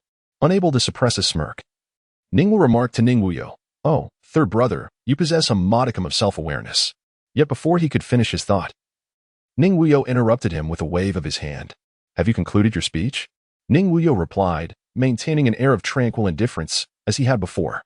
Ning Wu felt a surge of irritation as his words were abruptly interrupted by Ning Wuyou. Just as he was about to reprimand him, he suddenly noticed a fiery figure dashing towards him like lightning, arriving before him in the blink of an eye. Upon closer inspection, it was Ning Wuyou, descending upon the world like a fire god. His astonishing speed left Ning Wu utterly astonished, causing his complexion to pale as he instinctively retreated several steps to regain his balance. Nevertheless, Ning Wuyou showed no intention of pausing. His face was as cold as frost, his eyes gleaming with a chilling light. With a sudden and forceful sweep of his right hand, he unhesitatingly sent forth a palm strike towards Ning Wu from afar. The momentum of that strike was like a raging torrent, carrying an overwhelming force that howled through the air. Upon witnessing the scene, Ning Wu dared not to be negligent. Fully aware that life and death hung in the balance at that moment, he swiftly summoned all his internal energy and struck out with a palm in response. The sound of a thunderous collision erupted, akin to a sudden clap of thunder, deafening in its intensity. Where their palms met, an incomprehensibly powerful wave of energy surged forth, sweeping outward with the force of a cataclysm. Accompanied by this terrifying force, the once tranquil river surface roiled violently as if enraged, erupting into towering columns of water that soared skyward, splashing in all directions and creating a breathtaking spectacle. In the midst of this fierce clash, Ning Wu felt an overwhelming force crashing upon him, causing his body to involuntarily fly backward. He desperately attempted to steady himself, yet the strength was insurmountable. Thus, he was propelled backward for several hundred meters before he could barely regain his footing. In stark contrast, Ning Wuyou remained steadfast upon the water's surface, unperturbed. He seemed to be enveloped by an invisible barrier, causing the splashing water droplets to divert away from him, leaving him untouched. From a distance, he appeared ethereal, like a celestial being descending from the heavens, exuding an otherworldly grace that starkly contrasted with the disheveled Ning Wu. In this moment, the disparity in strength was glaringly evident. The spectators were left in a state of shock, their jaws dropped in disbelief at the display before them. The followers who had accompanied Ning Wu began to murmur among themselves, expressing their astonishment at the veracity of the rumors regarding the third prince's hidden prowess, noting that even the second prince, who had ascended to the realm of the profound immortal, was no match for him. They felt fortunate that they had not acted hastily against the third prince's maid, for it seemed that even the second prince could not have protected them. At that moment, Mei Qing, who had been observing the confrontation, felt a sudden jolt of foreboding as she caught snippets of their conversation, particularly the mention of the third prince's maid. Her heart raced, and she swiftly turned to fix her piercing gaze upon the group still whispering among themselves, her expression darkening ominously. With an icy demeanor, she inquired, "The maid you just mentioned, could it be my third sister, Zhu Xian?" Her voice, though soft, carried a chilling undertone that sent shivers through the air, causing those present to recoil in apprehension. The earlier discussion had momentarily slipped their minds, and now they were gripped with regret for having spoken so carelessly in her presence. Realizing the gravity of the situation as they witnessed Mei Qing's frigid demeanor, One burly man in his 40s stepped forward with a forced smile. "Miss May, you must have misunderstood. We were not discussing any maid. Surely, it was a mishearing on your part." "Humph. Do you take me for a fool?" Mei Qing retorted, drawing forth her glimmering sword, its blade gleaming ominously as she pointed it at the man, demanding, "You would do well to speak the truth." Feeling the pressure of her sword aimed at him, the man, surrounded by his kin, felt his pride wounded, his expression darkening. "Miss May, I have already explained myself. I hope you will not overstep your bounds." Ignoring his protests, Mei Qing surged forward, her sword flashing as it aimed directly at him. The man scoffed, dismissing her threat. "A mere great ascension dares to attack me?" But before he could finish his taunt, he unleashed a wave of energy from the Divine King realm, swiftly pinching her sword as tipped between his fingers, rendering her unable to advance further. "Miss May, I am letting you off this time because you are with the third prince. Do not push your luck and fail to recognize your place," the man warned, holding her sword firmly. At that moment, a calm, indifferent voice echoed, "Who are you to dictate terms to my people?" Ning Wuyou appeared before them, hands clasped behind his back. Recognizing him as the one who had just sent the second prince, Ning Wu, flying, the man hastily released Mei Qing's sword and bowed. "I pay my respects to the third prince." The onlookers behind him quickly followed suit, bowing in deference. Disregarding the group before him, Ning Wuyou fixed a cold gaze upon the burly man. "It was you who spoke out just now." The man stammered, "I," as he froze in place, unsure of how to respond. Just then, Ning Wu arrived, exclaiming, "What are you all afraid of? I am here." He then turned a scornful eye upon Ning Wuyou, continuing, "You need not flaunt your status here. My followers are all at the Divine King level. It would be simple to detain you. You still have time to leave. Do not blame your elder brother for not warning you. You have no strong allies to protect you here, and this is not a place for you to behave insolently." Ning Wuyou, his eyes glinting with a cold light, disdainfully regarded the followers behind Ning Wu and remarked, "Do you truly believe they would dare to keep me here?" Observing Ning Wuyou's audacity in such an unfavorable situation ignited a fury within Ning Wu, causing his teeth to grind audibly. "Very well, since you refuse my goodwill. Do not blame your elder brother for being ruthless," Ning Wu declared, gesturing to his followers. "Please escort my third brother out of here, but handle him gently. It is imperative that no one perceives any harm upon him, lest we lose face." With that, he cast a triumphant glance at Ning Wuyou, seeking to avenge the slight from earlier. The intention of Ning Wu could not be more apparent. It was to instruct the followers behind him to teach Ning Wuyou a lesson. However, the lesson must not leave any visible marks. If it were not to be an external injury, it could only imply an internal one. Such a calculated intent is indeed insidious. Upon receiving Ning Wu's command, however, the group of followers stood frozen in place, paralyzed by trepidation. Ning Wu, upon realizing that his orders were ineffectual, was instantly consumed by rage. "You worthless lot," he bellowed. "If you do not comply with my commands, I shall slay you myself. After all, keeping you around would merely squander resources."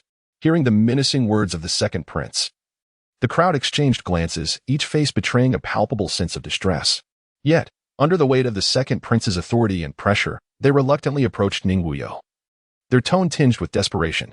"Your Highness, we implore you to depart from this place, if only for the time being. We are also bound by circumstances beyond our control.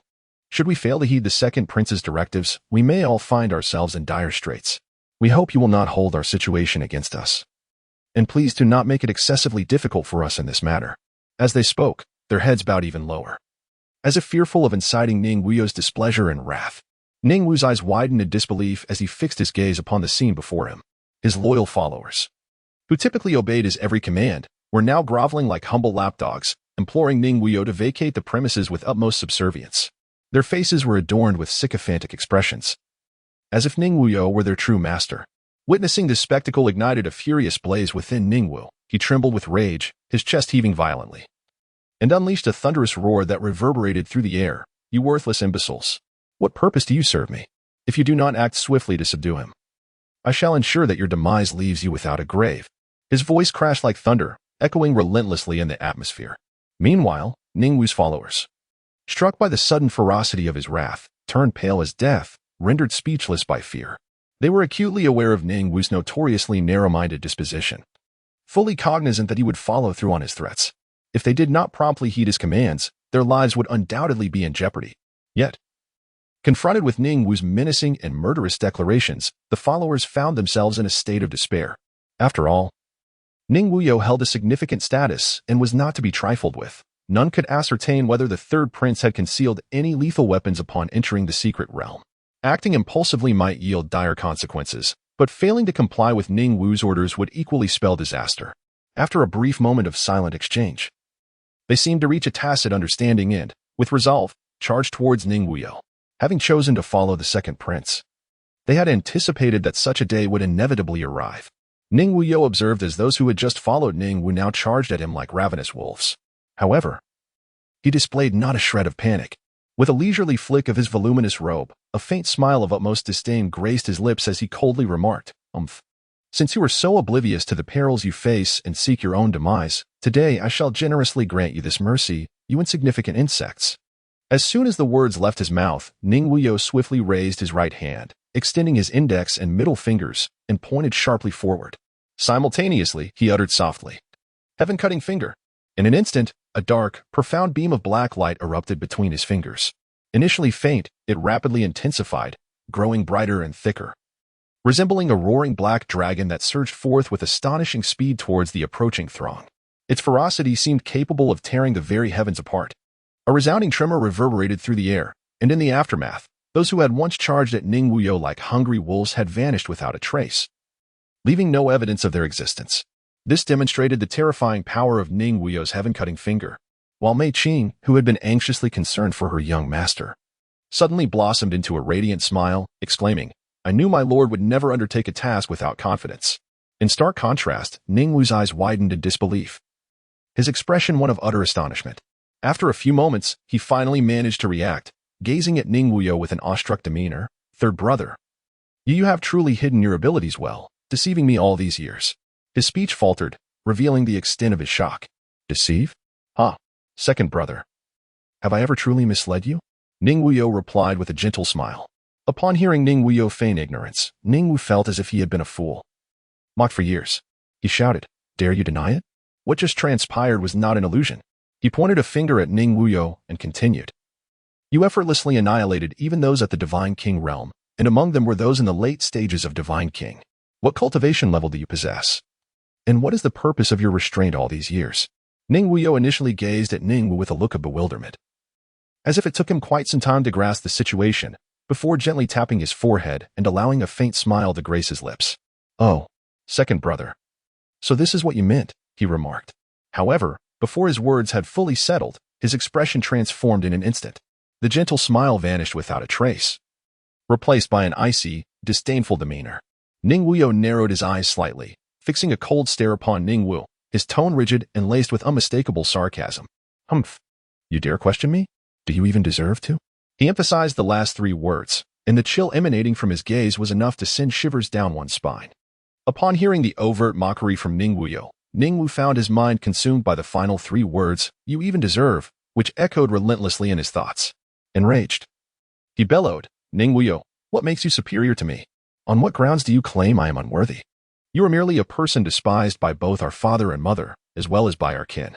At this point, Ning Wu erupted into a maniacal laughter, as if he had lost his senses. "Even if you have concealed your prowess since childhood, what of it? Our father and mother still cherish me above all, and the throne of the heavenly emperor will ultimately be mine. There is no place for you, Ning Wuyou. Ha. Even if your cultivation surpasses mine now, what does it matter? Once I ascend to the heavenly emperor position, my abilities will reach heights you could never fathom. Have you finished?" Ning Wuyou regarded him with an impassive expression, his tone so frigid it seemed capable of crystallizing the moisture in the air. His deep-set eyes resembled a tranquil, icy lake, devoid of any turbulence. "What? Do you not wish for me to continue?" But you have no choice. Even if you cover your ears, my words will seep into your heart like a ghost. You are nothing but a pitiful wretch, unloved by father and mother. Even if you possess astonishing talent and attain a high level of cultivation, what does it matter? Our father and mother wouldn't even spare you a glance. Once upon a time, they lavished their affection upon you. Yet now, why has it come to this? Are you not curious about the reasons behind it? Ha. I shall not reveal it to you. Let you suffer in confusion and torment." After Ning Wu finished speaking, it seemed as though the long-suppressed resentment he held towards Ning Wuyou had finally found its release, and he erupted into an unrestrained laughter. His laughter was jarring, laden with deep mockery, sending a chill down one's spine. Meanwhile, Ning Wuyou, who stood silently beside him absorbing these words, found himself pondering in the depths of his heart, Could there be some hidden truth in this that I am unaware of? The words uttered by Ning Wu were akin to a stone cast into a tranquil lake, instantly shattering the serene composure that Ning Wuyou had cultivated over the years in the face of any circumstance. At this moment, his emotions began to exhibit noticeable fluctuations, as a torrent of thoughts surged forth within him. It was then that Mei Qing, who had steadfastly guarded Ning Wuyou's side, could no longer endure Ning Wu's arrogant and overbearing demeanor.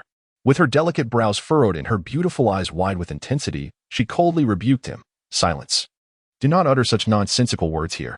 How dare you insult my master so brazenly? Mei Qing's voice rang clear and resounding, imbued with an undeniable authority. Ning Wu paid no heed to Mei Qing, laughing heartily, infuriating her to the point where she longed to pierce him with her sword. At that moment, Ning Wuyou, having emerged from his myriad thoughts, steadied his mind and approached Mei Qing with a gentle smile, saying, "Why bother getting upset over such a fool? He is merely a buffoon." Observing that his companion remained unaffected by Ning Wu's words, maintaining his composure even in the face of adversity, she felt a sense of relief wash over her. Seeing Ning Wuyou's indifferent demeanor, Ning Wu was even more agitated and taunted. "Third brother, there's no need to feign calmness. I know you must be dying to uncover the secrets behind this. Plead with me, and perhaps in a moment of good humor, I might share them with you." With that, he grinned widely. "Plead with you? That is unnecessary. There is nothing that can be concealed from me," Ning Wuyou replied, slowly advancing toward Ning Wu. Noticing the impending confrontation, Ning Wu retreated cautiously, exclaiming, "What are you planning, third brother?" The secret realm is under the watchful gaze of Father S. Tianmu Mirror. Everything within is monitored, and those outside can see as well. You have already incapacitated seventh brother. Do you dare to make a move against me? Anyone attempting such folly would find no refuge. Upon hearing Ning Wu's words, a deep worry etched itself onto Mei Qing's beautiful face. Her sparkling eyes fixated ahead, and involuntarily, she parted her cherry lips, calling out softly yet anxiously, "Young master." This call seemed to carry her profound concern for Ning Wuyou, lingering in the air, refusing to dissipate. Hearing Mei Qing's worried voice, Ning Wuyou turned to her, offering a reassuring glance before continuing toward Ning Wu. In the external world, at the lofty entrance of the secret realm, there stood an enormous, mirror-like object. This colossal mirror was beyond imagination in size, seemingly capable of reflecting the entirety of heaven and earth. Its oval form lay quietly against the sky, resembling a monumental eye that remained ever watchful, radiating a mysterious glow. This astonishing artifact was none other than the Tianmu mirror that Ning Wu had previously mentioned. Examining the Tianmu mirror closely, one would notice ancient and profound patterns intricately carved around its surface. These patterns wove together to form a mysterious design, each line seemingly imbued with boundless power and secrets, as divine light flowed along them like a lively stream meandering through a valley. Through this Tianmu mirror, one could observe every scene within the secret realm, be it towering mountains, deep valleys, or the hidden treasures and mysterious creatures contained within. It served as a window into the unknown, allowing glimpses of the secrets concealed deep within the realm. Below this enigmatic Tianmu mirror, a multitude of Ning clan members stood, their expressions focused, eyes firmly locked onto the mirror, as if yearning to uncover every detail and change occurring within the secret realm. Just as everyone was absorbed in their observations, a sudden exclamation erupted from the crowd. "Oh my! Look! Has the third prince truly lost his mind? Now he even dares to turn against his own brother." This unexpected shout shattered the previously serene atmosphere like a stone cast into a tranquil lake. Upon hearing this, the surrounding Ning clan members erupted into a flurry of whispers and speculations, their voices filled with astonishment, doubt, and curiosity. At that moment, an esteemed elder of the clan sighed deeply, gazing at the scene projected by the Tianmu mirror, and remarked, "Alas, this third prince has always concealed his intentions. His cunning is truly unfathomable. I never expected that even we old-timers would be deceived. What a blunder." As he spoke, the elder shook his head in dismay. "Indeed, however, I believe the third prince's decisive and bold demeanor is precisely what a true hero should possess," another younger clan member interjected, but his remarks quickly drew ire from others. "Humph, a hero? His methods are brutally vicious. He has already incapacitated the seventh prince and now intends to strike down the second prince. To me, the third prince is nothing short of a madman, disregarding the bonds of kinship entirely. If he can turn on his own brothers, then we ordinary clan members are surely as insignificant as dust." This individual scoffed, his words brimming with disdain and anger towards the third prince. In response, a clan member who seemed to idolize Ning Wuyou retorted, "You know nothing. Both the seventh and third princes targeted him first. Should he simply endure their provocations? Furthermore, in the realm of the strong, the weak must accept their fate. Hearing this, most clan members nodded in agreement, recognizing the harsh reality of their world. In the realm where the strong prevailed, it was the strong who dictated the rules, while the weak had no choice but to cling to the trappings of those rules. As the multitude engaged in fervent discussions regarding the unfolding events, they remained oblivious to the significance of Ning Wuyou's earlier words. All perceived it as mere provocation aimed at Ning Wuyou, dismissing it without a second thought. Yet, in stark contrast to the crowd, the towering figure of the heavenly emperor, resembling a mountain, subtly furrowed his brow.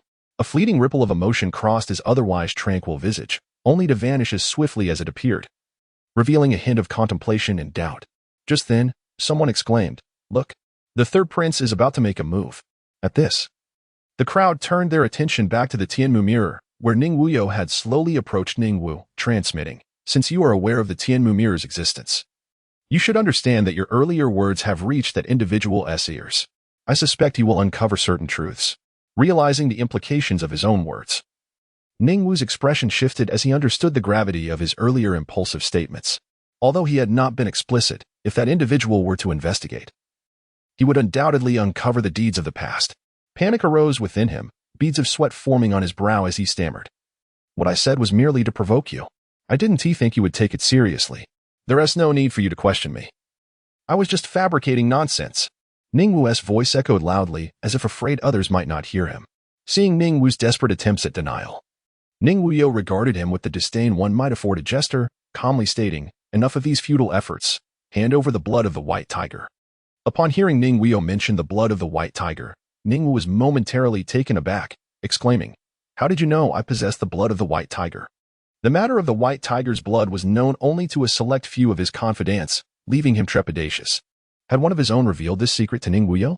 Upon contemplating this, Ning Wu began to secretly speculate about who had betrayed him. "Dear second brother, do you not recall what I just mentioned?" Ning Wuyou chuckled softly and continued, "I have long asserted that there is nothing that can be concealed from me if I truly wish to uncover it. Therefore, second brother, you might as well obediently hand over the blood of the white tiger." Otherwise, at this juncture, Ning Wuyou deliberately paused, a faint smile gracing his lips. "I must remind you, dear brother, of the fate that befell our seventh brother. I would rather not resort to such measures with you, as we are, after all, blood siblings. As you previously stated, that would be rather undignified, wouldn't it?" Ning Wu's expression shifted slightly, beads of sweat breaking out on his forehead. Yet, he feigned composure and shouted, "Third brother, what do you intend to do? Do you truly dare to lay a hand on me?" However, his trembling voice betrayed his inner apprehension. At that moment, Ning Wuyou wore a look of disdain, casting a contemptuous glance at Ning Wu. He scoffed, "I address you as second brother merely out of familial obligation. Should you fail to recognize your position, do not expect me to show you any mercy." With that, his gaze sharpened, as though it could pierce through steel.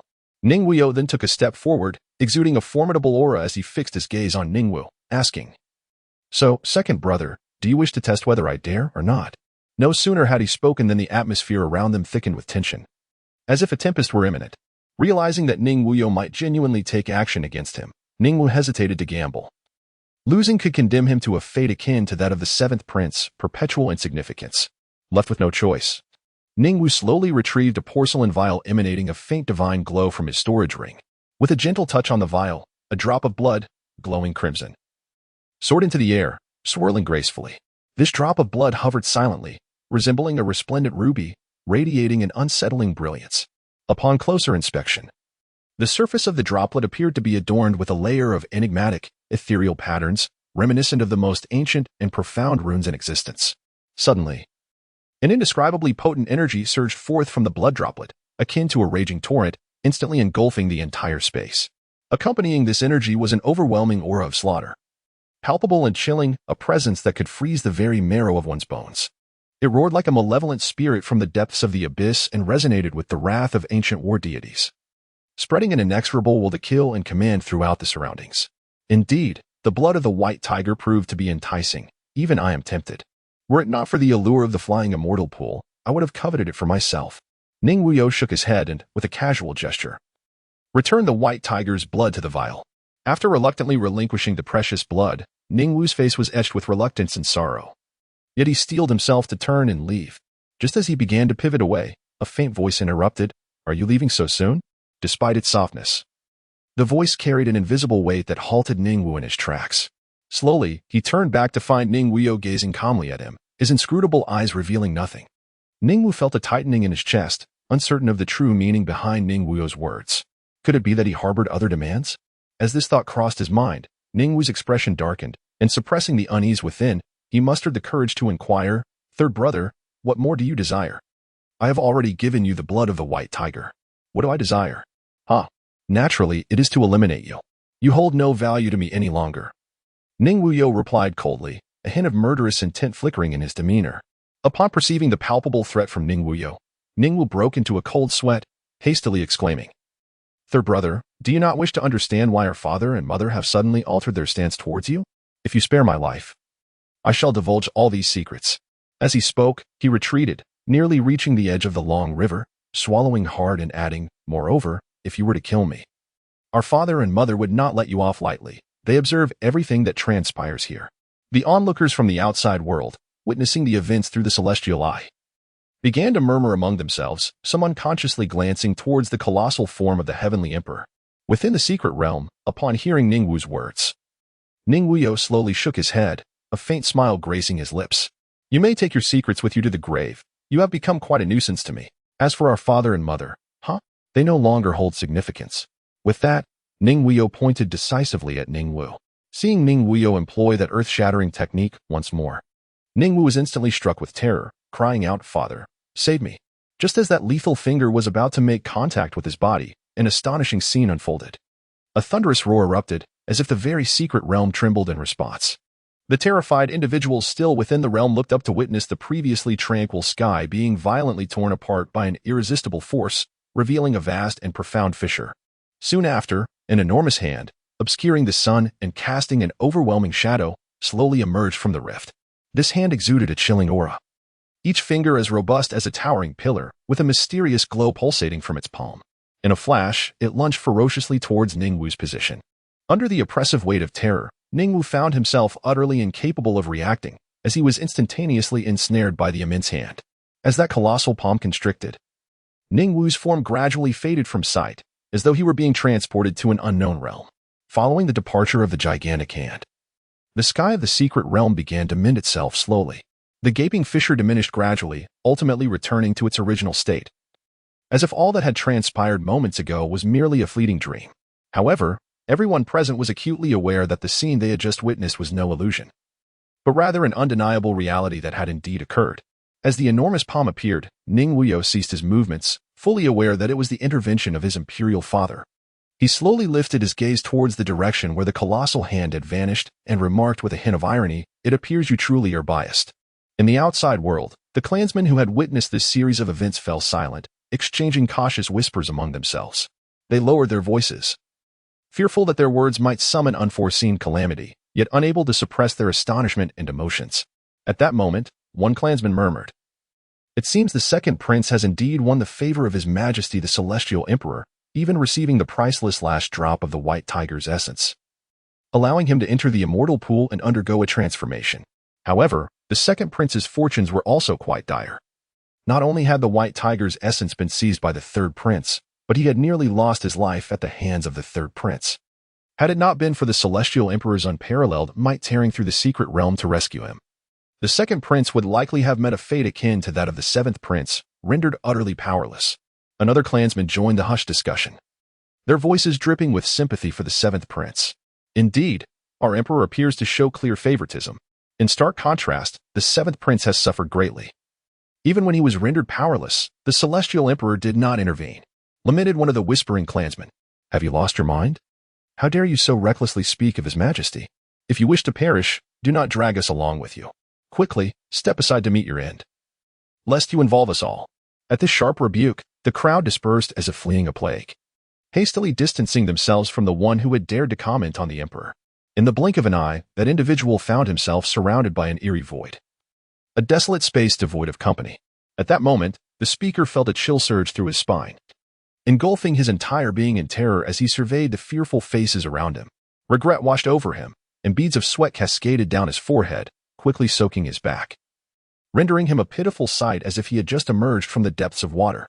Within the secret realm, Mei Qing observed Ning Wuyou lost in thought as he stared at the fissure. She approached him, gently intertwining her arm with his, offering comfort. My lord, do not dwell on these matters. Surely, the celestial emperor and empress have their reasons. Upon hearing Mei Qing's words of solace, Ning Wuyou chuckled self-deprecatingly. Such concerns have long ceased to hold significance for me. Let us proceed. Qinger, we must visit the immortal pool to behold the legendary white tiger. With that, Ning Wuyou strode towards the abyss that resembled a black hole. As Mei Qing listened to his self-mocking tone, a flicker of pain flashed in her eyes. She quietly watched his receding figure, her heart stirring with tumultuous emotions. Biting her lip, she hastened to catch up with Ning Wuyou.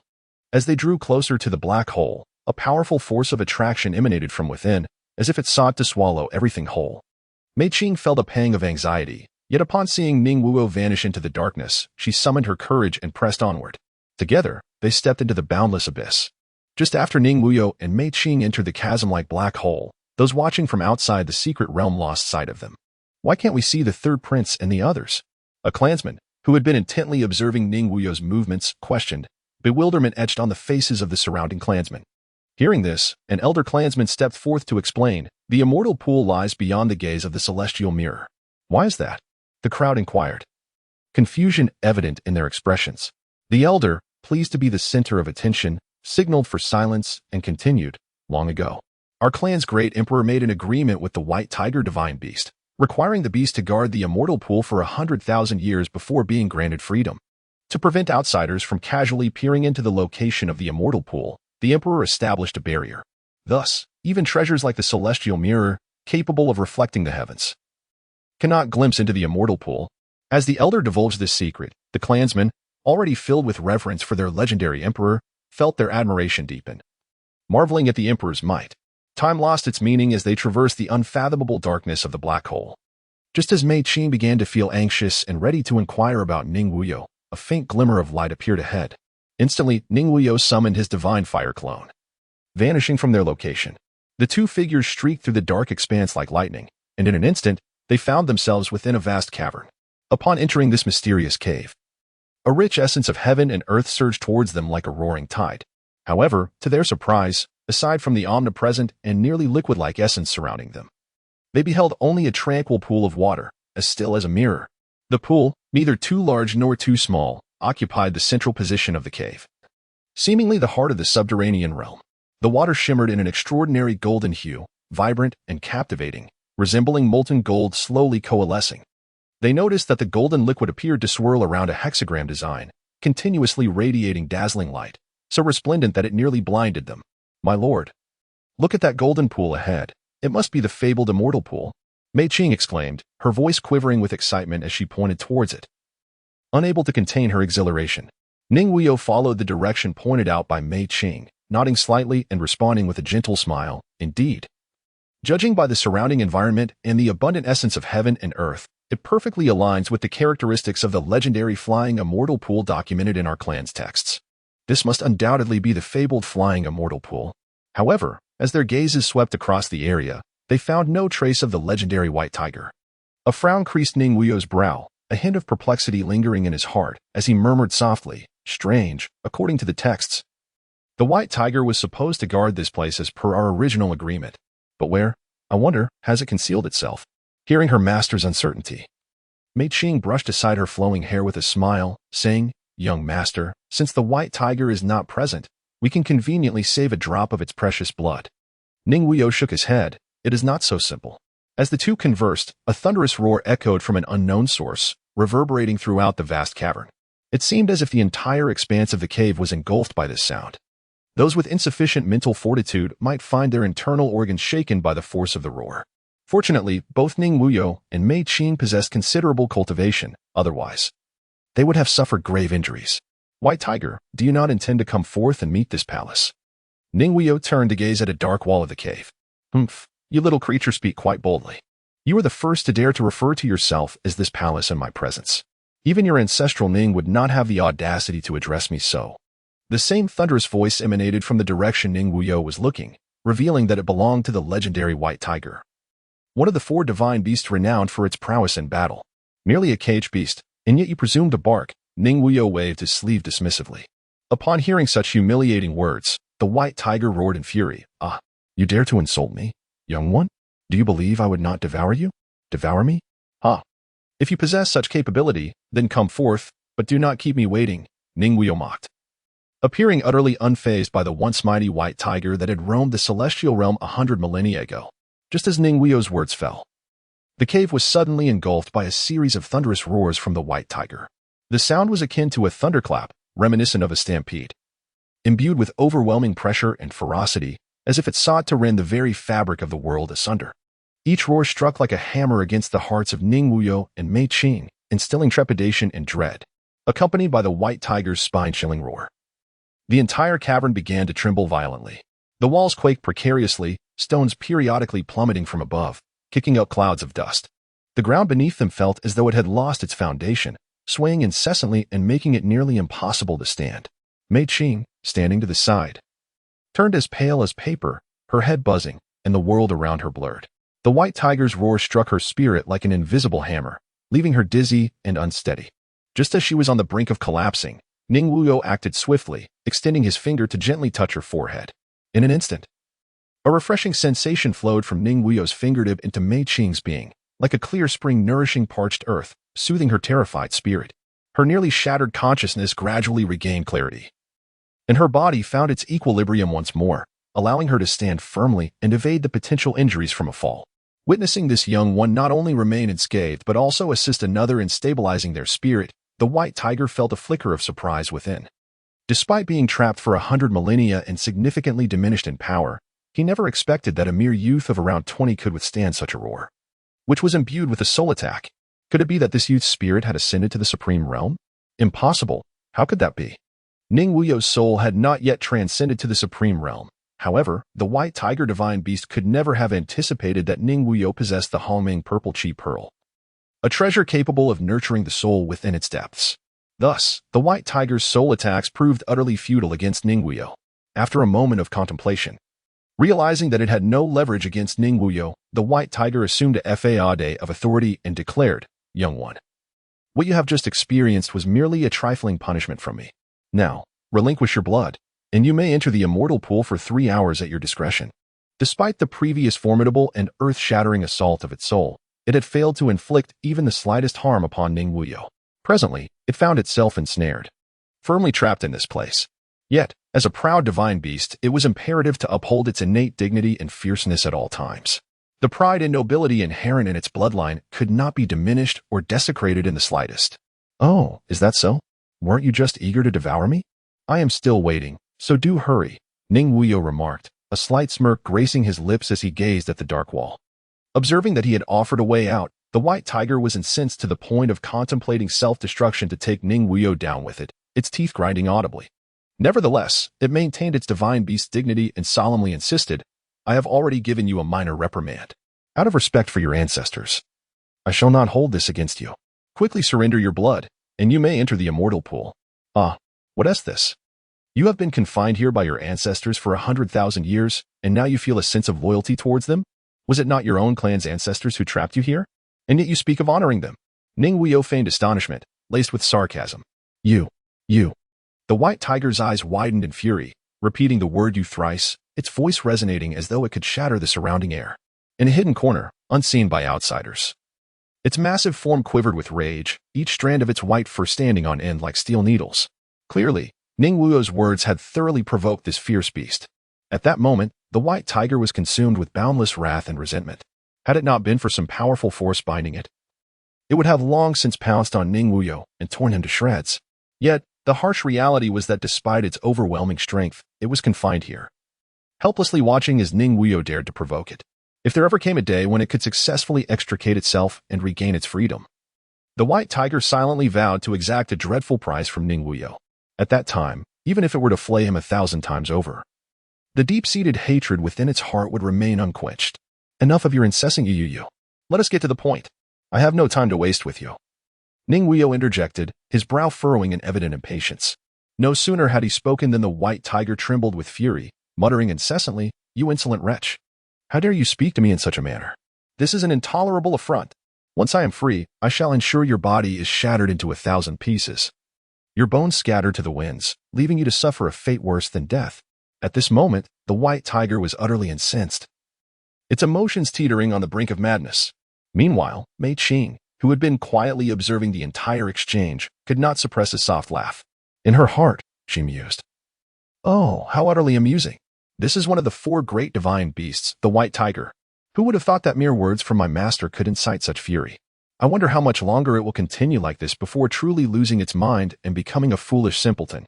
If the white tiger could fathom Mei Qing's thoughts at that moment, it might very well forsake its own life and choose to self-destruct. Dragging both Ning Wuyou and Mei Qing down with it to assuage its pin-up rage, Ning Wuyou observed that the white tiger was on the verge of losing control. Should it become enraged to the point of self-destruction, the consequences would be dire. To stabilize the nearly frenzied white tiger, Ning Wuyou spoke with gravity. "Your fervent desire for this drop of primordial blood is to restore your complete original power, is it not? You have already acquired 2 drops. Without this one, your strength will undoubtedly suffer. Am I not correct?" Upon hearing Ning Wuyou's words, the still furious white tiger forced itself to regain composure and replied in a deep tone, "You speak the truth. I shall not hide it from you. With this drop of primordial blood, I can restore my full original power. Once I integrate this blood, when the 10,000-year period concludes, I shall be free." Considering the timeline, the release from my confinement is merely a decade or so away, and the first thing I shall do upon my escape is eliminate you, you wretched creature. Unfazed by the threat of the divine beast, Ning Wuyou remained untroubled, knowing that a decade afforded him ample opportunity to devise many plans. If he could not manage a mere white tiger, he would not be Ning Wuyou at all. "Does this primordial blood of yours have any connection to my entry into the Feishan pool? If I choose not to provide you with this drop, I could still enter the Feishan pool, and it seems you cannot prevent me," Ning Wuyou inquired tentatively. "Humph, deny me the primordial blood? You may venture into the Feishan pool and see for yourself," the white tiger retorted with a huff. "But do not say I did not warn you. The Feishan pool is composed of the purest essence of heavenly metal. Without my primordial blood to absorb the lethal energies within, anyone who forcefully enters will be pierced by the killing aura, becoming a mindless fiend consumed by slaughter." Upon hearing the white tiger's explanation, Ning Wuyou finally understood why the essence of the white tiger was crucial for entering the Feishan pool. He continued with a probing question. "The Tianqi secret realm opens once every 300 years, and at that time, our clan's emperor only acquired 3 drops of your primordial blood. If we calculate based on this 300-year cycle, you should have already obtained all your primordial blood, as each opening of the secret realm would have seen clan members bringing your essence to seek the Feishan pool." "Humph, you ignorant youth. After Ning Jioga took my 3 drops of primordial blood, he placed different seals on each. One can only be unsealed after 33,000 years, another after 66,000 years.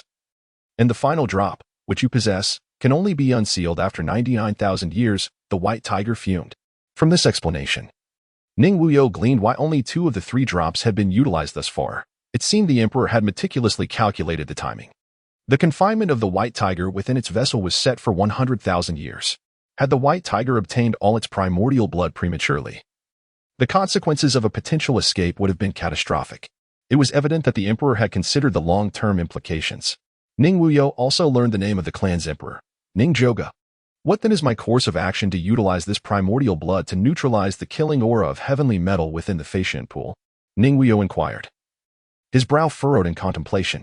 Upon hearing his question, the white tiger took a deep breath, striving to calm its tumultuous emotions before coldly retorting, "Humph. Did you not notice the radiant hexagram pattern shimmering in the pool's waters?" Ning Wuyou cast a glance towards the flying immortal pool, where the tranquil, mirror-like golden waters shimmered with the mysterious radiance of a hexagram that flickered gently. He nodded slightly and offered a brief response, "Indeed." However, at that moment, the white tiger deity had yet to fully quell the fury surging within, straining against its anger. It indignantly explained, "You merely need to place my source blood at the very center of that hexagram formation. Once the blood is within, the hexagram's patterns will commence their circulation autonomously. As the patterns operate, my source blood will gradually absorb all the slaying aura contained in this pool's waters. Upon the successful absorption of all the slaying energy, it will, in accordance with the hexagram's trajectory, return to my body." After speaking, the white tiger couldn't help but let out a cold snort and added, "Junior, do not entertain thoughts of forcibly reclaiming the blood after it has absorbed the slaying aura. Such an endeavor is beyond your current capabilities. However, I see you possess a certain audacity. You may attempt it, and who knows, you might just succeed. Ha ha." Upon hearing the white tiger's words, Ning Wuyou furrowed his brow, realizing that his intentions had been discerned. A testament to the adage that an old fox is the most cunning of all.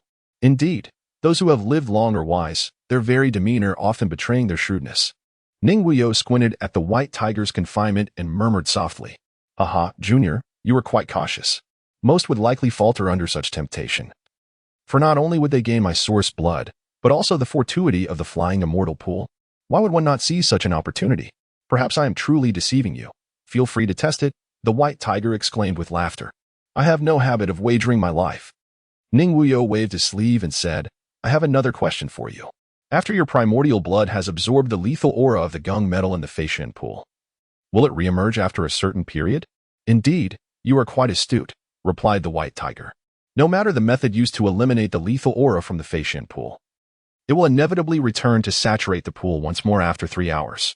Thus, you have only 3 hours at your disposal." Upon hearing the white tiger's explanation regarding the Feishan pool and his primordial blood, Ning Wuyou relaxed his brow and smiled. "You have been rather honest, not deceiving me. What you have stated aligns with the records of my clan, and you even provided additional insights. Should I not express my gratitude to you? You are indeed cautious. It seems you do not trust my words, nor even the records of your own family," the white tiger remarked, somewhat astonished by Ning Wuyou's character and cunning. "Isn't it more credible when the family records corroborate what you, the legendary white tiger, have said?" Ning Wuyou responded slowly. "Humph, how flattering. Yet, I see that you trust no one, not even your closest kin," the white tiger teased, mocking him. Ning Wuyou, unfazed by the scornful remarks directed at her, calmly replied, "If I were to place too much trust in others, I would not have survived to this day." "Humph, how grandiloquent of you," the white tiger snorted in disdain. "As for how I conduct my affairs, it is not for a beast like you to bark and rant." With that, Ning Wuyou turned her attention to the hexagram formations within the Feishan pool, indifferent to the furious roars of the white tiger. Meanwhile, Mei Qing stifled a laugh, observing the unfolding spectacle. Truly, the young master is quite domineering. The white tiger, encountering the young master, is indeed unfortunate. It seems it may perish from rage before even extricating itself from peril. Ning Wuyou stood beside the flying immortal pool, his gaze intently focused on the hexagram formation within the water. He observed silently for quite some time, striving to comprehend the operational patterns of this enigmatic formation and the secrets of the power it harbored. After a moment, Ning Wuyou retrieved a porcelain vial containing the essence blood of the white tiger from his storage ring. He gently touched the vial with his fingertip, and in an instant, an invisible force surged forth from his fingertip. With a sharp crack, the vial shattered, transforming into countless tiny shards scattered across the ground. However, a remarkable spectacle unfolded. The essence blood of the white tiger, which had lain quietly in the vial, suddenly soared into the air as if summoned by an overwhelming attraction, morphing into a crimson arc that shot directly towards the center of the hexagram formation. The moment the essence blood accurately fell into the hexagram, the entire flying immortal pool trembled. A torrent of fierce, bloodthirsty energy erupted violently, reminiscent of a long-captive primordial beast striving to break free, thrashing wildly within the pool. As this murderous aura surged, the hexagram formation began to operate at an almost imperceptible speed. The drop of white tiger essence blood, in synchrony with the formation's movement, rapidly absorbed the overwhelming bloodthirsty energy from the pool. Witnessing this scene, even the usually composed Ning Wuyou couldn't help but click his tongue in astonishment, exclaiming, "This murderous aura is truly formidable. Without the white tiger's essence blood to subdue and absorb it, even a newly ascended supreme being would likely find their soul shattered in an instant, transforming into a complete killing machine." Beside him, Mei Qing was equally alarmed, her face paling and her body trembling. Time passed unmeasured, and finally, the flying immortal pool slowly calmed, the hexagram formation ceasing its motion. Yet the essence blood of the white tiger had vanished without a trace. Ning Wuyou thought to himself, "It seems the essence blood has returned to the white tiger's body. That fleeting flash of red must have been the essence blood's reversion." At that moment, the voice of the white tiger resonated. "Arrogant Junior, you have but 3 hours to cultivate within the flying immortal pool. Should you miss this opportunity, there may not be another. My essence blood shall not assist you again." After delivering this warning, the white tiger fell silent, as though Ning Wuyou had completely vanished from its world. In truth, the white tiger's reminder was not born of goodwill, but rather a profound disdain for him. Ning Wuyou's words were imbued with a venomous sharpness, each utterance piercing the heart of the white tiger like a deadly arrow, rendering it almost unbearable. The white tiger felt that if Ning Wuyou lingered any longer, it might succumb to its inner fury and choose to self-destruct, taking its adversary down with it.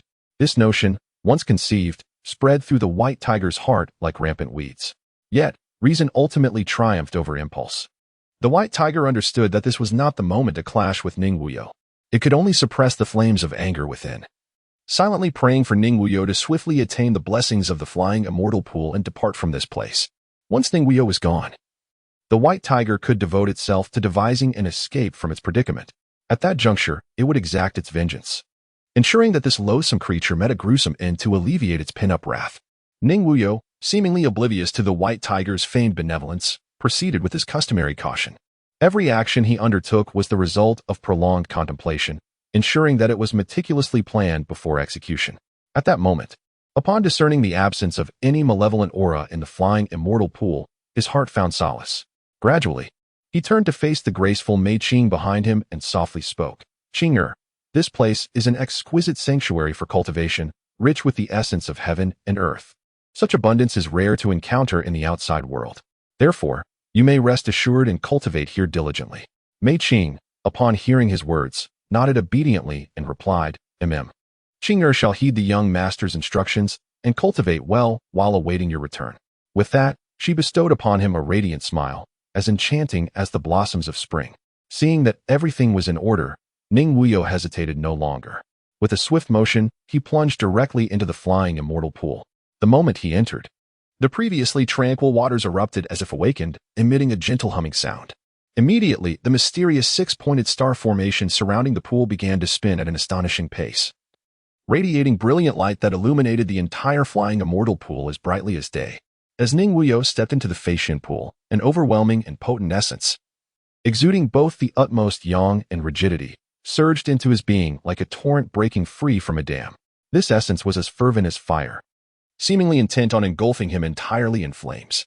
Startled by the sudden onslaught, Ning Wuyou instinctively responded, swiftly adopting a seated posture with his legs crossed and eyes tightly shut. His inner vital energy began to circulate rapidly through his meridians, igniting an immediate flow. The intense yang energy intertwined with his own vital force, engaging in a fierce clash within him. To his astonishment, amidst this tumultuous collision, Ning Wuyou noticed that his inherently pure physique began to expel traces of dark, murky substances.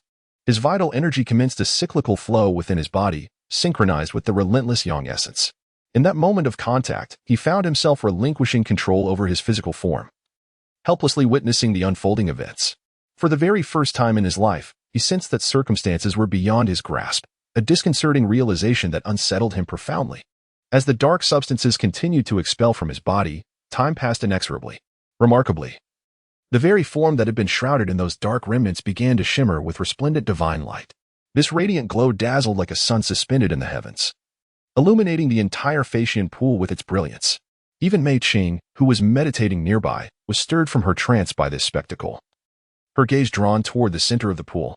There, in the depths, Ning Wuyou sat cross-legged, emanating streams of divine light, and paired with his strikingly handsome visage.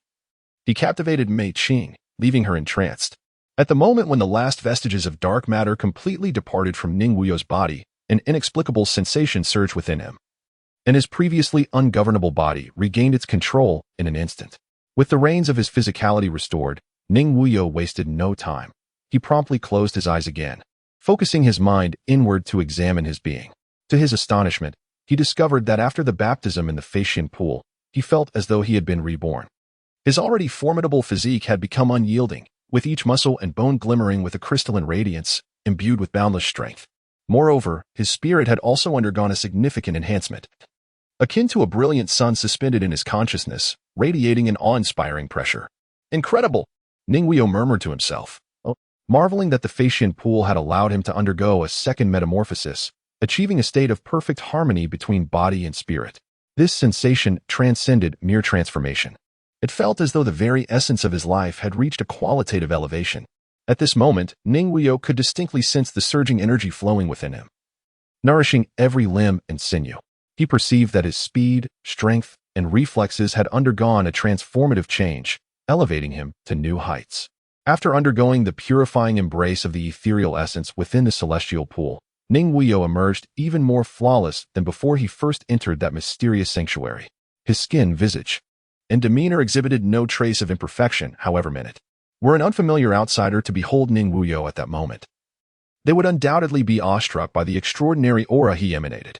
They would surely, without hesitation, conclude that this graceful and transcendent figure before them was none other than a legendary celestial being descended into the mortal realm.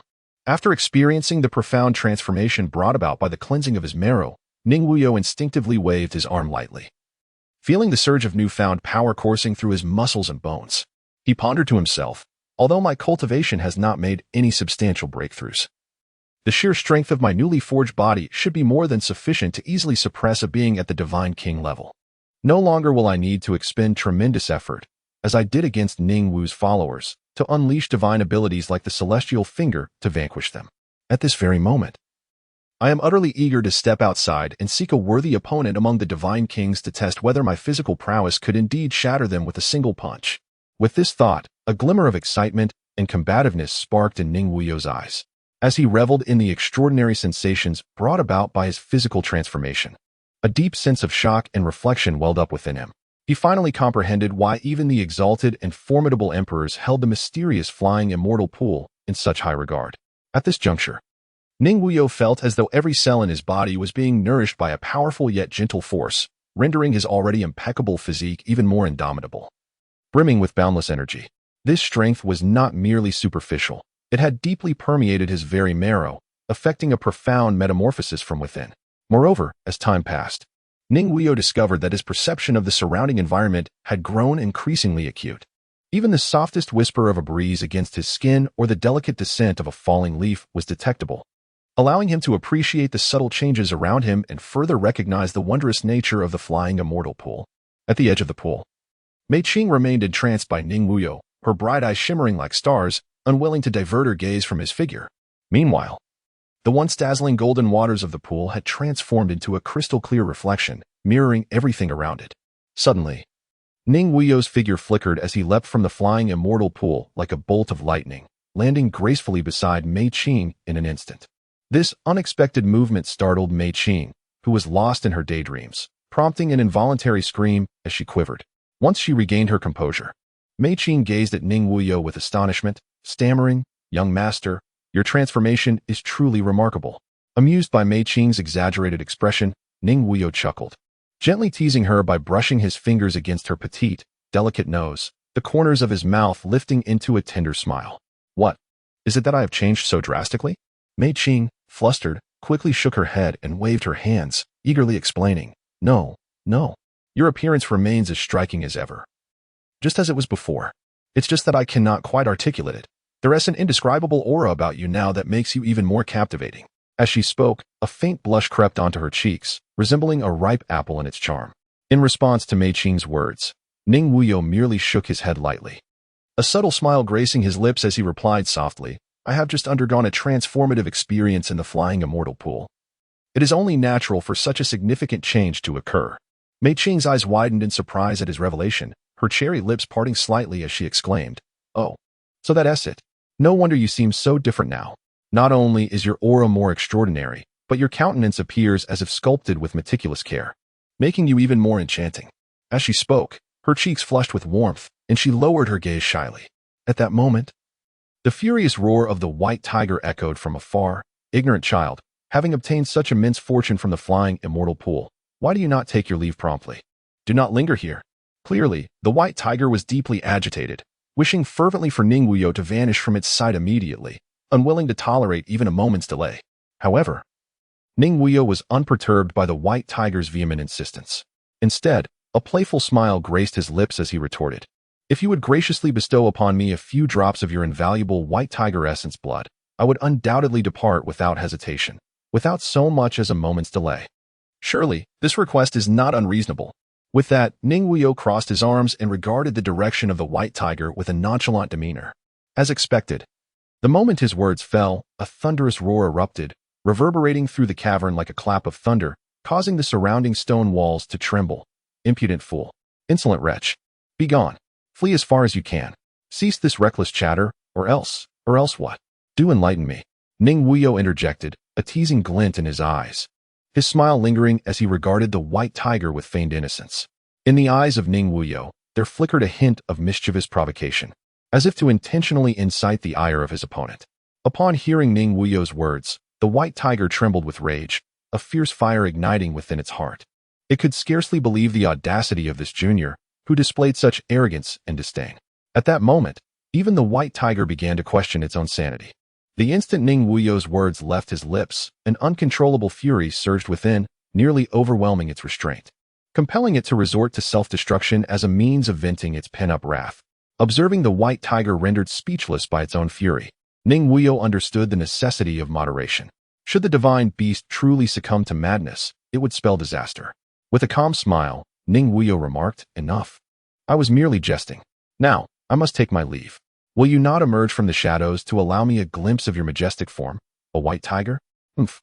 Were I able to emerge, I would have already torn you to shreds." The white tiger retorted, its voice dripping with indignation. Its eyes, already imbued with authority, blazed with an inferno of rage, seemingly capable of incinerating the figure before it through the very walls that confined it. Through clenched teeth, it declared, "Had I the means to escape, you would have been reduced to mere fragments. You, who so foolishly dares to provoke my might, await your doom. For when I shatter this cursed confinement and reclaim the light of day, you shall be the first to perish." As the white tiger spoke, it strove to suppress the tumultuous rage churning within, yet the tempest of fury surged forth like a relentless tide. Ning Wuyou, unfazed by the white tiger's fierce declarations, contemplated silently. His gaze pierced through the darkness, discerning that the concealed space beyond the wall was indeed the prison of the white tiger. It became evident that the emperor had meticulously accounted for every detail, not only binding the white tiger within, but also sealing the entire location, perhaps to prevent any from being swayed to release it. Even with the emperor's restraints on its cultivation, the sheer physical prowess of the white tiger would be formidable. A mere blow from its corporeal form could overwhelm most supreme beings. "I await your arrival with anticipation. Hoping you do not disappoint," Ning Wuyou stated, disregarding the white tiger's furious roars before departing the cavern with Mei Qing, leaving the darkness behind. As he emerged into the light, those among his kin, who had been vigilantly monitoring the secret realm, immediately sensed his presence. "Look, the third prince has emerged from the secret realm," they exclaimed, their voices rising in excitement. This exclamation reverberated like a stone cast into a pond, quickly drawing the attention of others who flocked to the viewing portal, eager to behold the much-anticipated figure of the third prince. Standing tall and regal, Ning Wuyou appeared unchanged in countenance since his entry into the secret realm. However, an ineffable aura enveloped him, as if he had undergone a profound metamorphosis. "I believe the third prince has attained extraordinary fortune within the immortal pool," remarked an esteemed elder, stroking his beard contemplatively.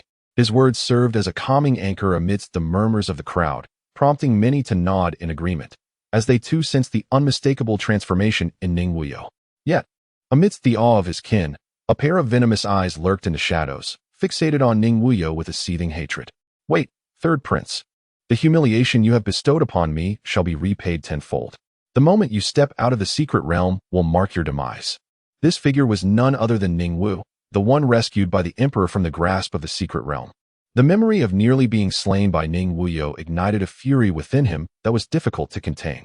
Meanwhile, beneath a towering precipice, Ning Tianyi panted heavily, appearing somewhat disheveled, as if he had just emerged from a fierce battle. Once he regained his composure, he gazed upward, sighing, "At last, I have found you." Following his separation from Ning Wuyou, he had set out to locate a person named Ning Wuyou, believing it to be a simple task. Yet, he encountered relentless attempts on his life along the way. Initially, Ning Tianyi intended to inquire among the kin regarding the whereabouts of Ning Wuyou, but to his dismay, every individual he approached claimed to have never heard of such a person. As Ning Tianyi traversed the secret realm, he engaged in inquiries along the way. When he encountered more amiable tribesmen, they would respond to his questions before departing. However, should he meet those less inclined to converse, they would unsheath their blades before he could even utter a word, demanding he surrender his acquisitions from the realm. Fortunately, Ning Tianyi's cultivation was relatively commendable among these tribesmen. Otherwise, he would have met a swift demise. This situation stirred a sense of quiet ire within him. He had initially presumed that locating an individual would be a straightforward task, yet it proved to be exceedingly arduous. In hindsight, he should have inquired more thoroughly with the prince. He regretted his overconfidence and his desire to make an impression. Just as despair threatened to engulf him after countless fruitless searches, a serene voice resonated in his ears. "I hear you seek me. If you wish to meet, come to the cliff of life and death." Startled from his momentary repose by this voice, Ning Tianyi sprang to his feet, shouting, "Who goes there? Step forth and cease this trickery." Yet, no matter how fervently he called, silence enveloped him once more. Ning Tianyi found the situation rather peculiar. Recalling the voice that had just resonated in his mind, the individual had seemingly urged him to seek him at the cliff of life and death. Humph. Who does he think he is, demanding that I search for him? He truly overestimates his own significance. Contemplating this, Ning Tianyi's expression turned to one of disdain. Just as he was about to unleash a tirade into the air, an epiphany struck him. Could it be that the speaker was none other than Ning Wuyou? The more he pondered this possibility, the more convincing it became. After all, if there were no truth to his claims, why would anyone assert, without cause, that they were in search of him? Moreover, at this very moment, it was likely that a considerable number of his kin within the secret realm were already aware of his quest for a figure named Ning Wuyou. Thus, it seemed highly plausible that the voice he had heard belonged to the individual the prince had instructed him to find. With this thought, Ning Tianyi felt no hesitation or pause. He swiftly scanned his surroundings and spotted a fellow clansman engaged in training nearby. He hurried over, eager to inquire about the precise location of the cliff of life and death. Upon receiving clear directions, he wasted no time and unleashed his full potential, propelling himself at breakneck speed toward the cliff. For Ning Tianyi, every second was of the essence. Since commencing his search for Ning Wuyou, he had already squandered an inordinate amount of precious time. Should his delay jeopardize the safety of the prince's maid, he would undoubtedly feel an overwhelming sense of shame and remorse upon returning to the prince. Therefore, he had to act with utmost urgency to locate Ning Wuyou without delay. After 2 hours of relentless flight, Ning Tianyi finally arrived at the fabled cliff of life and death just before his internal energy was completely depleted. Gazing up at the exceptionally steep precipice, he took a moment to steady his tumultuous energy before resolutely charging toward the summit. As Ning Tianyi exhausted the last vestige of his internal energy, he finally ascended to the summit of the towering mountain. However, upon catching his breath and steadying himself, he was met with a scene that rendered him utterly speechless. A dilapidated thatched cottage stood solitary at the peak, seemingly on the brink of being swept away by a gust of wind. In front of the rickety abode lay a weathered wicker chair, crafted from green vines.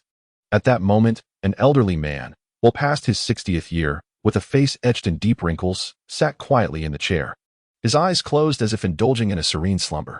This sight starkly contrasted with the vision Ning Tianyi had conjured in his mind.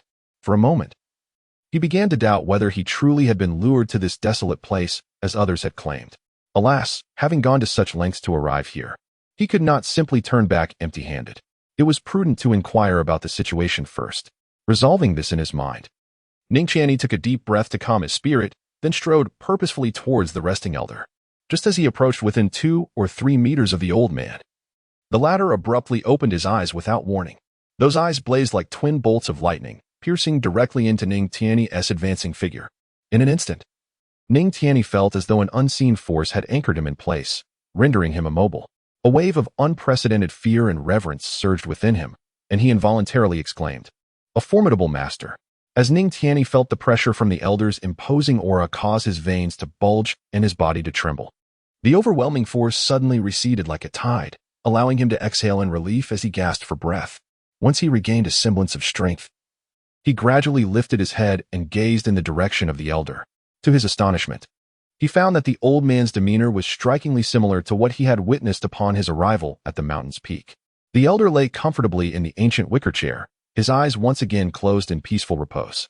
Had Ning Tianyi not just experienced that harrowing encounter, akin to walking on the threshold of the afterlife, he might have begun to question whether everything that had transpired was merely an illusion conjured by his own mind. Ning Tianyi gently wiped away the fine beads of sweat that had formed on his forehead, then respectfully bent down to pay his respects to the elderly man before him. Speaking thus, "I, Ning Tianyi, pay my respects to you, esteemed elder. Might I inquire if you summoned me here for a specific purpose?" However, upon the completion of his words, Ning Tianyi received no response from the elder. The old man remained in the same posture as before, seemingly lost in a nap, entirely oblivious to Ning Tianyi's presence, ignoring him completely.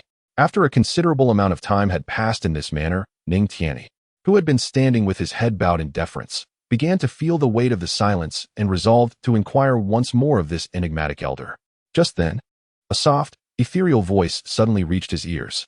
The sound seemed to emanate from a distant realm, yet it was remarkably clear, as though someone were whispering directly beside him. It is Wuyou who summoned you, is it not? Upon hearing this, Ning Tiany's previously taut nerves relaxed instantly.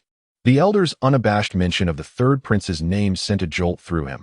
He realized that after enduring countless hardships and inquiries, he had finally found the correct location, contrary to his earlier fears of being misled or tricked. With this thought in mind, Ning Tiany hastily bowed again, his tone laden with respect as he replied, "In response to your esteemed words, I indeed come at the behest of the third prince to seek out a person by the name of Ning Wuyou. Might you be the very individual the prince instructed me to find?" The old man, reclining comfortably in a worn-out chair, lifted his head slightly upon hearing Ning Tiany's words and, with a nonchalant demeanor, replied, "Ah, indeed, I am Ning Wuyou. Pray tell me, what business does that impudent lad Wuyou have in sending you to seek me?"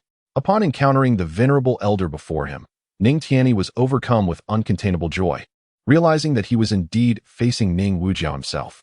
With a hasty bow, he expressed, "Esteemed elder, I have been dispatched by His Highness to seek you, to convey news regarding the whereabouts of Miss Jushin, who is close to His Highness. However, I am afraid I have not been entrusted with further details. His Highness merely instructed me to deliver this message to you, and beyond that, I am not to inquire further.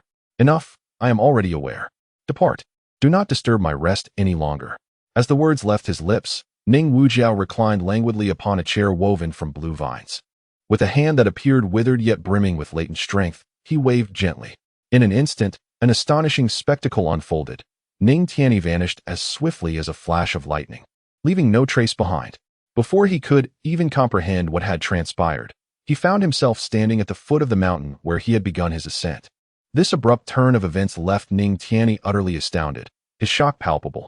It was truly unfathomable to ponder the identity of this elder, Ning Wuyou, whom His Highness had sent him to find. Externally, he appeared to be an ordinary, unremarkable old man, yet possessed an extraordinary, earth-shattering power. Such a figure was indeed inscrutable. Meanwhile, in another part of the secret realm, Ning Wuyou strolled leisurely alongside Mei Qing. They meandered through this enigmatic domain as if they were taking a casual stroll in a serene garden filled with birdsong and fragrant blossoms, rather than traversing a place fraught with peril and opportunity. This scene left the onlookers from their clan outside the secret realm utterly astonished, their jaws nearly dropping to the ground. It was well known that others who entered the secret realm were driven by urgency, striving with all their might to uncover various opportunities to enhance their strength. Yet, the third prince appeared to defy convention, calmly wandering through the Tianqi secret realm as if it were a commonplace locale, an act that was truly bewildering. Those who witnessed this spectacle exchanged glances, silently marveling. This third prince is indeed extraordinary. Just as the crowd was left speechless, a figure shot forth like a bolt of lightning, heading straight for Ning Wuyou and Mei Qing. In no time, this swift silhouette approached, revealing itself to be none other than Ning Tiany, who had recently returned to report after being dispatched by Ning Wuyou. Upon encountering Ning Wuyou, Ning Tian immediately knelt on one knee, expressing his utmost respect as he proclaimed, "Your Highness, I am honored to report that I have successfully fulfilled the task you entrusted to me." "Rise and speak," Ning Wuyou replied, raising a hand slightly, the ample sleeves of his robe sweeping gracefully with emotion. In a calm tone, he continued, "Finding Ning Wuyou is commendable. Have you conveyed all the details regarding Jushin clearly?" At Ning Wuyou's command, Ning Tian swiftly rose, standing tall with a straightened back. After bowing respectfully toward Ning Wuyou, he responded, "In answer to your Highness, I have not dared to show the slightest negligence. I have conveyed every word and detail of your instructions to that esteemed elder in their entirety." Hearing this, Ning Wuyou gently nodded and emitted a faint sound of acknowledgement. She then inquired once more, "Did that old fellow have anything else to say regarding this matter?" Ning Tiany hurriedly performed another bow, responding with utmost respect, "Your Highness, the elder has not imparted any additional instructions." Upon hearing this, Ning Wuyou waved his hand dismissively, seemingly indifferent, and remarked, "Very well, if that is the case, let it be." As soon as the words left his lips, he turned and strode off in another direction. Beside him, Mei Qing, noticing this, hurriedly quickened her pace to keep up with Ning Wuyou. Ning Tiany, not daring to linger for a moment, closely followed in their wake. Observing his young master wandering aimlessly ahead, Mei Qing jogged a few steps to reach Ning Wuyou's side and softly inquired, "Young master, where are we headed now? Have we learned of Xiao Zhu's whereabouts?" Glancing at the anxious Mei Qing, Ning Wuyou replied with a reassuring smile, "Do not worry, everything is fine. With Ning Wuyou's intervention, Xiao Zhu will be safe." This was the first time Mei Qing had witnessed her young master place such trust in someone, which left her somewhat perplexed as she questioned, "Young master, who exactly is this Ning Wuyou? I do not recall you ever mentioning him before." Hearing Mei Qing's inquiry about Ning Wujiao's identity, Ning Tianyi, who had been trailing behind, felt a surge of curiosity, having witnessed Ning Wujiao's enigmatic prowess atop the mountain. Upon hearing Mei Qing's question, Ning Wuyou paused in his stride. With his hands clasped behind his back, he spoke with a hint of aloofness. Excessive curiosity can be detrimental. Upon hearing these words, Mei Qing immediately panicked and bowed slightly, saying, "Young master, I meant no offense. I am merely concerned for Xiao Zhu's safety." So, Ning Wuyou slowly turned around, his gaze falling upon Mei Qing, whose face was etched with panic and fear. She trembled slightly, resembling a frightened fawn, evoking a sense of compassion. Ning Wuyou's heart softened as he reached out to gently support Mei Qing. The moment his fingers brushed against her delicate arm, he distinctly sensed her body shudder.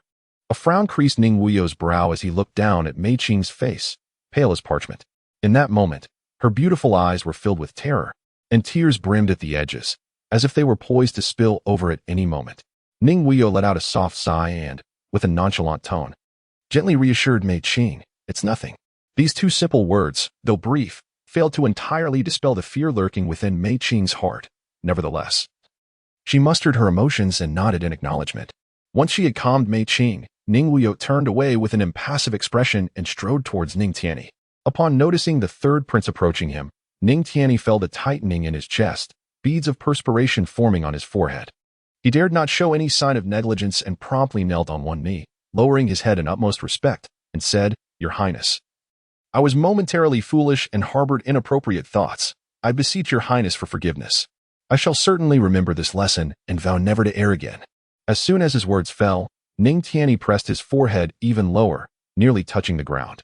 Ning Wuyou stood silently before Ning Tianyi, looking down upon him with an air of superiority. His profound gaze was as frigid and piercing as a cold abyss, instilling a sense of dread. Ning Tianyi was acutely aware of the ruthless and merciless methods employed by this prince.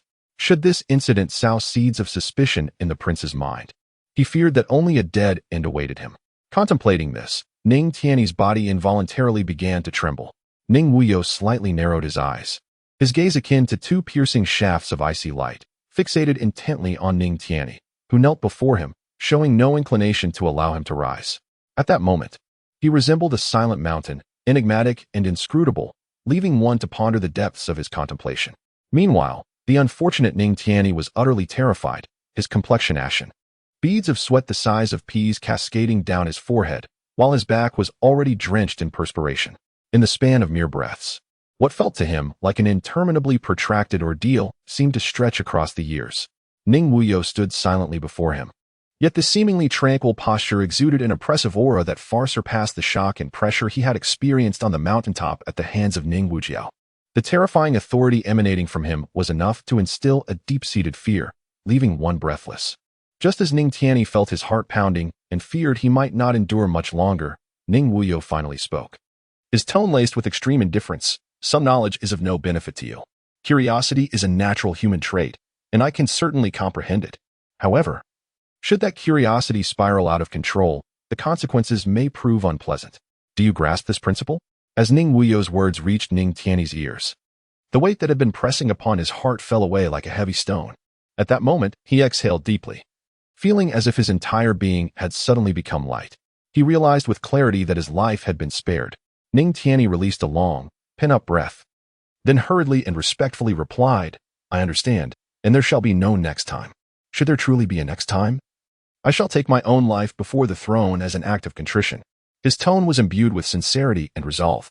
Fearing that Ning Wuyou might harbor any doubts regarding his intentions, Ning Wuyou nodded slightly, signifying her acceptance of Ning Tianyi's promise, and then calmly stated, "Let us depart." No sooner had her words faded than Ning Wuyou had already turned and begun to stride forward. Mei Qing and Ning Tianyi, not daring to lag behind, hurriedly followed in her wake. However, the atmosphere among the three had shifted, no longer characterized by the ease and comfort of earlier. Meanwhile, Zhu Xian, having employed the teleportation talisman bestowed by Ning Wuyou, successfully escaped from the grasp of the second prince, Ning Wu. She dared not linger for a moment, continuing her flight until she discovered a hidden cave in the mountains, where she finally paused. The cave was concealed amidst the dense foliage, surrounded by underbrush, making it difficult to detect without careful searching. Once inside the cave, Zhu Xian remained on edge, fearing that Ning Wu's subordinates might trace her steps. After all, it was the precious pregnancy spirit pearl in her possession that they coveted. With this thought in mind, Zhu Xian resolved to take refuge in the cave temporarily. Thus, she calmed her mind and began to cultivate, hoping to enhance her strength during this time. Days passed, and Zhu Xian remained immobile within the cave.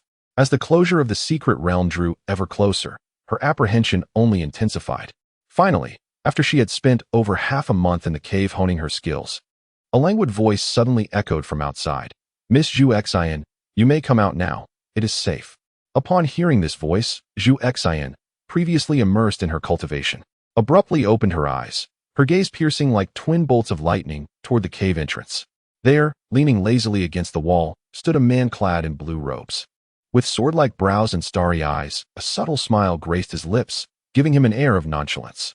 Zhu Xian scrutinized the man before her for a moment, recognizing him as the figure who had appeared when Ning Wu attempted to seize her pregnancy spirit pearl.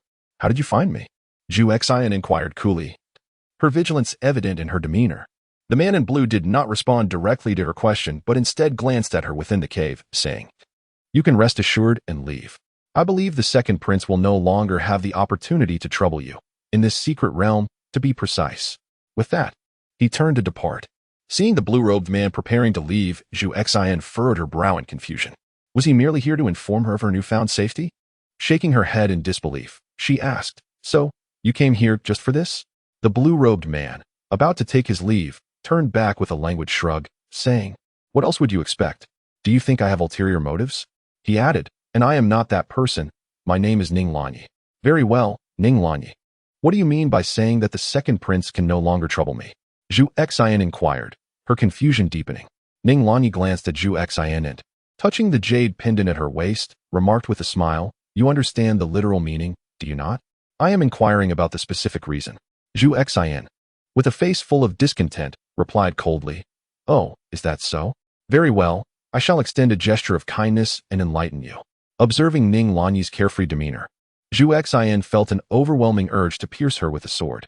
Ning Wuyou sought a comfortable spot against the cave wall and languidly remarked, "After your escape, the second prince went in search of the location of Feixian Pool. Can you guess whom he encountered?"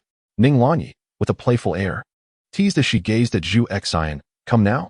Why do you indulge in so much trivial chatter?" Zhu Xian, casting a cold glance at Ning Wuyou, clearly displayed her growing impatience. Noting Zhu Xian's evident displeasure, Ning Wuyou continued, "It is none other than your esteemed third prince. Who else could it be, young master? If you have any information regarding his whereabouts, please, I implore you, reveal it to me," Zhu Xian urged, rising in anxious fervor. Ning Wuyou shook her head. "A fortnight ago, I was aware, but now, I am utterly ignorant of the whereabouts of the third prince." "Continue speaking." Zhu Xian clenched her fists, barely restraining herself from striking the individual before her, who spoke only in half-truths. Such a lack of patience. Displeased, Ning Wuyou pouted slightly, adjusted her posture, and proceeded to elaborate. At that time, the situation unfolded as follows. She launched into an animated account. Her expressions were vivid, her gestures animated, as if she were striving to vividly recreate the astonishing scene before their eyes. Upon absorbing the entirety of Ning Wuyu's narrative, Zhu Xian could not help but reflect inwardly. It appears the young master's cultivation is indeed unfathomable. It has been but a short while since he began his training, yet he has attained such terrifying prowess. With merely a single finger, he effortlessly annihilated over a dozen beings of divine king caliber, a feat that is simply staggering. With this thought, Zhu Xian's determination to grow stronger solidified even further. She silently vowed to steadfastly follow in the young master's footsteps, ensuring she would not become a burden to him, nor impede his progress. Consequently, Zhu Xian lifted her gaze, her eyes piercing as they fixed upon Ning Wuyou, who remained lazily propped against the wall. At that moment, Ning Wuyou seemed oblivious to the shift in Zhu Xian's demeanor, maintaining her languid posture. Seeing this, a flicker of disdain crossed Zhu Xian's eyes as she coldly declared, "Enough, you have finished speaking, you may leave now." However, Ning Wuyou appeared to be deaf to her words, remaining rooted in place. Observing this, Zhu Xian's brow furrowed slightly, her tone growing increasingly frigid. "I said you can depart?" Ning Wuyou was momentarily taken aback, expressing his dissatisfaction. Goodness, to turn against me so swiftly. Women can indeed be more fickle than the pages of a book. Zhu Xian regarded Ning Wuyou with evident impatience, contemplating how tiresome he was. She had no desire to engage in further entanglement with him. Suddenly, with a swift motion of her right hand, a glimmer of cold light emerged as a sharp longsword was drawn from its sheath. Holding the sword aloft, its tip directed menacingly at Ning Wuyou.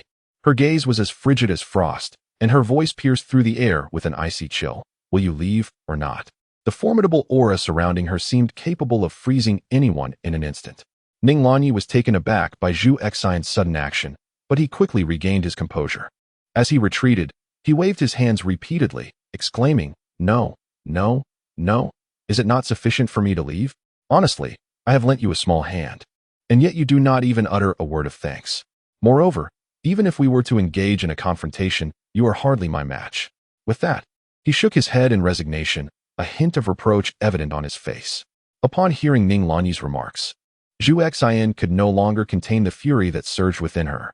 Her eyes widened in anger as she cried out, her longsword lunging towards Ning Wuyou with the swiftness of lightning. The force of the strike was formidable, accompanied by a fierce rush of wind, seemingly destined to pierce Ning Wuyou's chest.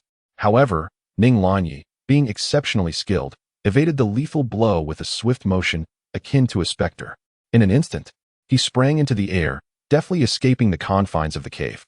Standing outside, Ning Wuyou turned to face the furious Zhu Xian, bursting into laughter. "Ha! What did I tell you? You are no match for me at all. Well then, I shall not indulge you further. I take my leave now. Perhaps fate shall allow us to meet again." As his words hung in the air, his figure darted away like a shooting star, vanishing beyond the cave's entrance. After Ning Wuyou departed, she went directly to the cliff of life and death.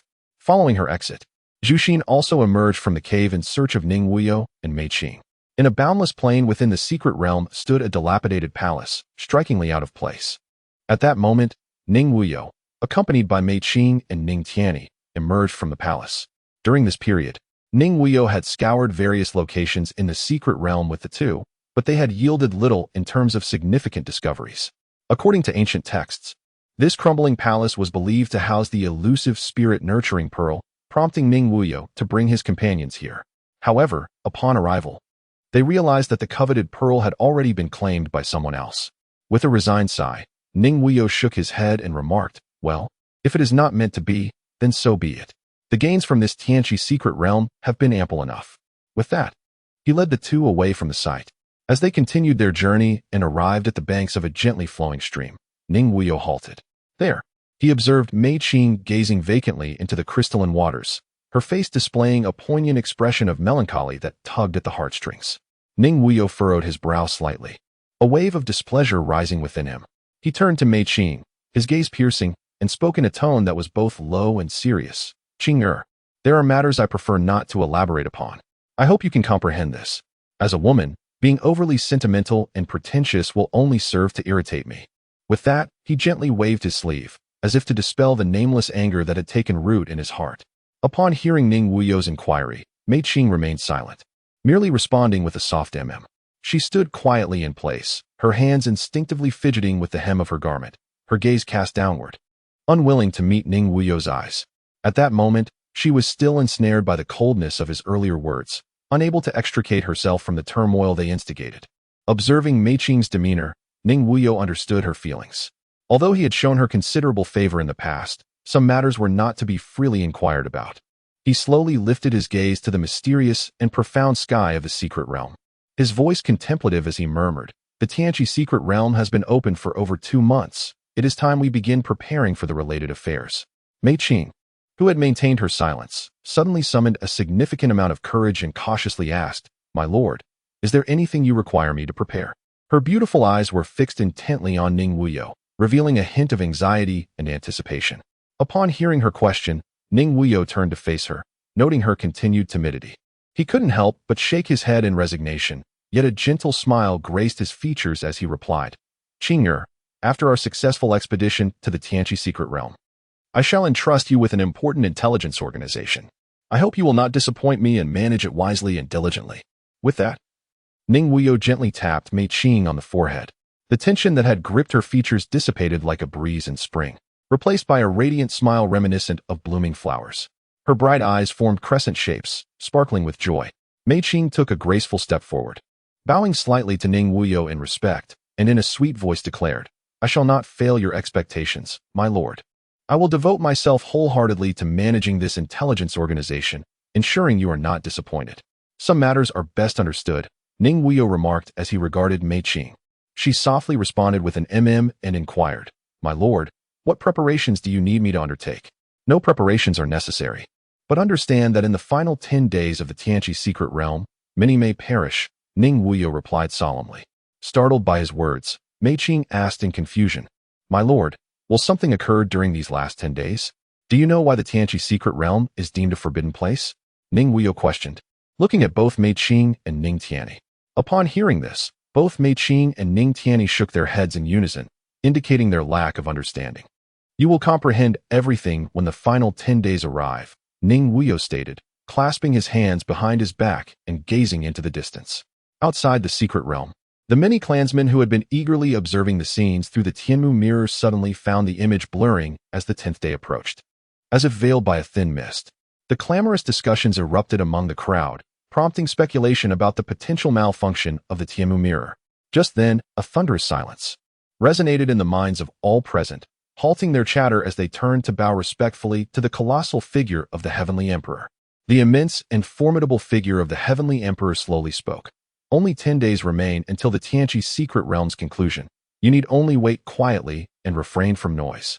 Upon hearing the Emperor's decree, the assembled clansmen lowered their bodies even further, responding in unison, "We shall obey your Majesty's command." The previously bustling scene transformed into an atmosphere so quiet that one could hear a pin drop, as everyone stood still in silence. Within the secret realm, as the final 10 days approached, the entire sky gradually turned a blood-red hue, stirring excitement among those in the Ning clan who were privy to the unfolding events. Some clansmen began to huddle together, seeking greater gains, while a small portion was invigorated by the sight, eagerly preparing to embrace the challenges ahead, where danger and opportunity coexisted, awaiting those who could seize the moment. Meanwhile, Ning Wuyou and his companions watched as the sky morphed into a deep crimson. This sight filled Mei Qing with trepidation, causing her to murmur, "Why do I have this unsettling feeling?" Ning Tianyi, standing nearby, nodded in agreement, observing their anxious expressions. Ning Wuyou shook his head with a smile and reassured them, "There is no need for excessive worry. I am here to oversee everything." Mei Qing softly replied, calming her unease, and asked, "My lord, what will transpire during these last 10 days?" In response to her query, Ning Wuyou's lips curved into a subtle smile as he posed, "Do you understand why the spirit-nurturing pearl exists solely within the Tianqi secret realm?" Both Mei Qing and Ning Tianyi shook their heads, indicating their ignorance. Mei Qing looked at Ning Wuyou, puzzled, and asked, "Is this transformation of the secret realm connected to the spirit-nurturing pearl?" Ning Wuyou nodded and continued, "What is the essence of nurturing spirits? It is the process of giving birth to new spiritual entities. When these entities have yet to attain consciousness, they can be refined into orbs through the unique blood-evil aura present in this secret realm. This is the origin of the nurturing spirit pearl." Mei Qing inquired, somewhat perplexed. "How does one generate a new spiritual entity?" Ning Wuyou gazed at the blood-red sky, his demeanor unfazed, and remarked, "Of course, numerous lives must be sacrificed." Upon hearing the mention of such numerous deaths, Mei Qing was engulfed in terror and urgently inquired, "My lord, all those entering the Tianqi secret realm are members of the Ning clan. Is it truly worth exchanging the lives of our kin for the spirit-nurturing pearl? This seems a grave miscalculation, a loss that outweighs the gain. The Tianqi secret realm is a mysterious domain unique to the Ning royal family. Its significance is self-evident. How could one bear to send their own kin to their demise for the sake of forging this so-called spirit-nurturing pearl?" Ning Wuyou replied with an indifferent expression. Hearing this, Mei Qing could not help but breathe a sigh of relief, yet her curiosity surged as she pressed further. If it is not through the sacrifice of the Ning clan, how else could the spirit-nurturing pearl be crafted? Is there perhaps some other unknown method? At that moment, Ning Wuyou cast a sidelong glance at Mei Qing, then slowly extended his finger to point at the ground beneath him, chuckling softly, "Naturally. It requires the death of others to forge this spirit-nurturing pearl." The death of others? But this secret realm permits only Ning clan members to enter. Where could there possibly be others? Mei Qing felt her thoughts spiral into confusion, as though Ning Wuyou had ensnared her within a labyrinth shrouded in mist. Ning Wuyou clasped his hands behind his back, raising his gaze to the sky of the secret realm, which had now transformed into a deep, blood-red hue. He spoke in a measured tone, "Do not rush. We need only to wait for approximately another hour. Once the sky fully adopts this sanguine shade, I trust that individuals will soon begin to enter this realm of apocalypse in swift succession." Just as Mei Qing and Ning Tian remained perplexed, a resounding voice echoed through the air. "Haha, third brother, I have finally found you." Upon hearing the voice, the trio turned to see Ning Ong and Zhu Xian approaching from afar. Mei Qing's eyes immediately settled on Zhu Xian, and upon confirming her safety, a wave of relief washed over him, having been deeply concerned for her well-being. As the two landed, Ning Ong strode towards Ning Wuyou, arms outstretched for an exuberant embrace, exclaiming with a smile, "Third brother, how have you fared during this time?" Ning Wuyou hurriedly intervened, stopping the approaching Ning Ong. "Brother, I cannot bear your exuberance." Ning Ang's hands froze mid-air, leaving him in an awkward predicament.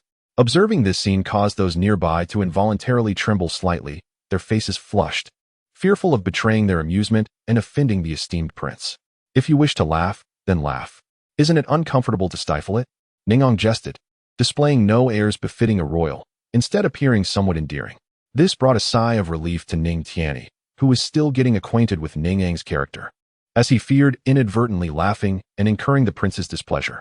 At that moment, Zhu Xin approached Ning Wuyou, bowing in greeting, while Mei Qing and Ning Tianyi likewise offered their respects to Ning Ong.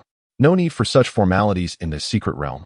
Ning Ong waved his hand with a hint of exasperation, as he was not accustomed to such protocols, being inherently generous in nature. Seeing Zhu Xin unharmed, Ning Wuyou smiled. "It is good that you are well." Zhu Xin softly acknowledged with a slight nod, a rare smile gracing her lips as she said, "Thank you for your concern, young master." Mei Qing quickly moved forward, grasping Zhu Xin's hand. "Little Zhu, I was truly worried sick about you during this time." As she spoke, she scrutinized Zhu Xin for any injuries.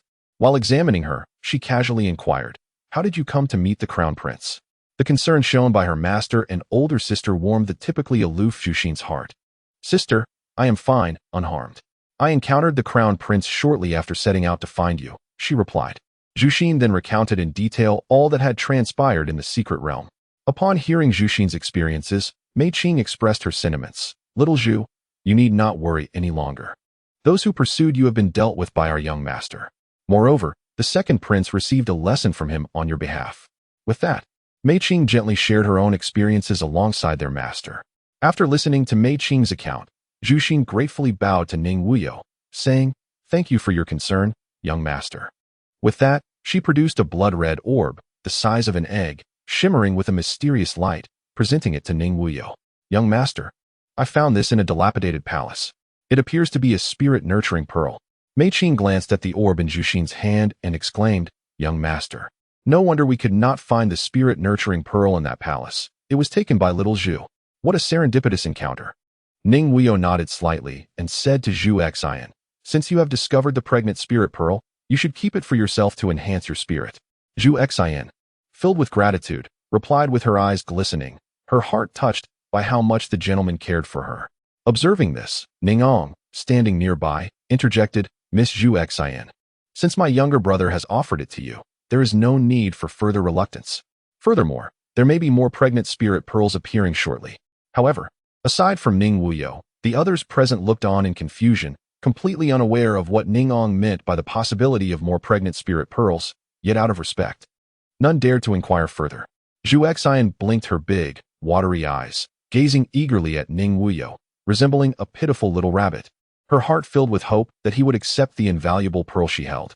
Witnessing her unwavering determination, Ning Wuyou finally sighed in resignation and conceded, "Very well. If that is the case, I shall accept it for now." As soon as the words left his lips, he gently waved his sleeve, and an invisible force swiftly enveloped the pregnant spirit pearl in Zhu Xian's hand, making it vanish without a trace in an instant. Seeing her esteemed gentleman finally accept the precious pearl she offered, Zhu Xian felt an immense sense of relief wash over her, her face blooming into a radiant smile.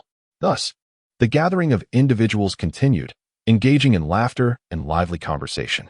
Ning Ong lifted his gaze towards the sky, a vivid crimson resembling fresh blood, a faint smile gracing his lips. He turned to his brother Ning Wuyou and remarked, "Third brother, it seems to me that the appointed hour is drawing near, surely." Those individuals from the lower realms will soon make their appearance. Ning Wuyou gently nodded in acknowledgement, replying, "Indeed, it is almost time."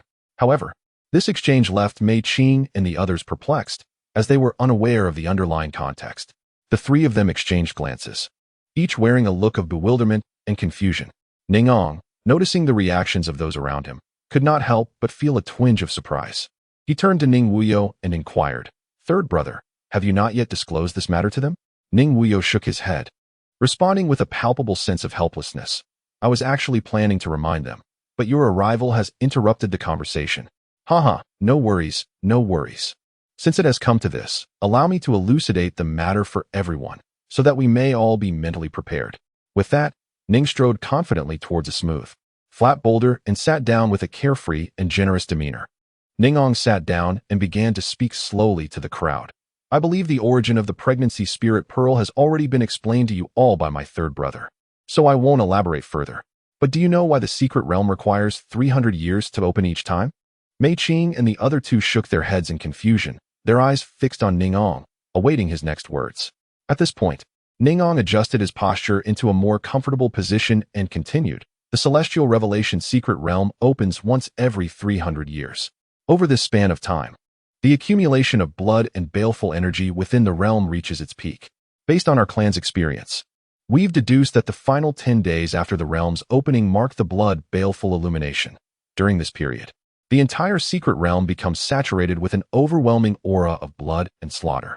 Ning Ong paused momentarily before continuing, "When the bloodthirsty aura envelopes the entire secret realm, any loss of life will result in the individual's essence and spirit being consumed by this pervasive bloodthirst, subsequently giving rise to new nurturing spirit orbs. In essence, the greater the number of deaths, the more nurturing spirit orbs will be produced.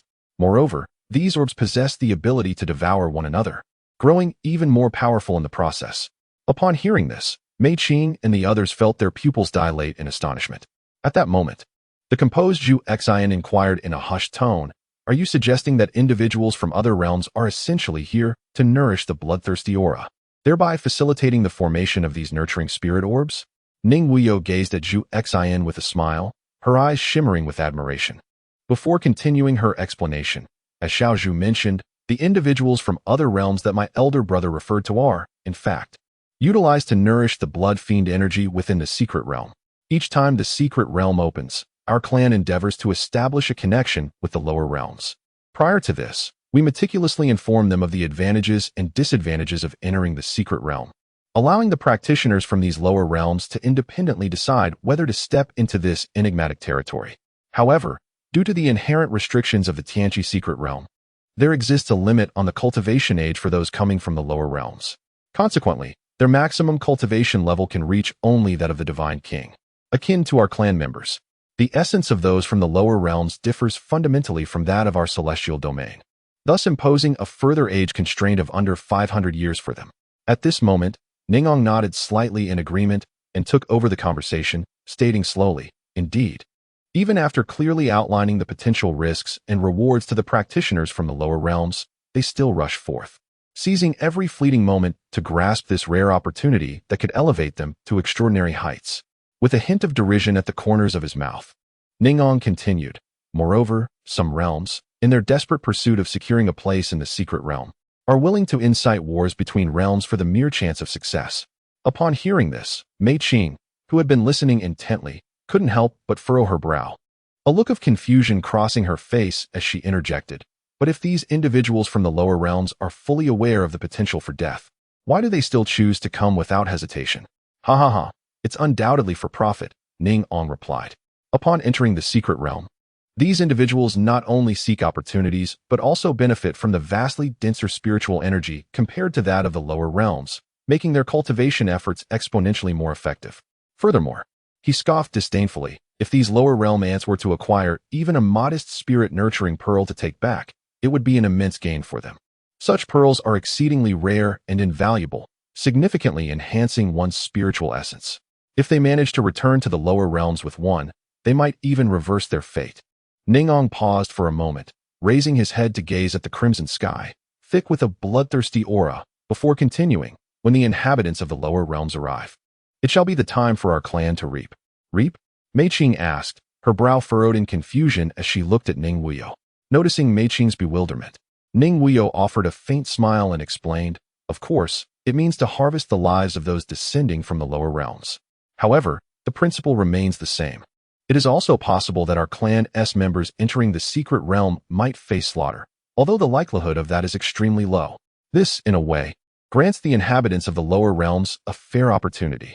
Reflecting on the words exchanged between Ning Ong and Ning Wuyou, the three who had just grasped the situation felt an unsettling chill run down their spines, gripped by fear. One could only imagine how many lives would be lost in the pursuit of the spirit-nurturing pearl over the next 10 days. Meanwhile, within the secret realm, numerous members of the Ning clan, each harboring diverse intentions, contemplated how to harvest the practitioners from the lower realms. Suddenly, beneath the precipice of life and death, a colossal chasm-like passage began to open, accompanied by a series of thunderous roars and dazzling lights. As the passage fully unveiled itself, a moment later, it erupted like a volcano, inundated by a throng of figures.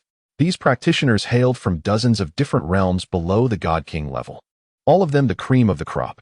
Upon stepping into the secret realm, they were instantly enthralled, their senses overwhelmed by the dreamlike, resplendent scenery before them, unable to contain their gasps of astonishment. Could this truly be the fabled realm of immortals? The spiritual energy here is astonishingly rich, its concentration surpassing that of our original world by 100-fold. Many stood in disbelief, their faces painted with incredulity. Just as everyone was lost in awe of this wondrous secret realm, a young man clad in a tight-fitting black robe, his physique tall and graceful, quietly entered this realm brimming with unknowns and opportunities. He appeared to be in his early 20s, with a strikingly handsome face and clear, profound eyes that conveyed an extraordinary aura. At that moment, gazing at the enchanting landscape before him, he could not help but feel an indescribable emotion swell within his heart. This young man in black, observing the familiar surroundings, mused inwardly, "I never imagined I would return to the realm of immortals in this manner."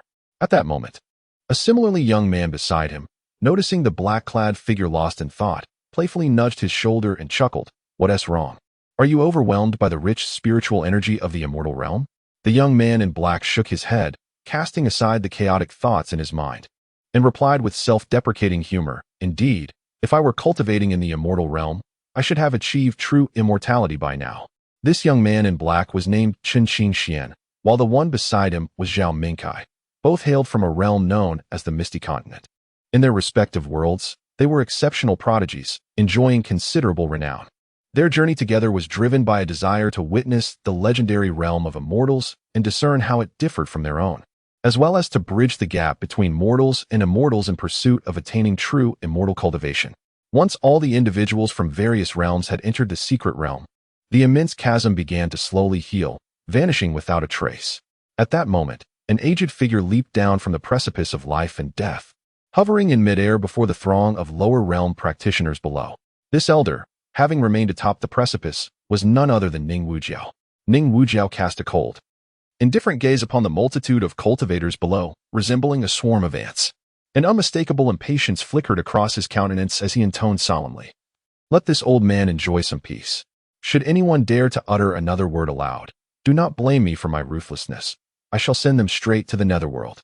As the last syllable fell from his lips, an overwhelming and profoundly terrifying pressure surged forth from his being, akin to a tempestuous wave crashing violently upon the earth. In an instant, this dreadful force descended upon the throngs of cultivators, weighing heavily upon them. These practitioners, hailing from various realms, felt as though an immense and boundless mountain, heavy beyond measure, had suddenly plummeted from the heavens, firmly pressing down upon their shoulders. For a fleeting moment, every individual experienced a constriction in their breath, their bodies involuntarily trembling. Yet, despite the mountainous pressure, the cultivators gritted their teeth, exerting every ounce of strength to maintain their composure, refusing to yield easily. After all, they had only just embarked upon this mysterious realm teeming with opportunities and dangers. To falter now would mean abandoning their dignity, and should word of their disgrace reach their respective realms, they would become the subject of ridicule, forever unable to hold their heads high in society. Ning Wuyou stood silently in midair, her imposing presence unwavering like the vastness of the ocean. With a hint of boredom, she inquired, "You lot, having the audacity to venture into this apocalyptic secret realm, do you truly comprehend the purpose of your endeavor?" Upon hearing her words, the assembly of cultivators from the lower realms exchanged glances, and then, in unison, They proclaimed loudly, "We are fully aware in our hearts. We come here prepared to accept whatever fate may befall us." It was evident that before they set foot in this celestial domain, the elders of their respective clans or the sages of their sects had meticulously explained the stakes involved. They all understood that this expedition to the secret realm was not merely a rare opportunity, but also fraught with immense risk and peril. Nonetheless, driven by the desire to seize a chance that could alter their destinies, each individual resolutely chose to embrace the gamble. "Very well, then. There is no need for me to expound further." Ning Wuyou waved his robe and continued, "You may disperse and seek your own fortunes. Remember, 10 days hence, those who are still alive may return to me. Now be gone." With these words, Ning Wuyou soared into the air, vanishing from the sight of the crowd. The oppressive aura that weighed upon the practitioners from the lower realms dissipated with his departure. Once Ning Wuyou had completely left, the cultivators from the lower realms began to gradually scatter, embarking on their quest for opportunities, for time was of the essence with only 10 days to spare. Meanwhile, Ning Wuyou and his companions observed that the bloodthirsty aura had reached an unprecedented intensity, surging like a tidal wave. At that moment, Ning Wuyou gazed at the surrounding bloodthirsty energy and remarked, "It seems the individuals from the lower realms have already entered the secret realm. The time is nearly upon us. They must have made their way in. Third brother, what shall we do now?" Ningong inquired, looking towards Ning Wuyou for guidance. Ning Wuyou's lips curled into a faint smile as she remarked, "Of course, it is time to commence the harvest." As soon as Ning Wuyou's words fell, Ning Tianyi stepped forward and knelt on one knee, declaring, "Your Highness, I am willing to serve as your loyal vanguard, clearing the path of obstacles for you." Ning Wuyou gave a slight nod before turning to lead the group forward. However, they hadn't gone far when a gathering of figures appeared in the distance. Upon closer inspection, these individuals were dressed in varied attire, men and women alike, chatting and laughing with an air of familiarity. The aura emanating from them suggested they were all cultivators from the same lower realm. When they noticed Ning Wuyou and his companions approaching, they couldn't help but feel a tremor in their hearts. They thought to themselves, "These people possess such extraordinary bearing and presence." The one at the forefront stood tall and poised, like an immortal descended to the mortal world, exuding an elusive and unfathomable aura. Those following behind him were equally striking. Their eyes bright and sharp, undoubtedly individuals of formidable strength. The realization made them instinctively wary. Noticing their guarded expressions, Ningong stepped forward with a hearty laugh. "Huh, what luck! So soon, we encounter such fine nourishment for the spirit-conceiving pearls." Hearing themselves referred to as mere nourishment, these individuals, each a prodigy in their own realm, were instantly incensed. Yet, anger aside, upon reflection, they surmised that the speaker must be from the immortal domain. Otherwise, how could he speak with such audacity?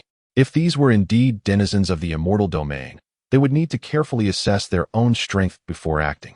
At this moment, a strikingly beautiful young woman from their group stepped forward and bowed slightly toward Ningong. "Might I inquire if the esteemed gentleman is from the immortal domain? If we have offended in any way, we are willing to offer appropriate compensation." Ningong gazed at the exquisite woman before him and scoffed. "Do not attempt to use your so-called beauty to bargain for a chance at survival. Your lives hold little value." The group, incensed by Ningang's audacious insult towards their revered goddess, could scarcely contain their fury. Just as a confrontation seemed imminent, a man clad in white stepped forward and addressed Ningong. "Esteemed sir, we have come seeking opportunities and harbor no desire to be adversaries with your celestial domain. Should you persist in your aggression, we are not to be trifled with." Ningong found amusement in the man's words, chuckling at the audacity of one so seemingly inconsequential speaking of terms. "Not to be trifled with? Pray tell, how so?" he retorted. As his words fell, an overwhelming aura of divine power erupted from him, sweeping towards the audacious mortals before him. The white-clad man, realizing the gravity of the situation, hastily declared, "We hail from the Xintian continent.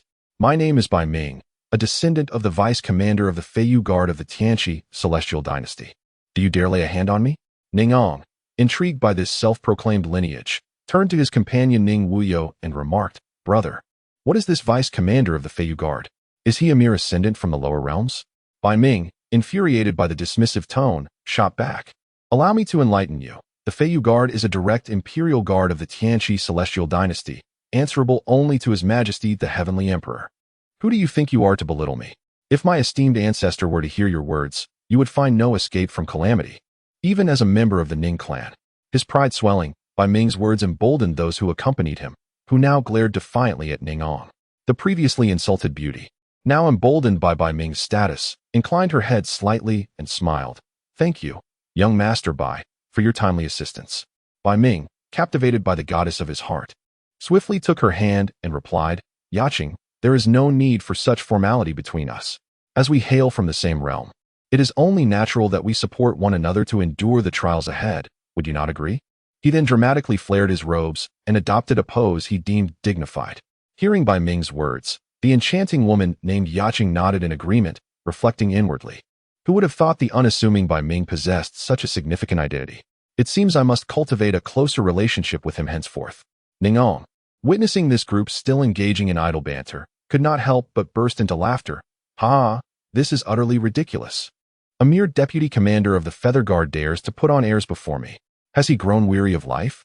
Bai Ming, infuriated by the continuous insults directed at his family's ancestor, retorted sharply, "You would do well to silence your ravenous tongue. If my ancestor hears your words, you shall not only face death, but also suffer grievous consequences. Do you understand?" Just as Bai Ming continued his tirade, Ning Wuyou spoke with an air of indifference. "Tian, dispose of this fellow. Let him be silenced." "Yes, I shall obey." With that, Ning Tian swiftly moved to Bai Ming's side, employing a technique known as the illusory shadow palm, and in the blink of an eye, the once boisterous Bai Ming lay lifeless, forever silenced. Ning Wuyou, upon witnessing Ning Tian's audacity in slaying his prey, expressed his displeasure with a fierce retort. "Ning Tian, do you wish for your own demise? How dare you usurp my quarry?" The fury emanating from Ning Wuyou sent a shiver through Ning Tian, leaving him at a loss for words. "Enough, brother, it was my command to him. You may unleash your wrath upon the others," Ning Wuyou interjected, somewhat exasperated. Only after hearing Ning Wuyou's words did Ning Wuyou relent, a disdainful smirk curling on his lips as he proclaimed, "Humph. You, a group of mere mortals from the lower realms, dare to flaunt that so-called pathetic vice commander? Let us see how I shall rend you to pieces." Before his words had fully dissipated, he lunged into the crowd like a ferocious tiger descending from the mountain. Ning Wuyou moved with the swiftness of lightning, each strike of his palm accompanied by an unrelenting gust of wind. Wherever his palm wind swept, adversaries were hurled backward, wailing in agony. His movements were both rapid and ruthless, weaving seamlessly through the throng. In the span of merely 3 breaths, all but one, a captivating woman named Yaqing, lay lifeless on the ground. As Ning Wuyou dispatched the last of his foes, a shocking spectacle unfolded. The corpses seemed to be ensnared by some mysterious force, enveloped in a swirling mist of sanguine energy. As the blood energy churned and flowed, the bodies began to dissolve and disintegrate at an observable rate. Before long, the corpses vanished entirely, replaced by lustrous crimson orbs suspended in the air. These orbs emanated an eerie glow and powerful waves of spiritual energy, revealing themselves to be the exceedingly rare spirit-nurturing pearls. At this juncture, Ning Wuyou, who had been a silent observer, instructed, "Tian, gather those spirit-nurturing pearls. However, there is no need to retain them all. Allow them to consume each other, leaving only 5. Heeding Ning Wuyou's command, Ning Tian wasted no time and promptly moved to collect the scattered pearls.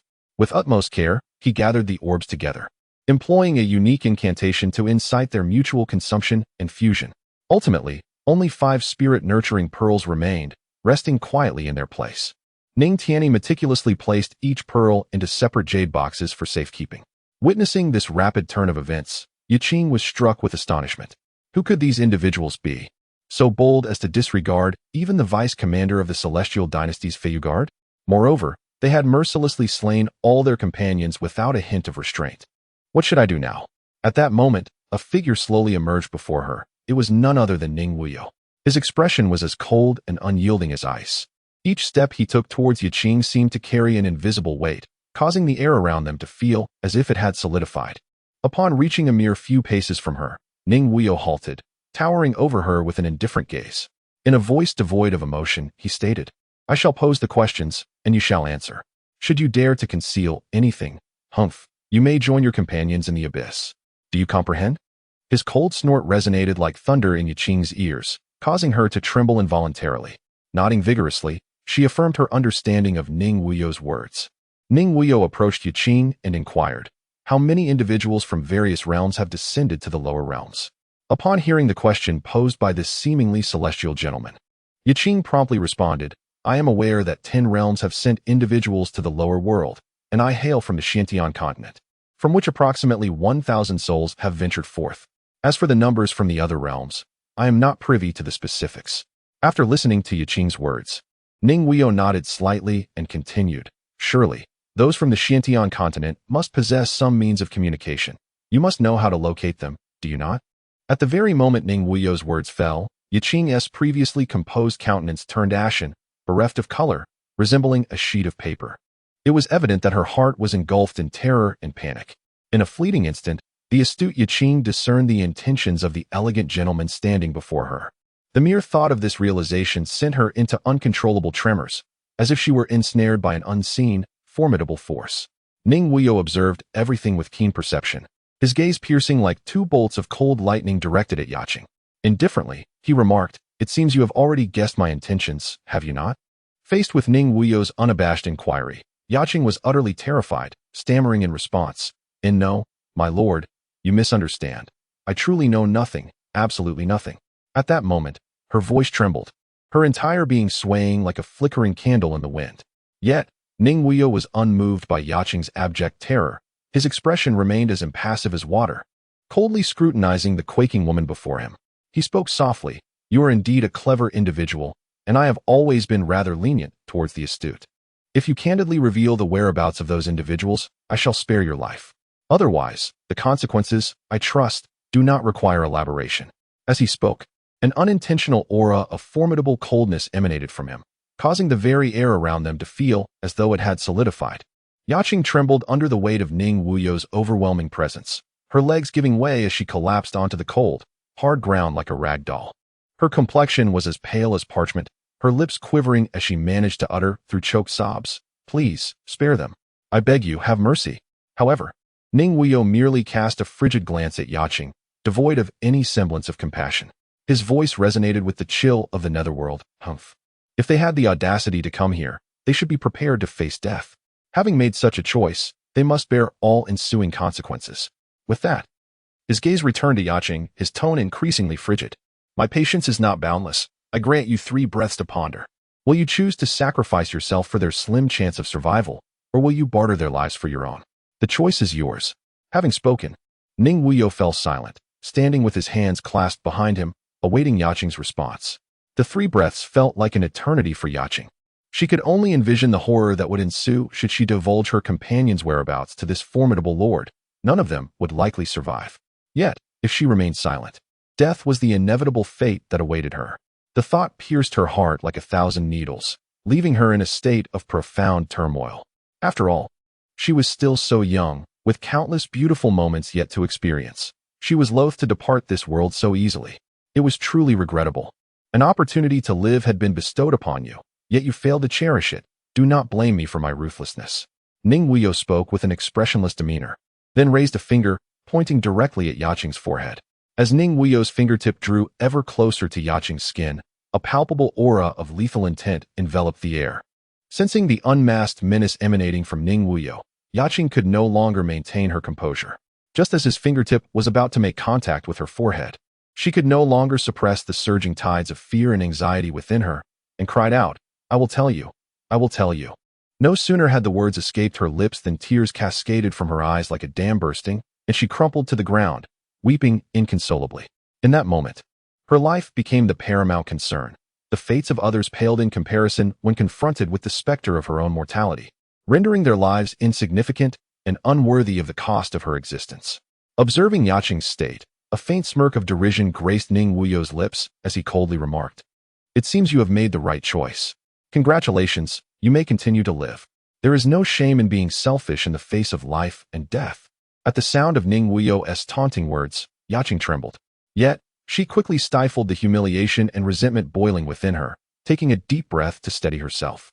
Once her emotions had settled somewhat, she slowly raised her gaze to Ning Wuyou and, her voice quivering slightly, said, "I indeed know their whereabouts and am willing to personally guide you to them. However, I implore you to honor your promise and grant me a path to safety once the task is accomplished." Upon hearing these words, Ning Wuyou slightly nodded in agreement, assuring, "Rest assured, I have always been a person of my word. As long as you lead the way obediently, without any tricks, I will naturally spare your life." Receiving Ning Wuyou's affirmative response, Yiqing took a deep breath and explained, after we from the Xiantian realm entered here, we dispersed to seek our fortunes. However, we will leave marks along the way, and we should be able to find them by following these signs. Ning Wuyou responded with a soft, and instructed, lead the way. Thus, Yiqing guided Ning Wuyou and her companions swiftly towards the markings made by the cultivators from the Xiantian continent. As they followed Yiqing's guidance, they finally arrived at a perilous cliff. From their vantage point, they observed two groups fiercely engaged in battle at the edge of the precipice. The larger group was evidently at a disadvantage, with only about a dozen members. Their attire bore a striking resemblance to that of the individuals Ning Wuyou had previously encountered from the Xiantian continent, leaving no doubt that they were indeed cultivators from there. In stark contrast, the opposing group comprised merely 5 individuals, all clad in dark robes, exuding an extraordinary aura that set them apart. Despite their smaller numbers, they managed to maintain a firm grip on the skirmish, showcasing their formidable combat prowess and highlighting the significant disparity in strength. Just as the battle raged fiercely, a sudden, piercing palm strike shot through the air like lightning, crashing down with overwhelming force upon the beleaguered dozen. The speed of this palm strike was akin to a gale, and its power was astonishing. In an instant, 2 unfortunate souls fell victim to its might. This unforeseen turn of events struck a heavy blow to the hearts of all present, silencing the once deafening battlefield in an instant. Combatants from both sides halted their actions, faces filled with shock, as they gazed towards the direction from which the strike had originated. The perpetrator was none other than Ning Tianyi, who had only just received Ning Wuyou's consent before intervening. He swiftly appeared before everyone, emanating a powerful aura unique to the Divine King realm, inducing a sense of dread. Witnessing their comrades fall within moments, the Xiantian cultivators glared at him with fury. At that moment, a middle-aged man, appearing to be around 40, stepped forward from the group. His expression dark as he shouted at Ning Tianyi, "Who are you? Why do you interfere in our affairs?" Yet, Ning Tianyi appeared indifferent to the man's ire, expressionless as he retreated silently after delivering the palm strike, resembling a silent statue. Amidst the crowd's confusion, a sudden rush of wind signaled the arrival of several figures, who soared into the fray like arrows released from a bow. To their astonishment, it was Ning Wuyou and her companions. Each of them exuded an impressive presence, drawing the attention of everyone present. As Ning Wuyou's group approached, the 5 surrounded cultivators from the Xiantian realm erupted in expressions of wild joy, hurriedly bowing to Ning Wuyou and her companions, exclaiming, "We greet the Grand Prince. We greet the Third Prince." Witnessing this, Yiqing felt her heart momentarily halt, her eyes widening in disbelief as she realized that the seemingly ethereal young man before her possessed a background so formidable. It was no wonder he had remained so composed in the face of the deputy commander of the Feiyu Guard. At that moment, Ningong stepped forward, his face contorted with anger as he chastised the 5 cultivators. "You useless fools. You can't even handle a few insignificant characters from the lower realm. You bring shame upon our royal family." With that, he dashed forward like a tiger leaping from its lair, glaring ominously at the Xiantian group. "I was just looking to stretch my muscles. Come at me." The sight of the prince of the Tianqi celestial dynasty charging towards them caused the dozen Xiantian cultivators to blanch, paralyzed with fear. They understood all too well that a prince was not easily vanquished, and even if they succeeded, the repercussions for the entire Xiantian realm would be dire. As the situation tilted unfavorably for the Xiantian cultivators, their faces turned pale with terror. In a panic, they scattered like leaves in a storm, fleeing as if pursued by vengeful spirits. Even the question of why Yiqing was with Ning Wuyou was overshadowed by their instinct for self-preservation. However, Ningong was not one to let them escape easily. Spotting one attempting to evade his view, a cold smile crept onto his lips as he called out, "Humph. Trying to flee? Did you consult me first?" Without delay, he unleashed a powerful palm strike, the wind howling as it surged towards the nearest fleeing individual. The force of the blow was tremendous, akin to the wrath of thunder, striking its target in an instant. A horrific scream echoed as the unfortunate soul was instantly reduced to a pile of flesh. This gruesome spectacle left all present gasping in shock. It was well known that those who ranked on the Longhu list were among the elite of their peers, and Ning Eng's ability to execute such a decisive strike demonstrated his formidable prowess, inciting fear. Just as he prepared to pursue further, Ning Wuyou interjected, "Elder brother, allow me to handle these few."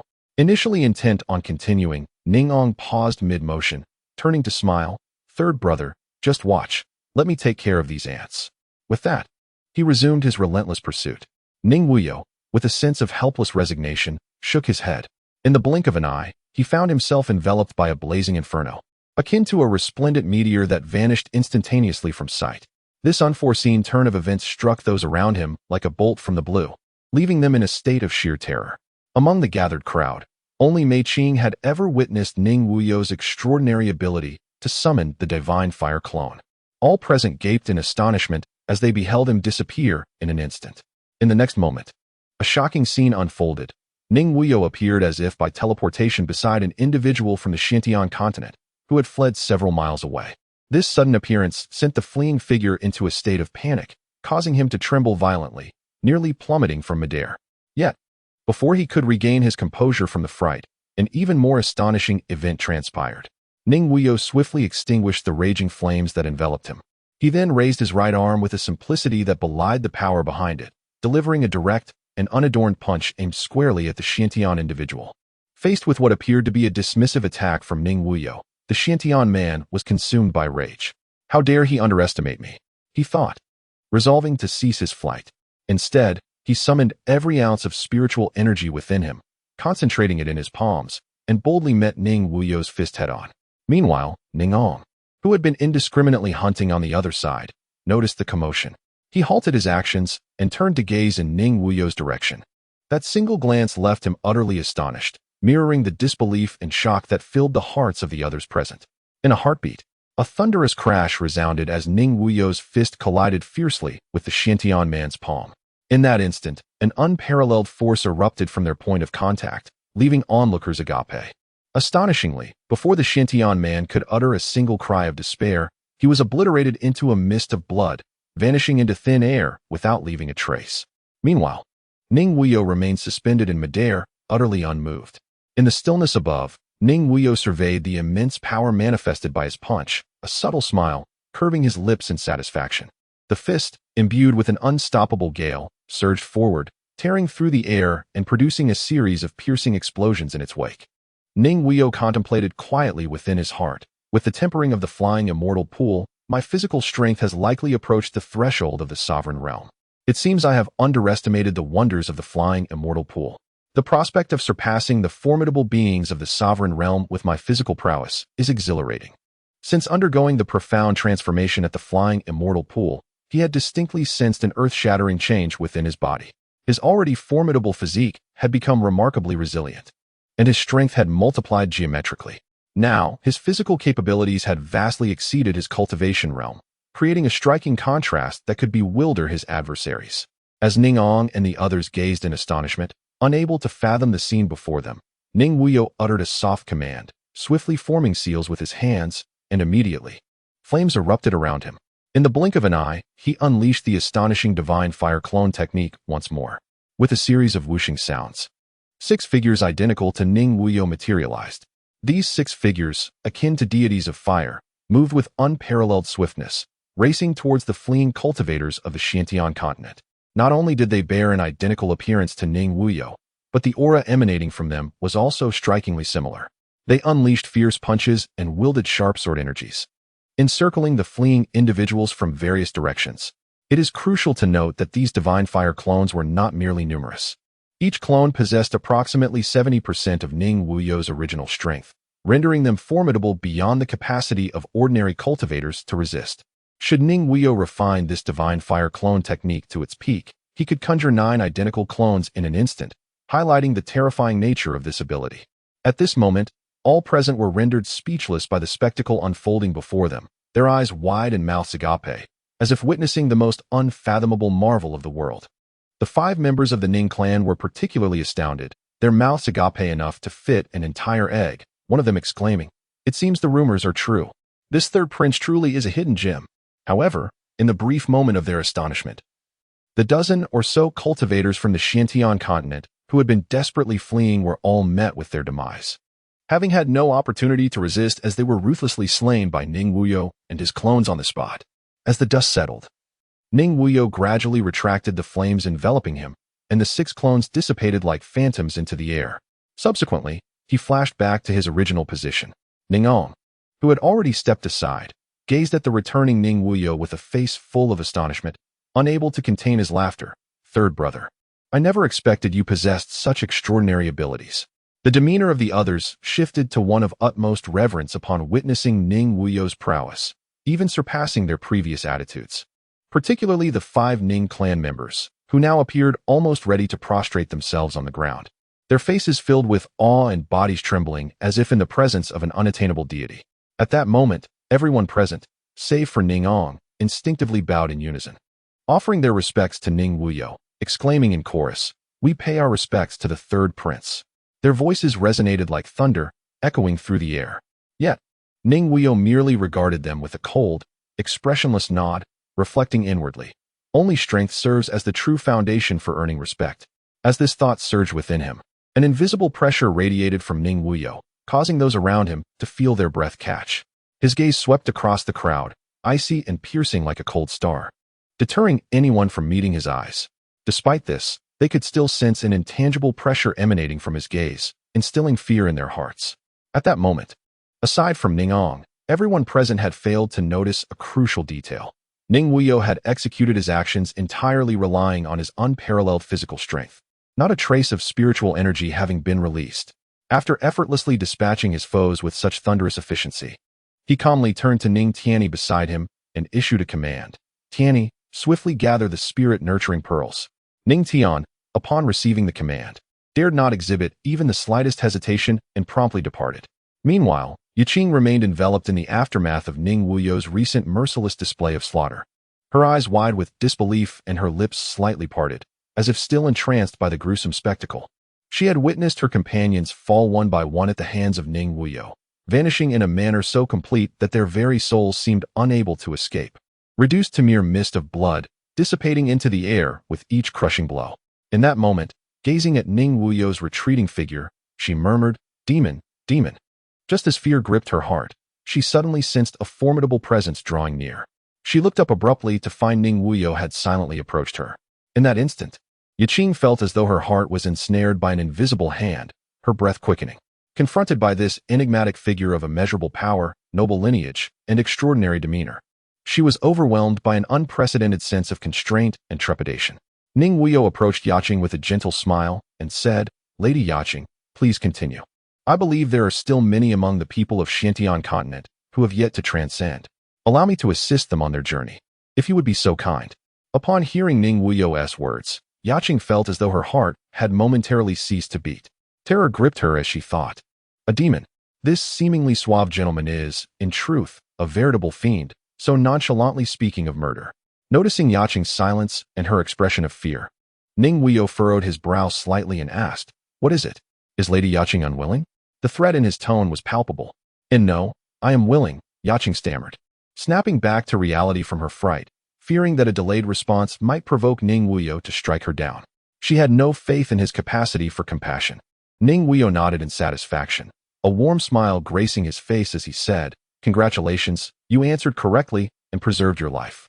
Under the oppressive threat emanating from Ning Wuyou, although Yiqing felt somewhat reluctant, she had no choice but to obediently lead Ning Wuyou and his entourage, tirelessly scouring the secret realm for cultivators from the Xiantian continent, not daring to show the slightest hint of negligence.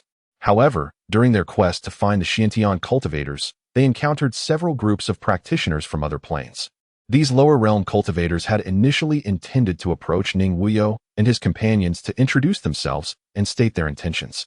Yet, before they could utter a word, Ning Ong decisively struck. In a mere few breaths, he completely annihilated these unfortunate souls, leaving no opportunity for them to plead for mercy. As Ning Wuyou and his group recklessly hunted the lower realm inhabitants within the secret realm, those from the lower realms gradually became aware of the peril they faced. Consequently, they began to unite, forming teams to launch a fierce counterattack against the Ning clan members present in the secret realm. It must be noted that some of the Ning clan members were excessively arrogant and underestimated their opponents, perhaps due to their inherent disdain for the lower realm inhabitants. They believed these individuals posed no real threat and acted independently. The outcome was predictable. These blindly overconfident Ning clan members ultimately fell victim to the blades of the lower realm cultivators, paying a grievous price for their hubris. Time passed swiftly, and 5 days had elapsed since the lower realm practitioners entered the Apocalypse secret realm. Yet, the bloody slaughter within the secret realm showed no signs of abating. Rather, it escalated further. Some lower realm cultivators remained oblivious to the fact that their greatest adversaries were, in fact, the Ning royal family, and continued to mercilessly slaughter one another in pursuit of so-called opportunities. In contrast, the Ning clan displayed a remarkable unity, with no instances of internal conflict, allowing them to reap substantial benefits, acquiring numerous spirit-nurturing pearls in exchange for the lives of lower realm cultivators. As time went on, the practitioners from various lower realms realized that persisting in this manner would yield no benefits and would merely allow the Ning clan to profit from their strife. Thus, they ceased their mutual predation, reaching a consensus to first eliminate the Ning clan members in the secret realm before pursuing other opportunities. With this agreement in place, the lower realm practitioners began to gradually assemble as units, forming a formidable force to collectively resist the encirclement and pursuit by the Ning clan. This led to some Ning clan members, acting alone or in small groups, being unexpectedly surrounded by hordes of lower realm cultivators, catching the Ning royal family off guard. At that moment, the secret realm transformed into a veritable battleground, filled with cries of battle and screams of anguish. Whenever the two factions clashed, it was as if they were facing sworn enemies, immediately engaging in a life-and-death struggle with no quarter given. Each participant fought with ruthless intensity, knowing the harsh truth: if they could not vanquish their opponent, they would inevitably fall themselves. In this heart-stopping melee, blood stained the earth, and severed limbs littered the ground. Lives were extinguished every moment, and the air was thick with the scent of death. Yet, despite this, both sides showed no inclination to retreat, gritting their teeth in determination to carve a path through the bloodshed.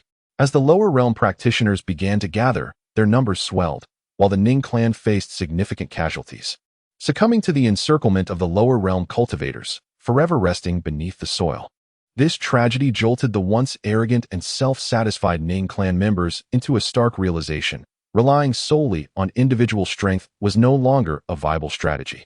Consequently, many Ning clan members quickly responded, beginning to gather in small groups, forming teams. Even though the innate advantages of the Ning clan members far surpassed those of their lower realm counterparts, the sheer number of lower realm practitioners, tenfold that of the Ning clan, rendered their situation increasingly precarious. Even when united, the Ning clan found themselves in a weakened position. Thus, the disparity in strength between the two factions diminished, maintaining a delicate and fragile balance. Meanwhile, Ning Wuyou and his companions, who were sweeping through the lower realm cultivators with unstoppable momentum, reaped substantial rewards within just a few days, successfully collecting a considerable number of spirit-nurturing pearls. At that moment, Ning Wuyou and his group had just annihilated yet another large contingent of lower realm inhabitants. The battlefield was shrouded in smoke. Severed limbs scattered across the ground, and the air was thick with the stench of blood. Ningong strode confidently to Ning Wuyou's side, his boisterous laughter resonating through the skies. "Third brother, behold these beings from the lower realms. It seems they have grown considerably wiser, learning the art of camaraderie for warmth. Nevertheless, I must say, they exhibit a modicum of cleverness." As he spoke, he playfully patted Ning Wuyou on the shoulder. Ning Wuyou gently shook her head, her brows furrowing slightly as she spoke with a grave tone. "What you say is indeed true. In this manner, the advantages that our clan once possessed have utterly vanished. Henceforth, it will depend on which side can assert greater strength and overpower the other." Ningong nodded in agreement, his tone grave as he remarked, "Indeed, third brother. The outcome of this conflict remains uncertain." Just as the two were engaged in conversation, an unexpected chilling laughter, filled with murderous intent, pierced the ears of Ning Wuyou and the others. "Ha ha! At last, I have found you lot. You have proven quite elusive."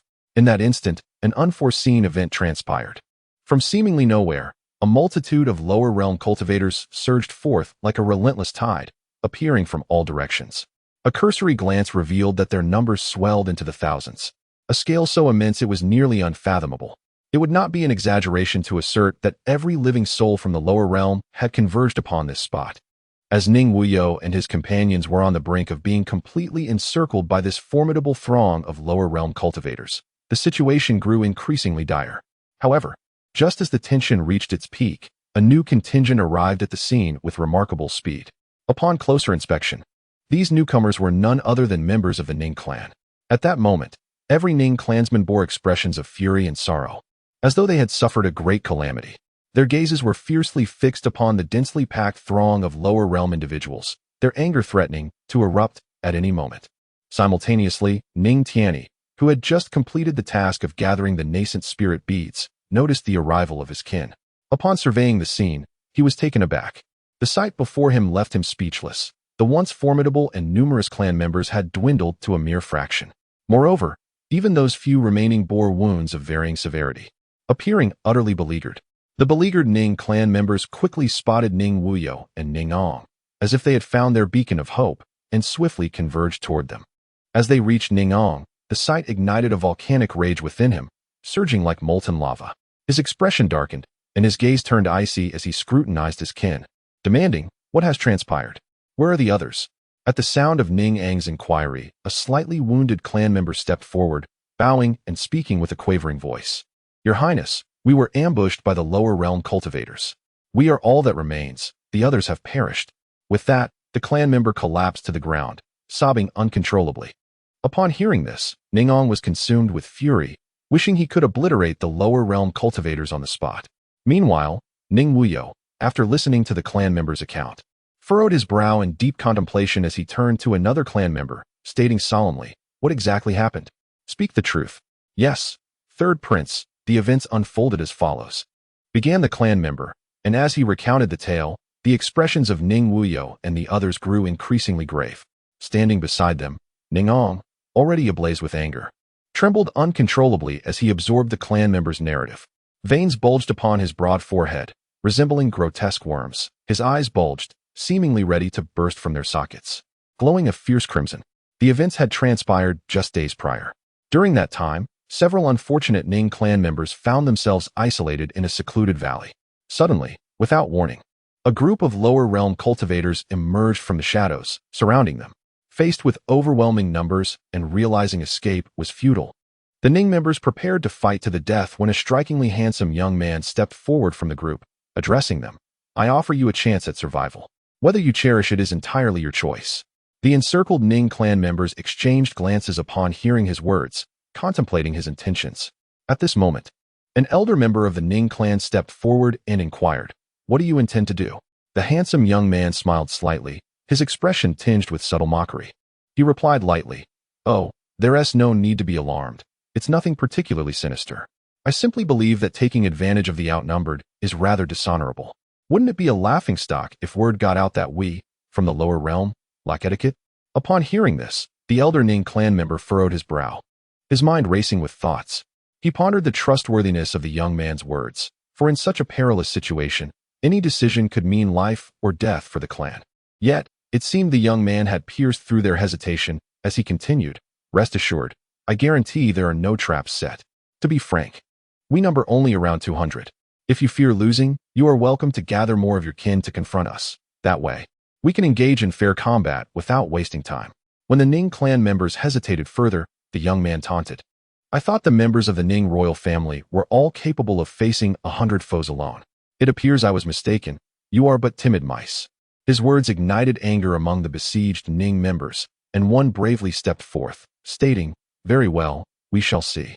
I hope you keep your word, lest I return with reinforcements only to find you have fled." Seeing the bait taken, the young man continued to mock, "Haha, bring as many as you wish. I shall await your arrival. I am eager to see if any of you from the Ning family possess the courage to face death. No matter how many come, I shall accept them all, leaving none behind. So bring your forces." With that, he crossed his arms defiantly, gazing provocatively at the Ning clan member who had just stepped forward. "Fine, we shall see," the clan member retorted, quickly conferring with his companions before vanishing from sight, leaving the elder member unable to intervene. With a deep sigh, he gazed at the young man and solemnly warned, "I hope you do not come to regret this." Ignoring the elder's warning, the young man retreated into the crowd. Thus, the audacious news spread like wildfire. The lower realm cultivators had dared to publicly insult and challenge the entire Ning royal family, branding them as cowardly and feeble. With the speed of a tempest, the news spread throughout the entire secret realm like a wildfire. Once this information was released, its impact continued to expand. The many members of the Ning clan who learned of this were instantly ignited by an uncontrollable fury in their hearts. They were enraged, their faces flushed, veins bulging on their foreheads, and their eyes seemingly ablaze with wrath, feeling an overwhelming sense of righteous indignation. Whether they were clan members seeking opportunities within the secret realm or those engaged in hunting down beings from the lower realms, they all unhesitatingly abandoned their tasks, surging towards the valley like a tidal wave, determined to annihilate the weak beings from the lower realms. In an instant, the entire secret realm was engulfed in tension and uproar due to this astonishing news. A day later, outside the valley, nearly 700 members of the Ning clan had arrived at the scene, their faces filled with fury, intent on making the lower realm beings understand the consequences of provoking the Ning imperial clan. Only death could quell their grievances. As the multitude of Ning clan members stepped into the valley, a handsome young man slowly emerged, stating, "You have indeed come, and you have not disappointed me." Upon hearing this, a leading member of the Ning clan at the forefront coldly retorted, "Ignorant fool, who dares to provoke the Ning imperial clan in the entire immortal domain? You are truly a fool without fear." The handsome young man laughed heartily. "Ha ha ha, today I shall provoke your Ning clan, and what will you do about it?" "What will we do? Humph. After we annihilate you pitiful lot, we shall eradicate your entire realm, letting them know the price of daring to provoke the Ning imperial clan." Ning Gang shouted angrily. This Ning Gang was the very person who had just spoken, one of the leaders among the Ning clan, aged 45. At the late stage of the Divine King realm, and quite esteemed among the younger generation of the clan, being part of one of the three major clans. "Humph. If you wish to annihilate my entire realm, you should first consider whether you can walk out of here today," the handsome young man scoffed. With that, he waved his hand lightly, causing the entire valley to tremble as if shaken. At that moment, those preparing to attack from the Ning clan paused, witnessing what had previously been an open valley now teeming with lower realm beings, numbering in the thousands. Seeing this, the Ning clan members were struck with shock. Not good. We've fallen into a trap. In an instant, the valley was crowded with lower realm cultivators, each bearing mocking or scornful expressions as they gazed at the encircled Ning clan members. The handsome young man, with an air of indifference, taunted the besieged Ning clan. "Did you not consider yourself superior to us lower realm beings? Did you not believe we were mere ants you could crush at will? Did you think our lives were trivial, to be manipulated at your discretion? Now, let us show you how we, the ants in your eyes, will bring your Ning imperial clan down from its pedestal, burying every last one of you in this secret realm." No sooner had he finished speaking than the lower realm cultivators surged forward like a swarm of locusts, intent on slaughtering the Ning clan members within the valley. The air was filled with the deafening sounds of battle cries, echoing throughout the valley as if to tear the very heavens apart. The encircled Ning clan members understood all too well that if they did not exert every ounce of their strength today, they might very well perish here, becoming wandering souls in this valley. Thus, they gritted their teeth, casting aside all reservations, each unleashing their most powerful techniques. Despite the overwhelming numerical advantage of the lower realm cultivators, they could not gain any upper hand for the moment. It must be said that although the Ning clan was vastly outnumbered, their inherent strength and the qualitative differences between them made it difficult for the lower realm cultivators to achieve victory easily. Thus, both sides became embroiled in a fierce battle, neither willing to give an inch. Outside the secret realm, numerous members of the Ning clan watched this scene with furious expressions, exclaiming, "Humph! How dare these mere lower realm beings defy us? They truly do not know the meaning of death. Indeed, once this secret realm concludes, we shall eradicate these 10 realms entirely." Someone echoed, "Have we forgotten the rules? Eradicating these 10 realms is trivial. But what of the next 300 years when the celestial enlightenment secret realm opens? Who will dare to come if we wipe them out? Should we allow our own clan members to be sacrificed to the bloodthirsty spirits?" At this moment, a clan member stepped forward and coldly huffed, "What nonsense! Those who dare to kill our clan members must pay the price." Another hot-tempered individual proclaimed. The crowd erupted into a heated debate, with some supporting the annihilation of the 10 realms, while others advocated for a more measured approach, leading to a cacophony of voices. Amidst this tumult, a single word silence rang out like a thunderclap in their ears, and all clan members knew it was the voice of the exalted heavenly emperor. The previously chaotic scene fell into an immediate hush. In that brief moment of silence, a commanding voice drifted through the air, as if emanating from a deity in the heavens. "Where are the feathers of the sky?" Though the voice was not loud, it carried an immense pressure and sense of authority that evoked fear and reverence. It was akin to a thunderbolt cleaving the sky. As the heavenly emperor's words resonated, a cadre of individuals clad in golden armor swiftly emerged outside the secret realm, kneeling on one knee and proclaiming, "We are here, your majesty. After this secret realm concludes, You are to obliterate the inhabitants of these 10 realms without exception. Leave not a single soul, and extinguish their very essence. The heavenly emperor declared coldly, devoid of any emotion. We shall faithfully execute your majesty's command. The entire assembly of feathered guards responded, kneeling in unison. When the words extinguish their essence struck the ears of every individual outside the secret realm like a heavy hammer, they felt as though an invisible hand had tightly grasped their hearts, their breaths quickening. The atmosphere once again plunged into a deathly silence, save for the heavenly emperor's cold, piercing gaze that swept across the assembly, leaving no one daring to meet it. Following the emperor's decree, those who had just supported the annihilation of the 10 realms were instantly filled with fervor, bowing deeply in admiration towards the heavenly emperor's avatar. The battle within the secret realm raged on, with the Ning clan suffering significant casualties while the lower realm cultivators faced even greater losses. This brief exchange highlighted the disparity between the two sides, a testament to the strength of a family's legacy. Even though the lower realm cultivators vastly outnumbered the Ning clan, it was evident that some things could not be determined merely by quantity.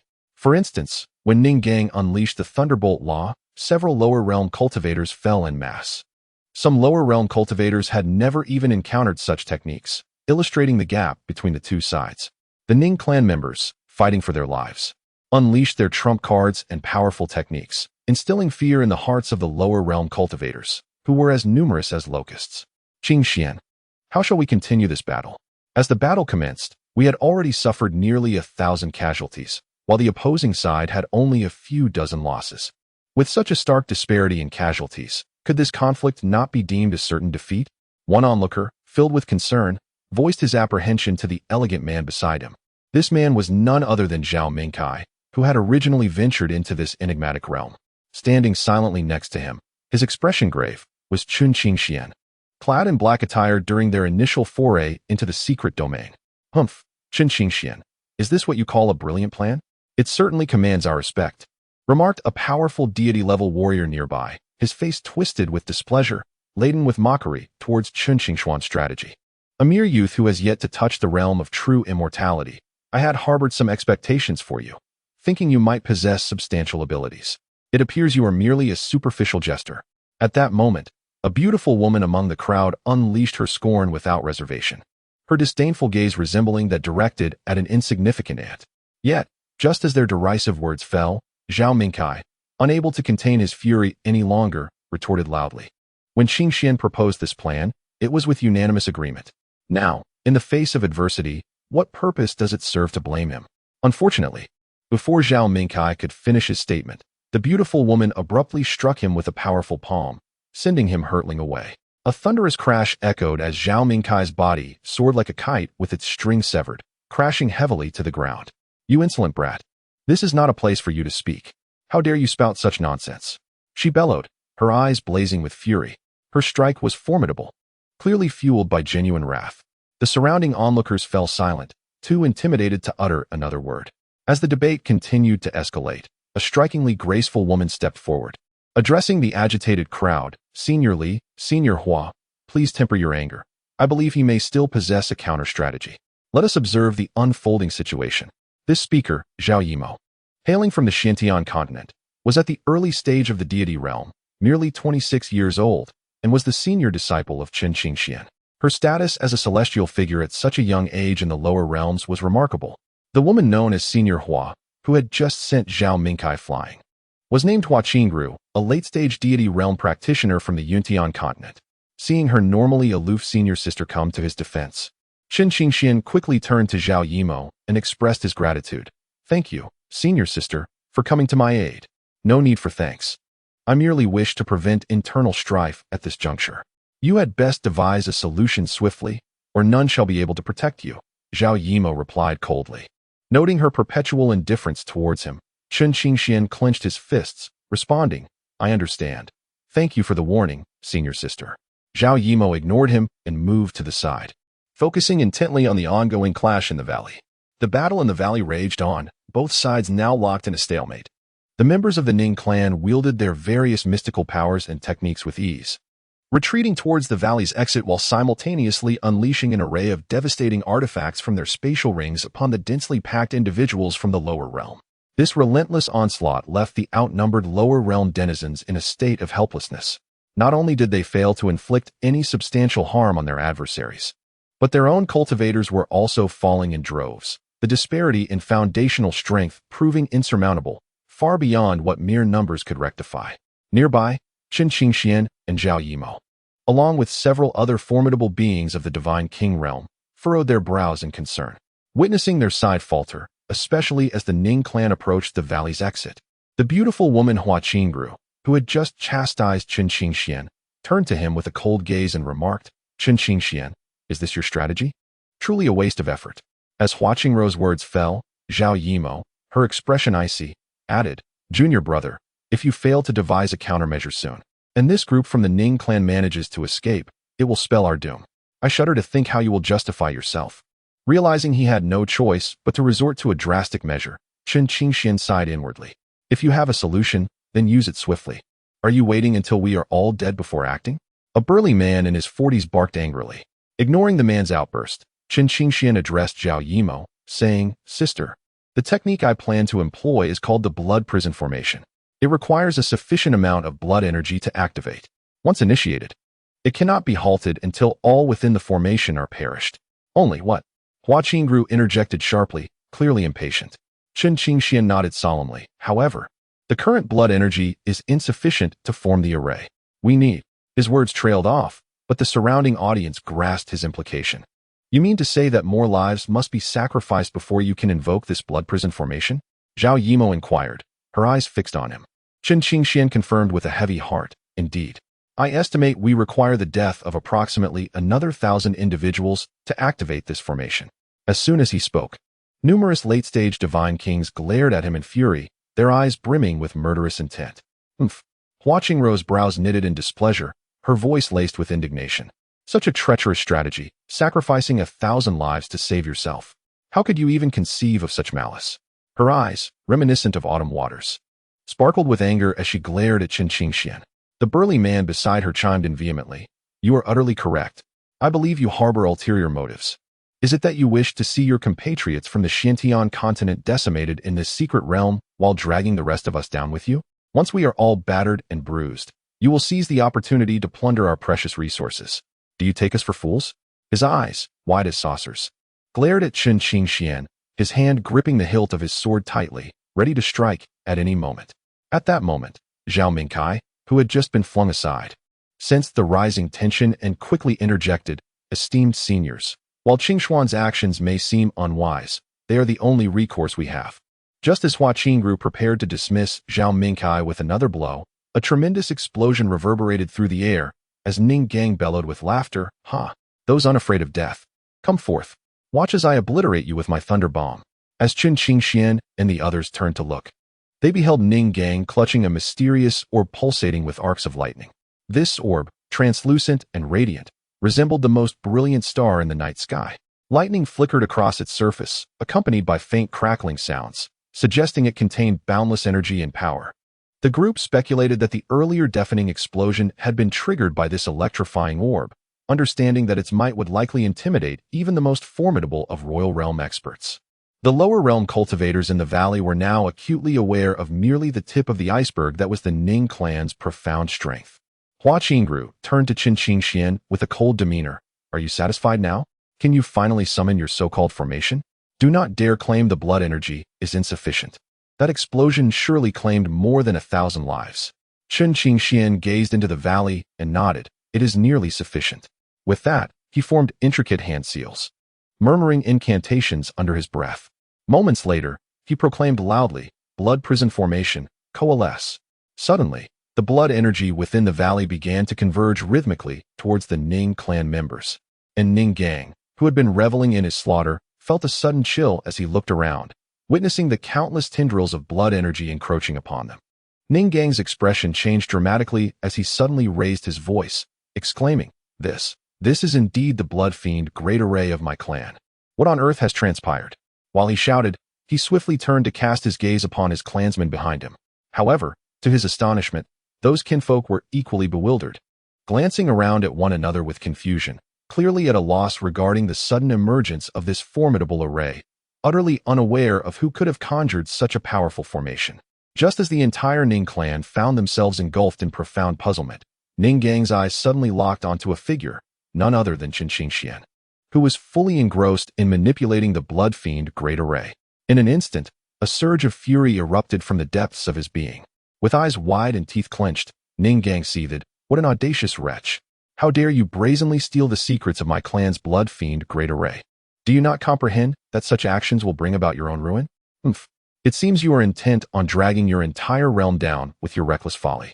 Ning Gang's furious rebuke reverberated through the valley like a thunderclap, inciting the other members of the Ning clan, who had initially been bewildered, to erupt in rage. Their faces contorted with anger as they glared in the direction of Qin Xingxian. Simultaneously, numerous formidable figures surrounding Qin Xingxian also caught wind of Ning Gang's furious outburst. Hua Qingru, her delicate brows furrowed in suspicion, could not help but confront Qin Xingxian, asking, "Is what he just said true? Did you truly employ the Ning royal family's blood evil confinement formation?" Seeing that Ning Gang had easily discerned the formation he had invoked, and noticing the murderous intent in the gazes of Hua Qingru and others, Qin Xingxian was momentarily startled and hastily clarified, "This is not the so-called blood evil confinement formation. My formation is called the blood prison formation, which I obtained in a secret realm. Besides, when would I have had the chance to learn the royal family's formation?" Upon hearing Qin Qingshuan's explanation, the crowd nodded in agreement, acknowledging that with his mere great ascension stage cultivation, he could hardly be qualified to access the royal formations of the Tianqi immortal dynasty. Such a notion seemed utterly absurd. At that moment, Zhao Yimo, who had been scrutinizing Qin Xingxian, coldly warned, "You better not be lying. Otherwise, the entire Xiantian continent will pay the price." Unaware of the gravity of the situation, Zhao Mingkai interjected, "Is it really that exaggerated? Do they dare to break the rules of the Tianqi immortal dynasty? Besides, with so many of us surrounding the Ning clan members in the secret realm, we haven't seen them break any rules to rescue their people." Hua Qingru scoffed disdainfully at Zhao Mingkai. "Rules? Those are merely established for us beings from the lower realms. Do you know why the Ning clan members outside the secret realm have yet to intervene?" Zhao Mingkai shook his head in confusion upon hearing Hua Qingru's words. With a sigh, she continued, "It is because the Ning clan members trapped in this valley lack the significance to warrant breaking the rules. To the vast and powerful Ning royal family, these individuals are but a drop in the ocean. Should we infringe upon the core interests of the Ning clan, it is not just we who are in this secret realm that would face annihilation. Even the entire continental realm behind us would be engulfed in ruin." As soon as Hua Qingru's words fell, it was as if a thunderbolt had struck, sending a jolt of fear through the hearts of the gathered strongmen, causing them to shudder involuntarily. They exchanged glances, their eyes reflecting profound dread and concern. Initially believing that the ambush on the Ning clan was merely a typical battle, they recalled similar incidents in previous secret realms where the Ning clan had not intervened. Thus, they had the audacity to orchestrate an attack against all the Ning clan members within this secret realm. Yet, they had not anticipated the far-reaching implications, which threatened the very existence of the entire continental realm. The atmosphere turned palpably tense. Qin Qingshuan's gaze swept over those still reeling from the shock of Hua Qingru's revelations. He silently mused, "Thank goodness. Before I entered this secret realm, my master in the immortal domain made subtle modifications to this formation. Otherwise, had the situation escalated further, even the Heavenly Emperor would have been compelled to intervene personally." With a shiver of trepidation, he felt a thin sheen of sweat forming on his brow. Meanwhile, Ning Gang and the other clan members were rapidly encircled by the blood evil formation. Ning Gang bellowed, "Do not hold back any trump cards. You all understand the might of our clan's blood evil formation. If we encounter it, our souls will be annihilated. Think of a way to escape. We can settle scores later." Upon hearing Ning Gang's words, the faces of the Ning clan members turned grave. They understood that they were at a critical juncture where life and death hung in the balance, and a moment's hesitation could lead to their demise. Consequently, each of them unhesitatingly revealed their long-hidden, cherished trump cards. Some drew mysterious treasures from their robes, which radiated dazzling light as if imbued with boundless power. Others summoned strange runes that flickered ominously, evidently part of a formidable formation. Still, others unleashed their unique skills, their auras surging as if war gods had descended. These trump cards, whether inherited treasures from their families or hard-earned secret techniques, represented their ultimate means of survival. Observing their desperate struggle, A mocking smile involuntarily crept across Chen Xingxuan's lips. Futile. None of you shall escape today. Consider this a modest interest on my part. With that, he hastened the formation's weaving, and the blood-evil formation rapidly contracted like a massive fishing net, closing in on the Ning clan members. The multitude of practitioners from the lower realms, having been notified as Chun Qingxian invoked the formation, swiftly retreated to the periphery. However, as they hurriedly withdrew, they were unprepared for the Ning clan members to unleash a series of astonishingly powerful trump cards. In an instant, light blazed, spells flew, and within the blink of an eye, hundreds of practitioners from the lower realms screamed in agony, their lives mercilessly snuffed out. This abrupt turn of events allowed those who had retreated to breathe a sigh of relief, their eyes wide with terror as they beheld the brutal scene, grateful for their narrow escape from the bloody massacre. Meanwhile, Chen Qingxian continuously altered the incantations in his hand, accelerating the formation's weaving. It seemed as if the very heavens and earth trembled with his movements. Gradually, the immense net of the blood-evil formation began to descend, spreading towards the Ning clan at an astonishing pace. As the net made contact with one of the Ning clan members, a chilling spectacle unfolded. The unfortunate individual, ensnared by the net, could not muster even a hint of resistance, and in an instant, transformed into wisps of green smoke, dissipating into the air as if they had never existed. Witnessing this scene, the remaining Ning clan members were struck with sheer terror, their faces ashen as they trembled in fear. They could no longer afford to consider anything else, pouring every ounce of strength into their frantic attempts to flee the net. Yet, no matter how fervently they struggled, their speed could never match that of the encroaching blood-evil formation. Ning Gang watched helplessly as one after another.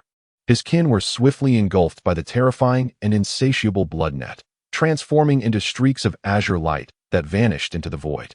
In their place, glistening crimson spirit orbs, exuding an eerie red glow, descended from the heavens, rolling incessantly upon the ground. Witnessing his family members fall before him, one by one, a tumultuous surge of pent-up energy roiled within his chest, as if yearning to erupt violently from his being. Just as the Ning clan faced the grim prospect of suffering grievous losses, Ning Gang bellowed, "Do you fear death, my brethren?" As soon as Ning Gang's voice fell, 200 to 300 tribesmen still alive in the valley responded in unison, "Fear not." "Excellent," Ning Gang exclaimed, his laughter resonating through the air, as if it could pierce the very heavens. He proclaimed, "I shall wield the 9-gate sealing technique. However, this art possesses immense power and cannot be accomplished solely by my strength. I require your assistance. Whether we survive or not will depend on our fate." As Ning Gang's words fell, he suddenly raised his right hand, his index finger darting towards his heart with the swiftness of lightning. In an instant, a droplet of crimson essence emerged from his chest, radiating a faint yet haunting glow, trembling in the air as if imbued with life itself. At the moment this drop appeared, Ning Gang deftly intertwined his 10 fingers, forming a complex and enigmatic cross-lotus seal. With wide eyes, he bellowed, "Friends, lend me your strength." His voice reverberated like thunder, echoing in the ears of the crowd. Upon hearing this, the members of the Ning clan hesitated not a moment, mimicking Ning Gang's gesture, each extending their fingers to lightly tap their hearts, offering their own vital essence. In that moment, hundreds of droplets of essence floated in the air, shimmering together. The droplets, as if drawn by a mysterious force, began to circulate along the path marked by Ning Gang's seal. They spiraled faster and faster, coalescing into the shape of a lotus flower. Ning Gang shouted once more, "Technique of 9 seals, reveal the portal." With his roar, the mass of essence transformed into a gateway that shimmered with an extraordinary light. This portal towered several yards high and stretched over 2 yards wide. Its surface a profound black, adorned with an intricate tapestry of runes and patterns, exuding an aura of ancient mystery. At that moment, the newly formed portal appeared to tremble on the verge of collapse. Ning Gang then cried out, "Everyone, it's time to exert yourselves." With that, he directed his spiritual energy towards the nascent portal. One by one, the clan members poured their own spiritual strength into it with reckless abandon. As the portal, which had been on the brink of disintegration, began to solidify once more, Ning Gang strained to shout, "Hurry! We have only 10 breaths of time. Everyone, seize the moment." Recognizing the urgency, the Ning clan members rushed towards the portal without a second thought. The fleeting 10 breaths passed swiftly, and as some of the clans stepped into the portal, the enigmatic gateway gradually began to fade. In that very instant of dissolution, the vast crimson net in the sky finally descended. Ning Gang exchanged a knowing smile with his fellow clansmen, who drew upon their own spiritual energy to sustain the enigmatic portal. They spoke not a word, and as the blood-red net descended, they dissipated like smoke. Observing that a portion of the Ning clan had managed to escape, Chen Qingxian felt a surge of anger welling within him, thinking to himself, "Umph. Consider yourselves fortunate this time." Zhao Yimo, witnessing the demise of nearly all the Ning clansmen except for those who had fled, could not help but sigh inwardly, pondering whether this was a stroke of luck or a calamity. Noticing Zhao Yimo's furrowed brow, Chen Qingxian inquired with confusion, "Sister, why the worry? We have triumphed." "Humph," interjected Hua Qingru, casting a disdainful glance at Chen Qingxian. It was increasingly difficult for him to endure her scornful and contemptuous gaze, as if he were merely a speck of dust in her eyes. The fury within Chen Qingxian erupted like a volcano, his face flushed with indignation as he retorted, "Without my involvement and assistance in this battle, how could you have acquired such precious spirit-nurturing pearls? How could you withstand the formidable Ning clan's full force?" However, Chen Qingshuan's words pierced Hua Qingru's heart like a sharp blade.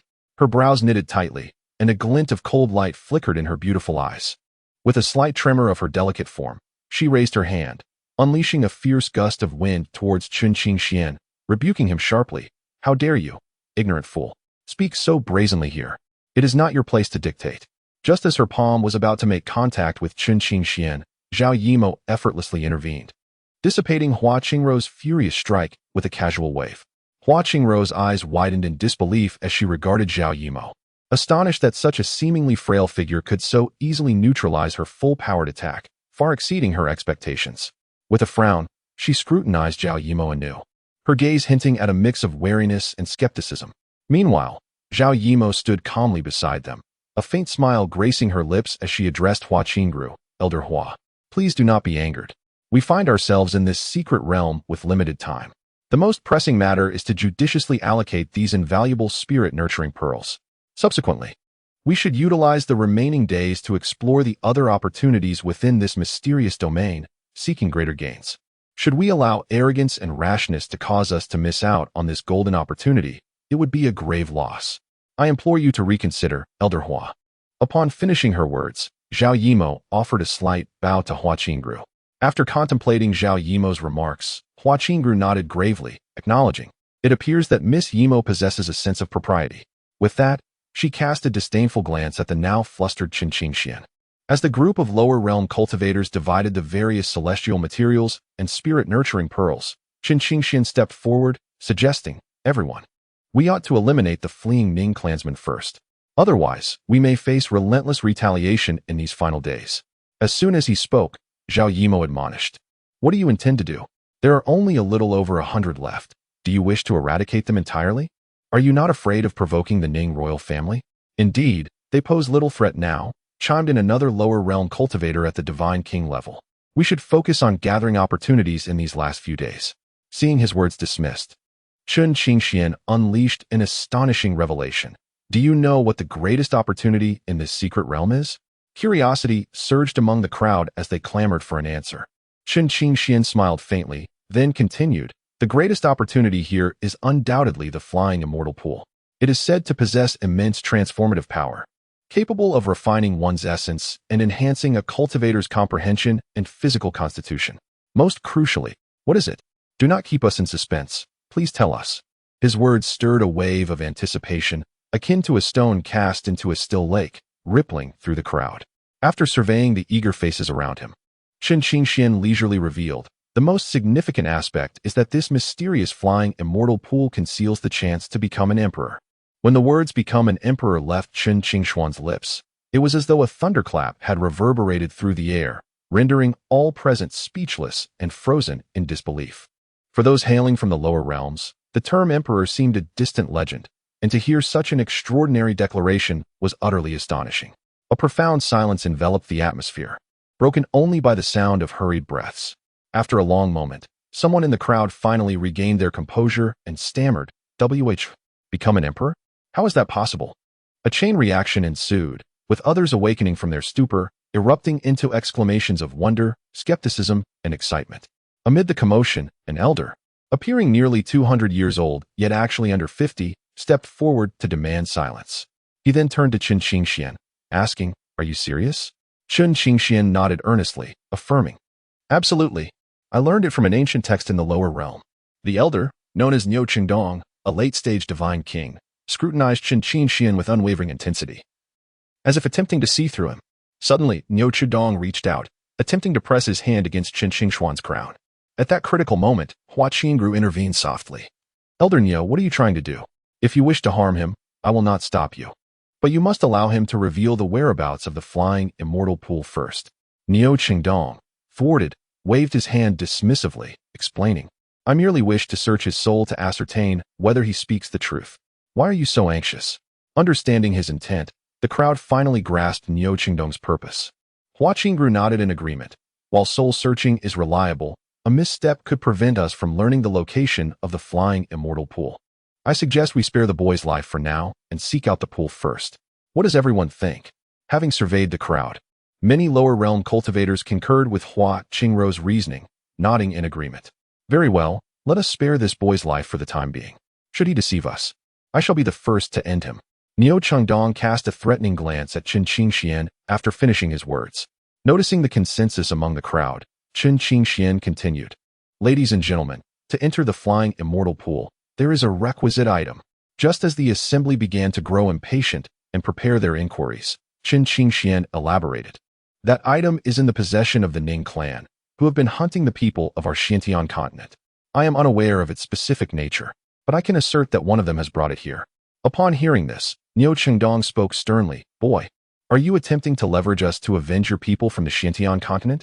Humph, why should I concern myself with their fates? After all, among them are many of my own adversaries." Chen Qingxian feigned anger in response. Observing Chen Qingxuan's demeanor, Niu Qingdong pondered, "This lad does not appear to be lying. I shall take his words at face value for now. If he dares to deceive me, I shall eliminate him without hesitation, incurring little loss." With that thought, Niu Qingdong addressed Chen Qingxian, "Very well, let us first locate that item." With the objective agreed upon, Chen Qingxian nodded in affirmation, thinking to himself, "A bunch of foolish mortals. I cannot believe they will not seek trouble with the Ning clan after my little ruse. Such talk of becoming an emperor, how absurd, how utterly foolish."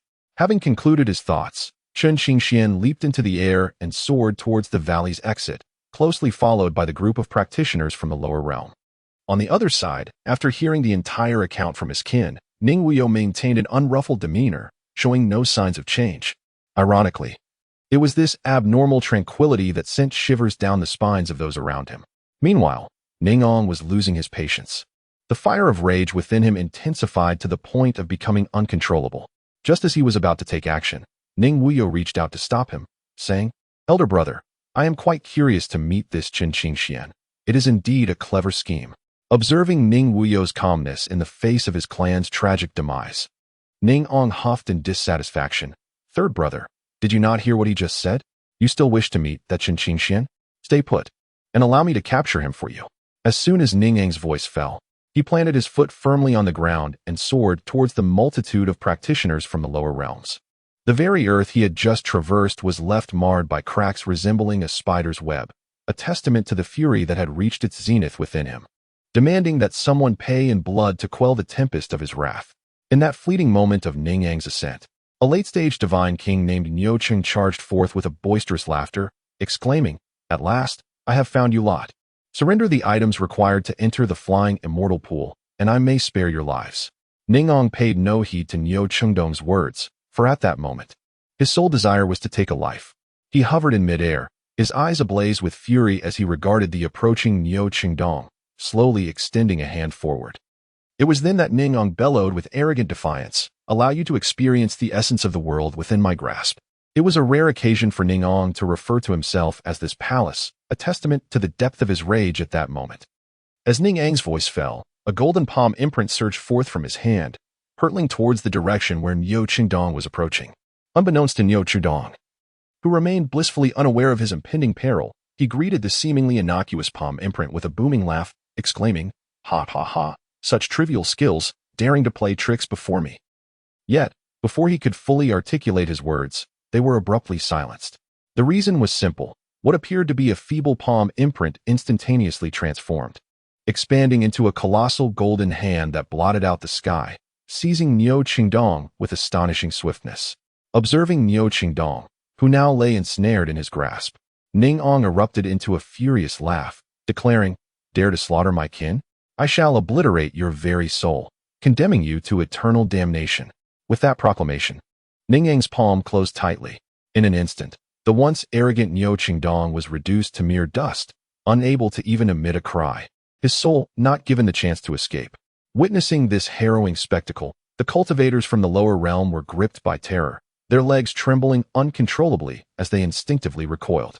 Hua Qingru and numerous other late-stage divine kings stared in disbelief, their eyes wide with astonishment at the scene unfolding before them. They were utterly flabbergasted by Ning Ang's effortless dispatch of the formidable Niu Qingdong. The sheer shock was overwhelming. They had anticipated a fierce battle that might stretch on for an extended duration before a victor emerged. However, reality had vastly surpassed their expectations, stirring tumultuous waves within the hearts of these late-stage divine kings. After swiftly resolving the situation with Niu Qingdong, Ning Ong immediately soared towards Hua Qingru and her companions. The multitude of cultivators from the lower realms, still engulfed in profound shock and unable to fully regain their senses, were met with the imposing figure of Ning Ong approaching at an alarming speed. Fear etched itself onto each face, and instinctively, their bodies recoiled in retreat. They dreaded that even a moment's hesitation would render them the next victims of Niu Qingdong's grim fate. Chen Qingxian watched in disbelief as Ning Ong, with sheer might, turned the once formidable throng of lower realm cultivators into a panicked and hesitant assembly, igniting within him a surge of indignation. He seethed internally, muttering, "Humph! What a pitiful bunch of inept fools! To think that so many could be reduced to trembling wretches by a solitary individual, lacking even the courage to confront him." Meanwhile, not far off, Hua Qingru and her companions also took note of Ning Ang's direct approach. The chilling realization that he had so effortlessly dispatched Niu Qingdong, a foe on par with her own abilities, sent a shiver down her spine, draining the color from her face. She understood all too well that, given her current prowess, she would scarcely endure a few exchanges before succumbing to a fate no better than that of Niu Qingdong. As Ning Ong drew ever closer, the distance reduced to mere breaths. Desperation overcame Hua Qingru. She could no longer afford to hesitate and, with urgency, cried out, "Esteemed sir, I implore you to show mercy. We have been misled by others and have committed grave mistakes. Please, I beseech you to spare our lives." Ning Ong cast a cold glance at Hua Qingru, who was pleading pitifully, his expression utterly devoid of emotion. It was as if she were merely a trivial stone by the roadside. He let out a disdainful snort, his voice chilling like the frigid winds of a wintry night, sending an involuntary shiver down one's spine. "Huh, you wish to spare your life? First, you must inquire whether my departed kin would grant their consent." Ning Ang's words struck like a sharp sword, piercing directly into Hua Qingru's heart. After uttering this, he swiftly flashed forward, appearing before the gathered crowd in an instant. This sudden turn of events left the assembly of divine kings from the lower realms in sheer astonishment, their faces painted with terror as they instinctively recoiled. Confronted by the overwhelming might of Ning Ong, they were engulfed by fear and helplessness. He slowly raised his right hand and then swung it fiercely. With this motion, an immense aura surged forth, crashing over them like a tumultuous wave. Simultaneously, a smirk of unrestrained derision graced his lips. "You pitiful ants, dare to defy your superiors. Today, you shall pay the price." Ning Ang's voice reverberated through the air, booming like thunder, deafening in its intensity. As Ning Ang's voice faded, he swiftly materialized before a cultivator of the God-King realm from the lower realms. Akin to a wraith, the unfortunate cultivator barely had time to react before being engulfed by an overwhelming force. With a resounding crash, he was instantly reduced to a crimson mist by Ning Ang's formidable palm. Witnessing this horrifying spectacle, the surrounding God-King cultivators felt an uncontrollable chill surge within them. This frigid sensation seemed to emanate from the depths of the abyss, rapidly ascending from their feet and racing towards the crown of their heads. In an instant, they were rendered speechless, their faces as pale as parchment. At that moment, Ning Ong resembled a merciless beast of human form, showing no sign of pausing his bloodthirsty rampage in light of the recent slaughter. With an impassive expression, he continued his grim endeavors, methodically attacking the other cultivators of the God-King realm from the lower realms. Each strike was executed with precision, leaving those unfortunate souls utterly defenseless. vanishing into nothingness beneath his hands, their very souls dissipating in the space around them. Just then, Hua Qingru, gripped by terror, realized that this fearsome figure was advancing towards her. Her heartbeat quickened to an alarming pace, beads of cold sweat trickling down her forehead. Fully aware that she was no match for Ning Wuyou, Hua Qingru did not hesitate to summon all her strength and desperately attempted to flee at her utmost speed. However, despite her utmost efforts, she could still feel the immense pressure emanating from Ning Wuyou behind her, a weight as heavy as a mountain that rendered her nearly breathless. Before Hua Qingru could escape the throng, she was suddenly intercepted by a figure enveloped in flames, none other than Ning Wuyou, utilizing his divine fire clone technique. With all her focus and concern directed towards Ning Wuyou behind her, Hua Qingru was taken aback by the sudden appearance of this fiery silhouette. Her heart raced, and her complexion turned ashen, her body involuntarily trembling. Her voice quivered as she inquired, "Who are you? Why do you obstruct my path?" Ning Wuyou gazed quietly at the strikingly beautiful woman, Hua Qingru. His handsomely sculpted visage bore no expression, resembling an ancient block of ice, evoking a sense of dread. He slowly spoke, his tone chillingly cold. "I shall inquire of you, who is the mastermind behind the sinister schemes aimed specifically at my Ning clan?" Confronted by the ethereal young nobleman, Hua Qingru felt an intangible pressure envelop her, nearly suffocating her. Yet, despite her heart's trepidation, she endeavored to maintain composure, striving to discern the depth of his cultivation. However, no matter how intently she scrutinized, he appeared as an unfathomable abyss, rendering her incapable of perceiving his true strength. Consequently, Hua Qingru heightened her vigilance and cautiously replied, "Are you perhaps a member of the Ning clan?" "Humph, evasive as ever, then perish," Ning Wuyou declared, striking a punch toward Hua Qingru without hesitation. Faced with the sudden aggression and knowing she was trapped with foes both behind and ahead, Hua Qingru acted decisively. Not one to be trifled with, she raised her hands without a moment's hesitation, summoning all her might to counter the oncoming blow. At the moment Ning Wuyou's fist connected with Hua Qingru, time seemed to freeze. The air around them grew heavy, saturated with the intensity of their confrontation. In that instant, Hua Qingru gazed at Ning Wuyou, her face a mask of terror, and uttered, "So powerful." Yet, as her words faded, she disintegrated into nothingness, leaving not even a trace behind. After effortlessly dealing with Hua Qingru, Ning Wuyou refrained from further action, standing still as he observed Ning Eng's ruthless slaughter. He contemplated, how could this multitude not represent an opportunity for my ascension to the realm of God Kings? Such abundant resources of the God King level are truly rare and elusive. With this thought, a knowing smile graced Ning Wuyou's lips. The bloodthirsty Ning Wuyou also took note of Ning Wuyou's demeanor. "Ha, third brother, this is precisely how it should be. Let these lowly insects from the lower realms comprehend the consequences of provoking the Ning royal family." Ning Wuyou shook his head and chuckled, "Elder brother, you proceed with the killing. I shall go capture that little rat first." "Ha ha ha. Very well, third brother. You go and apprehend that treacherous mouse who has schemed against our clan. I want him to find no escape from life nor solace in death." Ning Wuyou twisted off the head of a lower realm cultivator, laughing heartily in delight. Ning Wuyou nodded gently and approached a nearby cultivator who trembled in fear, having witnessed the entire process of Ning Wuyou's lethal act. As she reached the individual, a serene smile graced her lips as she softly remarked, "You shall answer my question. Do not be afraid. I am not one to take lives indiscriminately. I consider myself a good person." Upon hearing these words, the cultivator's dread intensified, leading him to ponder in disbelief. "You dare to proclaim yourself a good person. You say you wouldn't kill without reason. Yet you obliterated Hua Qingru with a single blow for merely hesitating for a moment. Is this what you call refraining from indiscriminate killing? Is this what you define as a good person?" Ning Wuyou discerned that the individual before him was regarding him with an exceedingly peculiar gaze, prompting him to instinctively furrow his brow. The cultivator from the lower realm, witnessing the sudden frown on the countenance of this person, who was all smiles yet resembled a deity of death, immediately regained his composure. In a state of utter panic, he flailed his limbs erratically, simultaneously exclaiming with great urgency, "I am aware of who that person is, my lord. I am willing to personally guide you in search of him." Observing this individual's astute understanding of the situation, Ning Wuyou's face betrayed a look of satisfaction. He nodded slightly, the corners of his mouth curving upward as he offered a faint smile. "Well done." As his words fell, he raised his right hand and gently patted the shoulder of the lower realm cultivator. However, This seemingly casual gesture struck the cultivator like a bolt from the blue, sending a tremor through his entire being and filling his heart with dread. His eyes widened in terror as he gazed at Ning Wuyou, a myriad of horrifying thoughts racing through his mind.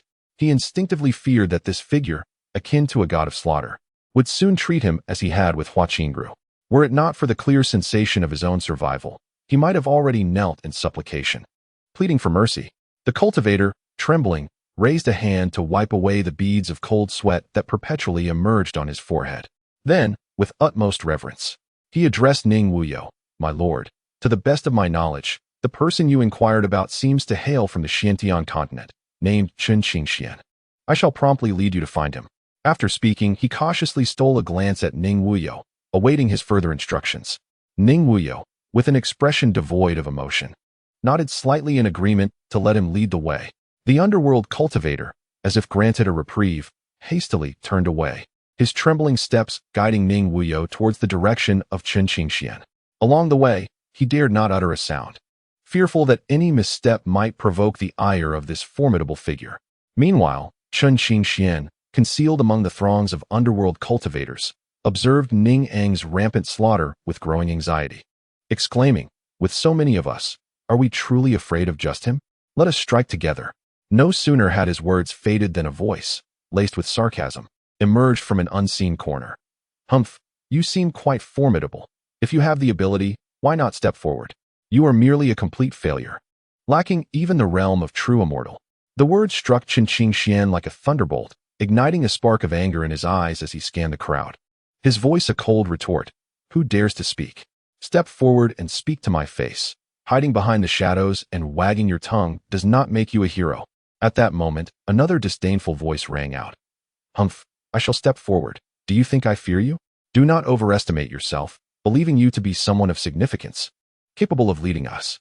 You are nothing more than a clown with a modicum of usefulness. With that, a man clad in black robes emerged from the crowd.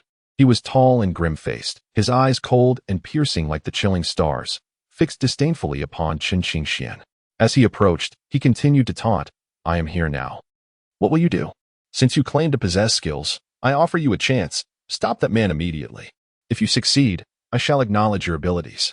But if you hesitate or fail, I will personally slay you here, teaching you the consequences of your reckless words. With a wave of his right hand, a powerful surge of mysterious energy emanated from him, his previously empty palm now shimmering with a dazzling light, poised to unleash a lethal strike at any moment. Clearly, if Chen Qingxian dared utter even a single word of dissent, the black-clad man would not hesitate to strike him down. Chen Qingxian, feeling the intense killing intent and overwhelming aura radiating from his opponent, grew gravely serious. He understood that a single misstep could spell his doom. Yet, his stubborn nature would not allow him to yield easily to such threats, and the atmosphere became palpably tense. Just as the black-robed man's patience waned and he prepared to act, a voice rang out. My lord, that man is Chen Qingxian. Instantly, the shout captured the attention of all the underworld cultivators present. They turned to see two figures approaching. The leading individual leaned forward, a sycophantic smile plastered on his face, bowing and scraping as if to curry favor. In stark contrast, the young man trailing behind him stood tall and proud, exceptionally handsome, clad in flowing white attire that fluttered like snow in the breeze, resembling an otherworldly immortal descending to the mortal realm. His steps were light yet assured, exuding an invisible pressure that made it difficult for others to gaze upon him directly. As the two drew nearer, the previously raucous and bustling crowd fell into a profound silence, as though captivated by the young man's formidable presence. The throng instinctively ceased their actions, and a mysterious force compelled them to part, creating a clear path leading to the center of the gathering. The bowing and scraping figure was, of course, the underworld cultivator who had brought Ning Wuyou to find Chen Qingxian, while the ethereal young man was none other than Ning Wuyou himself.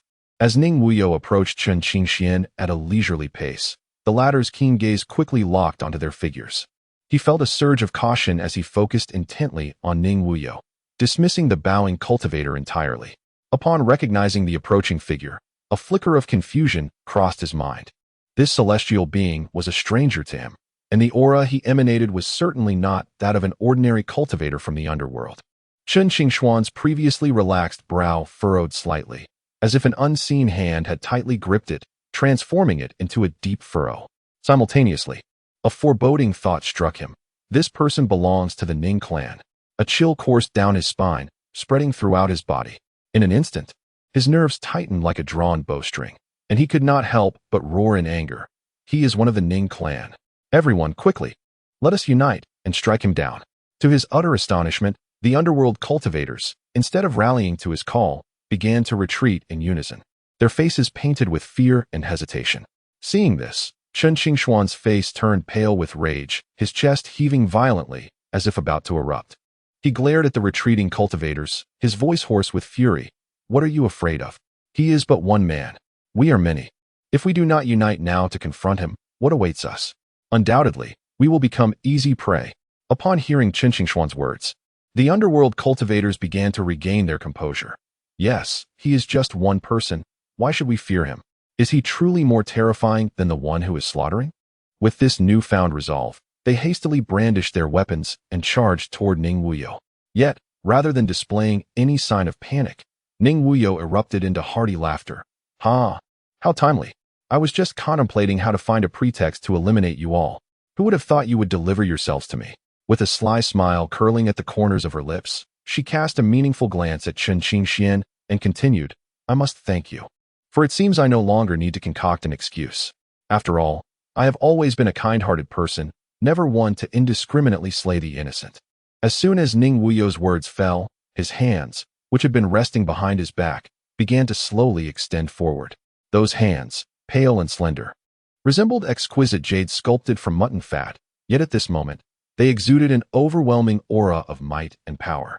With the movement of his hands, a formidable presence erupted from his being, sweeping outward in all directions. The lower realm cultivators, who had been charging towards him with fierce intent, found themselves momentarily bewildered, unable to fully comprehend the meaning of Ning Wuyou's utterance. However, just as they lingered in confusion, they suddenly heard him languidly enunciate a few words. 8 extremes, soul-searching hand. These words struck like a thunderclap, resonating in the hearts of the crowd. Before they could react, they were horrified to discover that their bodies seemed to have lost all control, propelling them uncontrollably towards Ning Wuyou.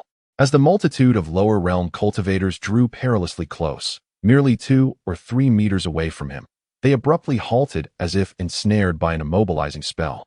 Then, a chilling scene unfolded. From the front of the throng, it appeared as though an invisible and malevolent force was ravenously consuming their life force. The onlookers could only watch in horror as the figure before them rapidly withered, as if all the blood, flesh, and moisture within him had been instantaneously siphoned away, leaving behind nothing but a grotesque, lifeless husk. This terrifying spectacle spread like a plague, with one lower realm cultivator after another succumbing to the same harrowing fate. Whether they were true immortals, profound immortals, or even divine kings, all had their purest essence drained by Ning Wuyou for his own purposes. Their bodies shrank and distorted at a visible rate, eventually transforming into lifeless corpses, sprawled haphazardly upon the ground. The entire scene was utterly horrifying, sending chills down the spine. Although these lower realm cultivators had weathered many storms, they had never witnessed such a brutal and terrifying method of extermination. In an instant, fear and shock filled the hearts of all present, especially those who had yet to reach Ning Wuyou, who were rendered utterly petrified. Desperately, they attempted to halt their momentum, their feet scraping against the ground, nearly igniting sparks. A fierce instinct for survival compelled them to turn and flee with reckless abandon, desperate to escape this dreadful place. Ning Wuyou stood silently in place, observing the panicked cultivators from the lower realm behind him, a trace of subtle disappointment gracing his features. He gently shook his head and sighed, saying, Do not be afraid. Rest assured, I have always been benevolent, and when the time comes to send you on your way, I will ensure that you feel not a shred of pain. These words, so seemingly kind, struck every ear present like a death sentence. A chilling dread surged through the spines of the lower realm cultivators, coursing straight to their minds. They gazed at the seemingly immortal young man before them, yet despair filled their hearts. At that moment, in their eyes, Ning Wuyou was far more terrifying than Ning Ong, who was mercilessly slaughtering not far away. Thus, disregarding all else, they unleashed their full strength and fled in all directions. Suddenly, those who had gained some distance felt an even more formidable force emanating from behind. Ning Wuyou, with a swift motion of his hands, unleashed a tremendous suction that surged forth like a tumultuous tide, far more powerful than before. The terrifying force was so overwhelming that those who were slower found themselves involuntarily yanked backward, akin to helpless leaves caught in the wind, utterly unable to resist this might. This unforeseen turn of events plunged all cultivators still within the reach of Ning Wuyou's soul search eight extremities technique into a state of extreme panic. Faces drained of color, they cried out in terror, "Please spare us, my lord. We shall never dare again. We beg you, show mercy and let us go." Yet, at that moment, Ning Wuyou resembled a cold and merciless deity, indifferent to their pleas for mercy. As the corpses accumulated around him like a rising hill, the air thickened with a pungent, bloody scent. He seemed enveloped in a realm of his own, emanating an enigmatic aura that was ineffable. This aura, like a layer of mist, shrouded him, concealing his true nature from prying eyes. It is well known that ascending from the great vehicle realm to the true immortal realm signifies a monumental transformation of one's essence, akin to a carp leaping over the dragon gate, transcending from the mundane to the extraordinary. However, this pales in comparison to the leap from the profound immortal to the divine king. When a cultivator steps into the divine king realm, it not only signifies a dramatic extension of their lifespan, but heralds a complete metamorphosis. Those who enter the divine king realm undergo a rebirth of body and soul, emanating a mysterious and potent aura, their every gesture commanding the forces of heaven and earth, each movement harmonizing with the rhythm of the Tao as if it were divinely ordained. At this moment, Ning Wuyou was amidst such a wondrous transformation. His body gradually melded with the surrounding environment, each breath drawing in boundless spiritual energy like an unstoppable tide. His skin glimmered faintly, seemingly infused with the power of the cosmos. His eyes, deep as the ocean, shone with the light of profound wisdom. In this instant, time appeared to lose its significance. As Ning Wuyou immersed himself in the comprehension of the Tao, the turmoil and bloodshed of the outside world faded from his mind, leaving only the pursuit and exploration of higher powers. As time progressed, his aura intensified, awakening like a long-dormant dragon, poised to unleash cataclysmic might. With each cultivator, Ning Wuyou transformed into the purest essence of heaven and earth. Streams of energy surged into him, enriching his being. The entire space became suffused with an almost tangible wave of spiritual energy. Ning Wuyou's aura swelled like an erupting volcano, powerful and overwhelming, instilling fear in all present, rendering them unable to even meet his gaze. As time slipped by quietly, the crowd held their breath in trepidation. Suddenly, a thunderous roar erupted from Ning Wuyou. "Divine King, ascend." This shout resonated like the roar of thunder from the heavens, reverberating across the skies, akin to a decree from an ancient deity, stirring the hearts of all who heard it. As his voice fell, a blinding light erupted from him, illuminating the entire secret realm as if it were day.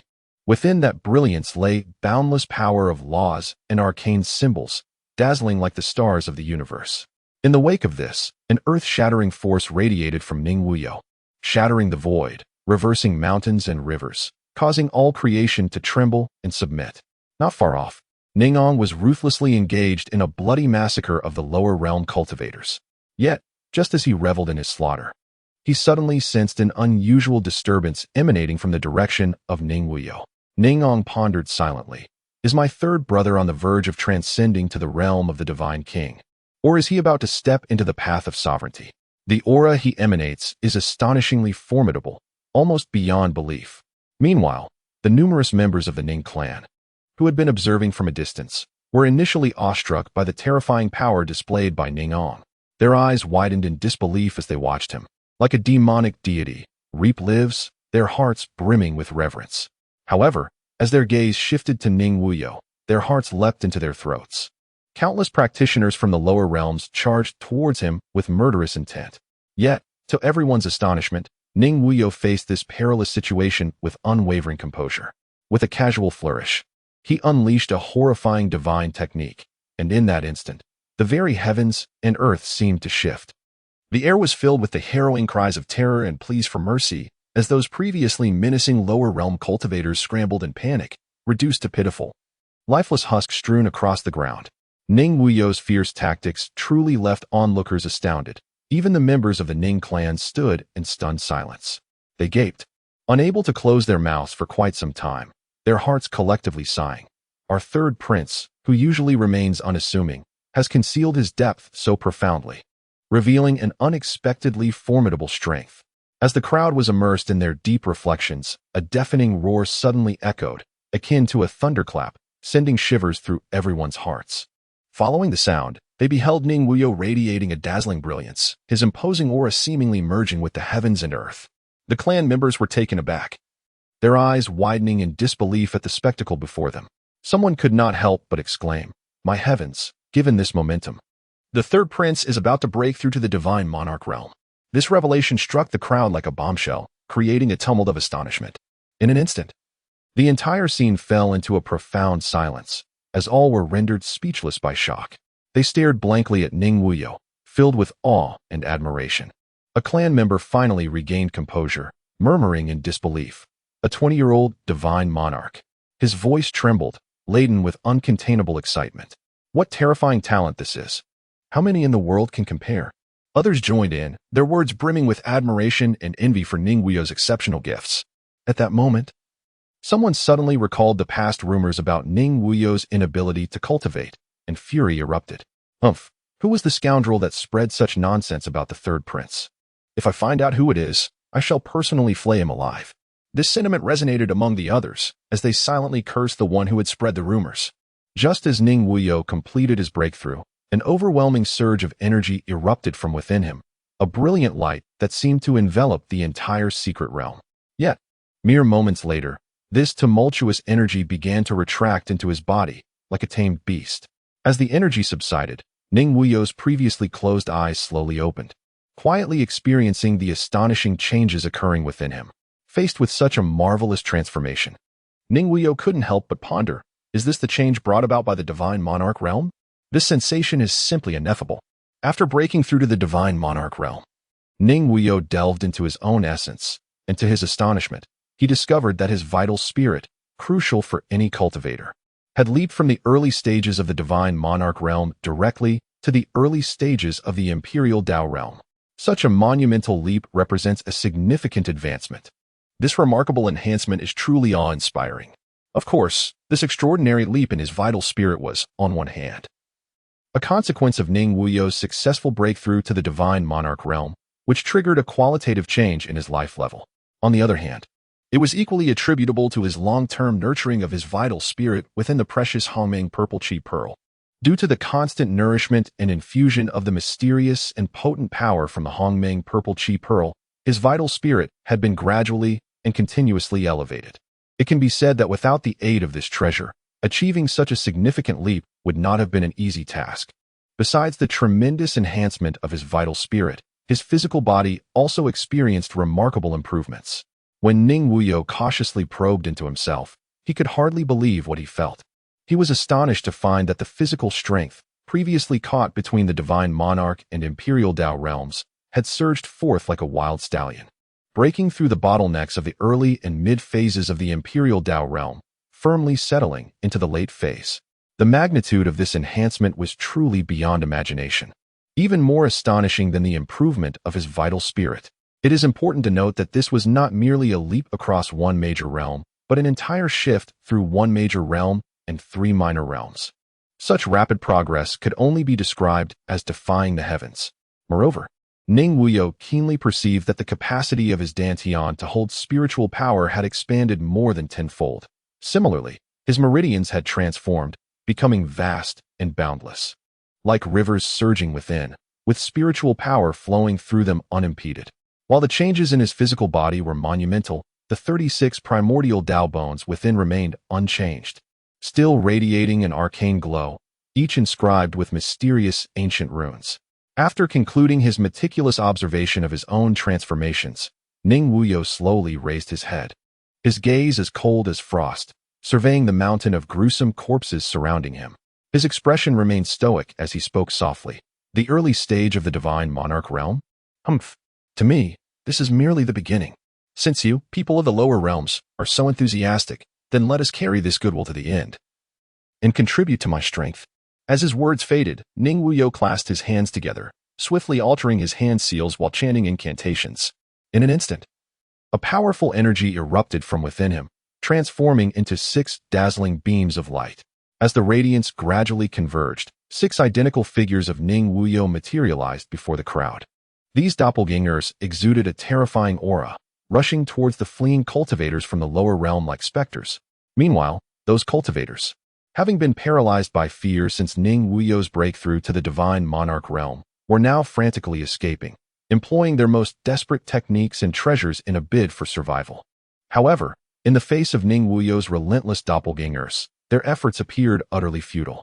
Just then, among the crowd, Ning Tianyi strode forth, raising his arm to address the clan members with a voice like thunder. Fellow brothers and sisters of our clan, now is the time to avenge our kin. Let us march forth together to annihilate these audacious lower realm beings who dare to offend the dignity of the Ning clan. They must understand that any who challenge the Ning clan shall inevitably pay a harrowing price in blood. As Ning Tianyi's impassioned words echoed through the air, the surrounding clansmen erupted with fervor, responding in unison, "Excellent. Let us annihilate them. Avenge our kin." The battle cries reverberated through the heavens, a deafening cacophony. In an instant, the Ning clan surged forth like a tumultuous tide, fiercely advancing toward the throngs of lower realm cultivators within the secret realm. As time progressed, every lower realm cultivator who crossed paths with Ning Wuyou met an inescapable fate, their vital essence ruthlessly drained, even their souls unable to escape the clutches of demise. Thus, Ning Wuyou transformed into a merciless harbinger of death, weaving effortlessly through the ranks of lower realm cultivators, callously reaping their precious lives. In the midst of this sanguinary slaughter, Ning Wuyou's cultivation soared like a rocket.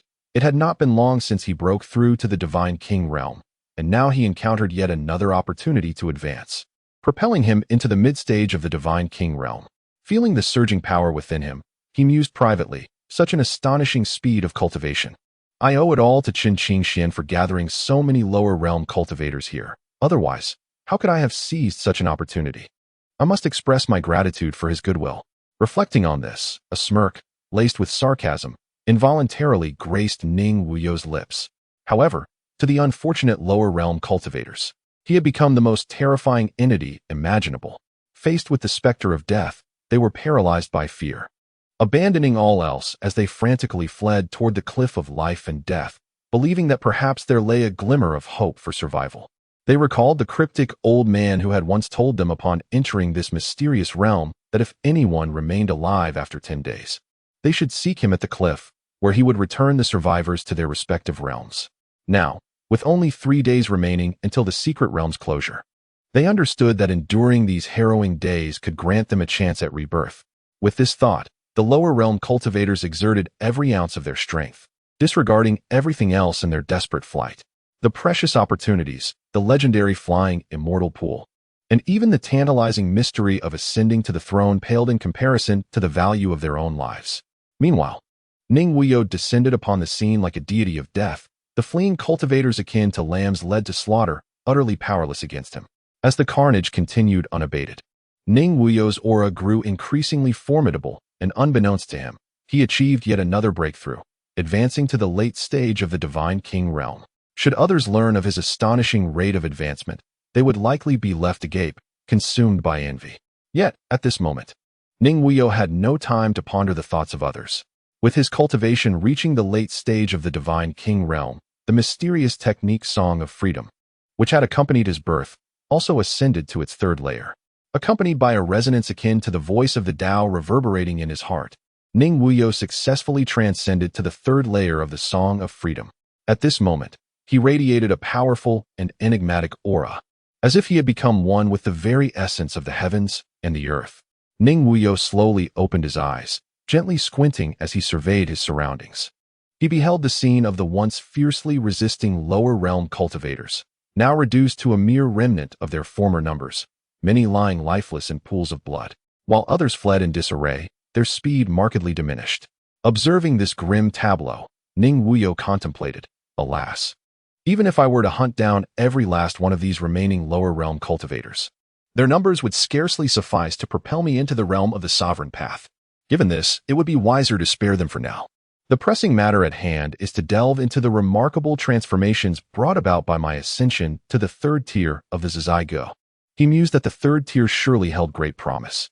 With this thought, Ning Wuyou's gaze sharpened as he swiftly communicated with Ning Tianyi and Mei Qing, meticulously outlining their forthcoming tasks. Once the two comprehended his instructions, Ning Wuyou's form flickered and vanished without a trace, as though he had never existed. Following Ning Wuyou's directives, Ning Tianyi and Mei Qing wasted no time and sprang into action. Their eyes gleamed with excitement as they fixated on the ground strewn with numerous luminescent spirit pearls, their hearts brimming with joy. Particularly, Ning Tianyi could hardly contain his elation, his grin stretching from ear to ear as he exclaimed, "Miss Mei, this time we have truly struck a grand fortune." In stark contrast to Ning Tianyi's exuberance, Mei Qing remained composed and focused. With graceful precision, she began to meticulously count the scattered luminescent spirit pearls. Meanwhile, the elusive Ning Wuyou found a relatively secluded cave. Once inside, he located a flat area, crossed his legs, and slowly closed his eyes to regulate his breathing. He then immersed his consciousness within, conducting a thorough introspection of his internal state. As Ning Wuyou's awareness penetrated his being, he was suddenly overwhelmed by a profound shock. He discovered that his dantian and meridians had expanded more than tenfold since his previous breakthrough into the Divine King realm. It was noteworthy that prior to this, through the cultivation of Zizai Gu and the baptism he had undergone in the Flying Immortal Pool, his dantian and meridians had already surpassed those of an ordinary Divine King cultivator by a factor of 10. Thus, he could effortlessly vanquish numerous Divine King adversaries even in the Xian Immortal Realm. During his rampage through the secret realm against those lower realm cultivators, he had not exerted a trace of physical strength. He had entirely relied on his cultivation. Upon breaking through to the Divine King realm, he underwent a transformation that elevated him qualitatively. Yet now, merely by achieving the third tier of Zizai Gu, his body had undergone an astonishing metamorphosis once more. At this moment, if the current Ning Wuyou were to confront his former self, he could likely suppress him with a mere casual gesture. The remarkable leap in power filled Ning Wuyou with both awe and delight. Reflecting on his immense transformation, he mused, now, even without employing physical strength, I should be capable of easily overpowering an early or mid-stage sovereign path expert, perhaps even contend with those in the late stages. After observing the changes in his dantian and meridians, Ning Wuyou suddenly sighed, muttering, "How did my 36 primordial bones become 108? Realizing the significance of this development, he wasted no time. Taking a deep breath, he plunged his consciousness into the 108 primordial bones. Just as his awareness made contact with these bones, a surge of mysterious and profound information cascaded towards him like a tidal wave, seemingly emanating from an ancient epic. Upon receiving the ancient and enigmatic message, Ning Wuyou experienced an epiphany, as if clouds had parted to reveal the sun. He finally grasped that this was the true and complete manifestation of the primal Tao body. Prior to this revelation, despite harboring expectations regarding the legendary primal Tao body, he had always felt it fell short of its reputation, often likening it to a superfluous existence that brought no tangible enhancement to his strength. Apart from the mystical runes shimmering on each of his bones, it appeared to lack any remarkable efficacy or effect. However, just moments ago, as the stream of profound information surged into his mind, everything became lucid. Ning Wuyou deeply comprehended the terrifying nature of the primal Tao body. It turned out that the primal Tao body was a unique constitution that complemented the free song cultivation method. Only when the free song reached its third tier could one fully awaken and unleash the immense latent energy of the primal Tao body. Until one transcended to the third tier of free song, the so-called primal Tao body was merely a superficial bone of the Tao, incapable of manifesting its intended power. The primal Tao body is an exceedingly rare constitution, existing only in legends, containing a total of 108 innate Tao bones. Each of these bones harbors astonishing power, their might capable of shaking the heavens and earth. Awakening just one of the primal Tao bones would allow one to double their strength in combat upon activation. If all 108 bones were to be awakened, even the most exalted emperor would likely struggle to withstand a single blow, which could reduce them to ashes amidst the cataclysmic force. Thus, it is evident that the primal Tao body possesses a truly terrifying potency. At this moment, after introspection, Ning Wuyou realized that he had only awakened a mere 3 of the 108 Tao bones. Yet, recalling the myriad fortuitous encounters and transformations he experienced at the Flying Immortal Pool, he could not help but ponder.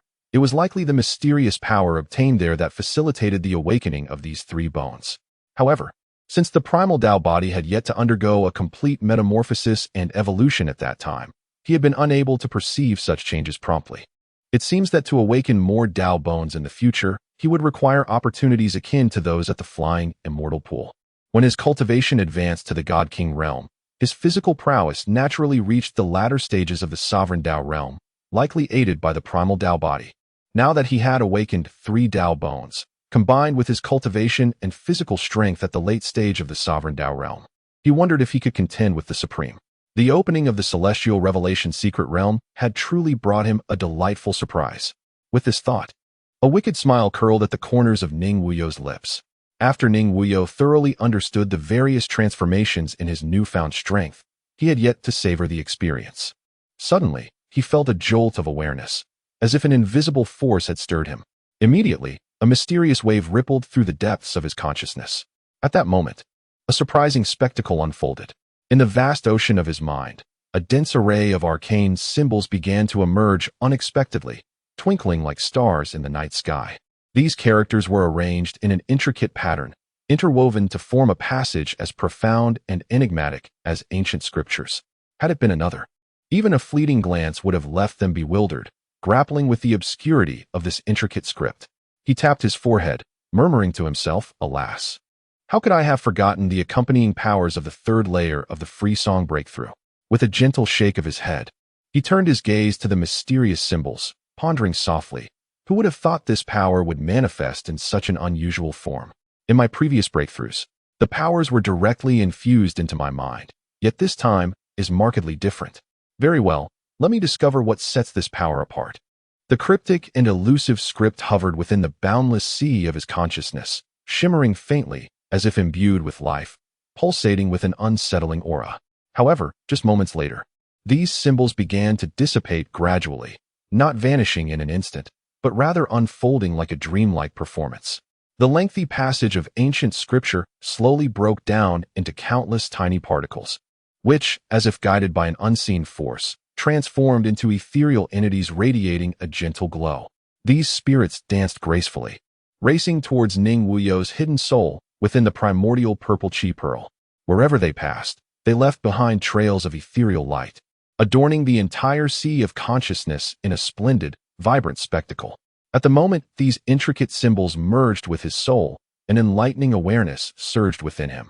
After a brief pause, Ning Wuyou, seated within the primordial purple chi pearl, suddenly opened his eyes and murmured, "So that's how it is." The lengthy text revealed itself to be an immensely powerful soul technique known as soul control art. The name itself hinted at its profound nature. It allowed the wielder to dominate the souls of those weaker than themselves using their unparalleled soul strength. Once this technique was invoked, the victim would become akin to a marionette, entirely at the mercy of the practitioner, devoid of any power to resist. Yet, the true prowess of the soul control art extended far beyond this. It could preserve the original consciousness of the controlled, allowing them to function normally in front of others, imperceptible to any anomalies. Thus, the controlled individual transformed into a concealed double agent, acting according to the wielder's will while cleverly eluding the scrutiny of those around them. This demonstrated that the soul control art was indeed a formidable and inscrutable power. Having grasped the intricacies of the soul control art, Ning Wuyou yearned to test it on someone. He promptly soared out of the cave towards Ning Tian and his companions. Meanwhile, in a secluded thicket, Chen Qingxian, having successfully escaped amidst the recent chaos, leaned on his knees, gasping for breath, feeling a wave of relief wash over him. Phew. Thank goodness I was quick, otherwise I would truly be in dire straits. However, just as he spoke, a chilling scoff echoed nearby. Humph, you ran swiftly for your own sake. But what about those you have wronged? The sudden voice caused Chen Qingxian's heart to race, a chill creeping up his spine. He nervously turned towards the source of the voice, and there stood Zhao Yimo, clad in a gown as white as snow, her expression frosty, her gaze piercing.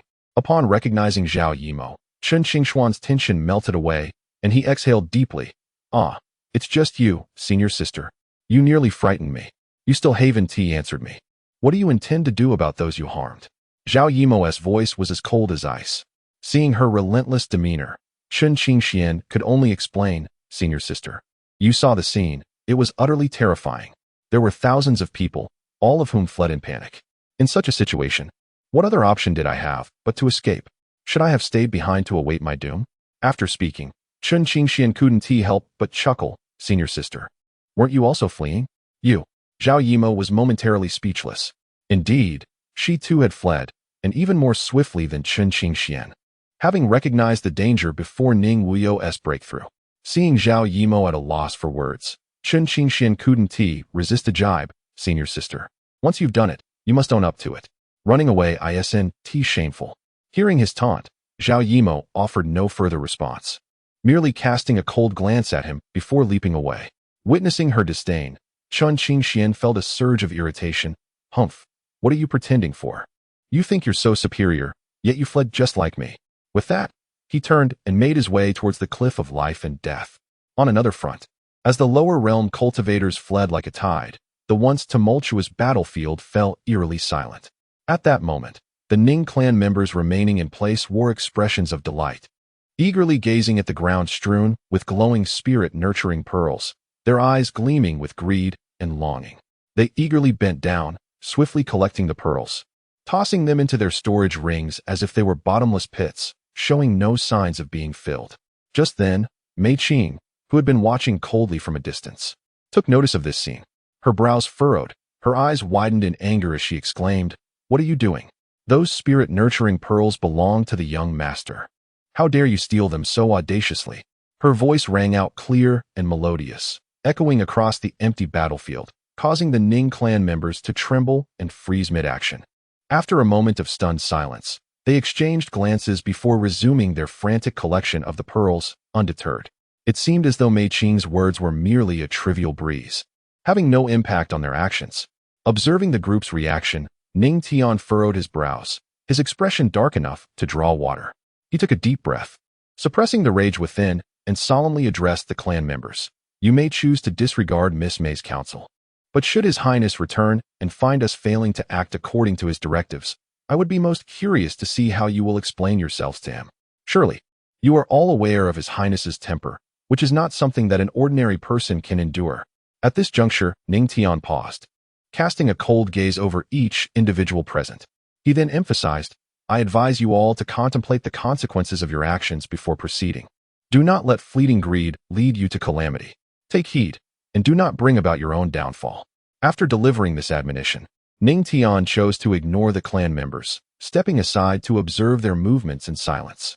Initially indifferent to Ning Tian's warning, the clan members were struck with a moment of realization upon hearing the mention of His Highness, a wave of fear gradually unfurling in their minds. One member, displaying a worried countenance, murmured, "This could spell trouble. If Third Prince holds us accountable, we may all face punishment." In contrast, another member scoffed dismissively, retorting, "What is there to fear? These abundant spirit-nurturing pearls are clearly unclaimed. Whoever manages to seize them rightfully owns them. There is no principle of yielding them willingly." Upon hearing this exchange, the Ning clan members nodded in agreement, whispering among themselves, "Indeed, with so many spirit-nurturing pearls, we are entitled to our share." As the sentiments echoed, the atmosphere became fervent, invigorating the Ning clan members as they sprang into action. Unlike before, they no longer moved leisurely. Instead, they eagerly harnessed their formidable spiritual energy. With hands raised, vibrant streams of spiritual light surged forth, akin to agile dragons, swiftly converging upon the scattered spirit-nurturing pearls. The scene was nothing short of spectacular, as countless pearls appeared to be drawn by an invisible force, flowing like a tide into the clan members' storage rings. Moments later, the once scattered pearls were entirely collected, filling the clan members' possession. Just as Mei Qing prepared to continue her argument, an icy voice, chilling enough to freeze the air, rang out. "You would do well to surrender the spirit-nurturing pearls in your grasp. Otherwise, do not blame me for turning you all into spirit-nurturing pearls." Before the voice had fully echoed, a figure materialized before the crowd like an apparition. Undoubtedly, the speaker was Ning Wuyou, having returned from the cave. Upon seeing Ning Wuyou, both Mei Qing and Ning Tian hastened towards him. However, just as they were about to explain, Ning Wuyou, with an impassive expression, waved his hand dismissively and stated, "No need for explanations. I have already witnessed everything." As his words fell, an overwhelming pressure, powerful enough to obscure the sky, surged forth like a tumultuous wave, sweeping towards the Ning clan members. Faced with Ning Wuyou's merciless demeanor, the clan members were taken aback. Notably, one member, with a darkened expression, responded gravely, "Your Highness, among these numerous spirit-nurturing pearls, what we have taken merely constitutes our rightful share. There seems to be no fault in this." Ning Wuyou narrowed his eyes slightly, resembling two piercing beams of cold light that scanned the individual before him with an icy demeanor. A faint smile played at the corners of his mouth as he remarked, "Mistake? You are certainly not mistaken." This seemingly casual remark was imbued with profound implications. However, the numerous members of the Ning clan present seemed engulfed in a fog, utterly perplexed. Not only were they bewildered, but even Mei Qing and Ning Tianyi, standing beside Ning Wuyou, wore expressions of utter confusion. Yet, just as the air thickened with suspicion, Ning Wuyou nonchalantly raised his arm and waved it lightly. In an instant, an invisible force erupted with ferocity, sweeping forth like a tumultuous tide. The individual who had just begun to speak could not react in time. A thunderous crash resonated as his body disintegrated in an explosion of flesh and blood, transforming into a crimson mist that filled the air. The stench of blood overwhelming and chilling to the bone. At this moment, Ning Wuyou remained unperturbed, speaking languidly. "What does it matter to me whether you are right or wrong? If I desire something, and you dare to defy my wishes, then your only fate is death." His voice, though not loud, bore an undeniable authority, akin to a deity surveying the insignificant beings of the world from the heavens. As the members of the Ning clan witnessed this astonishing scene unfold, their faces turned pale with terror, trembling as they cried out in panic, "We will comply. We willingly offer all the spirit-nurturing pearls to your highness." Ning Tianyi observed the disgraceful display of these individuals and felt a surge of satisfaction within. Meanwhile, Mei Qing cast an equally disdainful glance at the members of the Ning clan. Previously, she had kindly warned these obstinate individuals, but they had stubbornly refused to heed her advice, insisting on their own way. Now, having fallen into such a predicament, they could only blame themselves. Truly, one might say, seeking death has its own rationale. As the clan members pleaded in desperation, Ning Wuyou's previously frigid countenance transformed, as if warmed by the spring breeze. He smirked and said, "If only you had been this obedient sooner. We are of the same blood. Why must we draw such clear lines between yours and mine? Fear not. I shall safeguard all these pearls for you. In the future, should you have any needs, do not hesitate to approach me." Upon hearing Ning Wuyou's words, the clan members assumed he was mocking them. Who would dare to actually seek him out for what he had proposed? The outcome would undoubtedly be no better than that of the clan member he had just casually dispatched. With the conclusion of Ning Wuyou's remarks, the Ning clan members dared not entertain any further thoughts. They hastily responded, No, we truly do not need anything at all. We implore your highness to graciously accept the spirit-nurturing pearls we have prepared for you." Ning Wuyou wore a satisfied smile on his face, gently nodding in approval. His gaze then shifted to Mei Qing beside him, and in a gentle tone, he spoke, "Qing'er, please proceed to count the quantity. It is imperative to be meticulous. Not a single one should be overlooked." Upon hearing Ning Wuyou's instruction, Mei Qing's delicate features blossomed like spring flowers, revealing a radiant smile. She responded softly, "Of course. My lord, you need not worry." No sooner had she spoken than she gracefully moved toward the Ning clan members. Mei Qing approached the Ning clan members without hesitation, extending her slender hand to begin searching for the nurturing spirit orbs from their storage rings. The Ning clan members watched helplessly as their hard-earned nurturing spirit orbs from the secret realm were taken away by Mei Qing. Although their hearts brimmed with reluctance and indignation, they dared not show any dissatisfaction. After all, in the presence of the formidable Ning Wuyou, they had no choice but to swallow their grievances. What further vexed these Ning clan members was that even the nurturing spirit orbs they originally possessed were not spared, as Mei Qing swept them away as well. Consequently, they suffered significant losses, truly a case of losing both the lady and the troops. Despite having cursed Ning Wuyou countless times in their hearts, they maintained a facade of cheerfulness, even going so far as to flatter the diligent Mei Qing. They understood well that displaying even a hint of displeasure or resistance would lead to dire consequences. Thus, regardless of their unwillingness, they could only comply obediently. After thoroughly collecting the nurturing spirit orbs from the hands of the gathered clan members, Ning Wuyou turned with satisfaction and beckoned to Ning Tian behind him, while also giving a slight nod to the poised Mei Qing. Subsequently, The three of them flashed away like three bolts of lightning, swiftly racing toward the direction of the cliff of life and death. Meanwhile, the Ning clan members, stripped of their nurturing spirit orbs, wore expressions as dark as thunderclouds, their faces reflecting a mixture of anger and resentment. However, faced with the overwhelming power of Ning Wuyou, they could only helplessly remain in place. Just as Ning Wuyou, Ning Tian, and Mei Qing sped toward the cliff of life and death, a figure suddenly appeared midway. It was Ning Ong. He wielded a gleaming blade, in hot pursuit of a group of disheveled lower realm cultivators. Clearly, this group was no match for Ning Ong, who had them fleeing in all directions, abandoning their weapons in their haste. Upon noticing the arrival of Ning Wuyou and the others, Ning Ong halted, a triumphant grin spreading across his face. He laughed heartily. Ha! Third brother, you have arrived late. These oblivious lower realm cultivators have already been decimated by me, leaving but a few. As he spoke, he deliberately raised his bloody blade in triumph. Ning Wuyou merely cast a fleeting glance at the triumphant Ning Ong, a subtle smile gracing his lips as he lightly remarked, "Let us proceed, elder brother. We should hasten towards the cliff of life and death, for in my estimation, the remaining cultivators from the lower realms have likely sought refuge there." No sooner had he spoken than Ning Wuyou's figure flickered, transforming once more into a streak of light, soaring with increased speed towards the direction of the cliff of life and death. Upon witnessing the unfolding events, Ning Ong felt an urgent need to act without delay and swiftly followed suit. The thought of capturing the remaining lower realm cultivators at the edge of the life and death cliff filled him with exhilaration, causing his internal spiritual energy to surge like a mighty tide, further enhancing his speed. Meanwhile, as Ning Wuyou and his companions hastened towards the cliff, the group of lower realm cultivators, who had been thoroughly terrified by Ning Wuyou and Ning Ong, finally stumbled their way to the base of the cliff. Each of them was breathless, as if they had just endured a lengthy and harrowing marathon. In their frantic flight, their once abundant spiritual energy had been nearly depleted, leaving them utterly exhausted.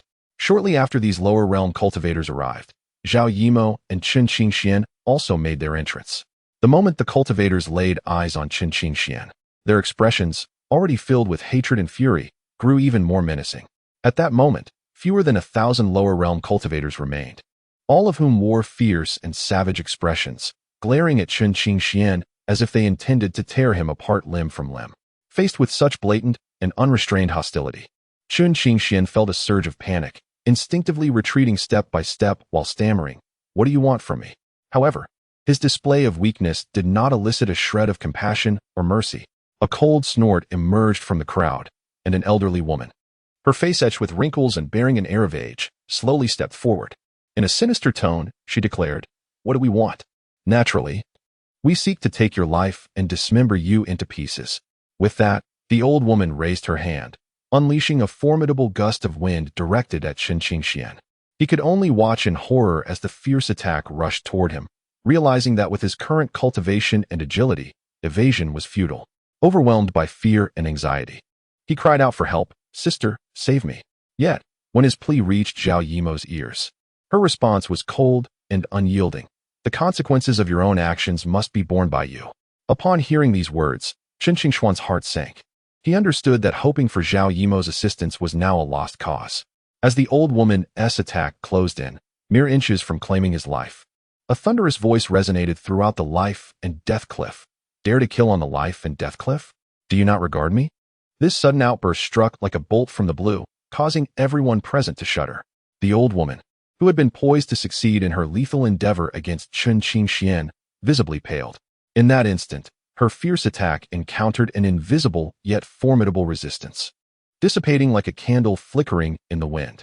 Breathing a sigh of relief, Chen Qingxian felt beads of sweat trickle down his forehead, as if he had just emerged from water. Trembling with lingering fear, he cursed under his breath, "That old hag, I shall remember this debt. One day, I will make you pay it back tenfold." After muttering this, he quickly retrieved an ancient spiritual talisman, a precious item bestowed upon him by his master in the celestial realm for protection. Had it not been for that mysterious voice that interrupted the old woman's strike, he would have been forced to use this invaluable talisman. As the old woman and the other lower realm cultivators scanned their surroundings in confusion, attempting to discern the identity of the speaker, a figure suddenly streaked through the sky like a bolt of lightning. Upon closer inspection, It was the formidable elder who had first appeared when they entered this mysterious realm, Ning Wuyou. He leaped from the towering and perilous life and death cliff, landing gracefully in midair, gazing down upon the dwindling assembly of lower realm cultivators. Ning Wujiao's face was as cold as water, his gaze revealing threads of disdain and contempt. He coldly remarked, "Humph, ants will always remain ants. They are far inferior to the inhabitants of the lower realm. How tragic." His chilling words pierced the hearts of every cultivator from the lower realm like a sharp blade. Yet, faced with such blatant mockery, these cultivators could only seethe in silence. Their heads bowed, their expressions as dull as ashes, devoid of the spirited vigor they had upon arrival. At that moment, the elderly woman who had just acted boldly stepped forward. Her gait was somewhat unsteady, yet her demeanor was exceedingly respectful. Upon reaching a short distance from Ning Wujiao, she halted, deeply bowing her body in a gesture of deference, and cautiously spoke, "Elder, please forgive our rudeness. We had no intention of offending you. However, this young man before you is the root cause of our suffering, having harmed thousands of us from the lower realm. We earnestly request that you seek justice on our behalf." Upon hearing her words, Chen Qingshuan's heart tightened, a fine sheen of sweat breaking out on his forehead.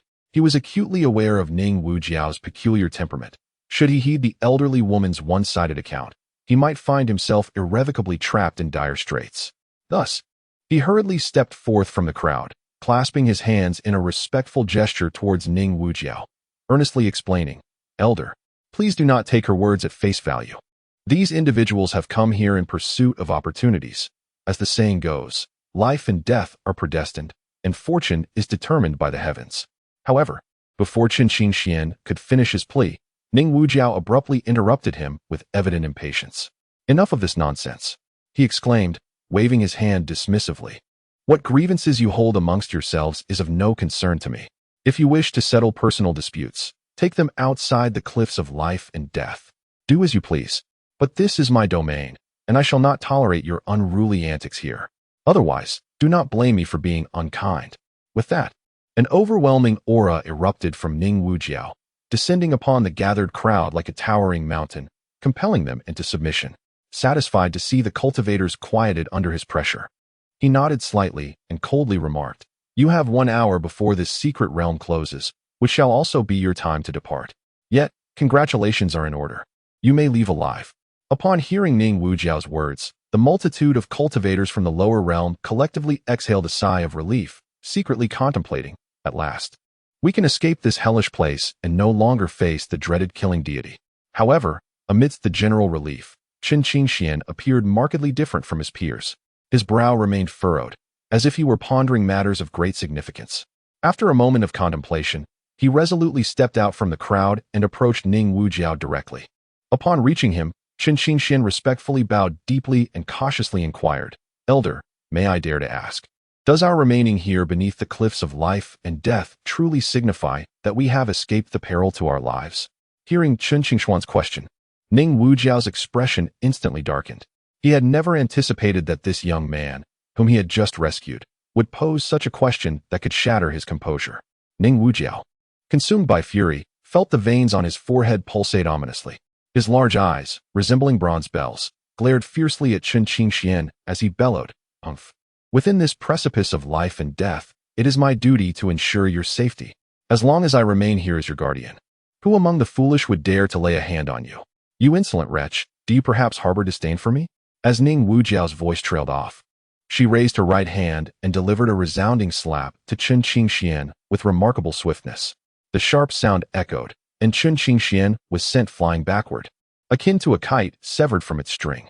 Observing this spectacle, the lower realm cultivators could not suppress their delight at Qin Qingshuan's misfortune. "Umph, this fellow, who usually exudes arrogance and haughtiness, has finally received his just deserts. He truly deserves it." However, the cultivators felt reassured upon recalling Qin Qingshuan's earlier inquiry, which had revealed that their lives were safe. After all, the formidable elder had provided assurances earlier. Even the dreaded god of death would likely be powerless against them. With this thought, the lower realm cultivators collectively exhaled, their taut nerves finally relaxing.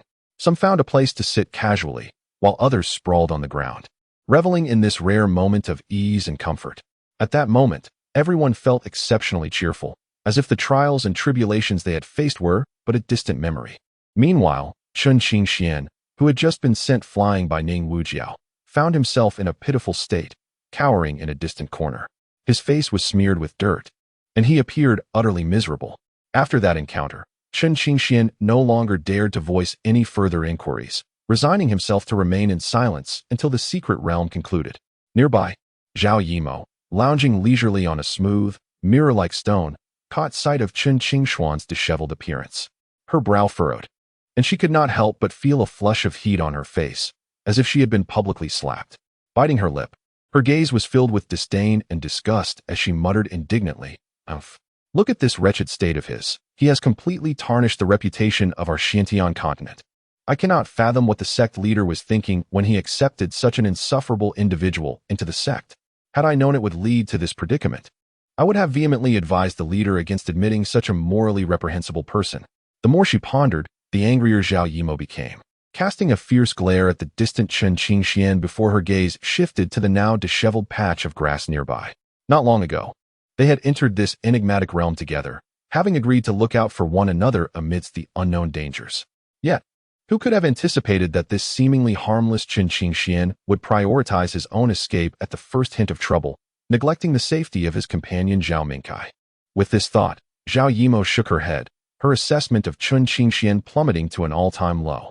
She scoffed, speaking to herself. How ridiculous that Zhao Mingkai regards him as a close friend and prioritizes him above all else. Yet, when it truly mattered, Chun Qingxian abandoned his friend to save himself. His callous nature is utterly appalling.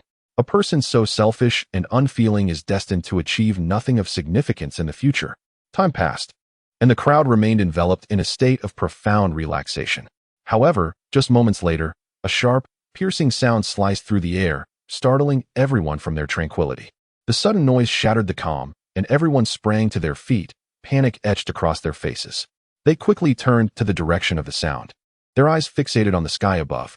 Upon recognizing the approaching figure, their hearts sank. Wasn't this the god of death? With a smile that sent chills down their spines, Ning Wuyou descended, appearing as a harbinger of doom. The lower realm cultivators, who had just relaxed, found themselves once again gripped by fear and anxiety. Their hearts raced. Cold sweat trickled down their brows, and some trembled, nearly losing their footing. Faced with the sudden appearance of this formidable being, they were at a loss for how to respond, helplessly watching as he drew closer, their hearts heavy with despair. As Ning Wuyou and his companions landed at the edge of the precipice, his piercing gaze swept across the surroundings. Suddenly, it rested upon the disheveled figure of Chun Qingxian. Without hesitation, Ning Wuyou strode toward him. Seeing the grim visage of this godlike figure approach, Chun Qingxuan's face turned pale, and he scrambled to his feet, bowing repeatedly. With a trembling voice, he implored, "Senior, please save me. You promised to protect us, remember?" As Chun Qingxuan's plea echoed, the lower realm cultivators turned their hopeful gazes toward Ning Wuyou, each pair of eyes brimming with anticipation, eager to see if this seemingly imposing elder would indeed fulfill his promise to safeguard their lives. Observing Chun Qingxuan's desperate supplication, Ningong could not suppress his laughter, exclaiming, "Ha ha, you pitiful little insect. Do you truly lack the discernment to know whom you are beseeching?" Ning Eng's words struck like a thunderclap, reverberating in the hearts of those present. All the cultivators from the lower realms, including Chun Qingxian and Zhao Yimou, felt a tightening in their chests, their eyes widening in astonishment as they collectively cast their bewildered gazes upon Ning Wuyou. In an instant, the atmosphere became profoundly still, as if the very air had solidified. Meanwhile, suspended in midair, Ning Wuyou appeared oblivious to Ning Eng's remarks, his gaze icy and penetrating. With a disdainful snort, he declared, "Do not cause a commotion here, or I shall not show you mercy." Upon hearing these words, Ningong displayed not the slightest hint of fear. Rather, he tilted his head back and burst into hearty laughter. "Ha ha, dear brother, your remarks seem rather exaggerated, do they not? When have I ever caused a disturbance here? From beginning to end, I haven't even lifted a finger." At this moment, the surrounding practitioners from the lower realms, upon overhearing the exchange between the two, turned pale, their hearts racing as if they might leap from their throats. One among them secretly pondered, "We are doomed. Who would have thought these two were brothers? In that case, it appears we cannot escape death today." Just as the crowd was gripped by panic and uncertainty, Ning Wuyou spoke again, his voice tinged with evident irritation. "Do not refer to me as your elder brother. I am of the same generation as your father, and while we are equal in rank, the difference in our ages is considerable. You may simply call me Elder Ning." He paused for a moment, then continued with a serious demeanor. "However, I must earnestly warn you of one thing. Now that these lower realm practitioners have set foot upon this precipice of life and death, I shall do everything in my power to protect their lives and well-being. You must not act recklessly and disrupt the rules of this place. This is something you must firmly remember." As Ning Wuyou's words fell, the cultivators from the lower realms, who had been holding their breath in suspense, finally exhaled with a sense of relief. They silently rejoiced, observing that this esteemed elder indeed lived up to his promises. However, Ning Ong, well acquainted with Ning Wuyou's temperament, did not display any signs of anger or annoyance at the elder's previous remarks.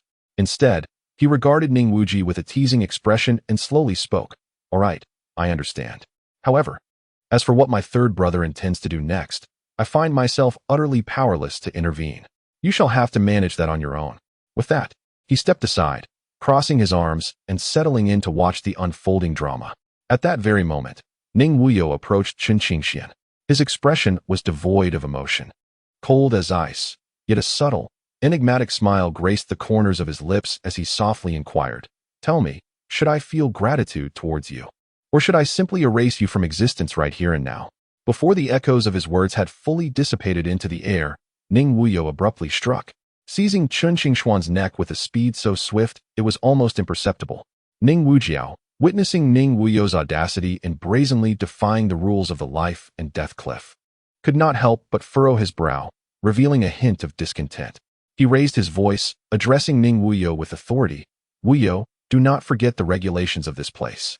Upon hearing Ning Wujiao's admonition, the onlookers anticipated that Ning Wuyou would relent and release his captive. However, to their astonishment, Ning Wuyou maintained his grip on Chen Qingxian's throat, showing no signs of loosening his hold. Gradually, he turned around, his gaze piercing like two icy beams directed at Ning Wujiao. Responding with a voice cold as ice and devoid of emotion. "When has it become your place to dictate my actions? You lack the standing to interfere in my affairs." Upon hearing such audacious and insolent words from Ning Wuyou, a surge of fury erupted within Ning Wujiao, rushing to his head. His chest heaved violently with anger, as if it might explode at any moment. With unrestrained rage, he bellowed, "Humph, you dare claim I lack the qualifications? Today, I shall demonstrate to you just what qualifications I possess." Before his words had fully faded, Ning Wujiao's figure had vanished into thin air. In an instant, a ferocious gust of wind howled, and Ning Wujiao appeared before Ning Wuyou like a flash of lightning. With his arrival, an overwhelming pressure, akin to a colossal mountain, descended, rendering the air nearly unbreathable. Ning Wujiao's countenance was as dark as water, coldly fixating on Ning Wuyou before him, his voice chilling as he remarked, "Wuyou, you are rather too presumptuous." However, in the face of this terrifying pressure and Ning Wujiao's fierce rebuke, Ning Wuyou remained as immovable as a statue. His handsome visage displayed no hint of emotion, responding with an icy indifference. "I advise you to mind your own business." Seeing Ning Wuyou remain unfazed and composed beneath his full exertion of pressure, Ning Wujiao couldn't help but feel astonished. This young man is indeed extraordinary. Even I find him somewhat inscrutable. Nevertheless, at this moment, his attention was primarily directed at Chen Qingxian, whose neck was firmly grasped by Ning Wuyou's single hand. Observing that Ning Wuyou showed no signs of releasing his grip, Ning Wujiao felt a sense of embarrassment creeping upon him. In a state of helplessness, he discreetly conveyed through thought, "Wuyou, it's time to ease up. What do you truly wish to achieve? If this charade continues, it may spiral out of control." Upon hearing Ning Wujiao's mental communication, a faint smile graced Ning Wuyou's lips as he similarly responded through thought, "Rest assured, you need only to continue cooperating fully. Remember not to let anyone perceive the nature of our relationship, lest complications arise." After receiving Ning Wuyou's reply, Ning Wujiao pondered briefly before sending another thought, "I understand. But you must exercise caution and not truly play with fire. This matter is of great significance, and a slight misstep could lead to utter ruin." His tone bore a hint of concern and apprehension.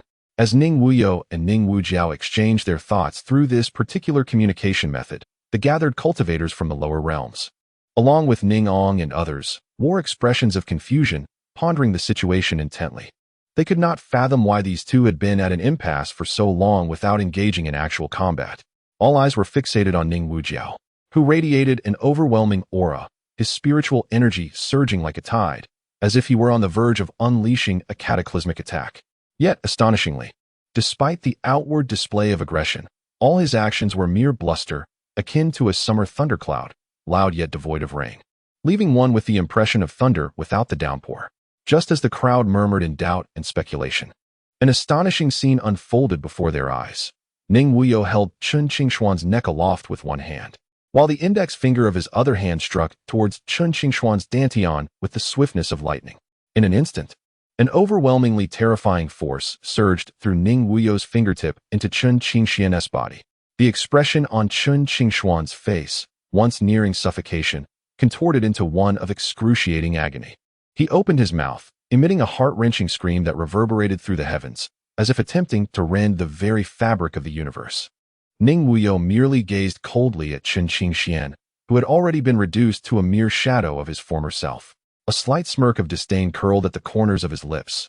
Humph, daring to scheme against me, and yet foolishly believing you could escape unscathed? Do you truly think yourself so astute as to deceive the heavens and traverse the seas unnoticed? Such delusions are the musings of a madman.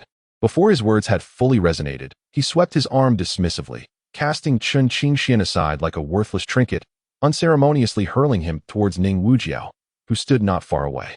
Chen Qingshuan, treated like refuse, crashed heavily to the ground, sending a cloud of dust swirling into the air. In that moment, he was a far cry from his former self, resembling a dying wild dog, curled up and trembling in fear. Ning Wuyou, feeling a deep aversion, turned her gaze away and directed her cold words at Ning Wuyou. Ning Wuyou, this time, out of respect for you, I shall spare this oblivious creature's life. However, remember, this is but a singular occasion. Should there be a next time, not even the mightiest deity shall be able to save him.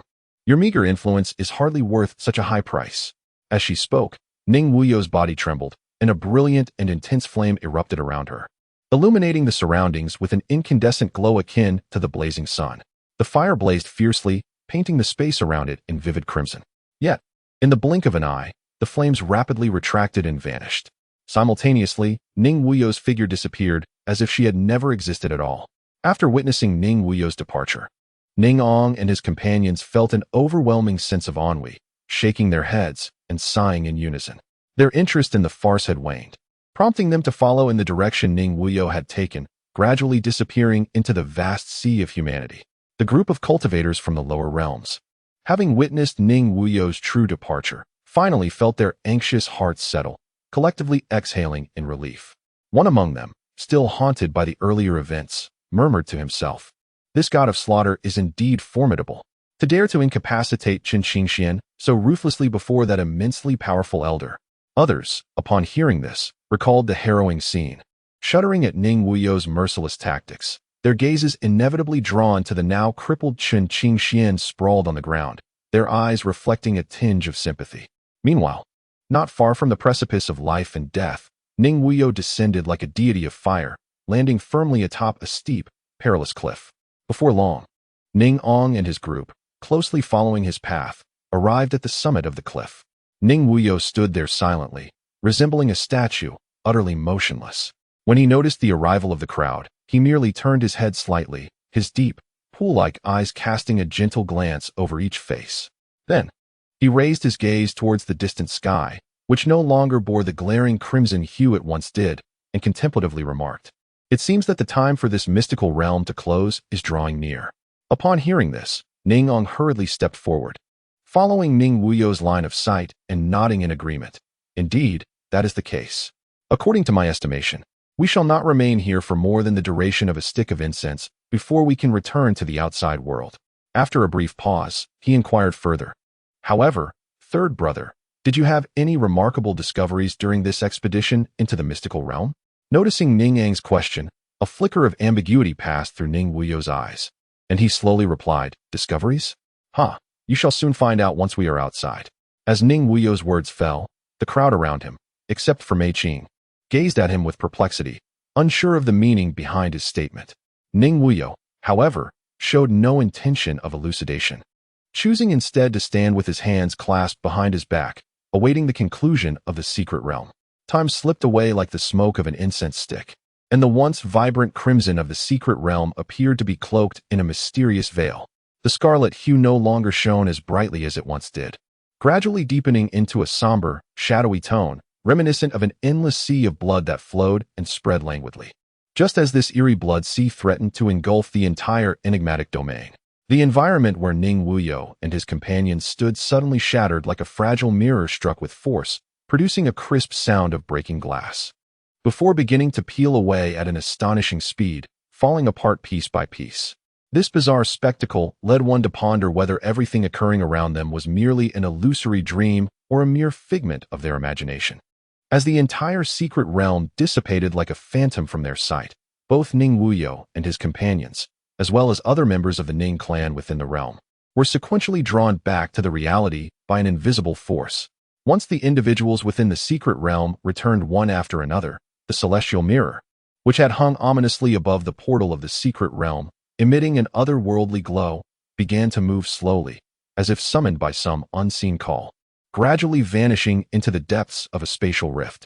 Simultaneously, the portal that once served as the entrance to the secret realm dissipated like a wisp of smoke, leaving no trace behind.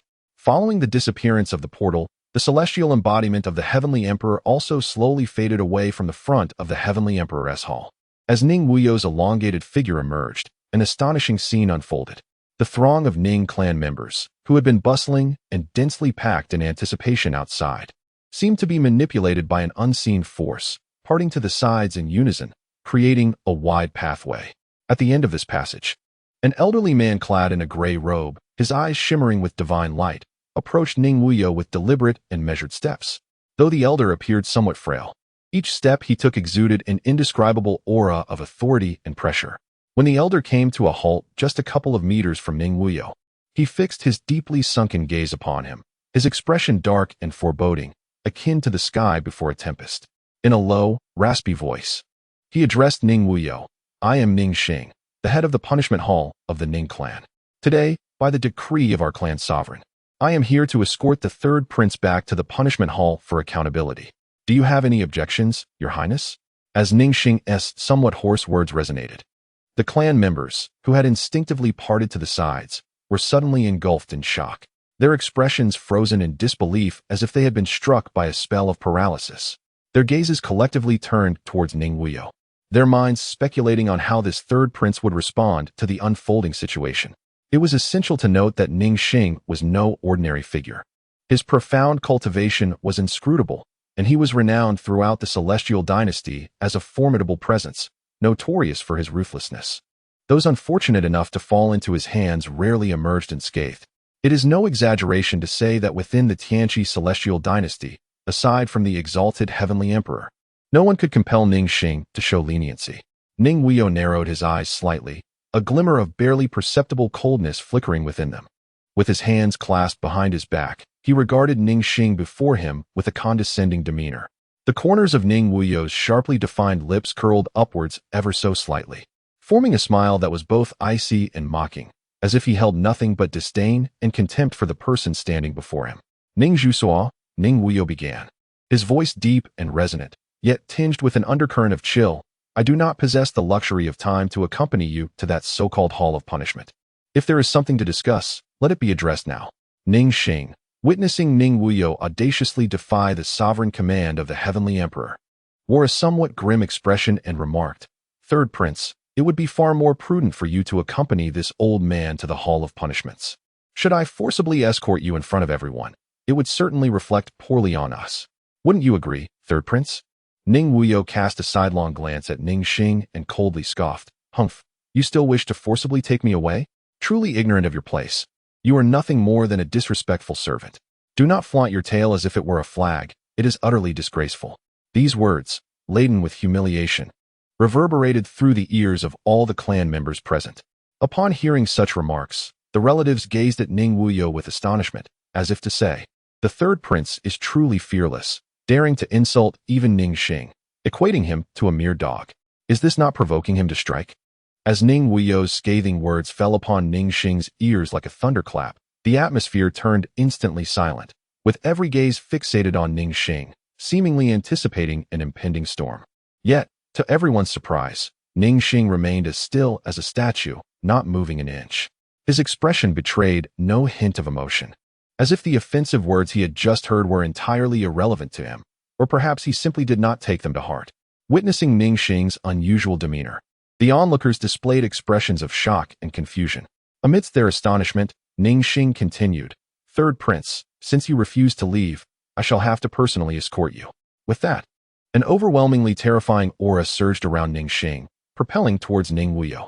Just as this immense force, akin to a colossal wave, was about to engulf Ning Wuyou, a thunderous roar erupted like a clap of thunder. "Humph, what audacity! How dare you lay a hand on the prince without first inquiring if we, the 9 brothers, consent?" With this furious proclamation, the scene before the crowd underwent a dramatic transformation. The once tranquil space seemed to be manipulated by an invisible hand, violently twisting and contorting. Gradually, amidst this distorted realm, 9 figures emerged. Initially, they appeared somewhat indistinct, but as time passed, they became increasingly discernible. Once the figures were fully revealed, all present could not help but stare in awe.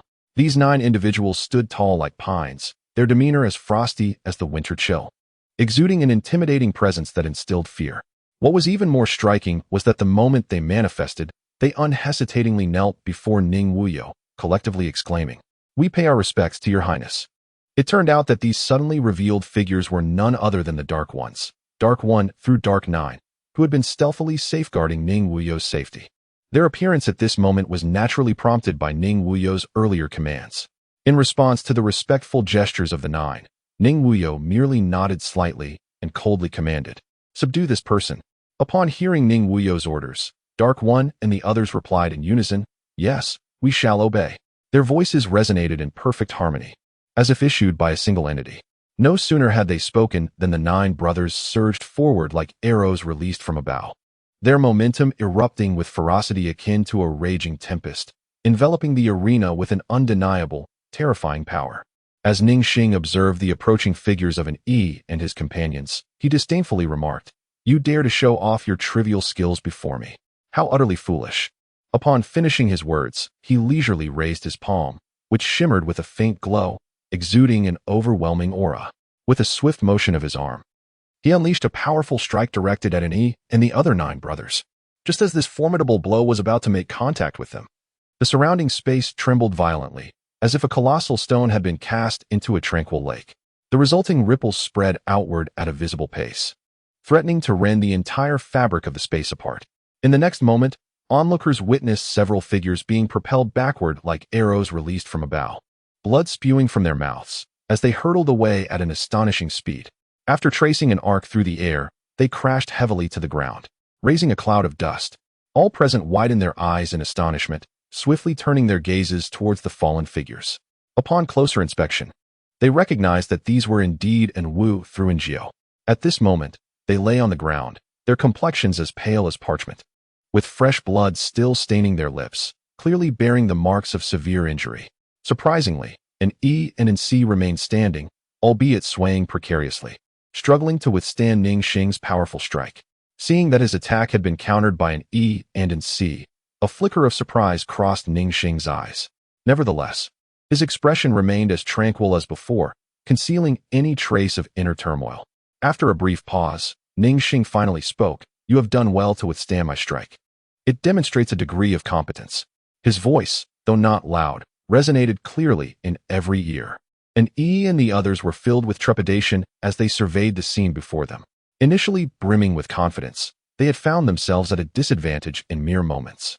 The stark contrast of their expectations made them realize that their adversary, Ning Xing, possessed unfathomable strength, likely having reached the pinnacle of power. At that moment, Ning Xing stood resolutely, his overwhelming presence akin to a mountain, pressing down on an E and his companions, nearly robbing them of breath. He shook his head gently and, with a tone of earnest counsel, advised, "You are no match for me. It would be wise to concede now, lest you suffer unnecessary injuries." However, before his words could fully dissipate, he thrust his palm forward with sudden intensity.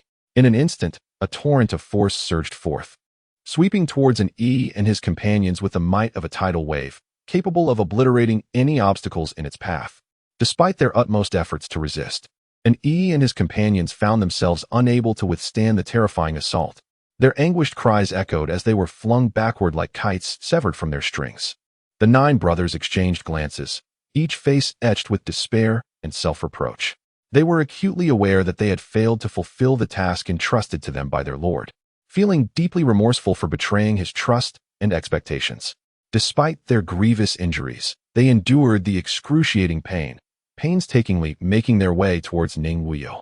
Upon finally reaching Ning Wuyou, the 9 knelt on one knee, heads bowed, voices trembling as they implored, "Your Highness, we have not fulfilled our duties and have let you down. Please, punish us as you see fit." Their tone was laden with regret and guilt, as if they had committed an unforgivable transgression. Ning Wuyou stood there quietly, his gaze calmly sweeping over the 9 bloodied and disheveled figures before him. Yet, he displayed not a trace of anger or reproach. He merely waved his hand gently and spoke in a soft voice, "Rise, for this matter is not your fault. This individual is beyond your capacity to contend with. Please, step aside." Upon hearing the prince's words of magnanimity, and the others were initially taken aback, but soon a warm current surged within them, filling their eyes with gratitude and admiration. However, concurrently, an overwhelming sense of guilt welled up in their hearts, as they felt utterly powerless for having faltered at a critical moment. Not only had they failed to assist the prince, but they had also inadvertently added to his troubles. This sentiment pierced them like a thorn, embedding itself deep within their hearts. And he clenched his teeth and silently vowed to double his efforts in cultivation, determined to enhance his strength and prevent such incidents from recurring. The other 8 shared the same resolve. They cast a fierce glare at Ning Xing in the distance, their eyes brimming with resentment and indignation. Then, they quietly rose to their feet and positioned themselves beside Ning Wuyou, remaining ever vigilant against any sudden attack from Ning Xing. At that moment, they had resolved that, even if it meant fighting to the death, they would fiercely protect the prince, ensuring that Ning Xing would not harm him in the slightest. Ning Xing, undeterred by the simmering resentment reflected in the eyes of and his 9 companions, slowly began to speak. "Your Highness, may I accompany you on this journey?" Ning Wuyou, his expression inscrutable, gently waved his arm and then, with deliberate steps, began to advance towards Ning Xing. Witnessing this scene, the surrounding clansmen could not help but sigh inwardly. Alas, it seems the 3rd prince has chosen to concede this time. This sentiment was not confined to the onlookers. Even and his 9 companions, along with Mei Qing, who typically stood by Ning Wuyou's side, were similarly inclined to think. As Ning Wuyou approached Ning Xing step by step, and his companions prepared to intervene. However, at that moment, Mei Qing suddenly dashed to Ning Wuyou's side, her beautiful eyes glimmering with resolve. Fixing her gaze intently upon him, she spoke in a hushed yet gentle tone, "My lord, Qing is willing to accompany you on this journey." Upon hearing Mei Qing's words, Ning Wuyou slightly turned his head, first glancing at the resolute Mei Qing standing beside him, then casting his gaze towards Ning Tianyi and Zhu Xian behind him, who wore expressions of concern. In that fleeting moment, he comprehended the profound significance underlying Mei Qing's utterance. Ning Wuyou's lips curled into a faint smile, laced with a hint of mockery as she teased, "Qing, do you suppose I intend to accompany him?" Before Mei Qing could respond, Ning Wuyou continued with a soothing tone, "Rest assured, you may step aside and wait for the time being." Although Mei Qing was still filled with worry and doubt, she dared not defy Ning Wuyou's command and obediently retreated to the side. As Ning Wuyou approached Ning Xing, he slowly inquired, "Your Highness, do you plan to accompany this old man?" "Accompany? Huh. If you wish to take me away, one must consider whether you possess the ability to do so." No sooner had Ning Wuyou uttered these words than a figure clad in black robes appeared before Ning Xing. This individual, enveloped in dark attire from head to toe, obscured their features, rendering them nearly unrecognizable. Upon their sudden emergence, they refrained from uttering a single superfluous word and, without hesitation, launched a powerful punch towards Ning Xing, the force of which whistled through the air with an intimidating vigor, aimed directly at him. This unexpected figure in black was, of course, the Shadow. As Ning Xing observed yet another formidable opponent emerge, he couldn't help but feel a sense of unease. This enigmatic figure cloaked in black appeared to possess strength surpassing that of the 9 adversaries he had just effortlessly vanquished. A perplexing thought crossed his mind. How had the 3rd prince managed to amass such powerful allies? Could it be true, as the rumors suggested, that he had been concealing his prowess all these years? Before Ning Xing could ponder further, the shadowy figure lunged forward with astonishing speed, its fist enveloped in a fierce gale, rapidly approaching him. In a critical moment, as the shadow's fist was about to make contact with his body, Ning Xing remained composed.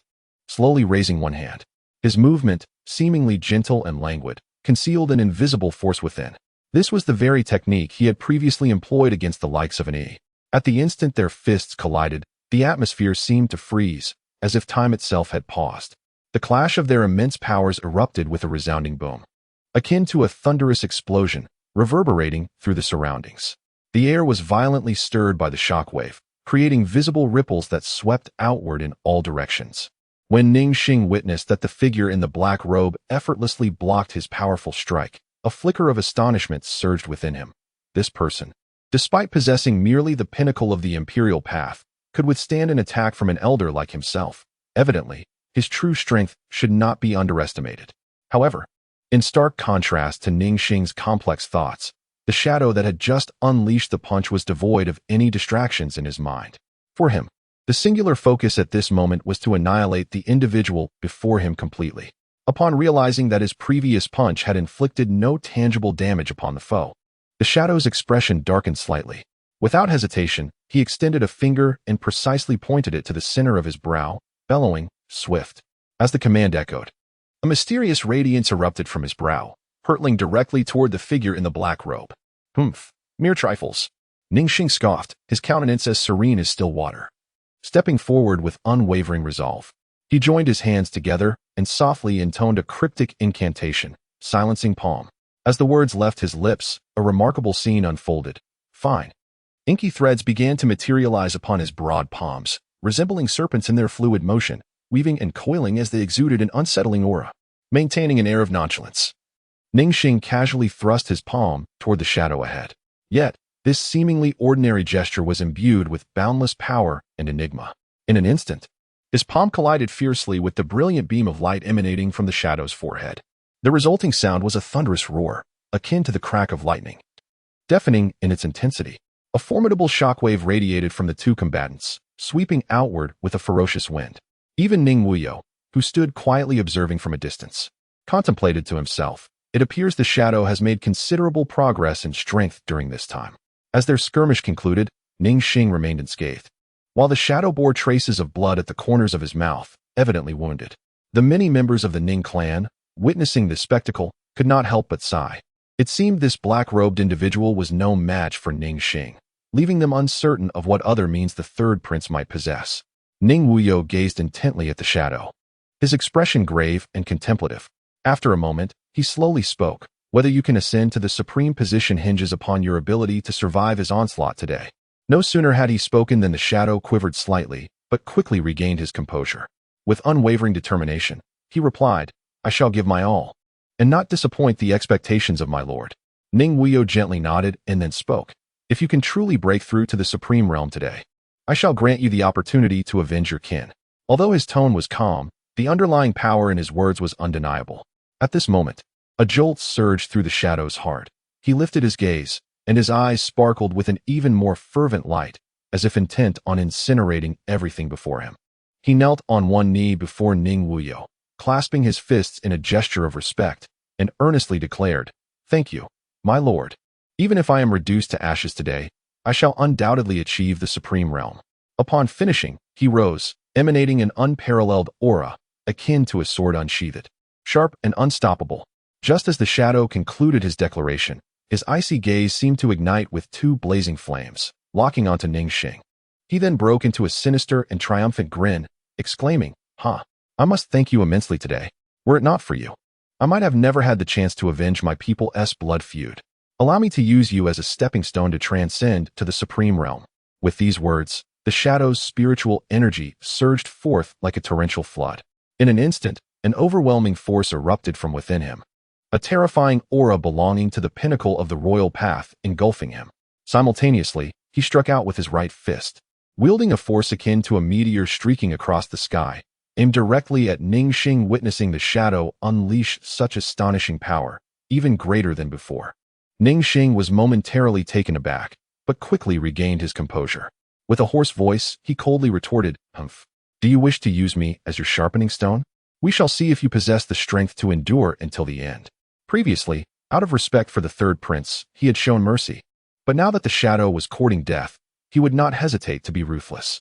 With that, Ning Xing too unleashed a magnificent aura, far more formidable than before. Rising like a colossal mountain, meeting the shadow's fierce punch head-on. In the moment of collision, the outcome was already evident.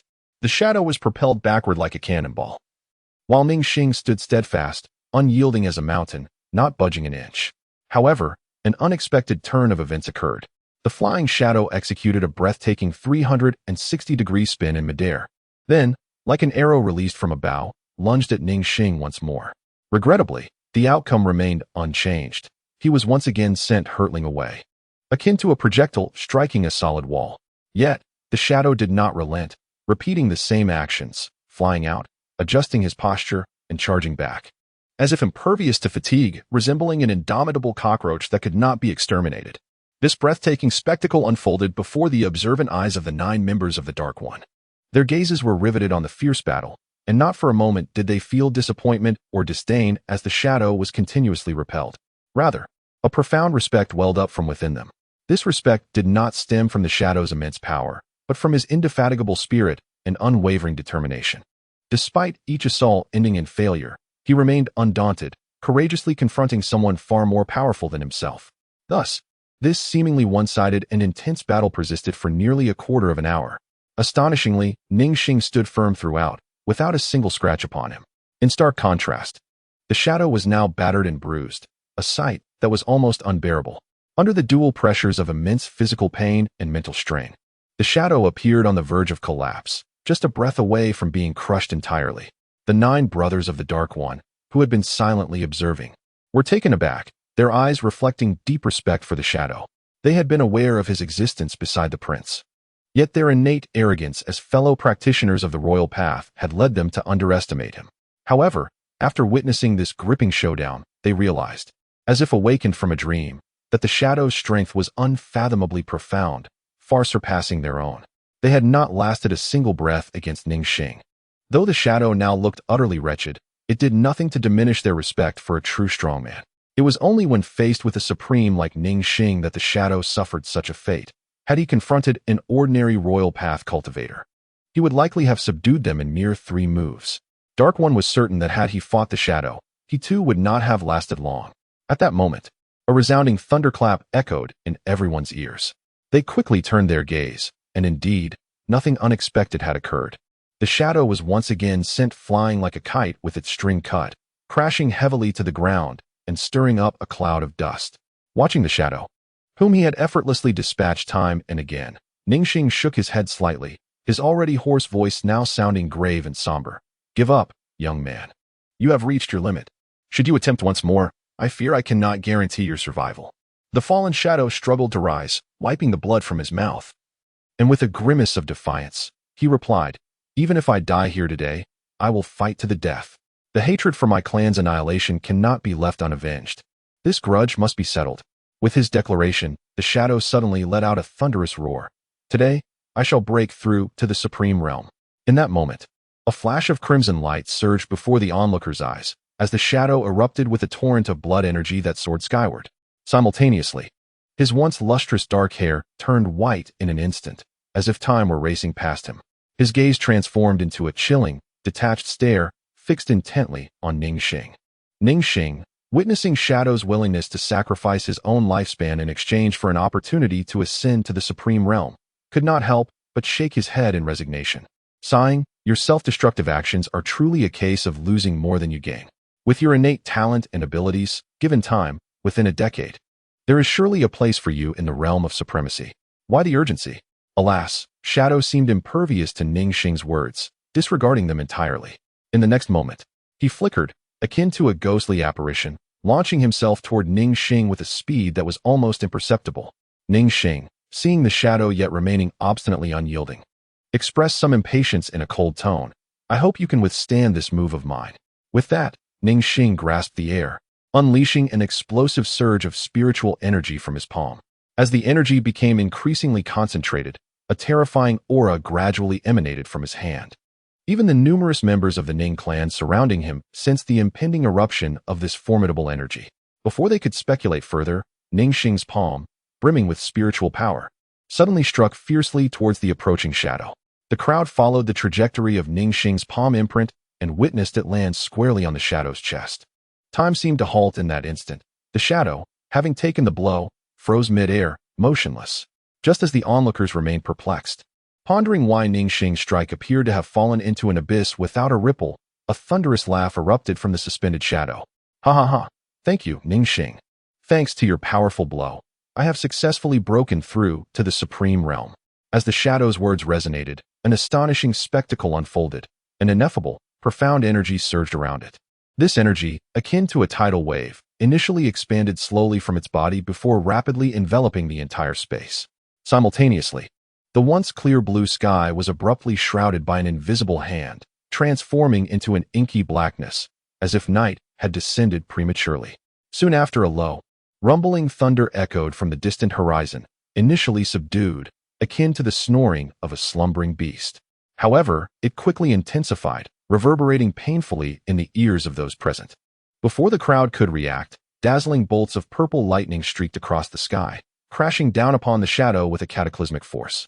These bolts resembled furious purple dragons, clawing and snapping towards their target, exuding an overwhelming aura of destruction. Witnessing such a terrifying spectacle, the members of the Ning clan turned pale with fear, hastily employing every ounce of strength to flee in all directions. Their sole thought was to escape this area at once, lest they be caught in the calamity unleashed by the shadow. Once they had managed to flee 100 miles away, they finally paused, hearts still racing, gazing up at the shadow enveloped in the tribulations of thunder. Incredulity and astonishment marked every face, mouths agape in shock, unable to close for an extended period. My heavens! This is the 9 calamity thunder. This is indeed the supreme tribulation. Someone in the crowd exclaimed, prompting a chorus of astonished affirmations from the others. It was utterly unexpected. No one could have predicted such an event would transpire at this critical moment. Observing the shadow enduring the tribulation, Ning Xing silently mused, "Humph. If it weren't for the third prince, I would not risk exposure to lend you my aid. Consider yourself fortunate." An hour later, as the heavenly tribulation gradually dissipated, the cerulean sky re-emerged before everyone's eyes. Just as the tribulation faded, the shadow, previously on the brink of collapse, seemed to undergo a transformation. Standing resilient in the air, though its appearance remained disheveled, its gaze and aura had dramatically shifted. The shadow fixed its intense eyes on Ning Xing and declared, "Thank you for your assistance, but I have yet to fulfill the orders of my master. My apologies." With that, the shadow charged rapidly towards Ning Xing. Ning Xing paid no heed to the spirited shadow. Instead, he slowly placed a foot on the ground, advancing in the direction from which the shadow approached. Ning Xing's sudden action left the surrounding members of the Ning clan momentarily stunned, their expressions a mixture of astonishment and intrigue, whispering among themselves, "What an eye-opener. This is indeed Ning Xing taking the initiative today." It seems the strength of that figure in the black robe should not be underestimated. Ever since his breakthrough to the supreme realm, he has surely exerted considerable pressure on Ning Xing. At this moment, Ning Xing and the shadow stood opposed in midair, both being individuals of few words. There was no superfluous conversation between them. As soon as they engaged, a fierce battle erupted like a tempest. The onlookers below quickly craned their necks, eyes wide with anticipation, fearing they might miss any moment of this extraordinary duel. The shadow exhibited remarkable agility, executing fierce and decisive strikes, managing to contend evenly with Ning Xing, both sides exchanging blows. In an instant, the air was filled with the tumult of fists and palms clashing, whirling winds howled, and flashes of light flickered unpredictably, overwhelming the spectators.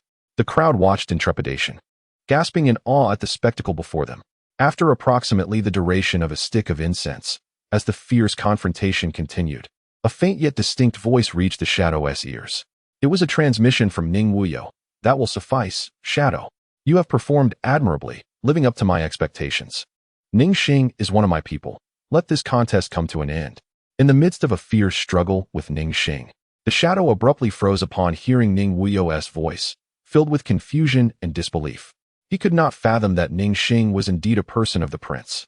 In that moment of distraction, Ning Xing seized the opportunity without hesitation, delivering a powerful palm strike towards the shadow, accompanied by a fierce gust of wind.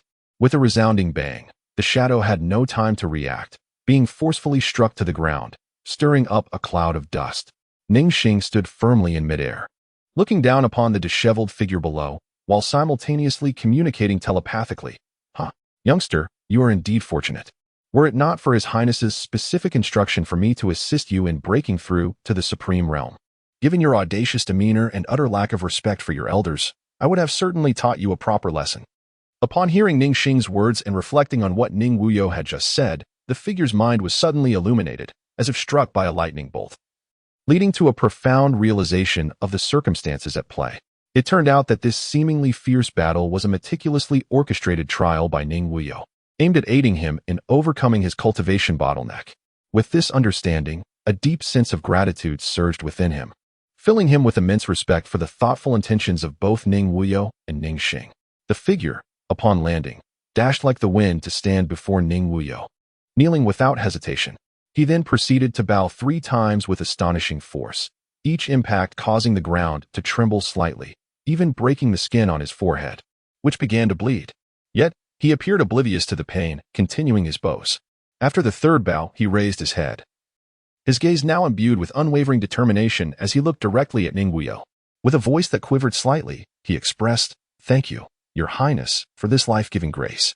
I have nothing to offer in return. In this life and the next, my broken existence is yours to command." At this moment, Ning Wuyou, who had been standing silently, maintained an unchanged expression. He slowly replied, "This is precisely what you deserve. I have long stated that as long as you serve me wholeheartedly, I shall grant you the opportunity to avenge your deep-seated grievances." Upon hearing this, the figure nodded earnestly, as if receiving the most precious promise in the world. He then silently rose and quietly retreated to stand behind Ning Wuyou, like a silent guardian. Meanwhile, the 9 brothers, including an Fu and Jiu, who had been watching, congratulated the figure as he stood up. "Congratulations, brother, on achieving your desires and attaining the supreme position. We hope for your benevolence in the future." However, the figure seemed to completely disregard an and the others, standing silently behind Ning Wuyou like a stoic statue. This scene ignited a surge of unspoken resentment among an and his brethren. Yet, with their lord standing before them, they could only suppress their anger, daring not to voice their frustrations. Each silently gritted their teeth, vowing to hasten their own breakthroughs to the supreme realm, determined to eventually deal with this arrogant individual who seemed oblivious to his own limitations. In the past, the 9 had admired the figure, but now, due to his seemingly arrogant and disrespectful behavior, their sentiments had dramatically shifted. Nevertheless, Ning Wuyou was fully aware of this shift, but chose not to dwell on it. As a leader, all he needed to do was issue commands and ensure his subordinates executed them diligently. The interpersonal dynamics among his subordinates were not his concern. Ning Xing subsequently descended from the air and approached Ning Wuyou, exchanging a glance with him. Then, Ning Xing slowly remarked, "Your Highness, it appears that your forces have suffered yet another defeat. Do you have any remaining allies at your disposal? I shall take them all on, one by one." Ning Wuyou glanced at Ning Xing before a smile graced her lips, and she shook her head, saying, "I have no one left to employ. It appears you are quite pleased with yourself now." Ning Xing inclined his body slightly towards Ning Wuyou and said, "Since the 3rd prince is now unimpeded by anyone, I kindly request His Highness to accompany me." As soon as Ning Xing's words faded, Ning Ong, who had been observing the scene, stepped forward with an unfriendly expression and exclaimed, "Humph! How dare a mere head of the punishment hall think my 3rd brother would follow you? As long as I am present today, I shall see who dares to lay a finger on my 3rd brother." At this moment, Ning Xing turned to Ning Ong and respectfully said, "Your Highness, this is the Emperor's command, and it cannot be disregarded." "Oh, the Emperor's command? I beg to differ. Summon your master from behind.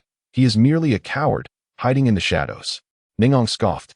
Just as Ning Ang's words fell, a sharp voice announced, "The mingling heavenly consort has arrived."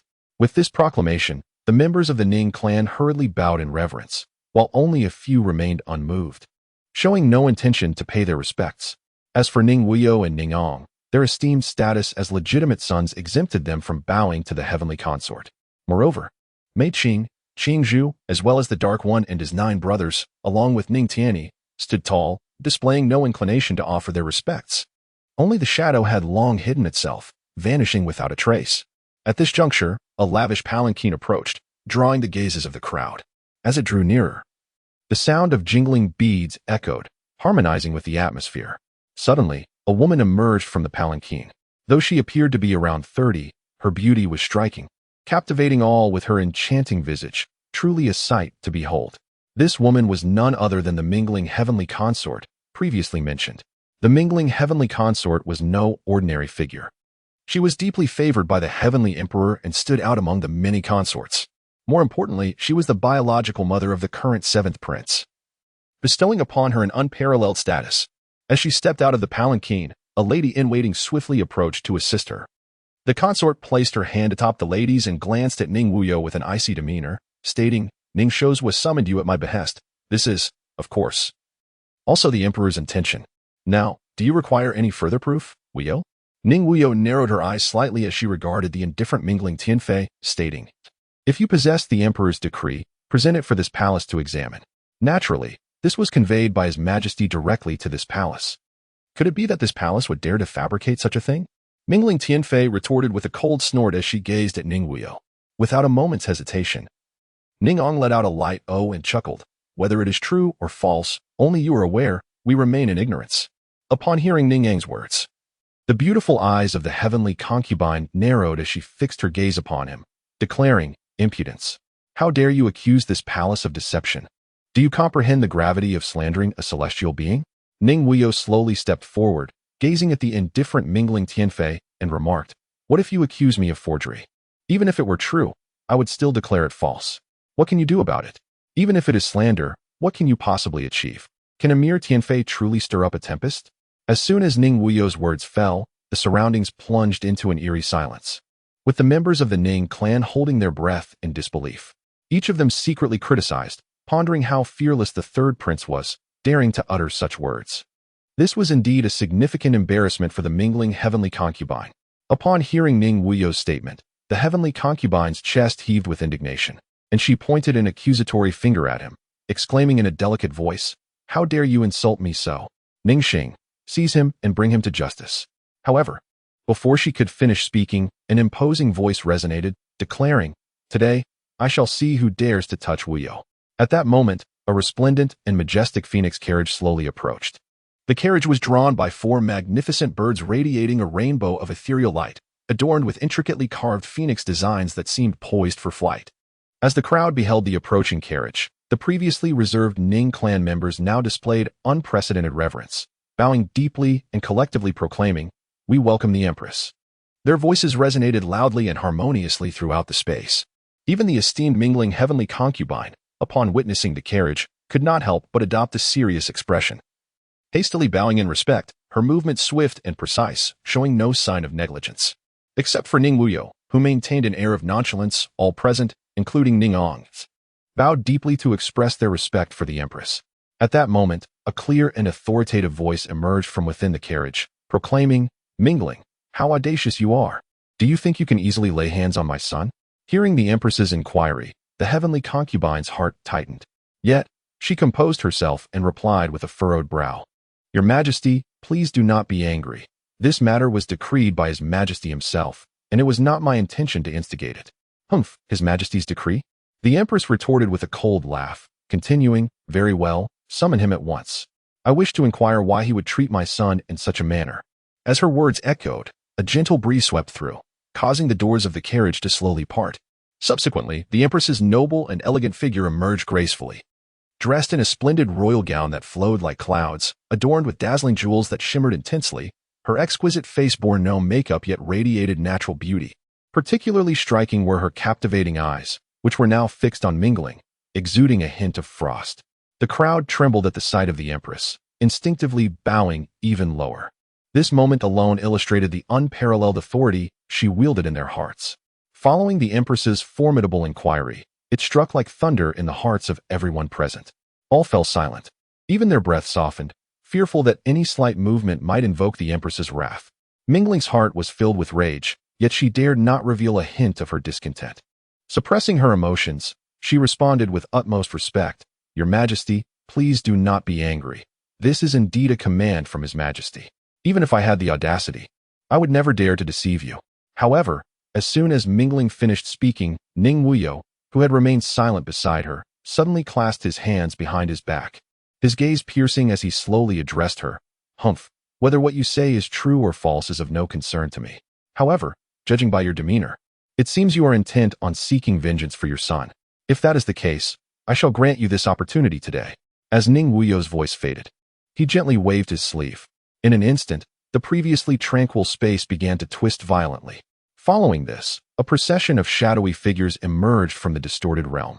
Clad entirely in black garments, these individuals were shrouded from head to toe, revealing only their eyes, which gleamed with a chilling light and an aura of lethal intent. The moment they appeared, the atmosphere in the surroundings plummeted to a frigid level, as if an invisible pressure enveloped everyone present. The fierce aura emanating from these cloaked figures rendered them akin to a legion of terrifying demons clawing their way out from the depths of hell. Upon closer inspection, one could discern that there were as many as 3,000 of these black-clad warriors, each possessing cultivation levels exceeding that of the scion. Such power, if unleashed in any realm below, would be capable of sweeping all before it. They were none other than the shadowy assassins, the Ingwe, that Ning Wuyou had secretly nurtured. At the forefront stood the leader, undoubtedly the figure known as Ingzi, who had recently transcended to the supreme realm. His visage was obscured by shadows, rendering his true appearance a mystery. With the emergence of these enigmatic figures, they knelt in unison, led by the shadow, and proclaimed in a thunderous voice, "We, your loyal subordinates, pay homage to our master." Their words resonated powerfully, echoing across the vast expanse of the venue. Ning Wuyou's expression was as serene as water, her lips slightly curling into a profound smile as she spoke softly. "Today, I shall slay. By your command, my sovereign," echoed the voices of 3,000 shadow guards in unison. Seeing Ning Wuyou's unwavering resolve to eliminate the brilliant mingling, the Empress's lips curved into a subtle, meaningful smile as she quietly remarked, "Wuyou, you are doing well. Your mother shall support you from behind." I am curious to see which audacious individual dares to meddle at this time. Her beautiful yet imposing visage radiated an aura that was chilling. At that moment, the surrounding clansmen swiftly retreated like a tide, distancing themselves to 100 miles away in the blink of an eye. Their faces were pale, hearts racing as if they had just escaped a harrowing ordeal. The clansmen gathered together, whispering among themselves about the astonishing scene before them. One individual, trembling with fear, voiced, "It seems the immortal dynasty is on the brink of upheaval." Another nodded in agreement, stating, "Indeed. Look at the third prince. He has laid bare his cards without reservation. And worse yet, he has the Empress backing him. I dare say, even if His Majesty were to intervene personally, it would be futile." A third person, filled with concern, added, "Alas, we can only hope that the elder members of our clan intervene to quell this storm, or the consequences will be dire." The crowd buzzed with anxious chatter, each face etched with worry and unease. The atmosphere was thick with tension, reminiscent of the oppressive calm before an impending storm. Mingling, feeling the lethal gaze of the shadowy figures upon her, was gripped by fear yet attempted to project authority. "Do you dare? Do you not fear the repercussions of crossing me?" "Humph." A cold snort accompanied the emergence of a shadowy figure from the darkness. Cloaked in obscurity, their features remained hidden, yet their icy gaze bore into Mingling, as if capable of freezing her in place. With a voice devoid of emotion, they declared, "We act solely on the orders of our sovereign. All else is beyond our concern." Standing beside them, Ning Wuyou disregarded Mingling's fury and wrath, her lips curling into a faint smile. With her deep, abyss-like eyes fixed on Mingling, she softly proclaimed, "Today marks the annihilation of your entire clan, and not even your son shall be spared." Before her words faded, Ning Wuyou waved her arm gently, and in an instant, the once motionless 3,000 shadow guards surged forth like arrows released from a bow, transforming into piercing swords of ice and light, charging towards Mingling with overwhelming force. Faced with such a fierce onslaught, Mingling's complexion paled. Her eyes widened in shock as she shouted, "Audacious! Ning Xing, swiftly halt these ruffians for me." With her call, Ning Xing stepped forward, his expression grave. He raised his right hand, a massive palm slicing through the air towards the rushing guards. Yet, just as the hand was about to descend, Ning Wuyou vanished like a specter from her position. The crowd gasped, and before they could comprehend, Ning Wuyou reappeared in front of Ning Xing like lightning. In that fleeting moment, everyone witnessed an astonishing and unbelievable sight. With a mere flick of her hand, Ning Wuyou effortlessly dispersed Ning Xing's formidable strike into smoke, leaving no trace behind. Simultaneously, she flickered again, stabilizing herself before Ning Xing. Then, in a shocking turn of events, Ning Wuyou struck without hesitation, aiming directly at Ning Xing. The blow appeared unremarkable, yet the power within it seemed capable of parting mountains, causing the very air to tremble. However, in response to Ning Wuyou's fierce assault, Ning Xing showed no signs of panic. Instead, he swiftly countered, clashing fiercely with her. A thunderous sound erupted, akin to the roar of thunder, resonating with deafening force. With the violent impact, the previously aggressive 3,000 shadow guards were abruptly repelled by the terrifying energy unleashed by their confrontation. These highly trained guards found themselves utterly powerless, retreating clumsily, unable to advance another step.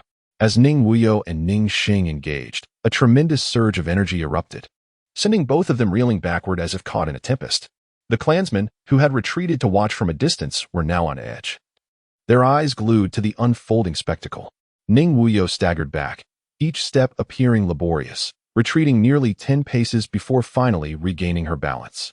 In stark contrast, Ning Xing remained steady, having only taken 3.5 steps back before firmly grounding himself.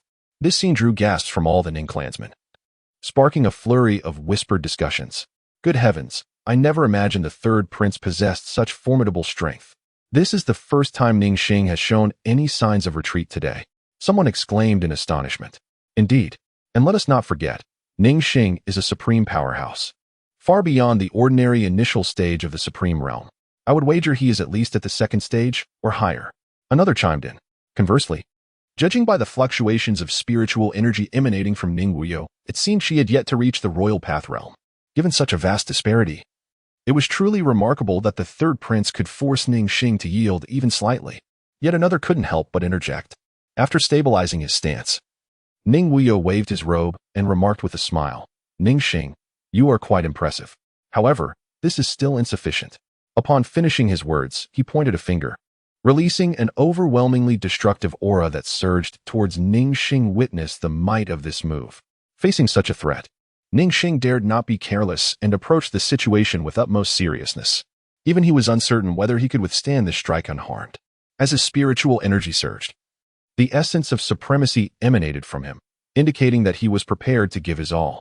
He bellowed, indestructible diamond body. Layers of soft golden light swiftly enveloped Ning Xing, as if adorning him with a resplendent golden battle attire. He stood tall like a colossal golden giant, exuding an intimidating and awe-inspiring pressure. At that moment, Ning Wuyou's finger, imbued with a sense of annihilation, surged forth like a bolt of lightning. This singular strike contained an infinite intent of destruction, seemingly aiming to reduce all existence to mere powder. When it collided with Ning Xing's indestructible diamond body, a thunderous roar filled the air, and the seemingly invulnerable, indestructible diamond body crumbled instantaneously. The unstoppable force of the strike continued unabated, directly impacting Ning Xing's chest.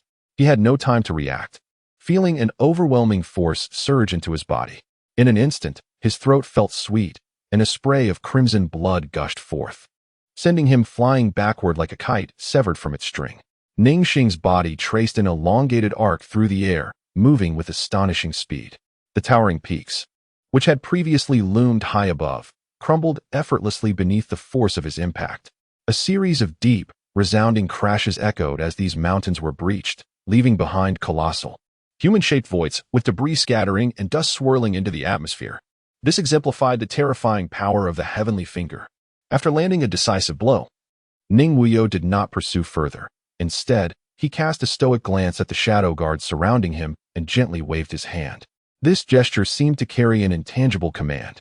Upon receiving Ning Wuyou's signal, the 3,000 well-trained shadow guards sprang into action, moving like phantoms toward the Mingling heavenly consort with unrelenting speed. As they approached, a chilling aura began to circulate around them, enveloping everyone in a heavy shroud of dread that sent shivers down their spines. At this moment, Mingling was utterly paralyzed by the overwhelming display of Ning Wuyou's formidable strength. Her eyes widened in disbelief as she fixated on him, her heart racing with unparalleled shock. Not only was Mingling, the heavenly consort, intimidated by Ning Wuyou's suffocating power, but even those by his side, including Ning Tianyi and Ning Zi, were rendered speechless by the revelation. The numerous members of the Ning clan surrounding them were equally taken aback, exchanging incredulous glances as if they had witnessed the most extraordinary spectacle. One elder among them gazed at Ning Wuyou with rapt fascination, murmuring, "It has long been rumored that the third prince deliberately concealed his power. Who could have imagined he was hiding it so deeply? Even our clan's formidable supreme realm expert, Ning Xing, cannot match him." Another clan member quickly concurred, "Indeed, Ning Xing is no ordinary supreme realm master. He is a venerable figure within our clan, renowned for his immense strength. However, Just as this remark was made, another voice suddenly rang out. You all focus solely on the third prince's might. Yet has anyone considered that he is merely 20 years old? 20. This declaration struck like thunder, igniting an even more fervent wave of discussion among the crowd. Whispers of astonishment filled the air, marveling at how someone so young could possess such astonishing prowess. To wield power capable of contending with or even effortlessly overpowering supreme masters at the tender age of 20 raised questions about the means through which he cultivated his abilities. From the fluctuations of spiritual energy emanating from him, one could surmise he was at most at the divine king level. Yet, he could defy the heavens and challenge the supremes. Such extraordinary feats had likely never been chronicled even in the vast and ancient celestial realm. At this moment, the shadow guards had completely encircled the Mingling heavenly consort and her companions. The female attendants at the center of this encirclement were engulfed in sheer panic and chaos. They understood that escape from this life-or-death predicament was unlikely, and their faces betrayed their fear as they trembled, eyes darting toward the coldly expressionless shadow guards. Seeing this, Mingling's heart sank. She realized that without immediate action, she might very well meet her demise today. With a swift motion, she raised her delicate hand, and a flash of light revealed a mysterious jade slip. Without hesitation, she grasped it tightly, and with a crisp crack, the slip shattered into fine powder that dispersed into the air. As the jade slip disintegrated, a shocking scene unfolded. The previously vanished Heavenly Emperor's avatar slowly materialized before the onlookers. Towering at 10,000 feet, it radiated resplendent golden light, resembling a sun blazing in the sky, exuding immense pressure and a divine aura. The Heavenly Emperor's avatar surveyed the chaotic situation with an impassive gaze, then fixed its eyes on the Mingling heavenly consort, coldly inquiring, "What is the matter?" Before Mingling could respond, the Empress, unable to contain her fury, interjected. Dressed in an ornate phoenix robe, her eyes blazing with anger, she glared at Mingling and demanded, "Did you instruct this wretched person to confront my son, Wuyou?" With a dramatic sweep of her arm, her flowing robe billowed like a phoenix taking flight, her exquisite features twisted by rage. The once dominant presence of the Heavenly Emperor's avatar momentarily faltered at the Empress's unrestrained accusation, the golden light surrounding it seeming to waver. However, it quickly regained its composure, though a subtle complexity flickered in its previously indifferent gaze. Standing like a statue, the Heavenly Emperor's avatar remained unmoved by the Empress's fiery words, even neglecting to turn its head. Yet, in the next moment, it suddenly pivoted, its icy stare piercing through Mingling, asking in an utterly dispassionate tone, "Mingling, what is the matter?" Mingling, who had been on edge, felt her heart tighten at the Emperor's frosty inquiry. Nevertheless, she steadied herself, stepped forward, and respectfully bowed deeply before stammering, "Your Majesty, I only sent Ning Xing to locate the third prince and escort him to the Hall of Punishment for inquiries regarding the seventh prince after receiving your approval." Feeling her explanation lacked sufficient weight, she added, "Moreover, Your Majesty, you explicitly stated that I could act as circumstances warranted concerning the seventh prince." Just as her words fell, Ning Wuyou leisurely emerged from behind. He first glanced at the imposing Heavenly Emperor's avatar, then a subtle, almost imperceptible smirk graced his lips as he calmly inquired, "Father, did the Heavenly Consort's words truly originate from your directive?" In response to Ning Wuyou's inquiry, the Heavenly Emperor's face remained devoid of emotion, as if nothing occurring before him could stir the slightest ripple within him. He simply regarded Ning Wuyou with profound depth and replied, "Indeed, it is my will." "Do you have grievances regarding this?" The members of the Ning clan, who had retreated in shock, stood frozen upon hearing the Heavenly Emperor's confirmation. They silently contemplated the gravity of the situation. It was unfathomable that the Heavenly Consort's claims were indeed true.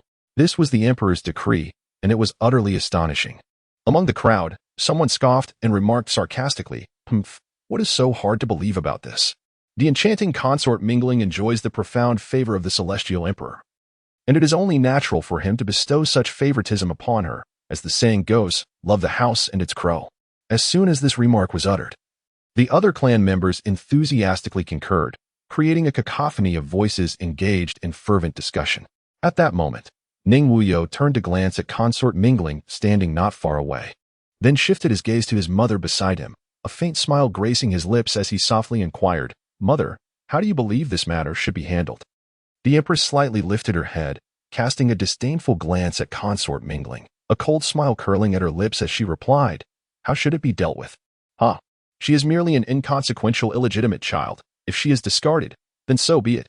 Should Wuyou really offer an apology to that lowly child? Such a notion is utterly absurd. With that, the Empress elegantly waved her phoenix robe and took her seat upon the meticulously prepared phoenix chair by the maidens. She then directed her gaze back at consort Mingling, her eyes filled with indifference and contempt. However, when she turned her attention to the imposing form of the celestial emperor, her expression suddenly sharpened, as if infused with a barely perceptible warning. The emperor remained unyielding, entirely disregarding the Empress's gaze. His icy eyes fixed firmly on Ning Wuyou as he spoke once more. "Do you have any objections?" These words echoed through the air like a chilling wind sweeping across a valley, imbued with an unsettling coldness. Observing the emperor's complete indifference to her presence before the assembled clan, the empress could not contain her fury, letting out a cold huff. "Your Majesty, Wuyou is our own flesh and blood. Do you truly wish to be so heartless? You ought to think carefully about the consequences." Her voice, though not loud, resonated with anger and discontent. Upon hearing the empress's vehement remarks, the emperor slowly turned his colossal form towards her, speaking in a measured tone. "Zijin, this matter should not involve your interference." After being so ruthlessly rebuffed by the emperor, the empress sprang to her feet, glaring fiercely at his towering form. "Very well. If your Majesty believes I should not intervene, then I shall refrain. But should anything happen to Wuyou today if I unleash my wrath?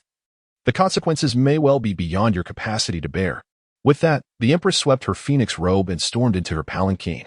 Nearby, Ningong observed the palpable tension between his parents and felt a jolt of surprise, contemplating silently. Who would have thought that his mother, typically gentle and dignified, could exhibit such formidable authority in this moment?